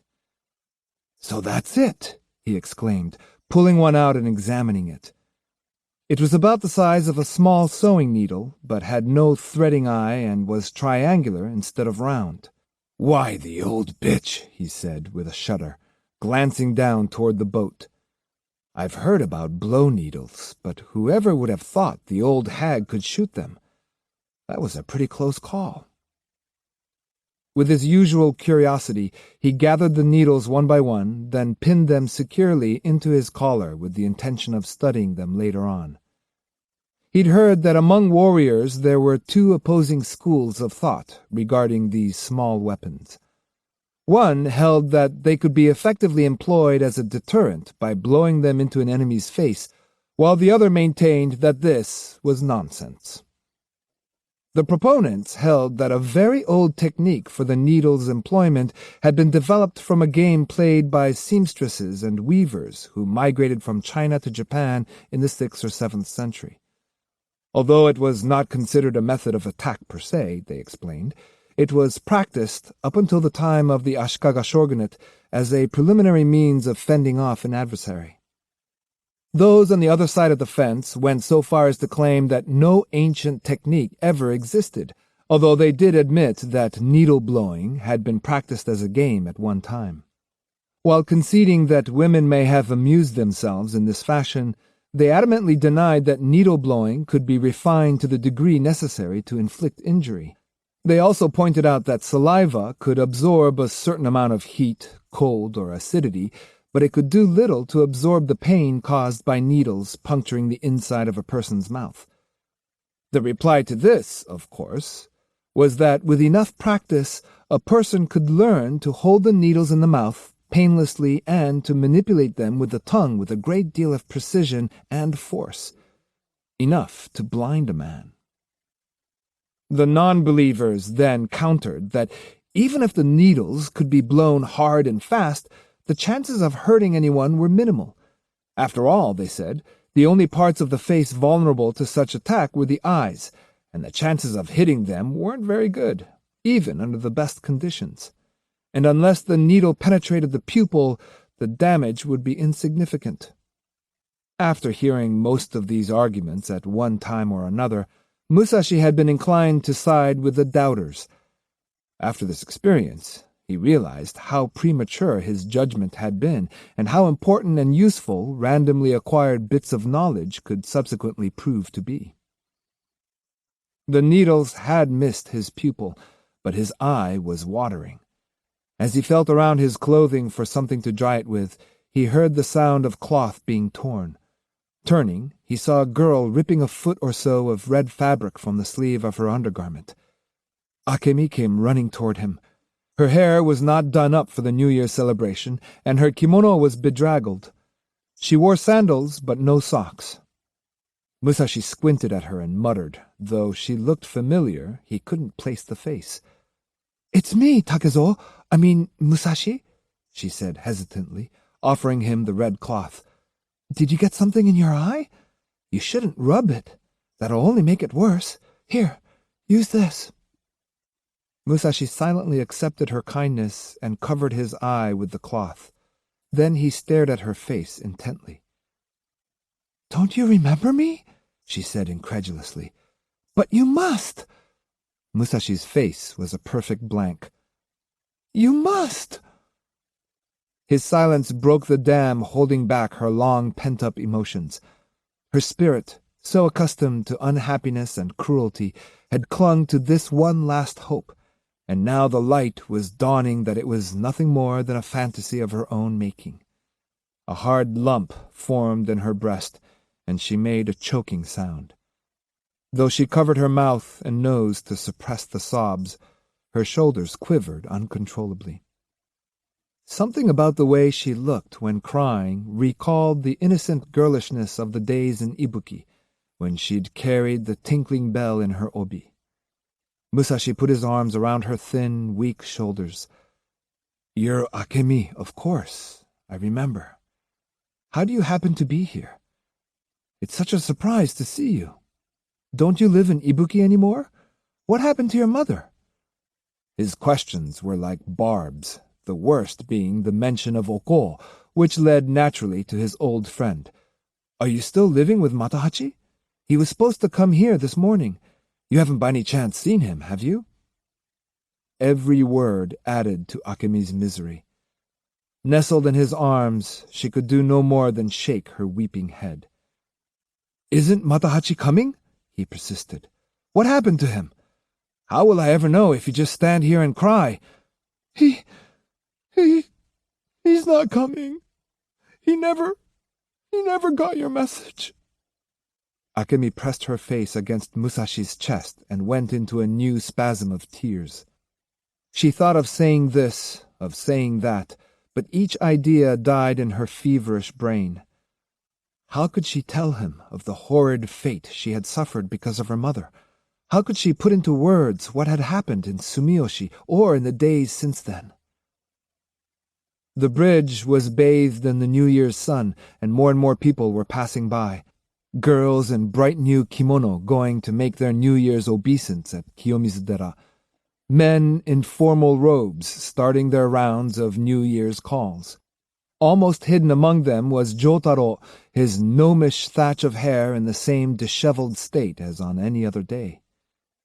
He was nearly in the middle of the bridge when he caught sight of Musashi and Akemi. "What's all this?" he asked himself. "I thought he'd be with Otsu. That's not Otsu." He stopped and made a peculiar face. He was shocked to the core. It might have been all right if no one were watching, but there they were, chest to chest, embracing each other on a busy thoroughfare. A man and a woman hugging each other in public? It was shameless. He couldn't believe any grown-up could act so disgracefully, much less his own revered sensei. Jotaro's heart throbbed violently. He was both sad and a little jealous. And angry, so angry that he wanted to pick up a rock and throw it at them. "I've seen that woman somewhere," he thought. "Ah, she's the one who took Musashi's message for Matahachi. Well, she's a tea-house girl, so what could you expect? But how on earth did they get to know one another? I think I should tell Otsu about this." He looked up and down the street and peered over the railing, but there was no sign of her. The previous night, confident that she would be meeting Musashi the next day, Otsu had washed her hair and stayed up till the early hours, doing it up in proper fashion. Then she had put on a kimono given her by the Karasumaru family, and, before dawn, set out to pay her respects at Gion Shrine and Kiyomizudera before proceeding to Gojo Avenue. Jotaro had wanted to accompany her, but she had refused. Normally it would be all right, she had explained, but today Jotaro would be in the way. "You stay here," she said. "First I want to talk to Musashi alone. You can come along to the bridge after it gets light, but take your time, and don't worry. I promise I'll be waiting there with Musashi when you come." Jotaro had been more than a little peeved. Not only was he old enough to understand Otsu's feelings, he also had a certain appreciation of the attraction men and women felt for each other. The experience of rolling about in the straw with Kocha and Koyagyu had not faded from his mind. Even so, it remained a mystery to him why a grown woman like Otsu went around moping and weeping all the time over a man. Search as he might, he could not find Otsu. While he fretted, Musashi and Akemi moved to the end of the bridge, presumably to avoid being so conspicuous. Musashi folded his arms and leaned on the railing. Akemi at his side looked down at the river. They did not notice Jotaro when he slipped by on the opposite side of the bridge. "Why is she taking so much time? How long can you pray to Kannon?" Grumbling to himself, Jotaro stood on tiptoe and strained his eyes toward the hill at the end of Gojo Avenue. About 10 paces from where he was standing, there were 4 or 5 leafless willow trees. Often a flock of white herons gathered here along the river to catch fish, but today none were to be seen.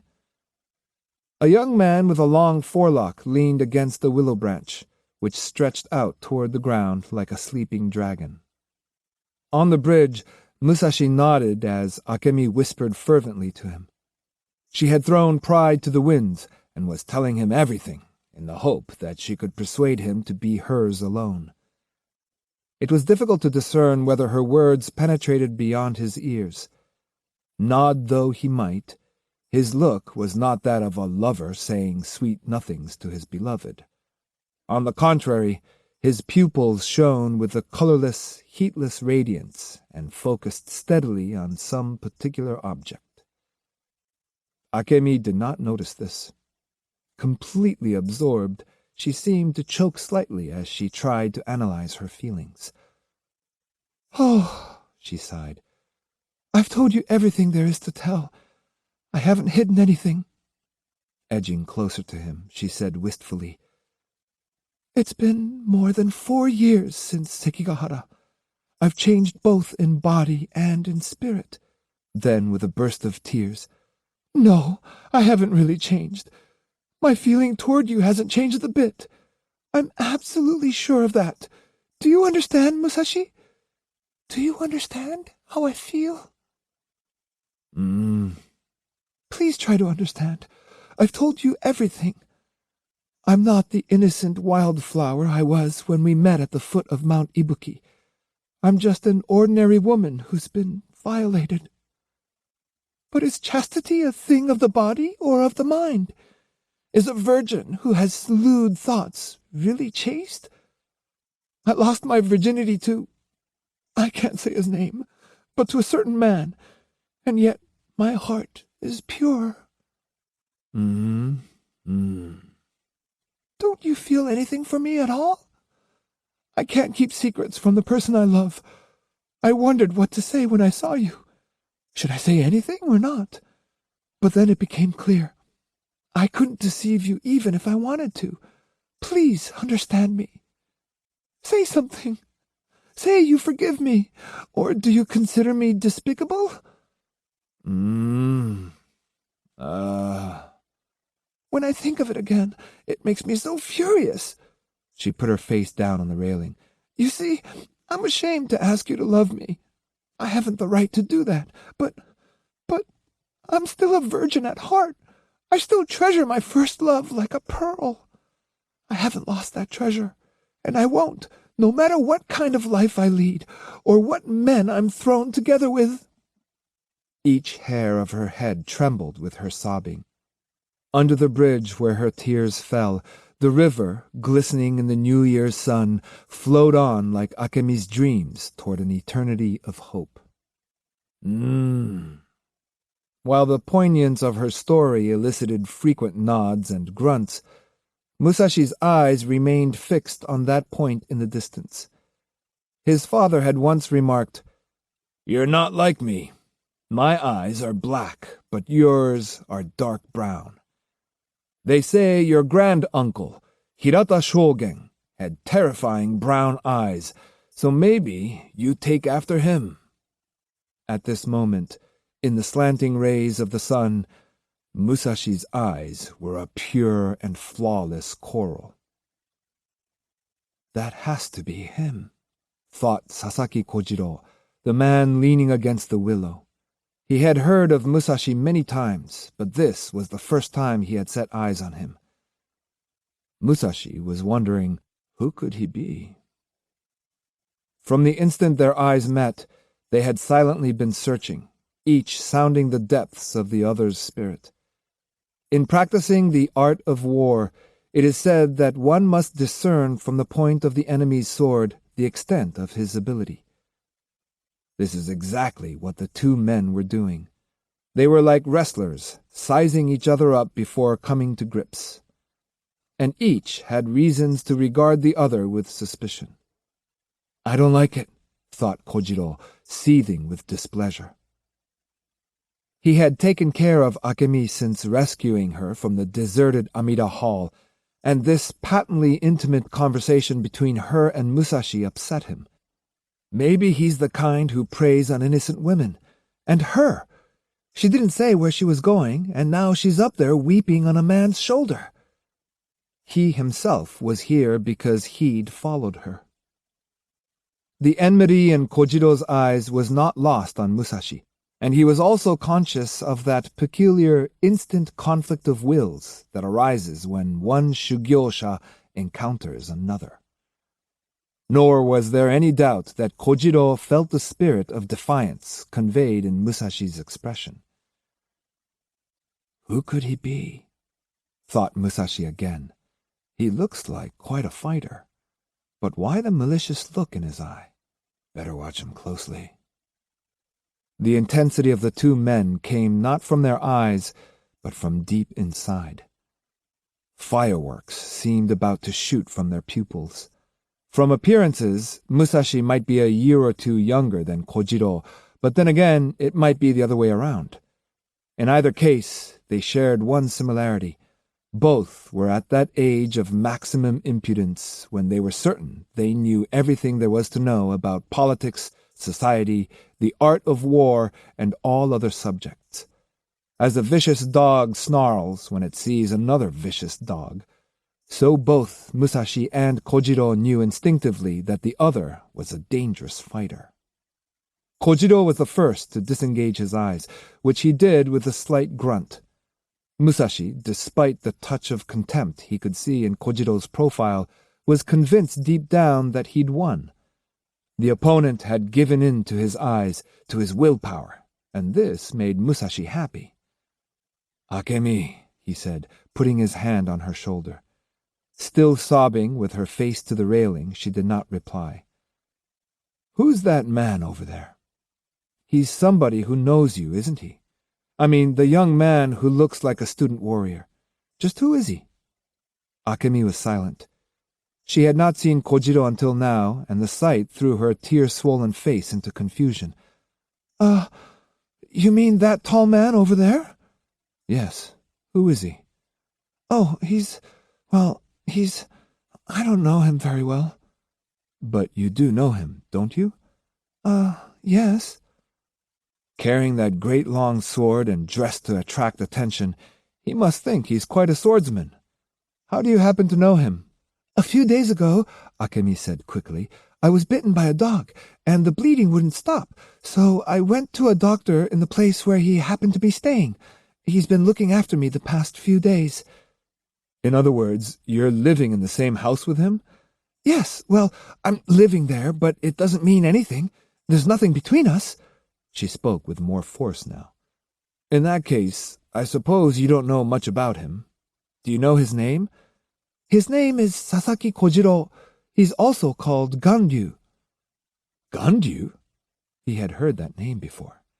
Though not exceptionally famous, it was known among the warriors in a number of provinces. He was younger than Musashi had imagined him to be. He took another look at him. An odd thing happened then. A pair of dimples appeared in Kojiro's cheeks. Musashi smiled back.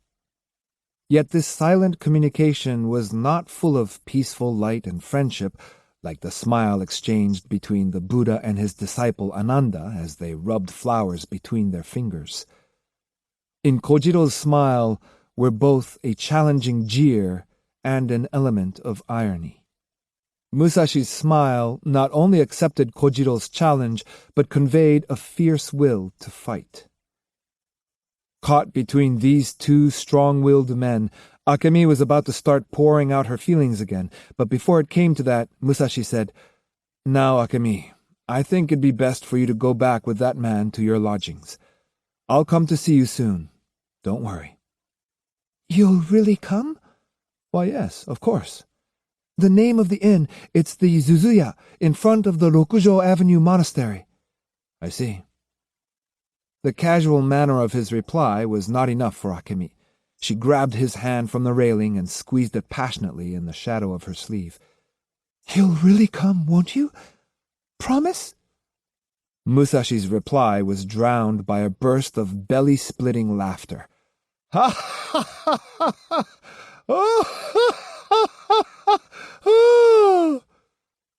Kojiro turned his back and walked away as best he could in view of his uncontrollable mirth. Looking on acidly from one end of the bridge, Jotaro thought, nothing could possibly be that funny. He himself was disgusted with the world, and particularly with his wayward teacher and with Otsu. Where could she have got to? He asked again as he started tramping angrily toward town. He had taken only a few steps when he spied Otsu's white face between the wheels of an ox cart standing at the next corner over.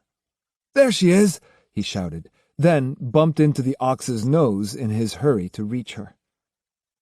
Today, for a change, Otsu had applied a little rouge to her lips. Her makeup was somewhat amateurish, but there was a pleasant scent about her, and her kimono was a lovely spring outfit with a white and green pattern embroidered on a deep pink background. Jotaro hugged her from behind, not caring whether he mussed her hair or smeared the white powder on her neck. "Why are you hiding here? I've been waiting for hours. Come with me, quick!" She made no reply. "Come on, right now!" he pleaded, shaking her by the shoulders. "Musashi's here too. Look, you can see him from here. I'm mad at him myself, but let's go anyway. If we don't hurry, he'll be gone." When he took her wrist and tried to pull her to her feet, he noticed her arm was damp. "Otsu, are you crying?" "Joe, hide behind the wagon like me, please." "Why?" "Never mind why." "Well, of all—" Jotaro made no attempt to conceal his wrath. "That's what I hate about women. They do crazy things. You keep saying you want to see Musashi and go weeping all over the place looking for him. Now that he's right in front of you, you decide to hide. You even want me to hide with you. Isn't that funny? Ha! Oh, I can't even laugh." The words stung like a whip. Lifting her swollen red eyes, she said, "Please don't talk that way. I beg you. Don't you be mean to me, too." "Why accuse me of being mean? What have I done?" "Just be quiet, please, and stoop down here with me." "I can't. There's ox manure on the ground. You know, they say if you cry on New Year's Day, even the crows will laugh at you." "Oh, I don't care. I'm just—" "Well then, I'll laugh at you. Laugh like that samurai a few minutes ago, my first laugh of the new year. Would that suit you?" "Yes, laugh. Laugh hard." "I can't," he said, wiping his nose. "I'll bet I know what's wrong. You're jealous because Musashi was talking to that woman. It's not that. It's not that at all. Yes, it is. I know it is. It made me mad too. But isn't that all the more reason for you to go and talk to him?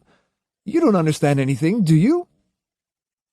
Otsu showed no signs of rising, but he tugged so hard at her wrist that she was forced to. Stop! She cried. That hurts! Don't be so spiteful. You say I don't understand anything, but you don't have the slightest idea how I feel. I know exactly how you feel. You're jealous. That's not the only thing. Quiet. Let's go. She emerged from behind the wagon, but not voluntarily. The boy pulled. Her feet scraped the ground.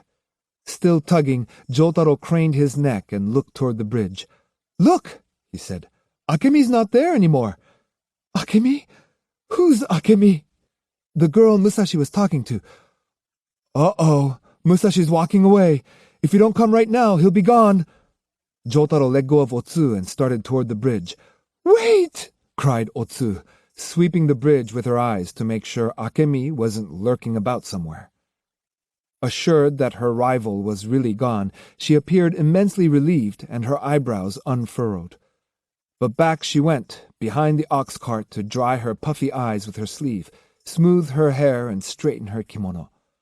Hurry, Otsu! Jotaro called impatiently. Musashi seems to have gone down to the riverbank.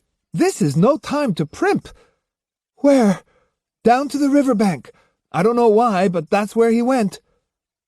The two of them ran together to the end of the bridge, and Jotaro, with perfunctory apologies, made a way for them through the crowd to the railing. Musashi was standing by the boat where Osugi was still squirming around, trying to free her bonds. I'm sorry, Granny, he said, but it seems Matahachi's not coming after all. I hope to see him in the near future and try to drum some courage into him. In the meantime, you yourself should try to find him and take him home to live with you like a good son. That'll be a far better way to express your gratitude to your ancestors than by trying to cut off my head. He put his hand under the rush mats and with a small knife cut the rope. You talk too much, Musashi. I don't need any advice from you. Just make up your stupid mind what you're going to do. Are you going to kill me or be killed? Bright blue veins stood out all over her face as she struggled out from under the mats, but by the time she stood up, Musashi was crossing the river, jumping like a wagtail across the rocks and shoals. In no time he reached the opposite side and climbed to the top of the dike. Jotaro caught sight of him and cried, See, Otsu, there he is! The boy went straight down the dike, and she did the same.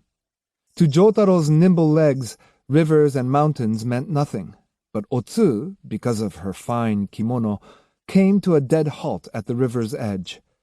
Musashi was now out of sight, but there she stood, screaming his name at the top of her lungs. Otsu! Came a reply from an unexpected quarter. Osugi was not 100 feet away. When Otsu saw who it was, she uttered a cry, covered her face with her hands for a moment, and ran.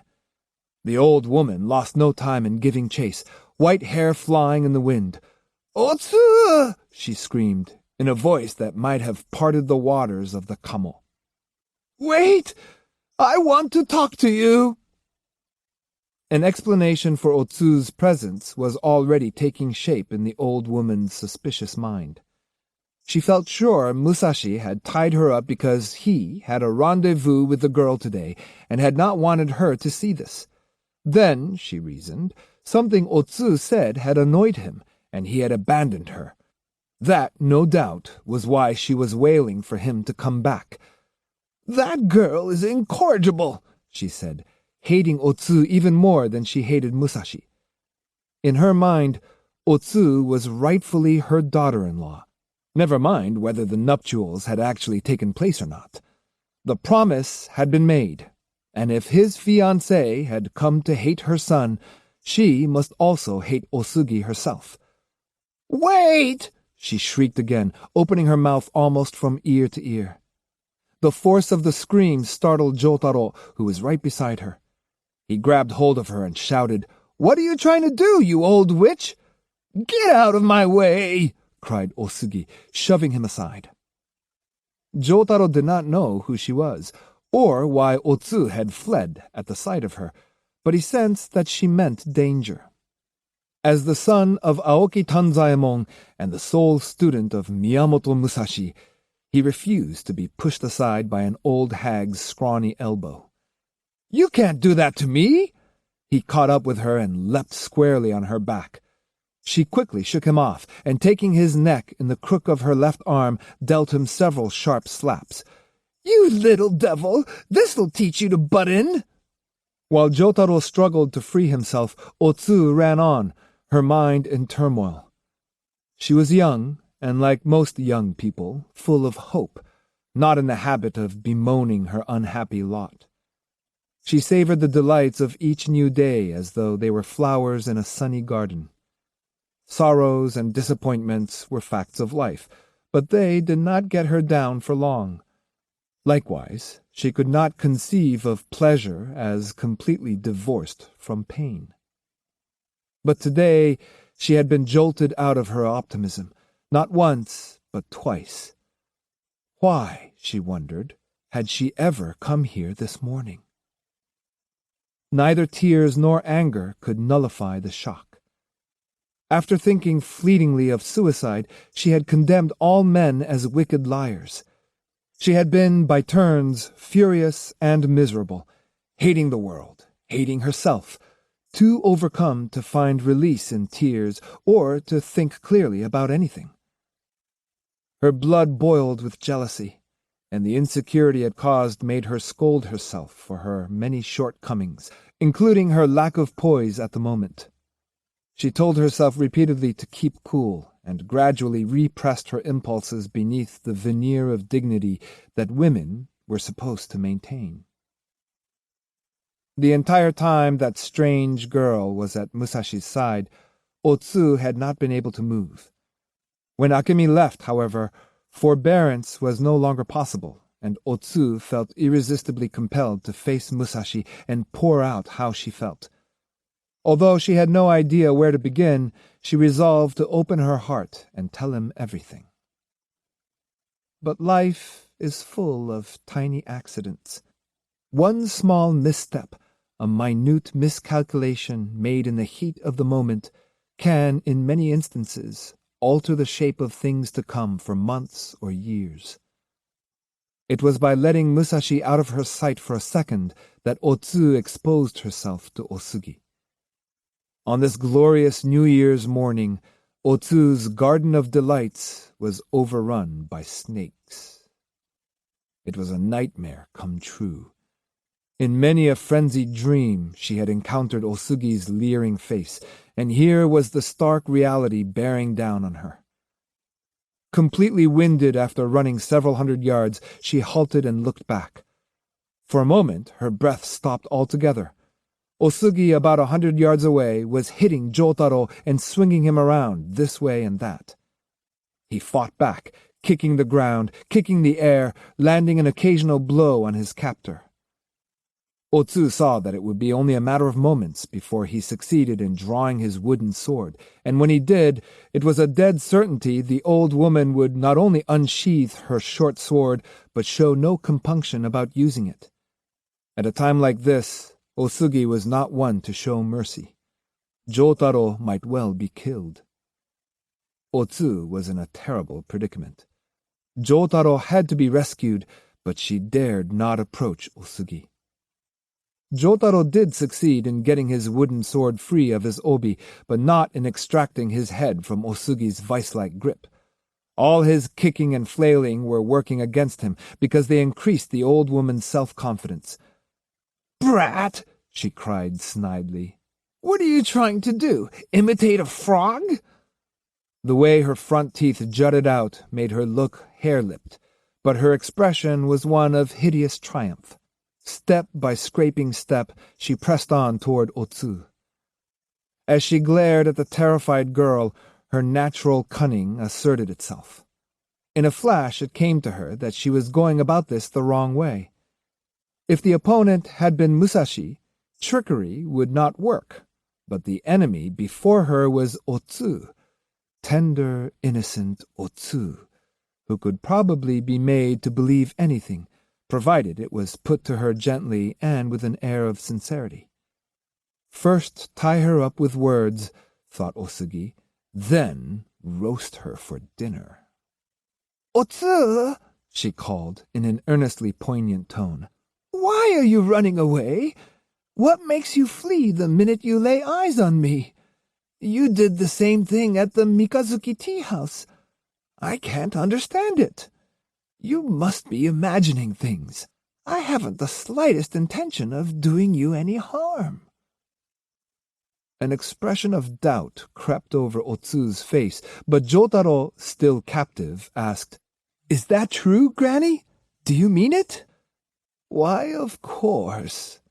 Otsu doesn't understand how I really feel. She seems to be afraid of me.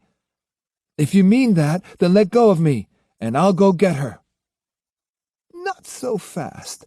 If I let you go, how do I know you won't hit me with that sword of yours and run away? Do you think I'm a coward? I'd never do anything like that. It looks to me as though we're fighting over nothing. There's been a mistake somewhere. All right. You go to Otsu and tell her I'm not angry at her anymore. There was a time when I was, but that's all over. Since Uncle Gon died, I've been wandering around all by myself, carrying his ashes at my side, a lonely old lady with no place to go. Explain to her that, whatever my feelings about Musashi, I still look upon her as a daughter. I'm not asking her to come back and be Matahachi's bride. I only hope she'll take pity on me and listen to what I have to say. That's enough. Any more and I won't be able to remember it all. All right, just tell her what I've said so far. While the boy ran to Otsu and repeated Osugi's message, the old woman, pretending not to watch, sat down on a rock and gazed toward a shoal where a school of minnows were making patterns in the water. Would Otsu come, or would she not? Osugi stole a glance faster than the lightning movements of the tiny fish. Otsu's doubts were not easily dispelled, but eventually Jotaro convinced her there was no danger. Timidly she began walking toward Osugi, who, reveling in her victory, smiled broadly. "Otsu, my dear girl," she said in a motherly tone.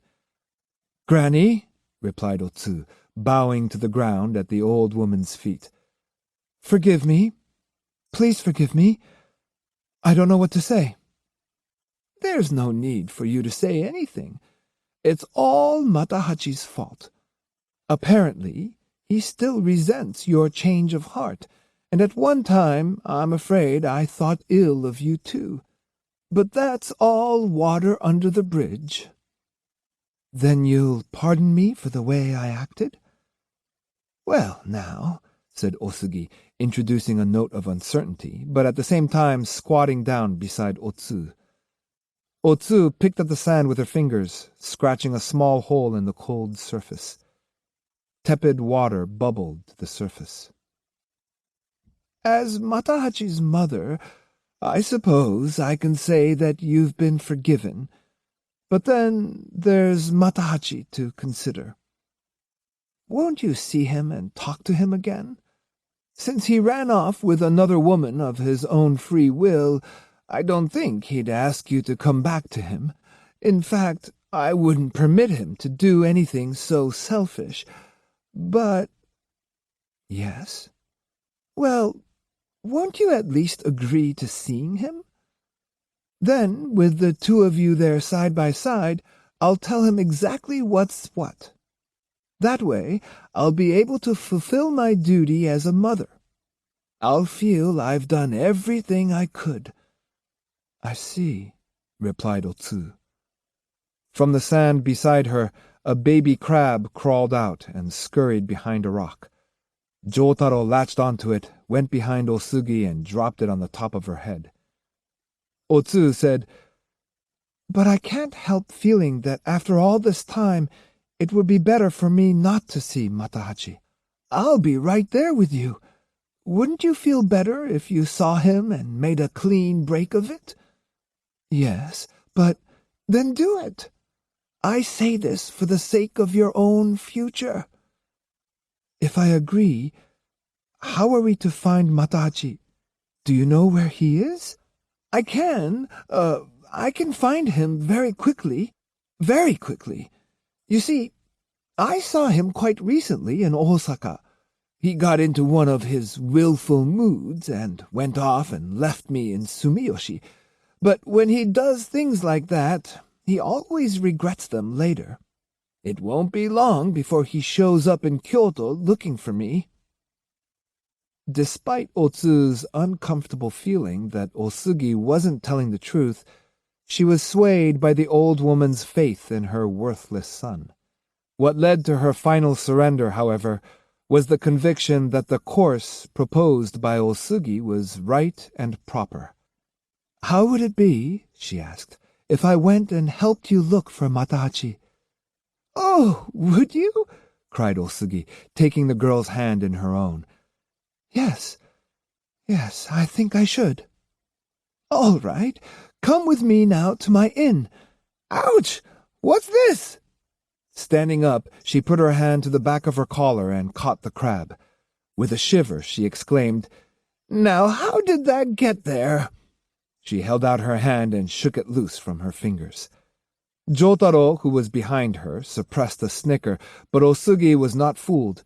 With flashing eyes, she turned and glared at him. "Some of your mischief, I suppose." "Not me. I didn't do it." He ran up the dike for safety and called, "Otsu, are you going with her to her inn?" Before Otsu could answer for herself, Osugi said, "Yes, she's coming with me. I'm staying at an inn near the foot of Sannen Hill. I always stay there when I come to Kyoto. We won't be needing you. You go back to wherever you came from." "All right, I'll be at the Karasumaru house. You come too, Otsu, when you've finished your business." Otsu felt a twinge of anxiety. "Jo, wait!" She ran quickly up the dike, reluctant to let him go. Osugi, fearing the girl might change her mind and flee, was quick to follow, but for a few seconds Otsu and Jotaro were alone. "I think I ought to go with her," said Otsu. "But I'll come to Lord Karasumaru's whenever I have a chance. Explain everything to them, and get them to let you stay until I've finished what I have to do. Don't worry, I'll wait as long as necessary. Look for Musashi while you're waiting, won't you? There you go again. When you finally find him, you hide, and now you're sorry. Don't say I didn't warn you. It was very foolish of me." Osugi arrived and inserted herself between the two. The trio started walking back to the bridge, Osugi's needle-like glance darting frequently toward Otsu, whom she dared not trust. Although Otsu had not the slightest inkling of the perilous fate that lay before her, she nevertheless had the feeling of being trapped. When they arrived back at the bridge, the sun was high above the willows, and the pines and the streets well filled with the New Year's throng. A sizable group had congregated before the sign posted on the bridge. "Musashi? Who's that? Do you know any great swordsman by that name? Never heard of him. Must be quite a fighter if he's taking on the Yoshiokas. That should be something to see." Otsu came to a halt and stared. Osugi and Jotaro too stopped and looked, listening to the softly reverberating whisper. Like the ripples caused by minnows in the shoal, the name Musashi spread through the crowd. Book 4. Wind. The Withered Field. The swordsmen from the Yoshioka school assembled in a barren field overlooking the Nagasaka entrance to the Tamba highroad. Beyond the trees edging the field, the glistening of the snow in the mountains northwest of Kyoto struck the eye like lightning. One of the men suggested making a fire, pointing out that their sheathed swords seemed to act like conduits, transmitting the cold directly to their bodies. It was the very beginning of spring, the 9th day of the new year. A frigid wind blew down from Mount Kinugasa, and even the birds sounded forlorn. "Burns nice, doesn't it?" Better be careful. Don't want to start a brush fire." The crackling fire warmed their hands and faces, but before long, Ueda Ryohei, waving smoke from his eyes, grumbled, "It's too hot!" Glaring at a man who was about to throw more leaves on the fire, he said, "That's enough! Stop!" An hour passed uneventfully. "It must be past 6 o'clock already." To a man, without giving it a thought, they lifted their eyes toward the sun. "Closer to 7. The young master should be here by now." "Oh, he'll show up any minute." Faces tense, they anxiously watched the road from town. Not a few were swallowing nervously. What could have happened to him? A cow lowed, breaking the silence. The field had once been used as pasture for the emperor's cows, and there were still untended cows in the vicinity. The sun rose higher, bringing with it warmth and the odor of manure and dried grass. "Don't you suppose Musashi's already at the field by the Rendaiji?" "He may be." "Somebody go and take a look. It's only about 600 yards." No one was eager to do this. They lapsed into silence again, their faces smoldering in the shadows cast by the smoke. "There's no misunderstanding about the arrangements, is there?" "No. Ueda got it directly from the young master last night. There couldn't be any mistake." Ryohei confirmed this. "That's right. I wouldn't be surprised if Musashi's there already, but maybe the young master's deliberately coming late to make Musashi nervous. Let's wait. If we make a false move and give people the impression we're going to the aid of the young master, it'll disgrace the school. We can't do anything until he arrives. What's Musashi anyway? Just a ronin. He can't be that good." The students who had seen Musashi in action at the Yoshioka dojo the previous year knew otherwise. But even to them, it was unthinkable that Seijuro would lose. The consensus was that, though their master was bound to win, accidents do happen. Moreover, since the fight had been publicly announced, there would be a lot of spectators, whose presence, they felt, would not only add to the prestige of the school, but enhance the personal reputation of their teacher. Despite Seijuro's specific instructions that they were under no circumstances to assist him, 40 of them had gathered here to await his arrival, give him a rousing send-off, and be on hand just in case. Besides Ueda, 5 of the other 10 swordsmen of the house of Yoshioka were present. It was now past 7, and as the spirit of calm enjoined upon them by Ryohei gave way to boredom, they mumbled discontentedly. Spectators on their way to the bout were asking if there had been some mistake. "Where's Musashi? Where's the other one, Seijuro?" "Who are all those samurai?" "Probably here to second one side or the other." "Strange way to have a duel. The seconds are here, the principals aren't." Though the crowd grew bigger and the buzz of voices louder, the onlookers were too prudent to approach the Yoshioka students, who, for their part, took no notice of the heads peering through the withered miscanthus or looking down from tree branches. Jotaro padded around in the midst of the mob, leaving a trail of little puffs of dust. Carrying his larger-than-life wooden sword and wearing sandals too big for him, he was going from woman to woman, checking one face after another. "Not here, not here," he murmured. "What could have happened to Otsu? She knows about the fight today." She had to be here, he thought. Musashi might be in danger. What could possibly keep her away? But his search was fruitless, though he trudged about until he was dead tired. "It's so strange," he thought. "I haven't seen her since New Year's Day. I wonder if she's sick. That old hag she went away with talked nice, but maybe it was a trick. Maybe she's done something awful to Otsu." This worried him terribly, far more than the outcome of today's bout. He had no misgivings about that. Of the hundreds of people in the crowd, There was hardly one who did not expect Seijuro to win. Only Jotaro was sustained by unshakable faith in Musashi. Before his eyes was a vision of his teacher facing the lances of the Hozoin priests at Hanya Plain. Finally, he stopped in the middle of the field. "There's something else strange," he mused. "Why are all these people here?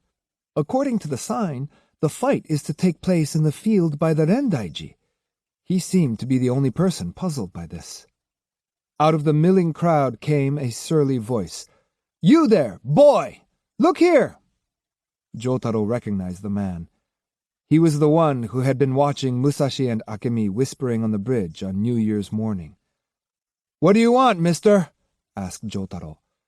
Sasaki Kojiro came up to him, but before speaking, slowly eyed him from head to toe. "Didn't I see you on Gojo Avenue recently?" "Oh, so you remember." "You were with a young woman." "Yes, that was Otsu. Is that her name? Tell me, does she have some connection with Musashi?" "I should say so." "Is she his cousin?" "Uh-uh." "Sister?" "Uh-uh." "Well?" "She likes him." "Are they lovers?" "I don't know. I'm only his pupil." Jotaro nodded his head proudly. "So that's why you're here. Look, the crowd's getting restless. You must know where Musashi is. Has he left his inn?" "Why ask me? I haven't seen him for a long time." Several men pushed their way through the crowd and approached Kojiro. He turned a hawk-like eye on them. "Ah, so there you are, Sasaki." "Why, it's Ryohei. Where have you been all this time?" Ryohei demanded, grabbing Kojiro's hand as though taking him prisoner. "You haven't been to the dojo for more than 10 days. The young master wanted to get in some practice with you." "So what if I stayed away? I'm here today." Placing themselves discreetly around Kojiro, Ryohei and his comrades led him off to their fire. The whisper went around among those who had seen Kojiro's long sword and his flashy outfit. "That's Musashi for sure. Is that him? It must be. Pretty loud clothing he's got on. He doesn't look weak, though." "That's not Musashi," Jotaro cried disdainfully. "Musashi's not like that at all. You'd never catch him dressed up like a kabuki actor." Presently, even those who could not hear the boys' protest realized their mistake and went back to wondering what was going on. Kojiro was standing with the Yoshioka students, regarding them with obvious contempt. They listened to him in silence, but their faces were sullen. "It was a blessing in disguise for the house of Yoshioka that neither Seijuro nor Musashi arrived on time," said Kojiro. "What you'd better do is split up into groups, head Seijuro off, and take him home quickly before he gets hurt."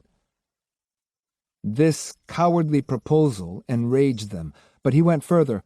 "What I'm advising would do Seijuro more good than any assistance he could possibly get from you."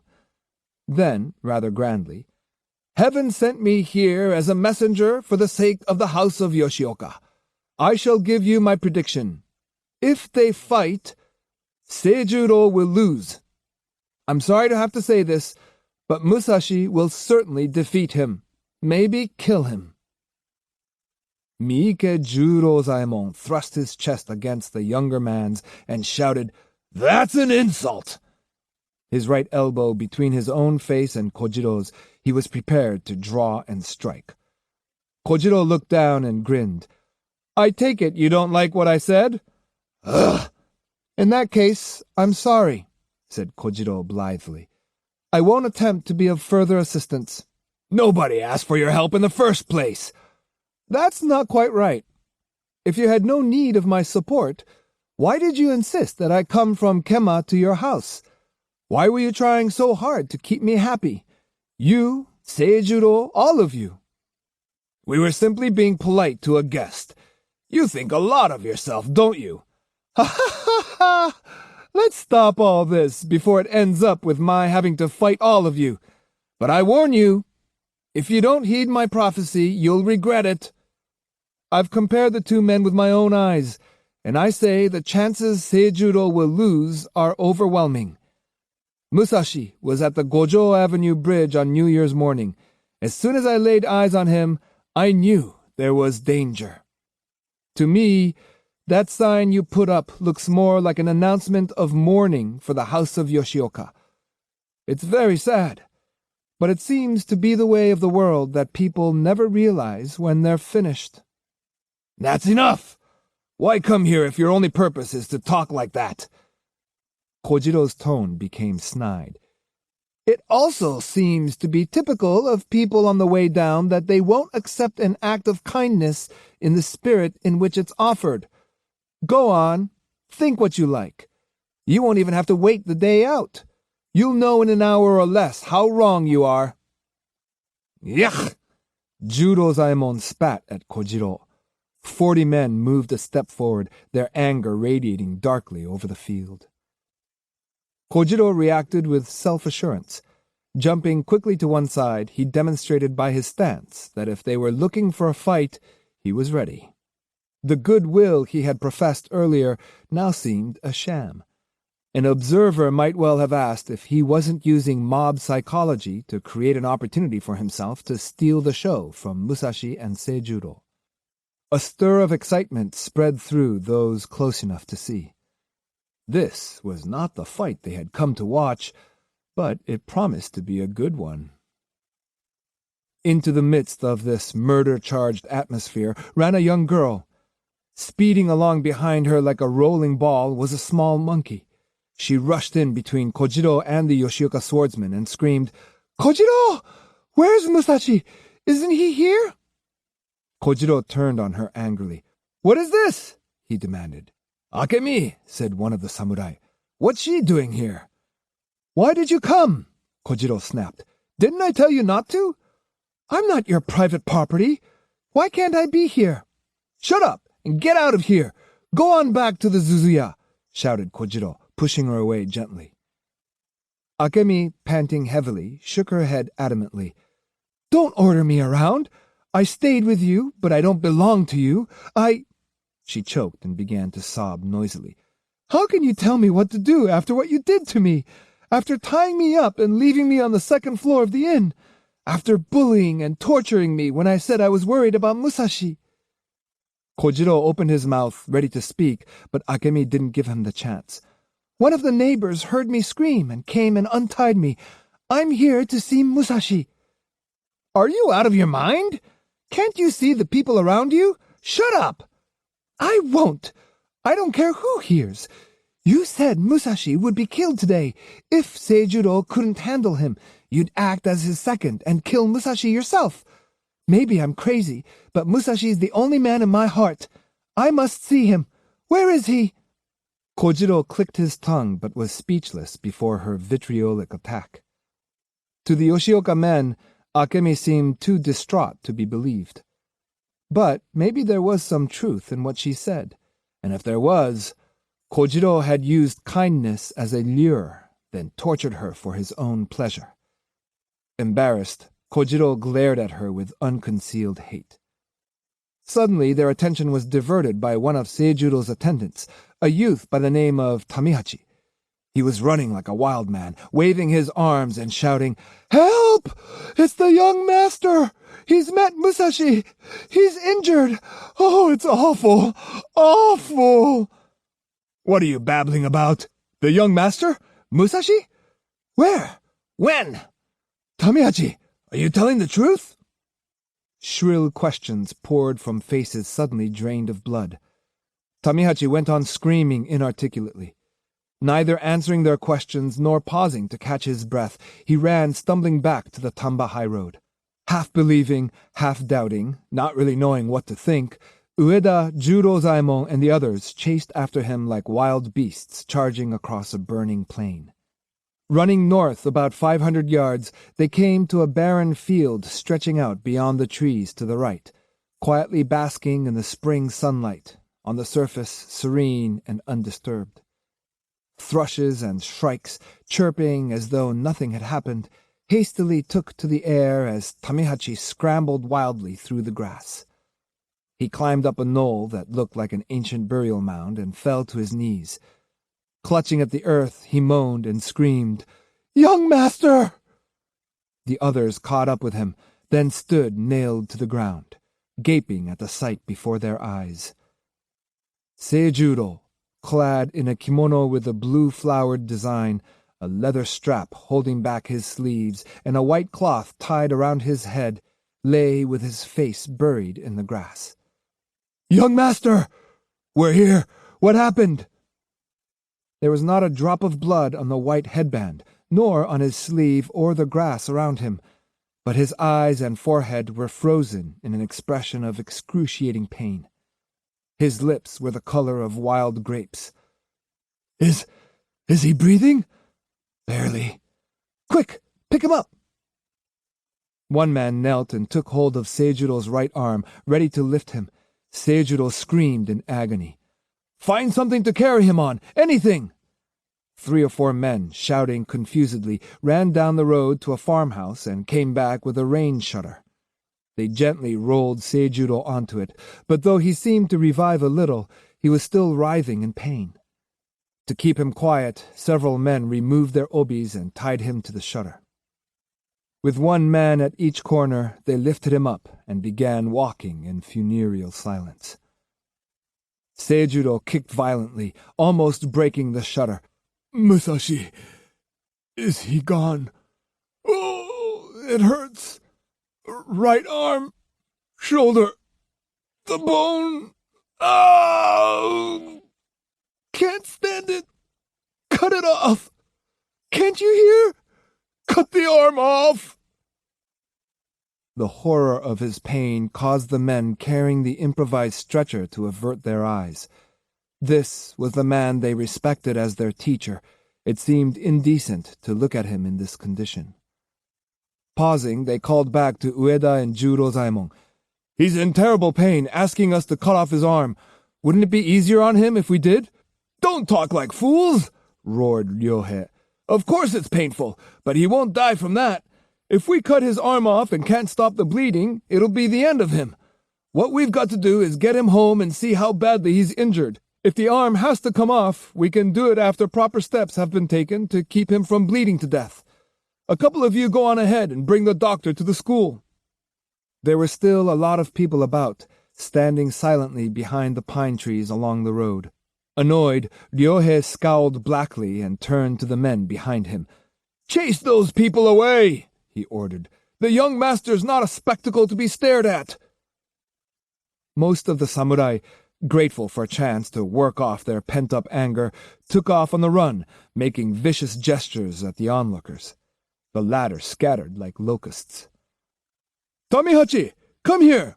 called Ryohei angrily, as if blaming the young attendant for what had happened. The youth, who had been walking tearfully beside the stretcher, shrank in terror. What is it?" he stammered. "Were you with the young master when he left the house?" Yes." "Where did he make his preparations?" "Here, after we reached the field." "He must have known where we were waiting. Why didn't he go there first?" "I don't know." "Was Musashi already there?" "He was standing on the knoll where... Was he alone?" "Yes." "How did it go? Did you just stand there and watch?" "The young master looked straight at me and said... He said if by any chance he should lose, I was to pick up his body and take it to the other field. He said you and the others had been there since dawn, but I wasn't under any circumstances to let anyone know anything until the bout was over. He said there were times when a student of the art of war had no choice but to risk defeat, and he didn't want to win by dishonorable, cowardly means. After that, he went forward to meet Musashi." Tamihachi spoke rapidly, relieved to get the story told. "Then what?" "I could see Musashi's face. He seemed to be smiling slightly. The 2 of them exchanged some sort of greeting. Then there was a scream. It carried from one end of the field to the other. I saw the young master's wooden sword fly into the air, and then only Musashi was standing. He had on an orange headband, but his hair was on end." The road had been cleared of the curious. The men carrying the shutter were dejected and subdued, but kept scrupulously in step so as to avoid causing further pain to the injured man. "What's that?" They halted, and one of the men in front raised his free hand to his neck. Another looked up at the sky. Dead pine needles were fluttering down on Seijuro. Perched on a limb above them was Kojiro's monkey, staring vacantly and making obscene gestures. "Ouch!" cried one of the men as a pine cone struck his upturned face. Cursing, he whipped his stiletto from his scabbard and sent it flying with a flash of light at the monkey, but missed his target. At the sound of his master's whistle, the monkey somersaulted and bounced lightly onto his shoulder. Kojiro was standing in the shadows, Akemi at his side. While the Yoshioka men directed resentful eyes at him, Kojiro stared fixedly at the body on the rain shutter. His supercilious smile had deserted his face, which now bore a look of reverence.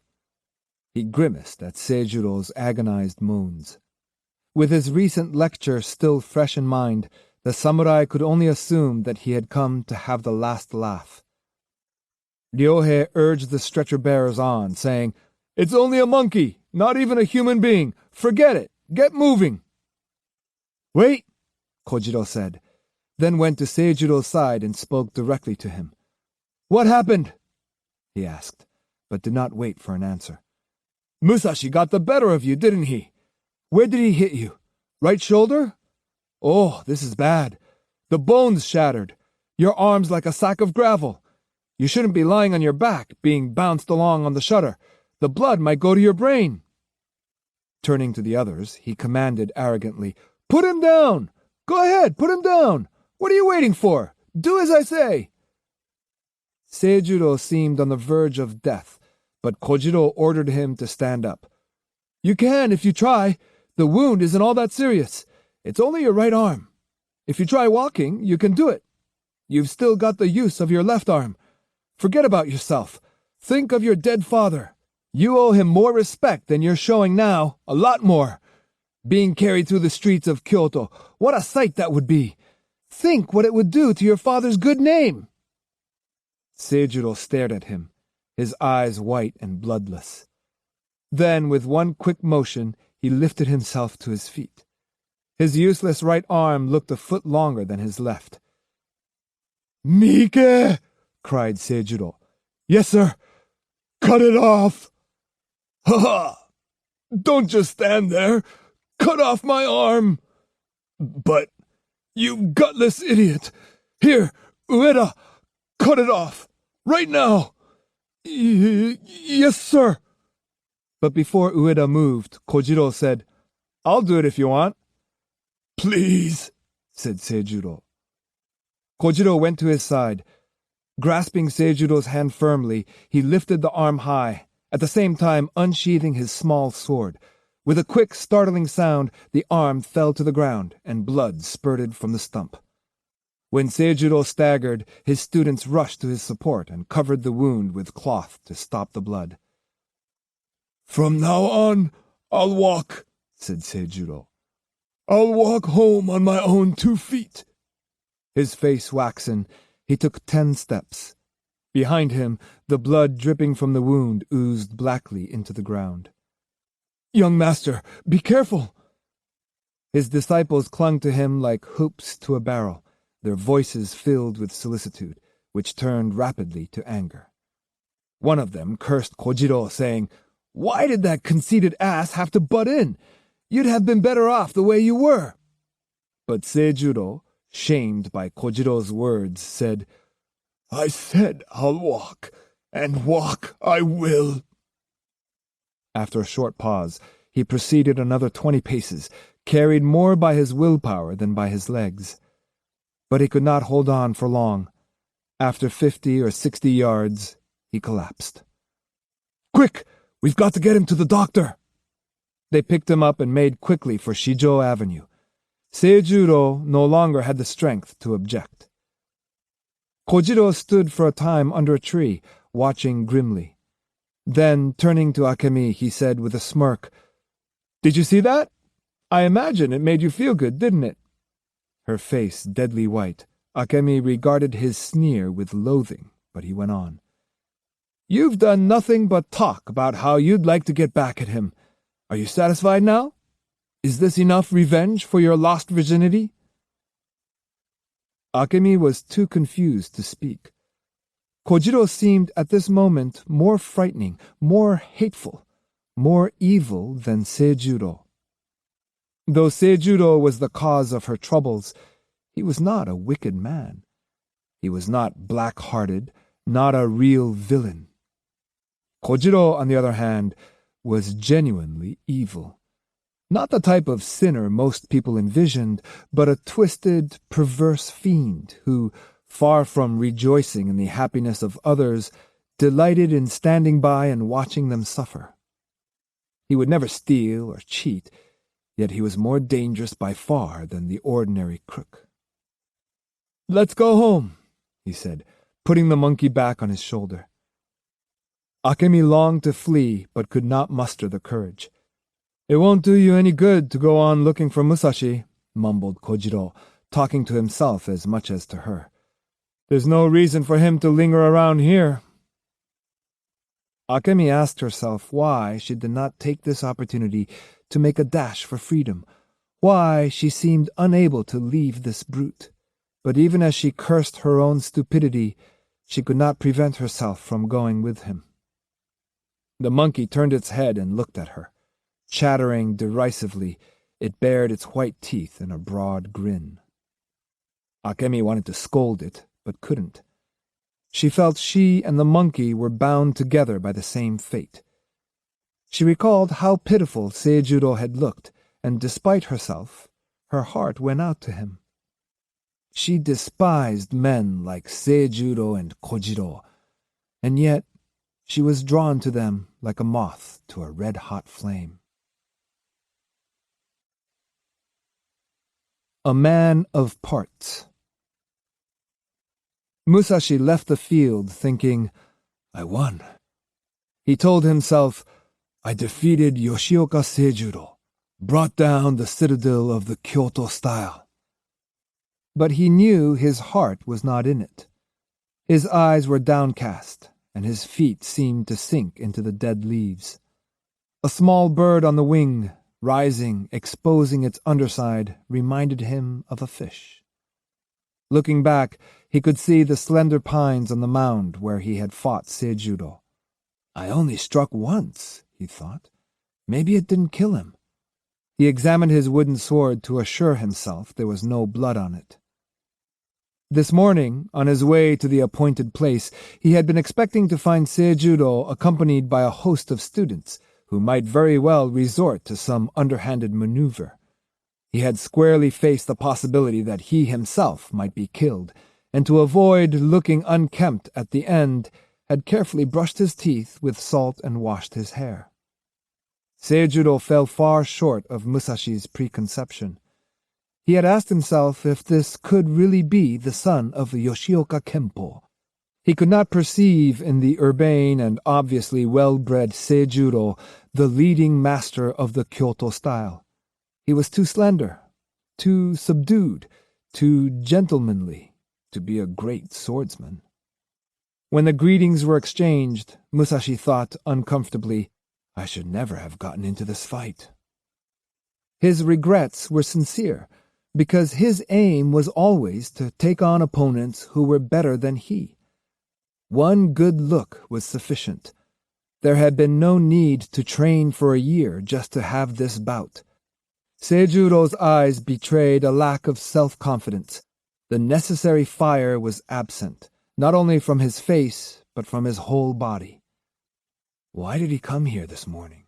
wondered Musashi, "if he has no more faith in himself than this?" But Musashi was aware of his opponent's predicament and sympathized. Seijuro was in no position to call the fight off, even if he wanted to. The disciples he'd inherited from his father looked up to him as their mentor and guide. He had no choice but to go through the motions. As the two men stood poised for battle, Musashi cast about for an excuse to call the whole thing off, but the opportunity did not present itself. Now that it was all over, Musashi thought, "It's too bad. I wish I hadn't had to do it." And in his heart he prayed, for Seijuro's sake, that the wound would heal quickly. But the day's work was done, and it was not the mark of a mature warrior to stand around moping over the past.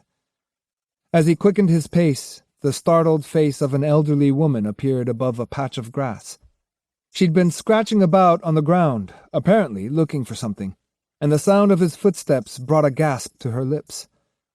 Dressed in a light, plain kimono, she would have been almost indistinguishable from the grass, except for the purple cord holding her cloak in place. Though her clothing was that of a layman, the kerchief hiding her round head was that of a nun. She was small of build and genteel in appearance. Musashi was as astonished as the woman. Another 3 or 4 steps, and he might have trampled on her. "What are you looking for?" he asked genially. He glimpsed a string of coral prayer beads on her arm, just inside her sleeve, and a basket of tender wild plants in one hand. Her fingers and the beads trembled slightly. To put her at her ease, Musashi said easily, "I'm surprised to see the greens up so early. I guess it's really getting to be spring. I see you have some nice parsley there, and some rape and cottonweed. Did you pick them all yourself?" The old nun dropped the basket and ran, shouting, "Koetsu! Koetsu!" Musashi watched bemused as the little form retreated toward a slight rise in the otherwise flat field. From behind it rose a wisp of smoke. Thinking it would be a shame for her to lose her vegetables after going to all the trouble of finding them, he picked them up and, basket in hand, started off after her. After a minute or so, 2 men came into view. They had spread a rug on the sunny southern side of a gentle slope. There were also various implements used by devotees of the tea cult, including an iron kettle hanging over a fire and a pitcher of water to one side. Taking the natural surroundings for their garden, they had made themselves an open-air tea room. It all looked rather stylish and elegant. One of the men seemed to be a servant, while the other's white skin, smooth complexion, and well-composed features brought to mind a large china doll representing a Kyoto aristocrat. He had a contented paunch. Self-assurance was reflected in his cheeks and in his posture. Koetsu. The name rang a bell, for there was at this time a very famous Honami Koetsu living in Kyoto. It was rumored, with considerable envy, that he had been granted an annual stipend of 1,000 bushels by the very wealthy Lord Maeda Toshiie of Kaga. As an ordinary townsman, he could have lived magnificently on this alone, but in addition, he enjoyed the special favor of Tokugawa Ieyasu and was frequently received in the homes of high noblemen. The greatest warriors of the land, it was said, felt constrained to dismount and walk by his shop on foot so as not to give the impression that they were looking down on him. The family name came from their having taken up residence on Hongami Lane, and Koetsu's business was the cleaning, polishing, and appraising of swords. His family had gained a reputation as early as the 14th century and had flourished during the Ashikaga period. They had later been patronized by such leading daimyo as Imagawa Yoshimoto, Oda Nobunaga, and Toyotomi Hideyoshi. Koetsu was known as a man of many talents. He painted, excelled as a ceramist and lacquer maker, and was regarded as a connoisseur of art. He himself considered calligraphy to be his forte. In this field he was generally ranked with acknowledged experts like Shokado Shoujo, Karasumaru Mitsuhiro, and Konoe Nobutada, the creator of the famous Sammyaku-in style, which was so popular these days. Despite his fame, Koetsu felt that he was not fully appreciated, or so it would seem from a story that was going around. According to this tale, he often visited the mansion of his friend Konoe Nobutada, who was not only a nobleman, but currently minister of the left in the emperor's government. During one of these visits, the story went, The talk turned naturally to calligraphy, and Nobutada asked, "Koetsu, who would you select as the 3 greatest calligraphers in the country?" Without the slightest hesitation, Koetsu answered, "The second is yourself, and then, I suppose, Shokado Shoujo." A little puzzled, Nobutada asked, "You start with the second best, but who is the best?" Koetsu, without so much as a smile, looked directly into his eyes and replied, "I am, of course." Lost in thought, Musashi stopped a short distance from the group.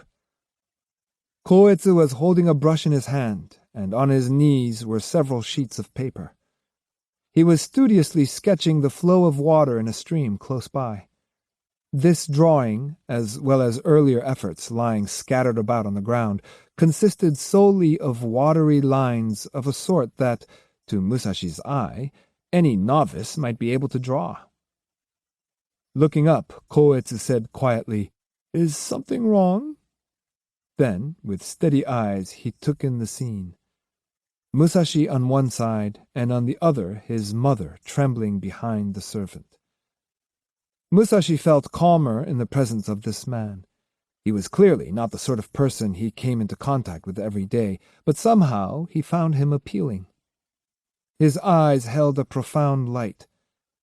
After a moment, they began to smile at Musashi, as if he were an old acquaintance. "Welcome, young man. Has my mother done something wrong? I'm 48 myself, so you can imagine how old she is. She's very healthy, but there are times when she complains about her eyesight. If she's done anything she shouldn't, I hope you'll accept my apologies." Placing his brush and pad on the small rug he was sitting on, he started to put his hands on the ground and make a deep bow. Hurriedly, dropping to his knees, Musashi stopped Koetsu from bowing. "Then you're her son?" he asked in confusion. "Yes. It is I who must apologize. I don't really know what made your mother afraid, but as soon as she saw me, she dropped her basket and ran off. Seeing she'd spilled her greens made me feel guilty. I've brought the things she dropped, that's all. There's no need for you to bow." Laughing pleasantly, Koetsu turned to the nun and said, "Did you hear that, mother? You had the wrong impression entirely." Immensely relieved, she ventured out from her place of refuge behind the servant. "Do you mean the Ronin didn't intend to harm me?" "Harm? No, not at all. See, he's even brought back your basket. Wasn't that considerate of him?" "Oh, I'm sorry," said the nun, bowing deeply, her forehead touching the prayer beads on her wrist. Quite cheerful now, she laughed as she turned to her son. "I'm ashamed to admit it," she said, "but when I first saw the young man, I thought I detected the smell of blood. Oh, it was frightening. I broke out in goose pimples. Now I see how foolish I was." The old woman's insight amazed Musashi.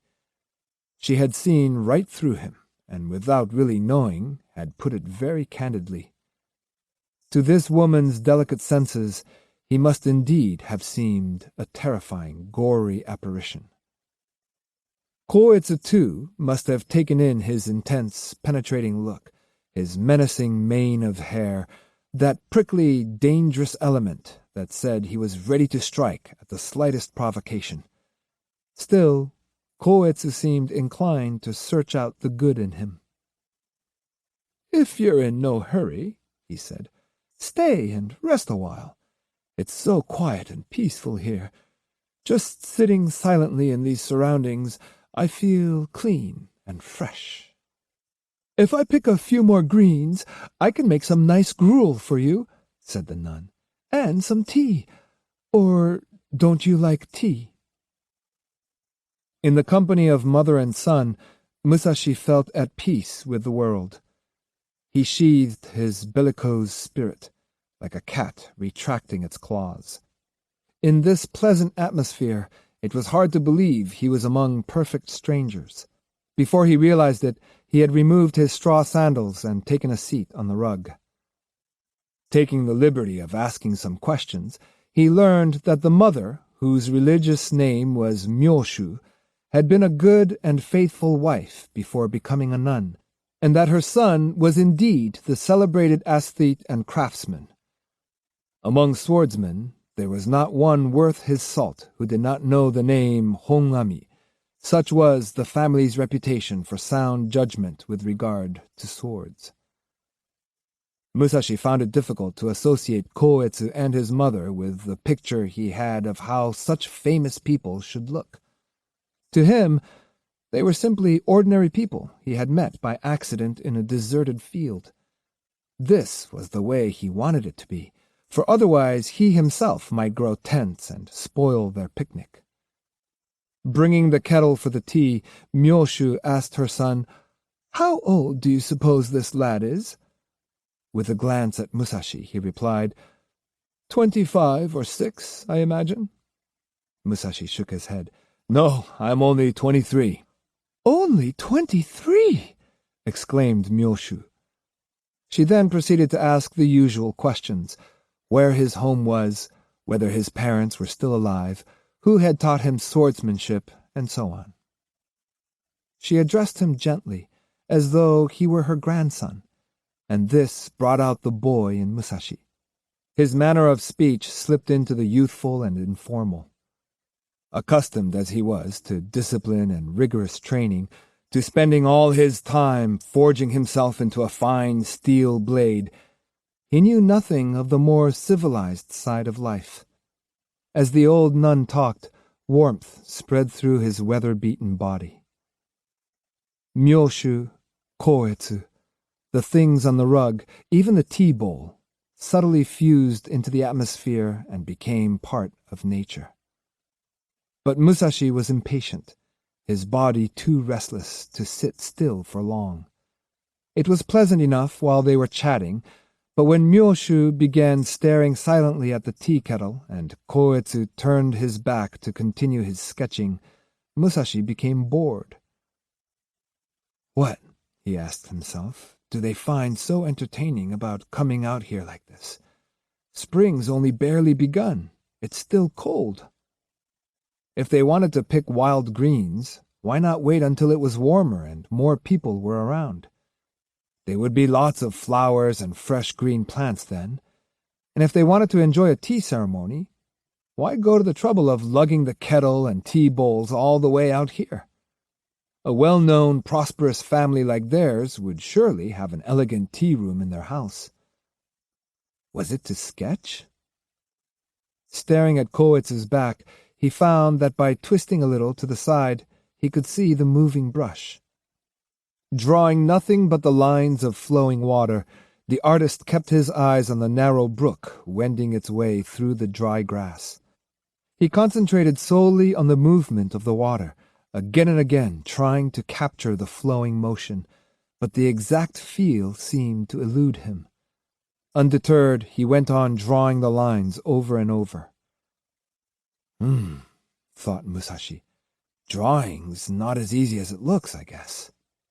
His ennui receding for the moment, he watched Koetsu's brushstrokes with fascination.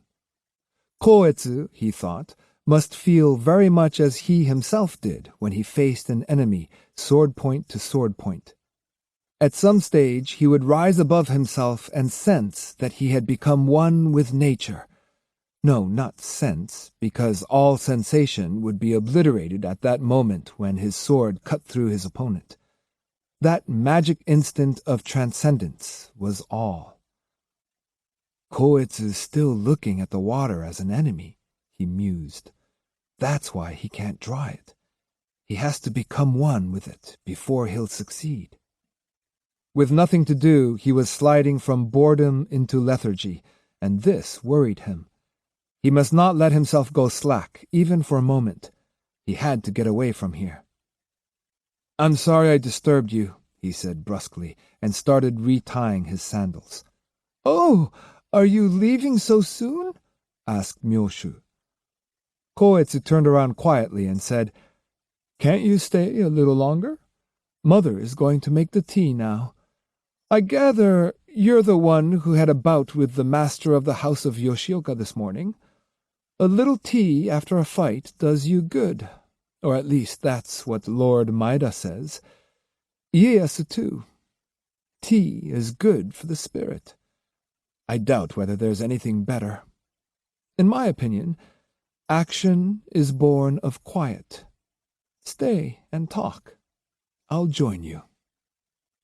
So Koetsu knew about the fight. But maybe that was not so strange. The Rendaiji wasn't far away, only the next field over.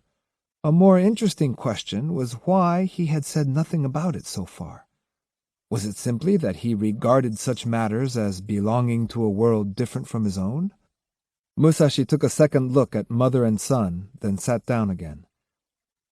"If you insist," he said. "We haven't much to offer, but we enjoy having you with us," said Koetsu. He put the cover on his ink box and placed it on his sketches to keep them from blowing away. In his hands the lid glittered like fireflies. It seemed to be sheathed in thick gold, with silver and mother-of-pearl inlay. Musashi leaned forward to inspect it. Now that it was resting on the carpet, it no longer gleamed so brightly. He could see that there was nothing at all gaudy about it.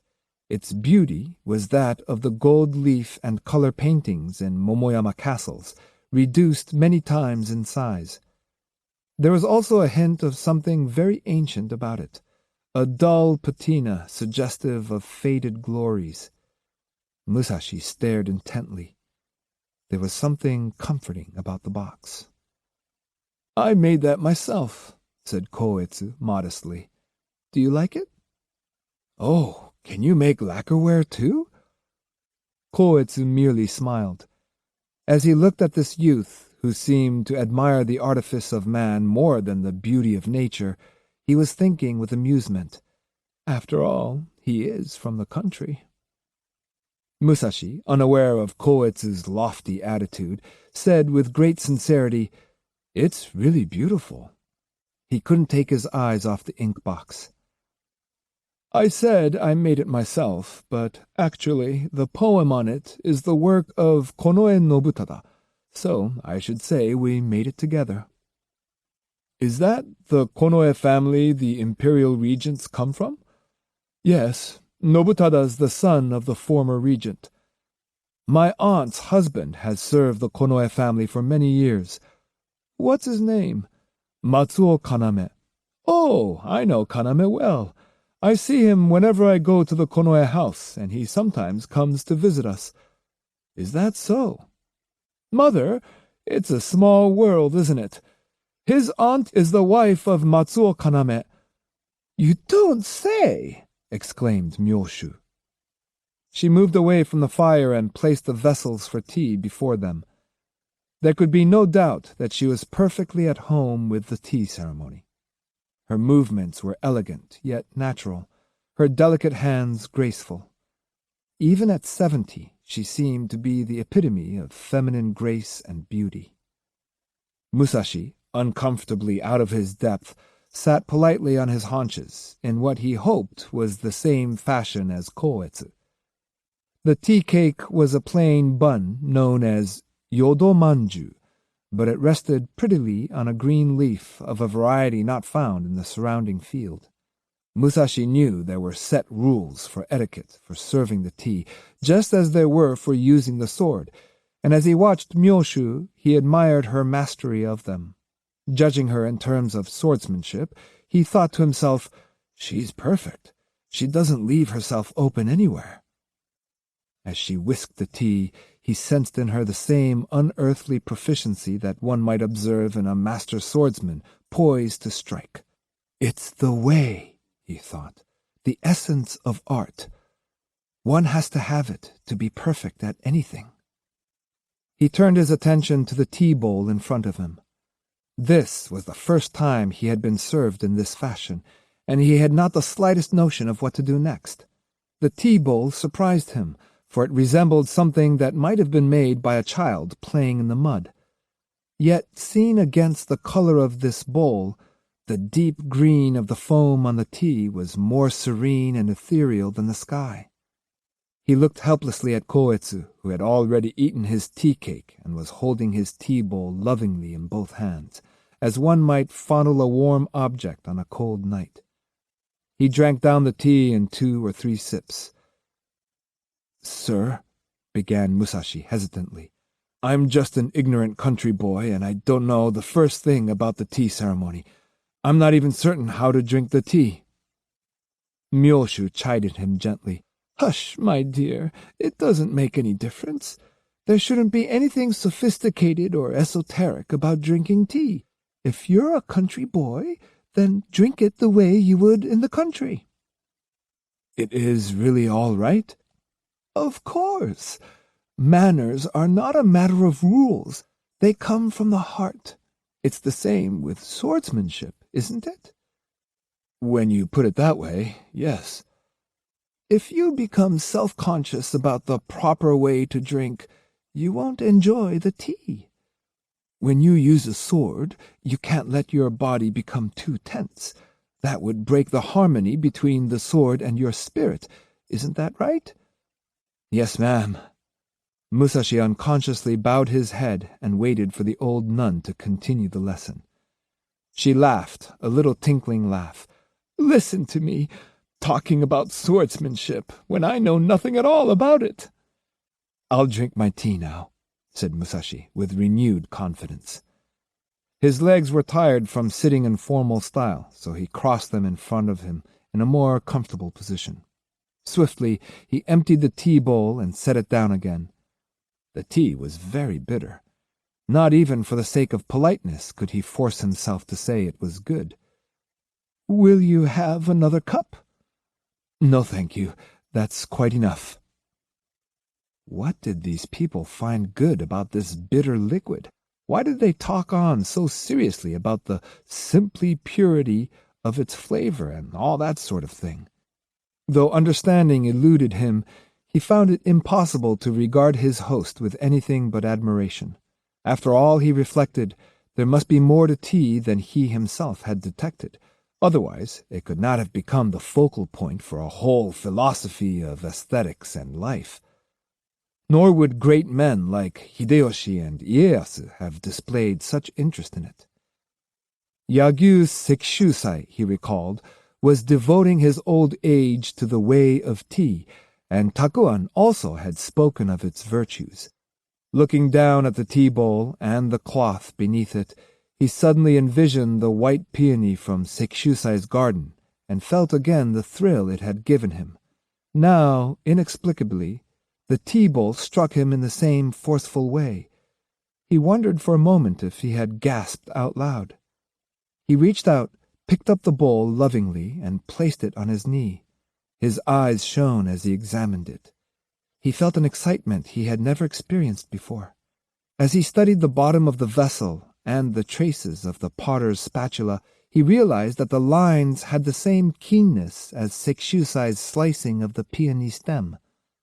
This unpretentious bowl, too, had been made by a genius. It revealed the touch of the spirit, the mysterious insight. He could hardly breathe. Why, he knew not, but he sensed the strength of the master craftsman. It came to him silently but unmistakably, for he was far more sensitive to the latent force that resided here than most people would have been. He rubbed the bowl, unwilling to lose physical contact with it. "Koetsu," he said, "I don't know any more about the utensils than I know about tea, but I would guess that this vessel was made by a very skillful potter." "Why do you say that?" The artist's words were as gentle as his face, with its sympathetic eyes and well-formed mouth. The corners of his eyes turned down a bit, giving him an air of gravity, but there were teasing wrinkles around the edges. "I don't know how to explain it, but I feel it." "Exactly what do you feel? Tell me."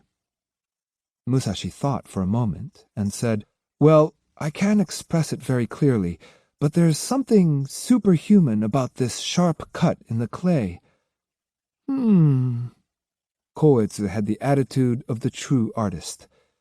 He did not suppose for a moment that other people knew much about his own art, and was reasonably certain Musashi was no exception. His lips tightened. "What about the cut, Musashi?" "It's extremely clean." "Is that all?" No. It's more complicated than that. There's something big and daring about the man who made this." "Anything else?" "The potter himself was as sharp as a sword from Sagami, yet he enveloped the whole thing in beauty. This tea-bowl looks very simple, but there's a certain haughtiness about it, something regal and arrogant, as though he didn't regard other people as being quite human." As a person, the man who made this would be difficult to fathom, I think. But whoever he is, I'd bet he's famous. Won't you tell me who it was?" Koetsu's heavy lips broke into a laugh. "His name is Koetsu, but this is just something I made for fun." Musashi, not knowing he had been undergoing a test, was genuinely surprised and impressed to hear that Koetsu was able to make his own ceramics. What affected him more than the man's artistic versatility, however, was the human profundity concealed within this ostensibly plain tea-bowl. It disturbed him a little to recognize the depth of Koetsu's spiritual resources. Accustomed to measuring men in terms of their swordsmanship, he suddenly decided that his yardstick was too short. The thought humbled him.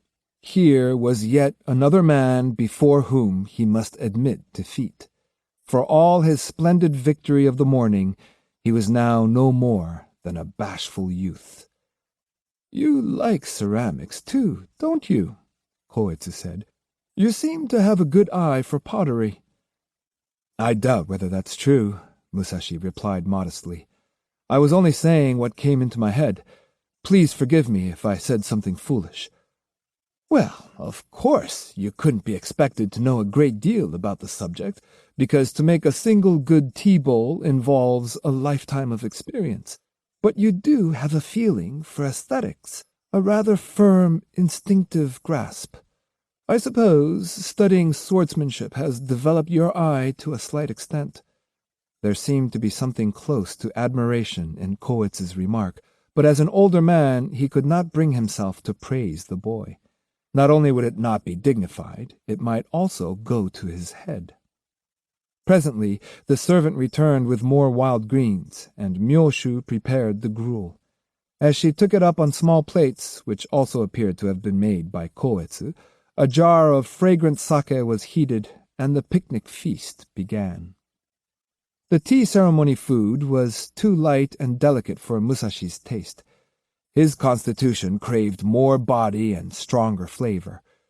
Yet he made a dutiful attempt to savor the thin aroma of the leafy mixture, for he acknowledged that there was much he could learn from Koetsu and his charming mother.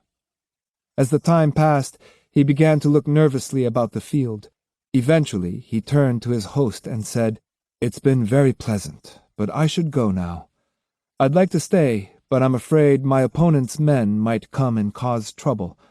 I don't want to involve you in anything like that. I hope I'll have the opportunity to see you again." Myoshu, rising to see him off, said, "If you're ever in the vicinity of Honnami Lane, don't fail to stop in to see us." "Yes, please come and visit us. We can have a nice long talk," Koetsu added. Despite Musashi's fears, there was no sign of the Yoshioka students. Having taken his leave, he paused to look back at his two new friends on their rug. Yes, theirs was a world apart from his. His own long, narrow road would never lead him to Koetsu's sphere of peaceful pleasures. He walked silently toward the edge of the field, his head bowed in thought. Too many Kojiros. In the little drinking shop on the city's outskirts, the smell of burning wood and boiling food filled the air. It was only a shack, floorless, with a plank for a table and a few stools scattered about. Outside, the last glow of sunset made it seem that some distant building was on fire, and crows circling the Toji pagoda looked like black ashes rising from the flames. 3 or 4 shopkeepers and an itinerant monk sat at the makeshift table, while in a corner several workmen gambled for drinks. The top they spun was a copper coin with a stick stuck through the hole in the middle. "Yoshioka Seijuro's really got himself in a mess this time," said one of the shopkeepers, "and I, for one, couldn't be happier. A toast!" "I'll drink to that," said another man. "More sake!" another called to the proprietor. The shopkeepers drank at a steady, fast pace. Gradually, only a faint light outlined the shop's curtain, and one of them bellowed, "I can't see whether I'm raising my cup to my nose or my mouth. It's so dark in here. How about some light?" "Hold on a minute. I'm taking care of it," the proprietor said wearily. Flames were soon shooting from the open earthenware oven. The darker it grew outside, the redder were the rays from the fire. "I get mad every time I think of it," said the first man. "The money those people owed me for fish and charcoal. It came to quite a bit, I can tell you. Just look at the size of the school. I swore I'd get it at year-end, so what happened when I got down there? Those Yoshioka bullies were blocking the entrance, blustering and threatening everybody. The nerve, throwing every bill collector out, honest shopkeepers who'd been giving them credit for years. No use crying about it now. What's done is done. Besides, after that fight at the Rendaiji, they're the ones with reason to cry, not us. Oh, I'm not mad anymore. They got what was coming to them." Imagine Seijuro going down with hardly a fight. "Did you see it?" "No, but I heard about it from someone who did. Musashi knocked him down with a single blow, and with a wooden sword, too. Crippled for life, he is. What'll become of the school?" "It doesn't look good. The students are out for Musashi's blood. If they don't kill him, they'll lose face completely. The Yoshioka name will have to come down, and Musashi's so strong, everyone figures the only person who might be able to beat him is Denshichiro, the younger brother. They're looking all over for him." "I didn't know there was a younger brother." "Hardly anyone did." "But he's the better swordsman, according to what I heard. He's the black sheep of the family. Never shows his face at the school unless he needs money. Spends all his time eating and drinking on his name. Sponges off people who respected his father. They make quite a pair. How did an outstanding man like Yoshioka Kempo wind up with 2 sons like that?" "It just goes to show that blood isn't everything." A ronin was slumped in a stupor next to the oven. He'd been there for quite a while, and the proprietor had left him alone, but now he roused him. "Sir, please move back a little," he said, as he put more kindling on the fire. "The fire might burn your kimono." Matahachi's sake-reddened eyes opened slowly. I know. Just leave me alone." This sake shop wasn't the only place where Matahachi had heard about the bout at the Rendaiji. It was on everyone's tongue, and the more famous Musashi became, the more wretched his wayward friend felt. "Hey, bring me another," he called. "You don't have to heat it, just pour it in my cup." "Are you all right, sir? Your face is awfully pale."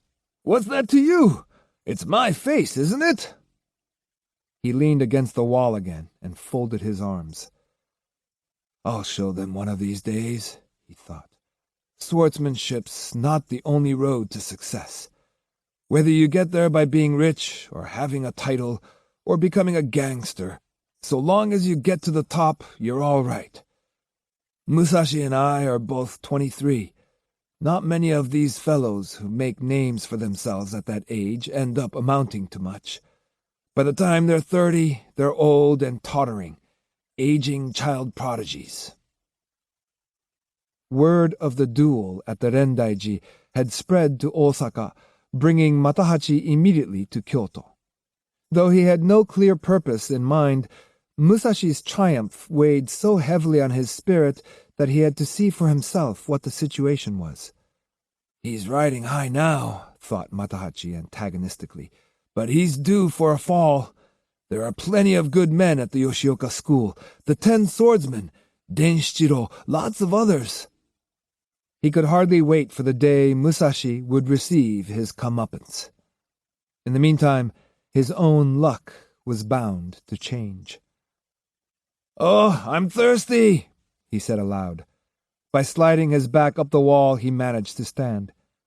All eyes watched as he bent over a water barrel in the corner, almost dunking his head, and drank several giant gulps from a dipper. Flinging the dipper aside, he pushed back the shop curtain and staggered out. The proprietor soon recovered from his gaping surprise and ran after the wobbly figure.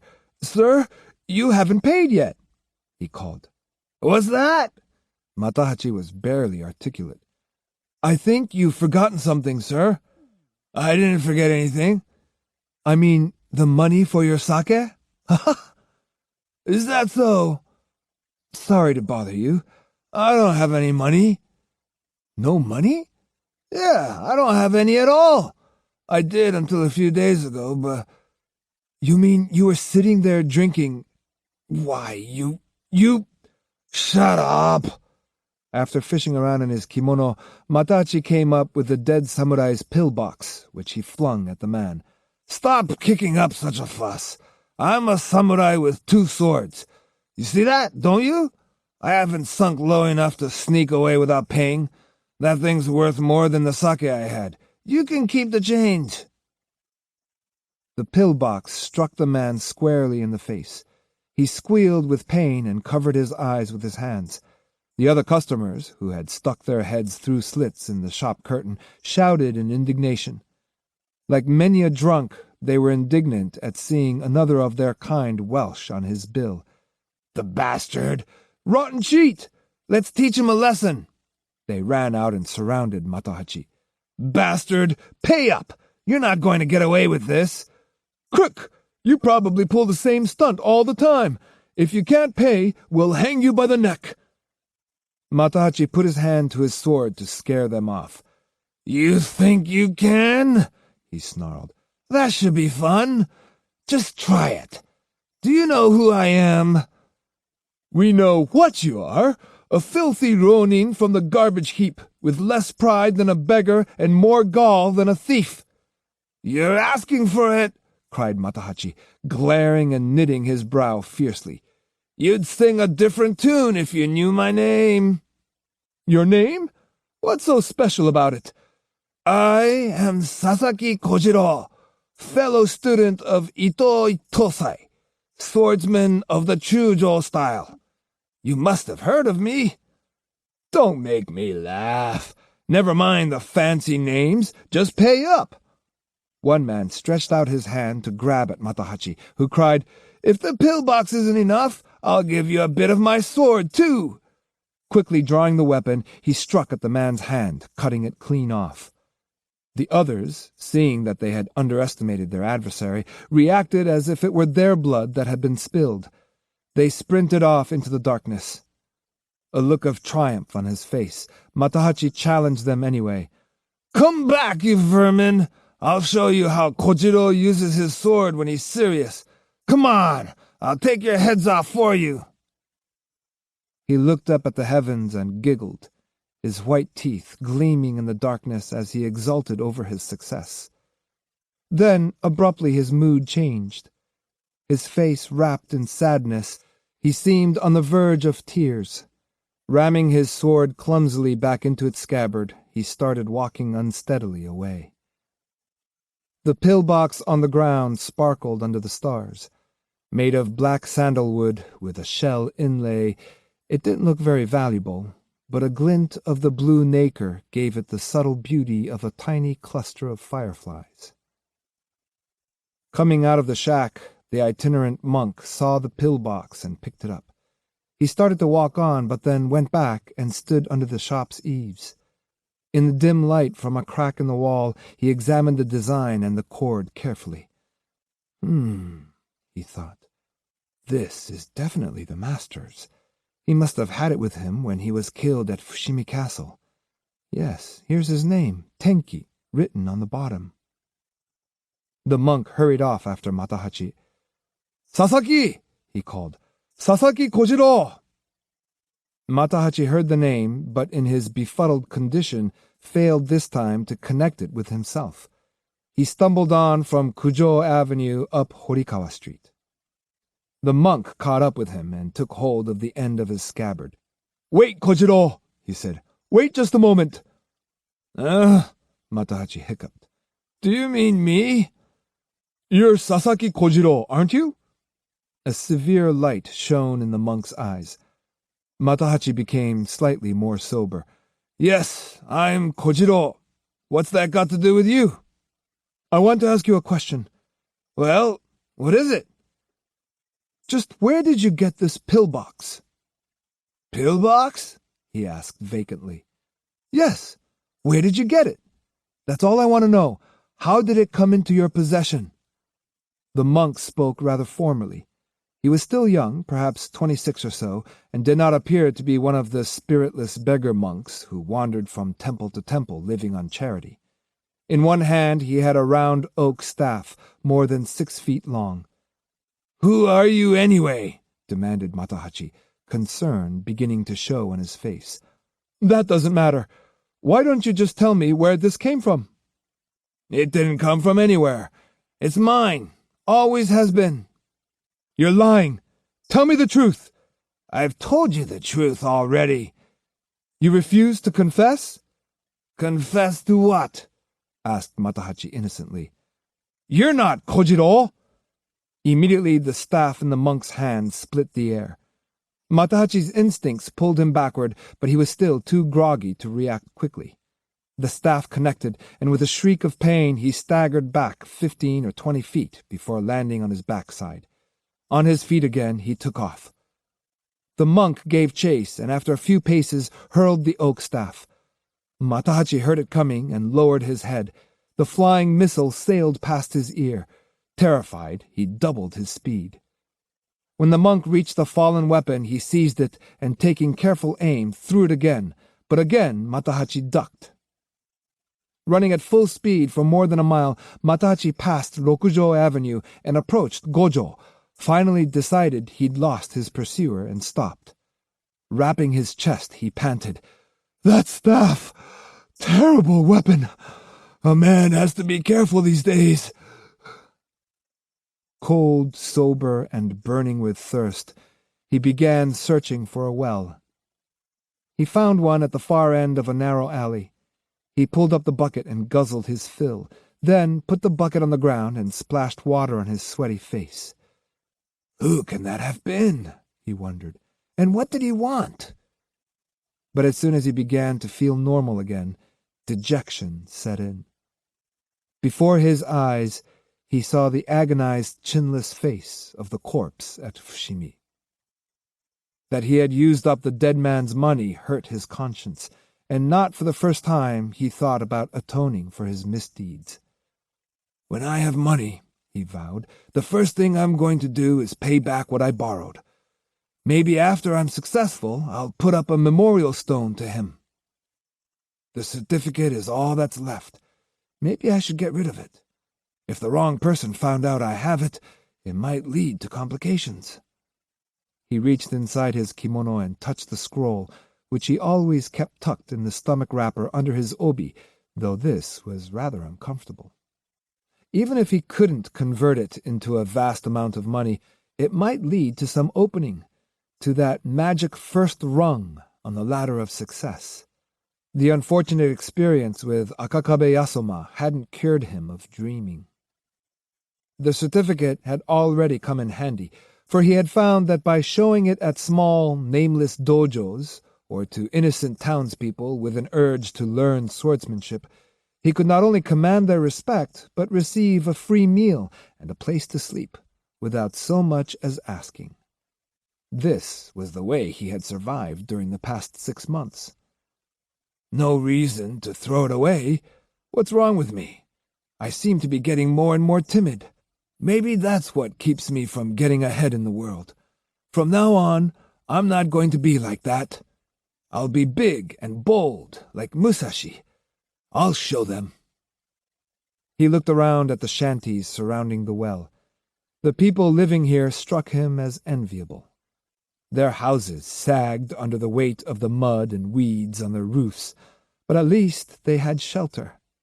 Somewhat abjectly, he peeped in on some of the families. In one dwelling, he saw a husband and wife facing each other over the single pot that held their meager dinner. Near them were a son and daughter, together with their grandmother, doing some piecework. Despite the paucity of worldly goods, there existed a spirit of family unity, a treasure that even great men like Hideyoshi and Ieyasu lacked. Matahachi reflected that the more poverty-stricken people were, the stronger their mutual affection grew. Even the poor could know the joy of being human.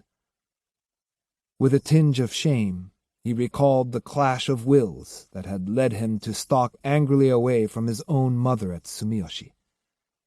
"I shouldn't have done that to her," he thought.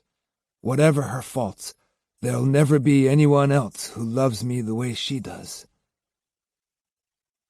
During the week they had been together, going, to his great annoyance, from shrine to temple and temple to shrine, Osugi had told him time and time again about the miraculous powers of the Kannon at Kiyomizu-dera. "No bodhisattva in the world works greater wonders," she had assured him.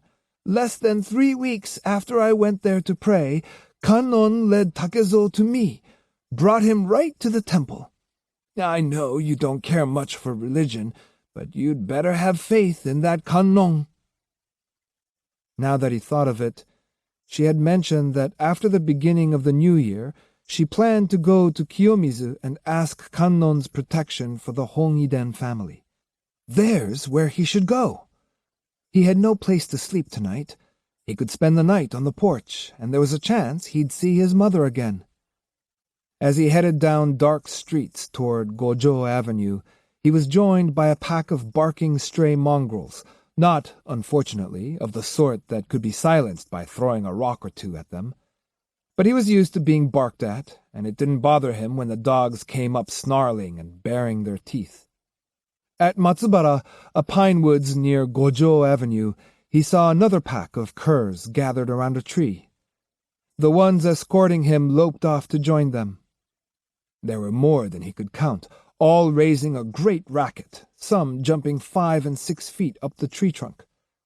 Straining his eyes, he could barely make out a girl crouched trembling on a branch, or at least he was fairly sure it was a girl.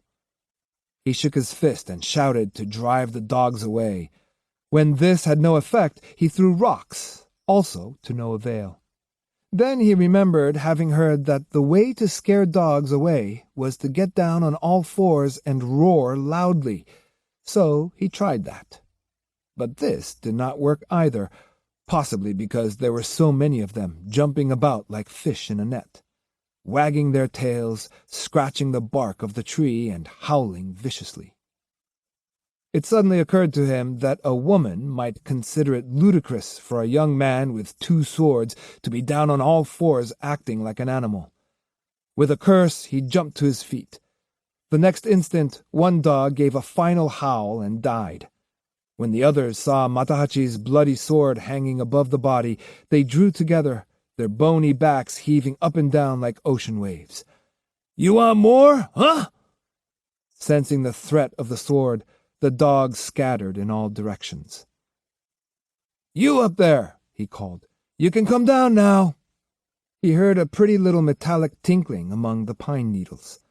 "It's Akemi," he gasped. "Akemi, is that you?" And it was Akemi's voice that called down. "Who are you?" "Matahachi, can't you tell from my voice?" "It couldn't be. Did you say Matahachi?" "What are you doing up there? You're not the type to be frightened by dogs." "I'm not up here because of the dogs." "Well, whatever you're hiding from, come down." From her perch on the limb, Akemi peered around into the silent darkness. "Matahachi," she said urgently, "get away from here! I think he's come looking for me." He? Who's he? "There's no time to talk about it. A man. He offered to help me at the end of last year, but he's a beast. At first I thought he was kind, then he did all sorts of cruel things to me. Tonight I saw a chance to get away." It's not Oko who's after you? "No, not Mother. It's a man. Gion Toji, maybe? Don't be ridiculous. I'm not afraid of him. Uh-oh, he's right over there. If you stay here, he'll find me. He'll do something awful to you, too. Hide, quick!" Do you expect me to run just because some man has turned up? He stood where he was, fidgeting with indecision. He had half a mind to perform a valiant deed. He was a man. He had a woman in distress on his hands, and he would have liked to make up for the mortification of having been on his hands and knees trying to scare the dogs away.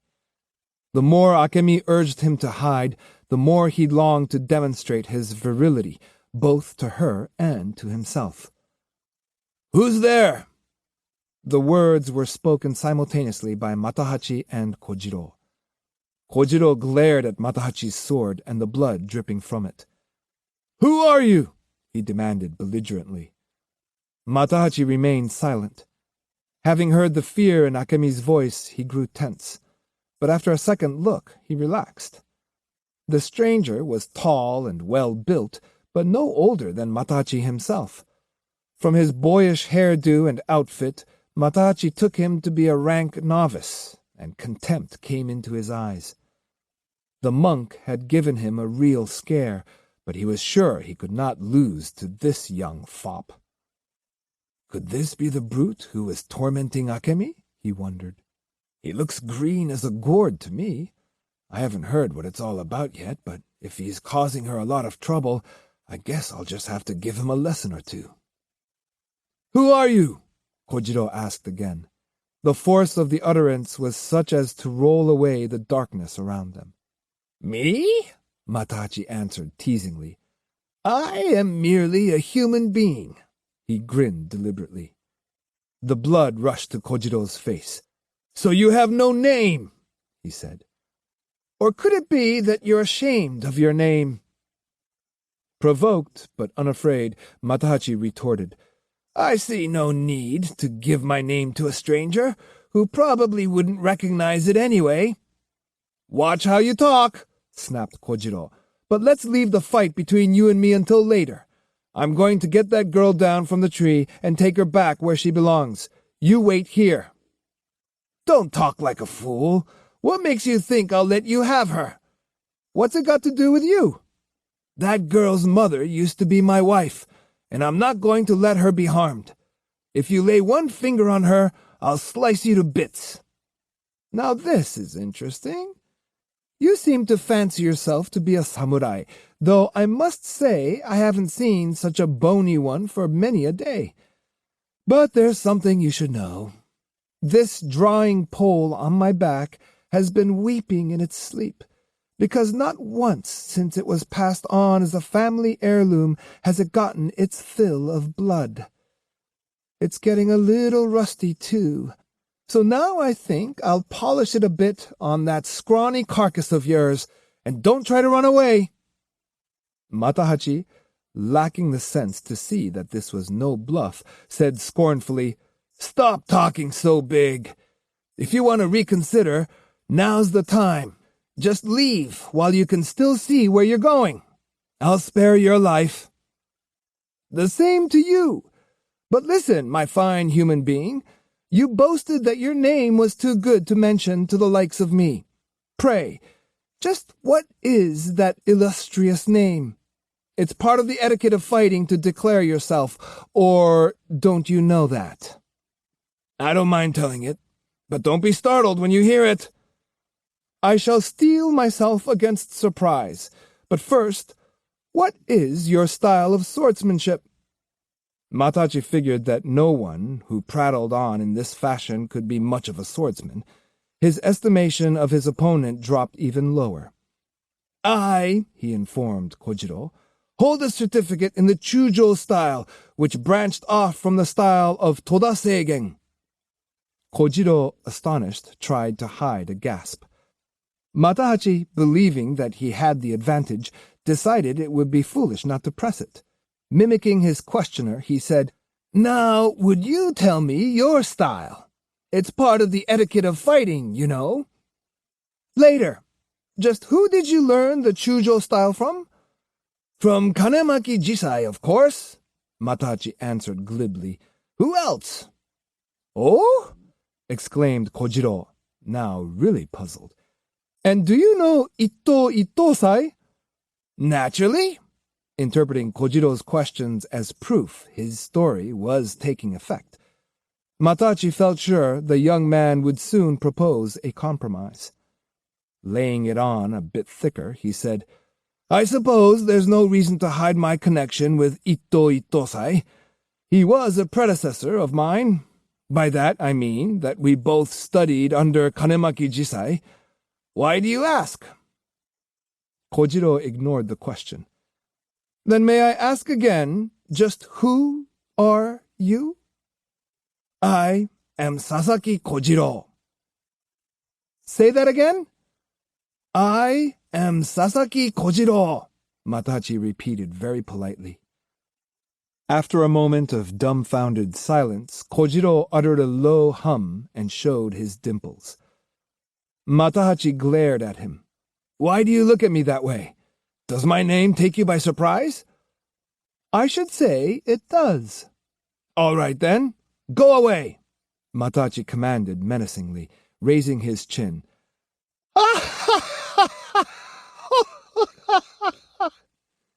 Kojiro held his stomach to keep from collapsing with laughter.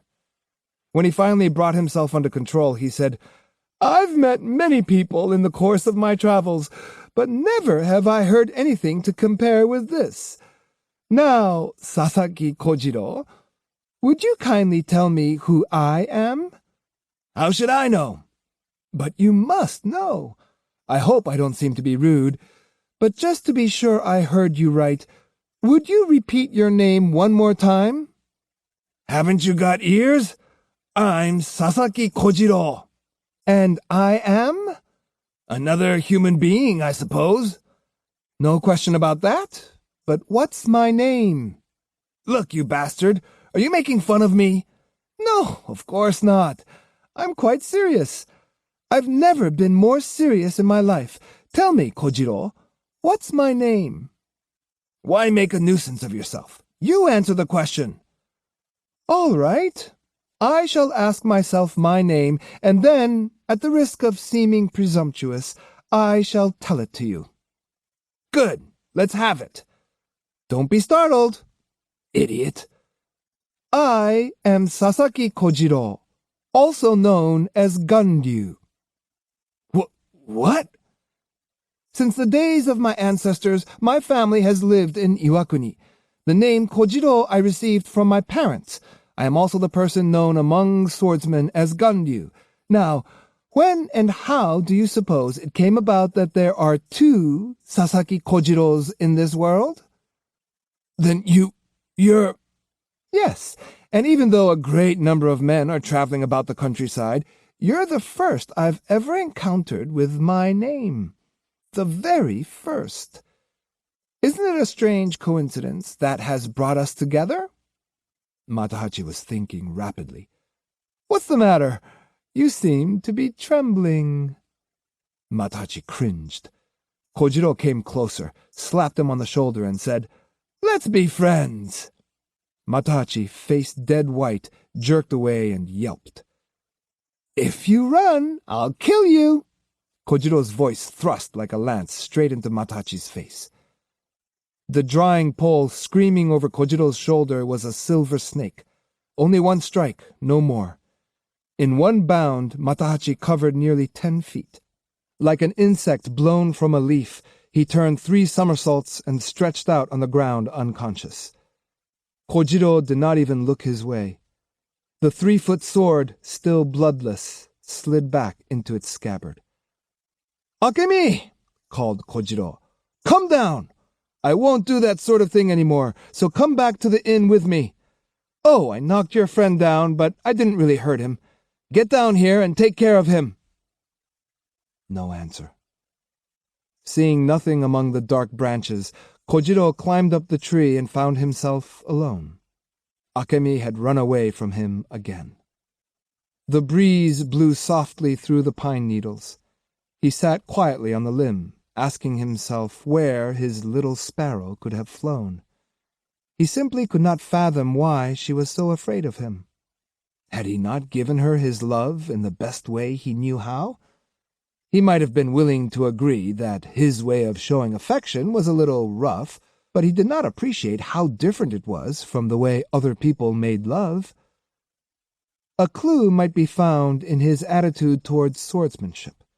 When he had entered Kanamaki Jisai's school as a child, he had displayed great ability and was treated as a prodigy.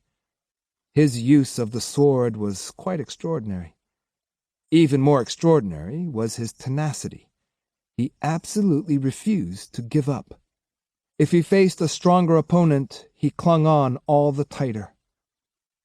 In this day and age, the manner in which a fighter won was far less significant than the fact of winning.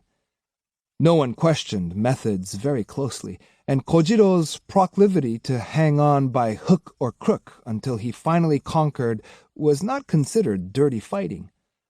Opponents complained of his harassing them when others would have admitted defeat, but no one considered this unmanly. Once, when he was still a boy, a group of older students, whom he openly despised, pummeled him senseless with wooden swords. Taking pity on him, one of his attackers gave him some water and stayed with him until he revived, whereupon Kojiro seized his benefactor's wooden sword and beat him to death with it. If he did lose a bout, he never forgot it. He would lie in wait until his enemy was off guard, in a dark place, asleep in bed, even in the toilet, and then attack with full force. To defeat Kojiro was to make an implacable enemy. As he grew older, he took to speaking of himself as a genius. There was more than braggadocio in this, both Jisai and Itosai having acknowledged the truth of it. Nor was he making anything up when he claimed to have learned how to cut down flying sparrows and to have created his own style. This led the people in the neighborhood to regard him as a wizard, an appraisal with which he heartily concurred. Exactly what form his tenacious will to dominate took when Kojiro was in love with a woman, no one knew. But there could be no doubt that he would have his way. He himself, however, saw no connection whatever between his swordsmanship and his love-making. He couldn't begin to understand why Akemi disliked him when he loved her so much. As he pondered his love problems, he noticed a figure moving about under the tree, oblivious of his presence. "Why, there's a man lying there," said the stranger. He stooped over for a closer look and exclaimed, "It's that rascal from the sake shop!" It was the itinerant monk. Taking the pack off his back, he remarked, "He doesn't seem to be wounded, and his body's warm." He felt around and found the cord underneath Matahachi's obi, undid it, and tied Matahachi's hands behind his back. He then put his knees in the small of Matahachi's back and jerked his shoulders backward, putting considerable pressure on the solar plexus. Matahachi came to with a muffled groan. The monk carried him like a sack of potatoes to a tree and propped him up against the trunk. "Stand up," he said sharply, underscoring the point with a kick. "On your feet!" Matahachi, who had been halfway to hell, began to regain his senses, but could not quite take in what was going on. Still in a stupor, he dragged himself into a standing position. "That's fine," said the monk. "Just stay that way." He then tied Matahachi's legs and chest to the tree. Matahachi opened his eyes slightly and uttered a cry of astonishment. "Now, you phony," said his captor. "You led me quite a chase, but that's all over." Slowly he began working Matahachi over, slapping his forehead several times, sending his head thudding against the tree. Where did you get the pillbox? He demanded. Tell me the truth. Now! Matahachi did not answer. So you think you can brazen it out, huh? Infuriated, the monk clamped his thumb and forefinger on Matahachi's nose and shook his head back and forth. Matahachi gasped, and since he seemed to be trying to speak, the monk let go of his nose. I'll talk, said Matahachi desperately. I'll tell you everything. Tears streamed from his eyes. What happened was last summer, he began, and then he told the whole story, ending with a plea for mercy. I can't pay the money back right now, but I promise, if you don't kill me, I'll work hard and return it someday. I'll give you a written promise, signed and sealed. Confessing was like letting the pus out of a festering wound. Now there was nothing more to hide, nothing more to fear, or so he thought. Is that the absolute truth? Asked the monk. Yes. Matahachi bowed his head contritely. After a few minutes of silent reflection, the monk drew his short sword and pointed it at Matahachi's face. Quickly turning his head aside, Matahachi cried, Are you going to kill me? Yes, I think you'll have to die. I've told you everything in perfect honesty. I've returned the pillbox. I'll give you the certificate. One of these days I'll pay back the money. I swear I will. Why do you have to kill me? I believe you, but my position is difficult. I live in Shimonida in Kozuke, and I was a retainer of Kusanagi Tenki. He was the samurai who died at Fushimi Castle. Though I'm dressed as a monk, I'm actually a samurai. My name is Ichinomiya Genpachi. Matahachi, trying to wriggle free and escape, did not really hear any of this. I apologize, he said abjectly. I know I did the wrong thing, but I didn't mean to steal anything. I was going to deliver everything to his family.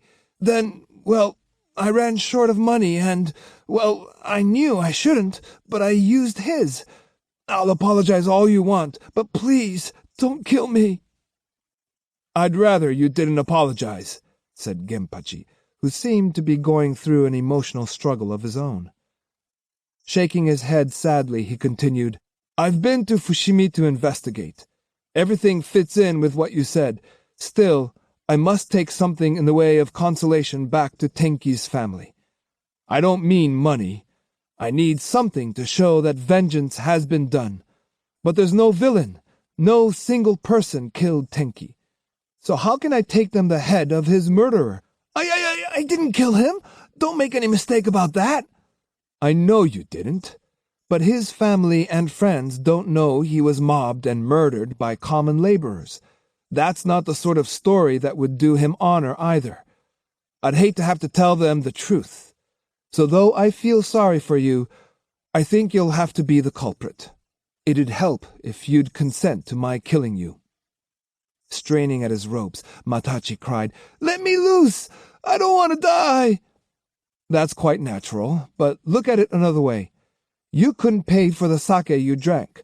That means you don't have the ability to take care of yourself.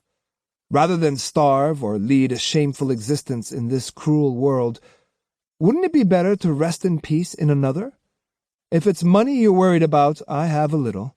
I'd be glad to send it to your parents as a funeral gift.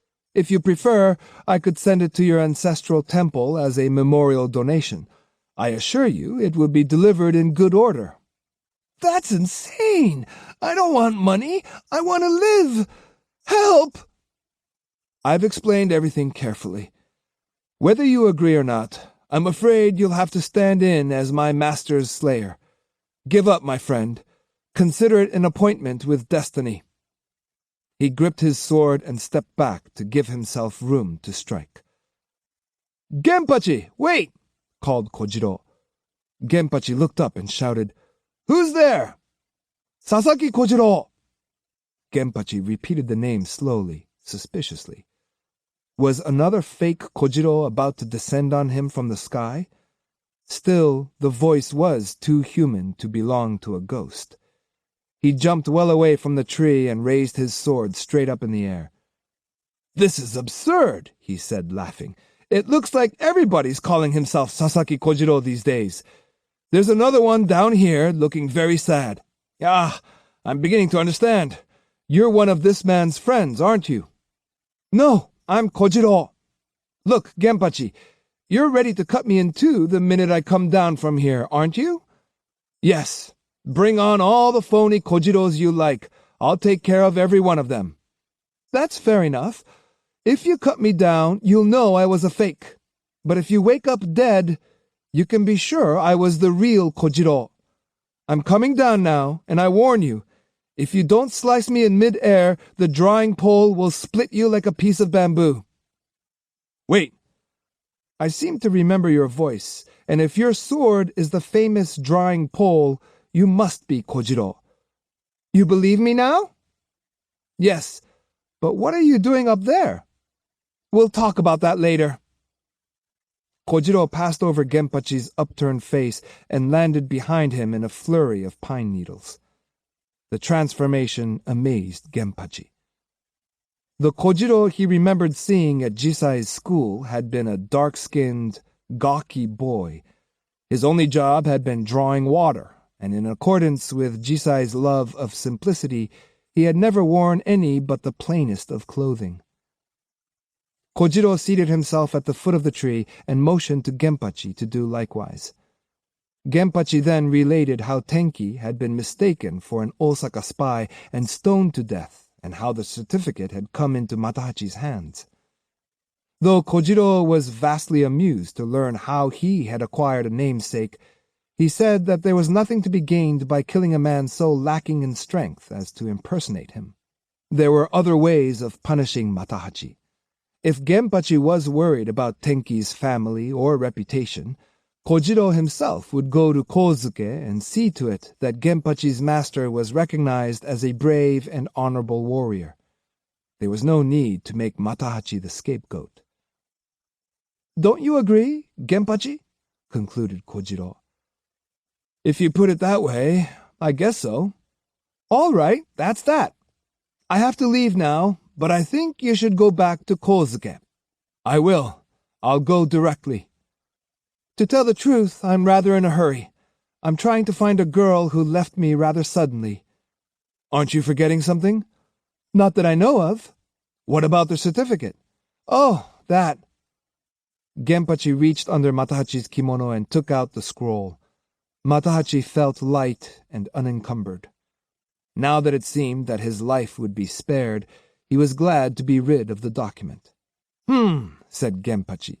"Come to think of it, maybe this incident tonight was arranged by the spirits of Jisai and Tenki so that I could recover the certificate and give it to you." "I don't want it," said Kojiro. "Why?" asked Genpachi incredulously. "I don't need it." "I don't understand." "I don't have any use for a piece of paper like that." "What a thing to say. Don't you feel any gratitude toward your teacher? It took Jisai years to decide whether to give you the certificate. He didn't make up his mind until he was on his deathbed. He charged Tenki with delivering it to you, and look what happened to Tenki. You should be ashamed." "What Jisai did was his business. I have ambitions of my own." "That's no way to talk. Don't misunderstand me. You'd insult the man who taught you?" "Of course not. But not only was I born with greater talents than Jisai, I intend to go farther than he did. Being an unknown swordsman somewhere off in the sticks is no aim of mine." "Do you really mean that?" "Every word of it." Kojiro had no compunction about revealing his ambitions, outrageous though they were by ordinary standards. "I'm grateful to Jisai, but being saddled with a certificate from a little-known country school would do me more harm than good. Ito Itosai accepted his, but he didn't carry on the Chujo style. He created a new style. I intend to do the same. My interest is the Gundyu style, not the Chujo style. One of these days, the name Gundyu will be very famous. So you see, the document means nothing to me. Take it back to Kozuke and ask the temple there to preserve it along with its records of births and deaths." There was not a trace of modesty or humility in Kojiro's speech. Genpachi stared at him resentfully. "Please give my regards to the Kasunaga family," Kojiro said politely. "One of these days I'll go east and visit them. Of that you can be sure." He ended these words of dismissal with a broad smile. To Genpachi, this final display of courtesy smacked of patronization. He thought seriously of taking Kojiro to task for his ungrateful and disrespectful attitude toward Jisai, but a moment's consideration told him it would be a waste of time. Walking over to his pack, he put the certificate in it, said a curt goodbye, and took his leave. After he was gone, Kojiro had a good laugh. "My, he was angry, wasn't he?" Then he turned to Matahachi. "Now, what have you got to say for yourself, you worthless fake?" Matahachi, of course, had nothing to say. "Answer me! You admit that you tried to impersonate me, don't you?" "Yes." "I know you're called Matahachi, but what's your full name?" "Hongiden Matahachi." "Are you a Ronin?" "Yes." "Take a lesson from me, you spineless ass. You saw me return that certificate, didn't you? If a man doesn't have enough pride to do a thing like that, he'll never be able to do anything on his own. But look at you. You use another man's name, steal his certificate, go about living on his reputation. Could anything be more despicable? Maybe your experience tonight will teach you a lesson. A house cat may put on a tiger's skin, but it's still a house cat." "I'll be very careful in the future." "I'm going to refrain from killing you, but I think I'll leave you here to get free by yourself, if you can manage." On a sudden impulse, Kojiro slipped the dagger from his scabbard and began scraping off the bark above Matahachi's head. The chips tumbled down onto Matahachi's neck. "I need something to write with," grumbled Kojiro. "There's a kit with a brush and inkstone in my obi," said Matahachi obligingly. "Good. I'll just borrow them for a moment." Kojiro inked the brush and wrote on the patch of tree trunk from which he had shaved the bark. Then he backed off and admired his handiwork. "This man," it said, "is an impostor who, using my name, has gone about the countryside committing dishonorable deeds. I have caught him, and I leave him here to be ridiculed by one and all. My name and my sword name, which belong to me and to no other man, are Sasaki Kojiro Ganryu." "That should do it," said Kojiro contentedly. In the black forest, the wind was moaning like the tide. Kojiro left off thinking about his ambition for the future and returned to his immediate course of action. His eyes lit up as he bounded off through the trees like a leopard. The Younger Brother. Since ancient times, people of the highest classes had been able to ride in palanquins, but it was only recently that a simplified type had become available to the common people. It was little more than a large, low-sided basket suspended from a horizontal carrying pole, and to avoid falling out, the passenger had to hold on tightly to straps in front and back. The bearers, chanting rhythmically to keep in step, had a tendency to treat their customers like so much cargo. Those who chose this form of conveyance were advised to adjust their breathing to the rhythm of the bearers, especially when they were running. The palanquin, moving rapidly toward the pine woods on Gojo Avenue, was accompanied by 7 or 8 men. Both the bearers and the other men were panting as though they were about to spit up their hearts. "We're on Gojo Avenue. Isn't this Matsubara?" "Not much farther." Though the lanterns they carried bore a crest used by courtesans in the licensed quarter in Osaka, the passenger was no lady of the night. "Denshiro!" called one of the attendants in front. "We're almost at Shijo Avenue." Denshiro did not hear. He was asleep, his head bobbing up and down like a paper tiger's. Then the basket lurched, and a bearer put his hand out to keep his passenger from being spilled onto the ground. Opening his large eyes, Denshiro said, "I'm thirsty. Give me some sake." Thankful for a chance to rest, the bearers lowered the palanquin to the ground and began wiping the clammy sweat off their faces and hairy chests with hand towels. "There's not much sake left," said an attendant, handing the bamboo tube to Denshiro. He emptied it in one draught, then complained, "It's cold! Sets my teeth on edge!" But it woke him up enough to observe, "It's still dark. We must have made very good time. As far as your brother is concerned, it must seem a long time. He's so eager to see you that each minute is like a year. I hope he's still alive." "The doctor said he would be. He's restless, though, and his wound hemorrhages. That could be dangerous." Denshiro lifted the empty tube to his lips and turned it upside down. "Musashi!" he said disgustedly, throwing the tube away. "Let's go!" he bellowed. "Hurry up!" Denshiro, a strong drinker, an even stronger fighter, and a quick-tempered man, was almost the perfect antithesis of his brother. There were some who, even when Kempo was still alive, had had the audacity to assert that he was more capable than his father. The young man himself shared this view of his talents. During their father's lifetime, the two brothers worked out together in the dojo and somehow managed to get along, but as soon as Kempo died, Denshiro stopped participating in the activities of the school and had gone so far as to tell Seijuro to his face that he should retire and leave matters concerning swordsmanship to him. Since his departure for Ise the previous year, it had been rumored that he was whiling away his time in Yamato province. It was only after the disaster at the Rendaiji that men were sent in search of him. Denshiro, despite his distaste for Seijuro, readily consented to return. In the impatient rush back to Kyoto, he had driven the bearers so hard that they had had to be changed 3 or 4 times. But he had found time to stop at each station on the highway to buy sake. Perhaps the alcohol was needed to quiet his nerves, for he was definitely in a state of extreme agitation. As they were about to get underway again, barking dogs in the dark woods attracted their attention. "What do you suppose is going on?" "Nothing but a pack of dogs."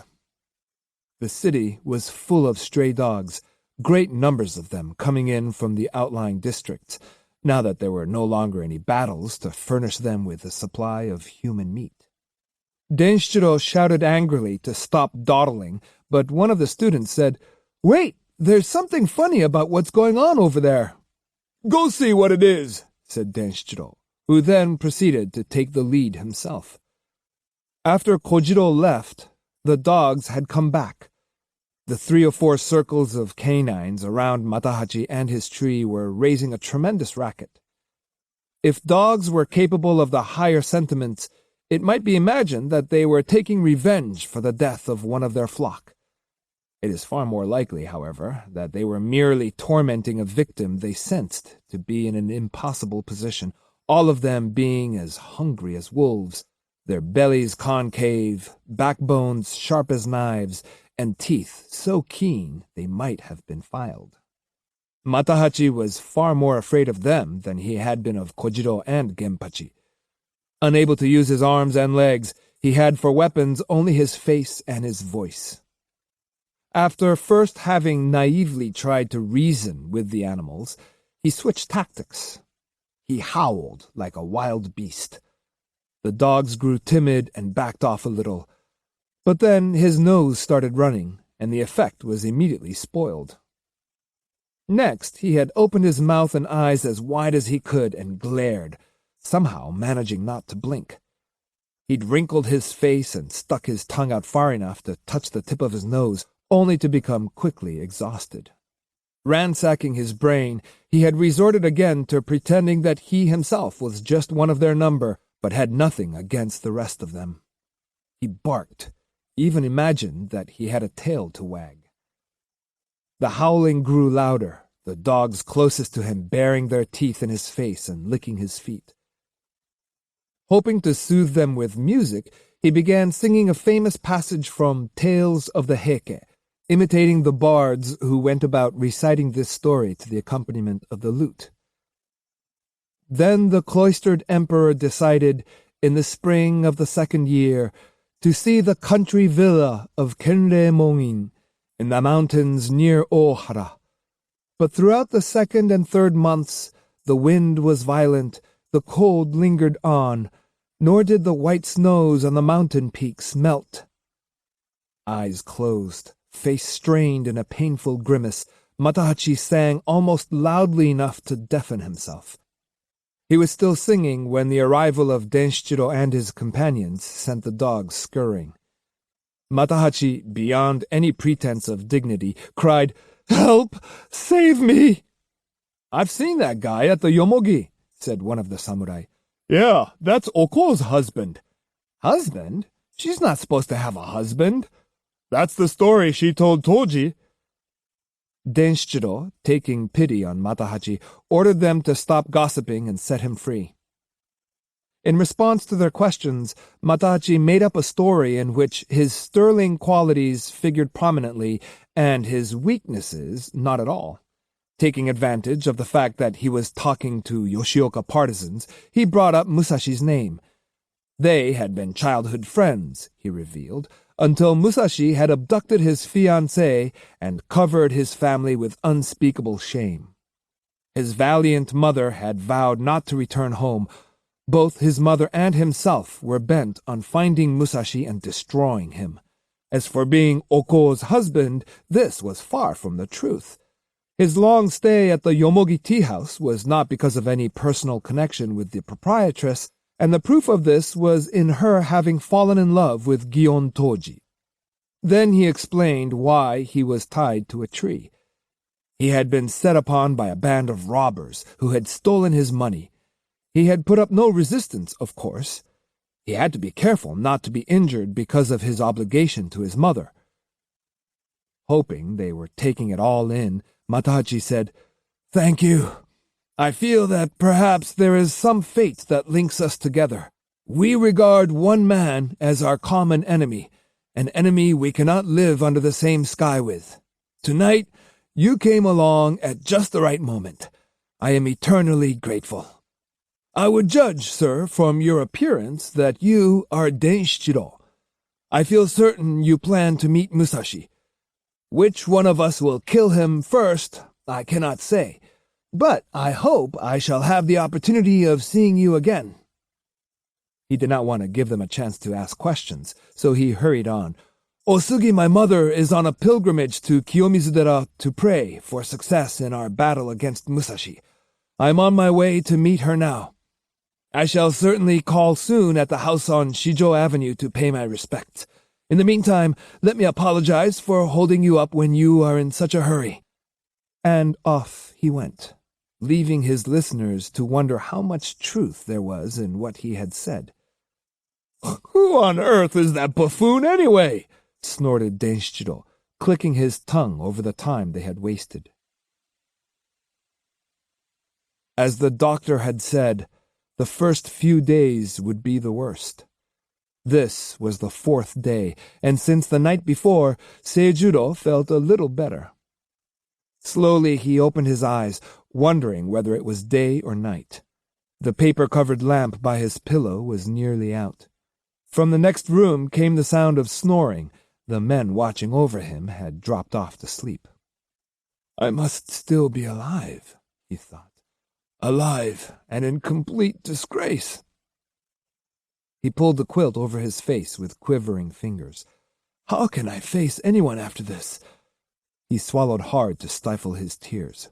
"It's all over," he moaned. "The end of me and the end of the house of Yoshioka." A cock crowed, and the lamp went out with a sputter. As the pale light of dawn crept into the room, he was taken back to that morning at the Rendaiji. The look in Musashi's eyes. The memory made him shiver. He had to admit he'd been no match for that man. Why hadn't he thrown down his wooden sword, accepted defeat, and made an attempt to save the family's reputation? "I had too high an opinion of myself," he moaned. "Besides being the son of Yoshioka Kempo, What have I ever done to distinguish myself? Even he had come to realize that, sooner or later, time would have caught up with the house of Yoshioka if he had stayed in charge. With everything else changing, it could not continue to prosper. My bout with Musashi only hastened the collapse. Why couldn't I have died there? Why do I have to live? He knitted his brows.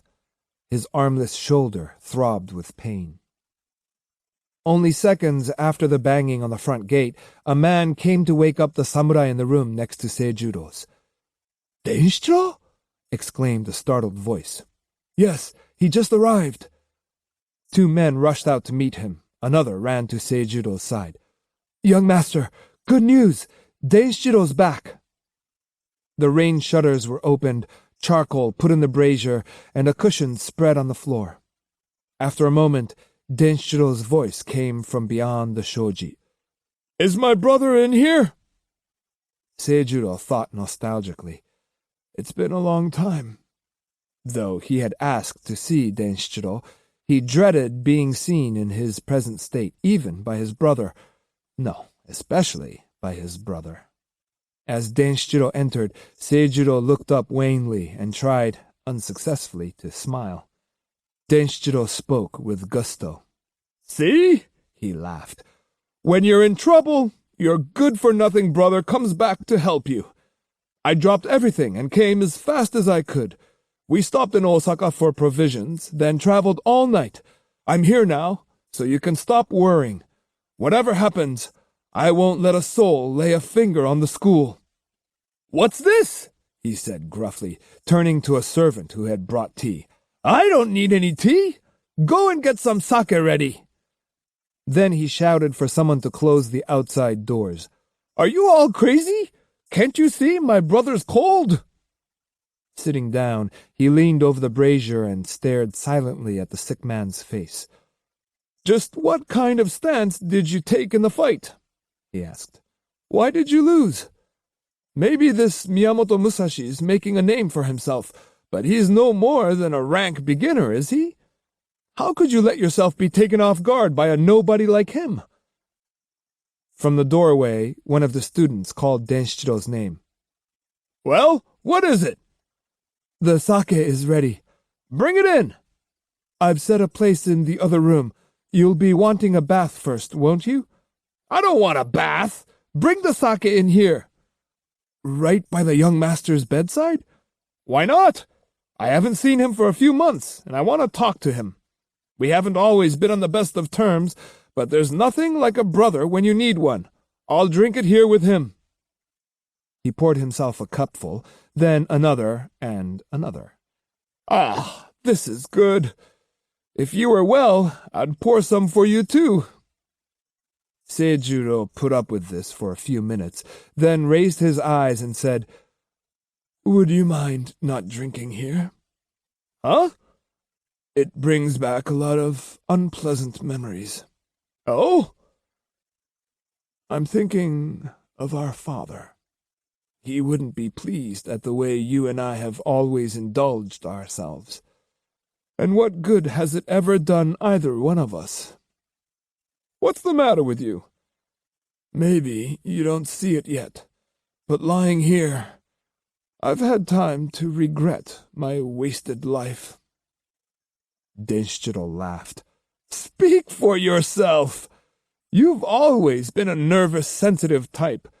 That's why you've never become a real swordsman. If you want the truth, I think it was a mistake for you to take Musashi on.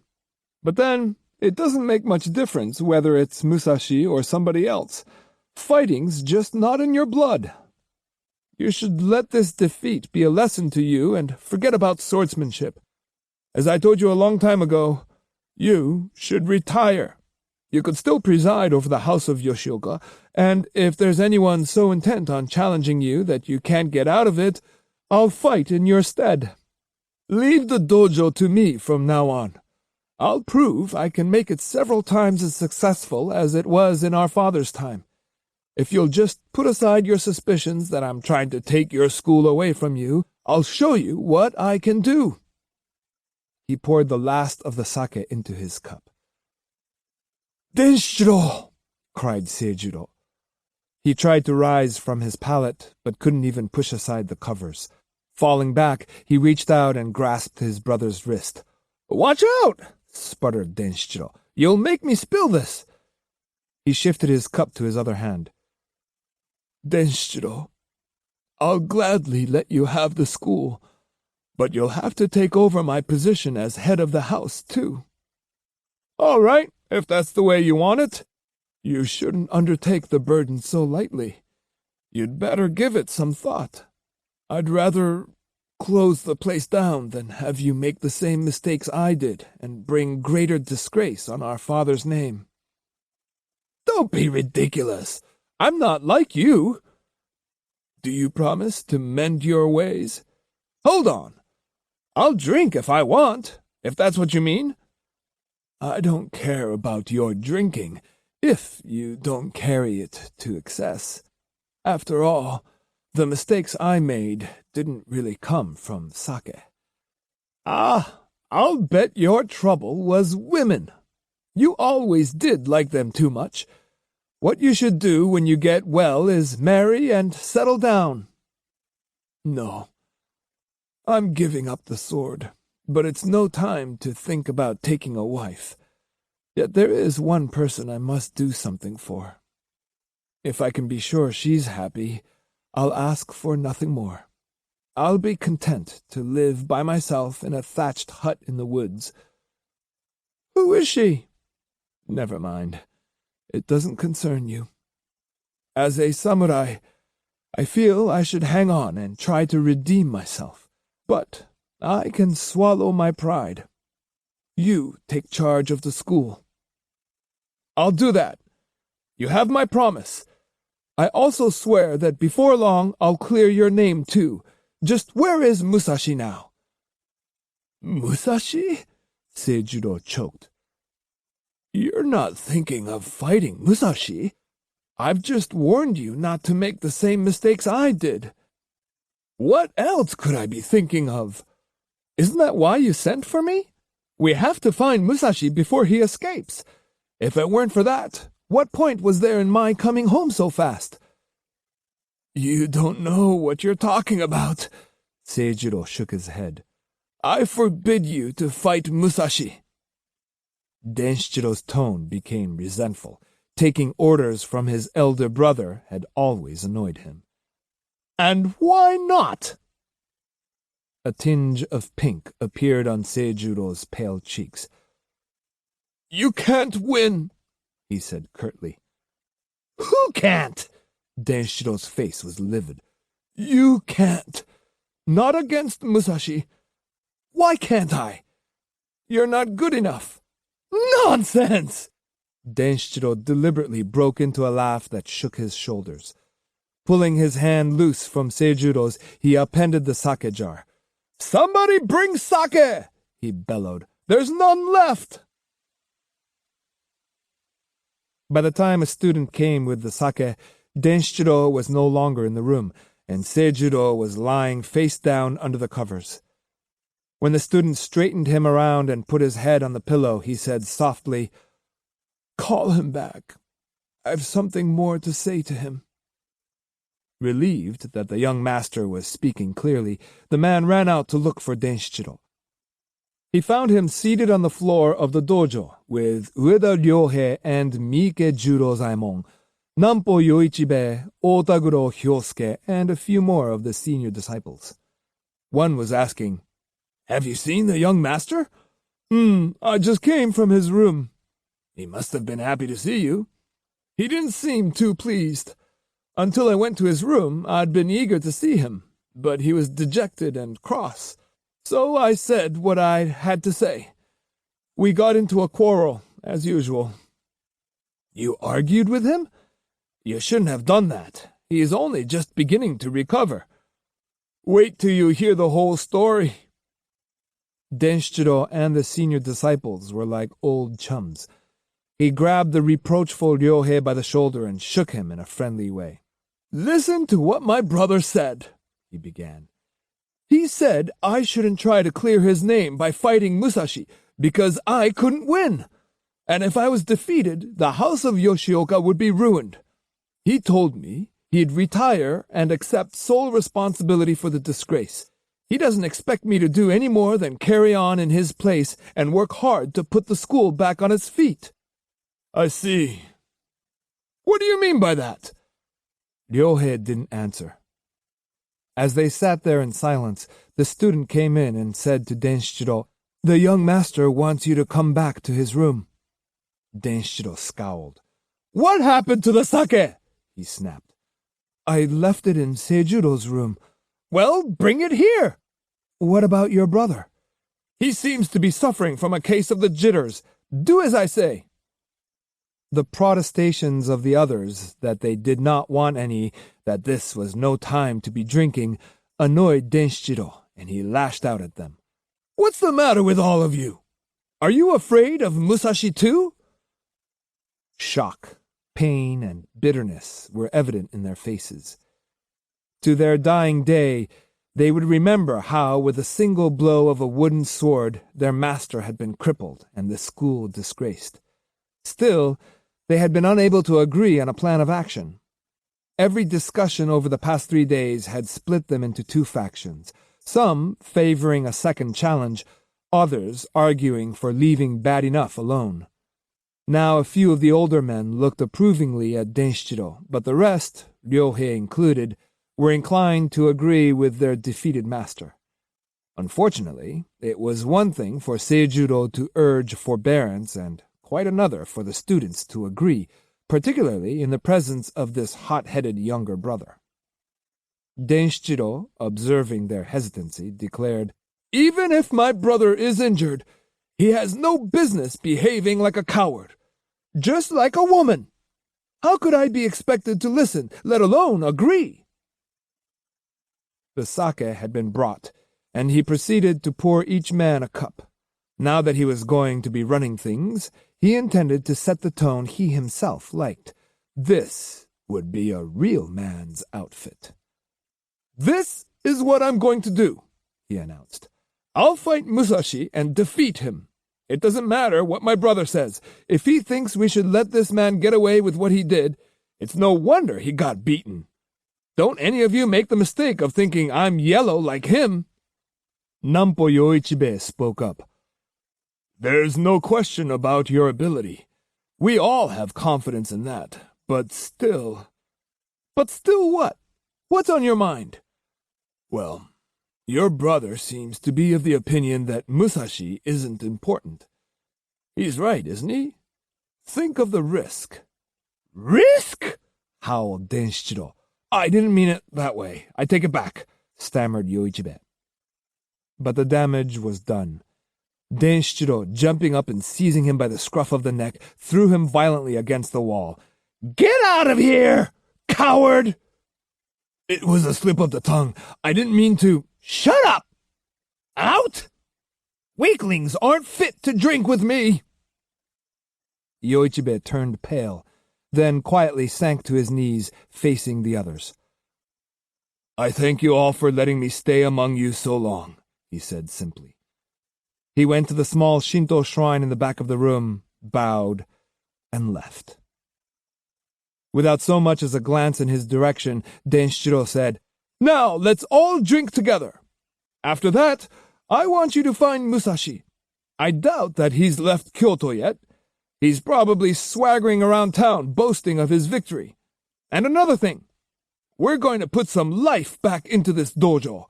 I want each of you to practice hard and see that your fellow students do too. As soon as I've had a rest, I'll start practicing myself.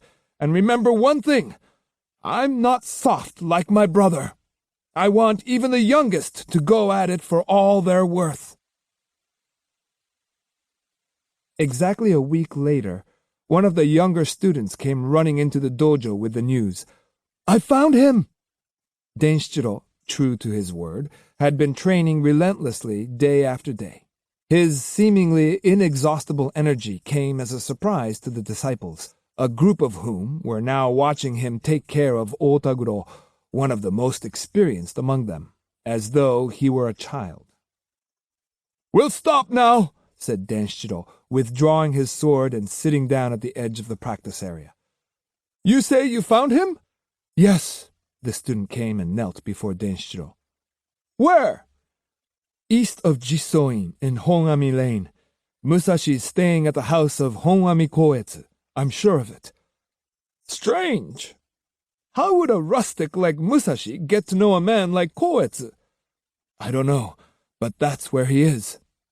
"All right, let's go after him, now!" barked Denshiro, striding off to make his preparations.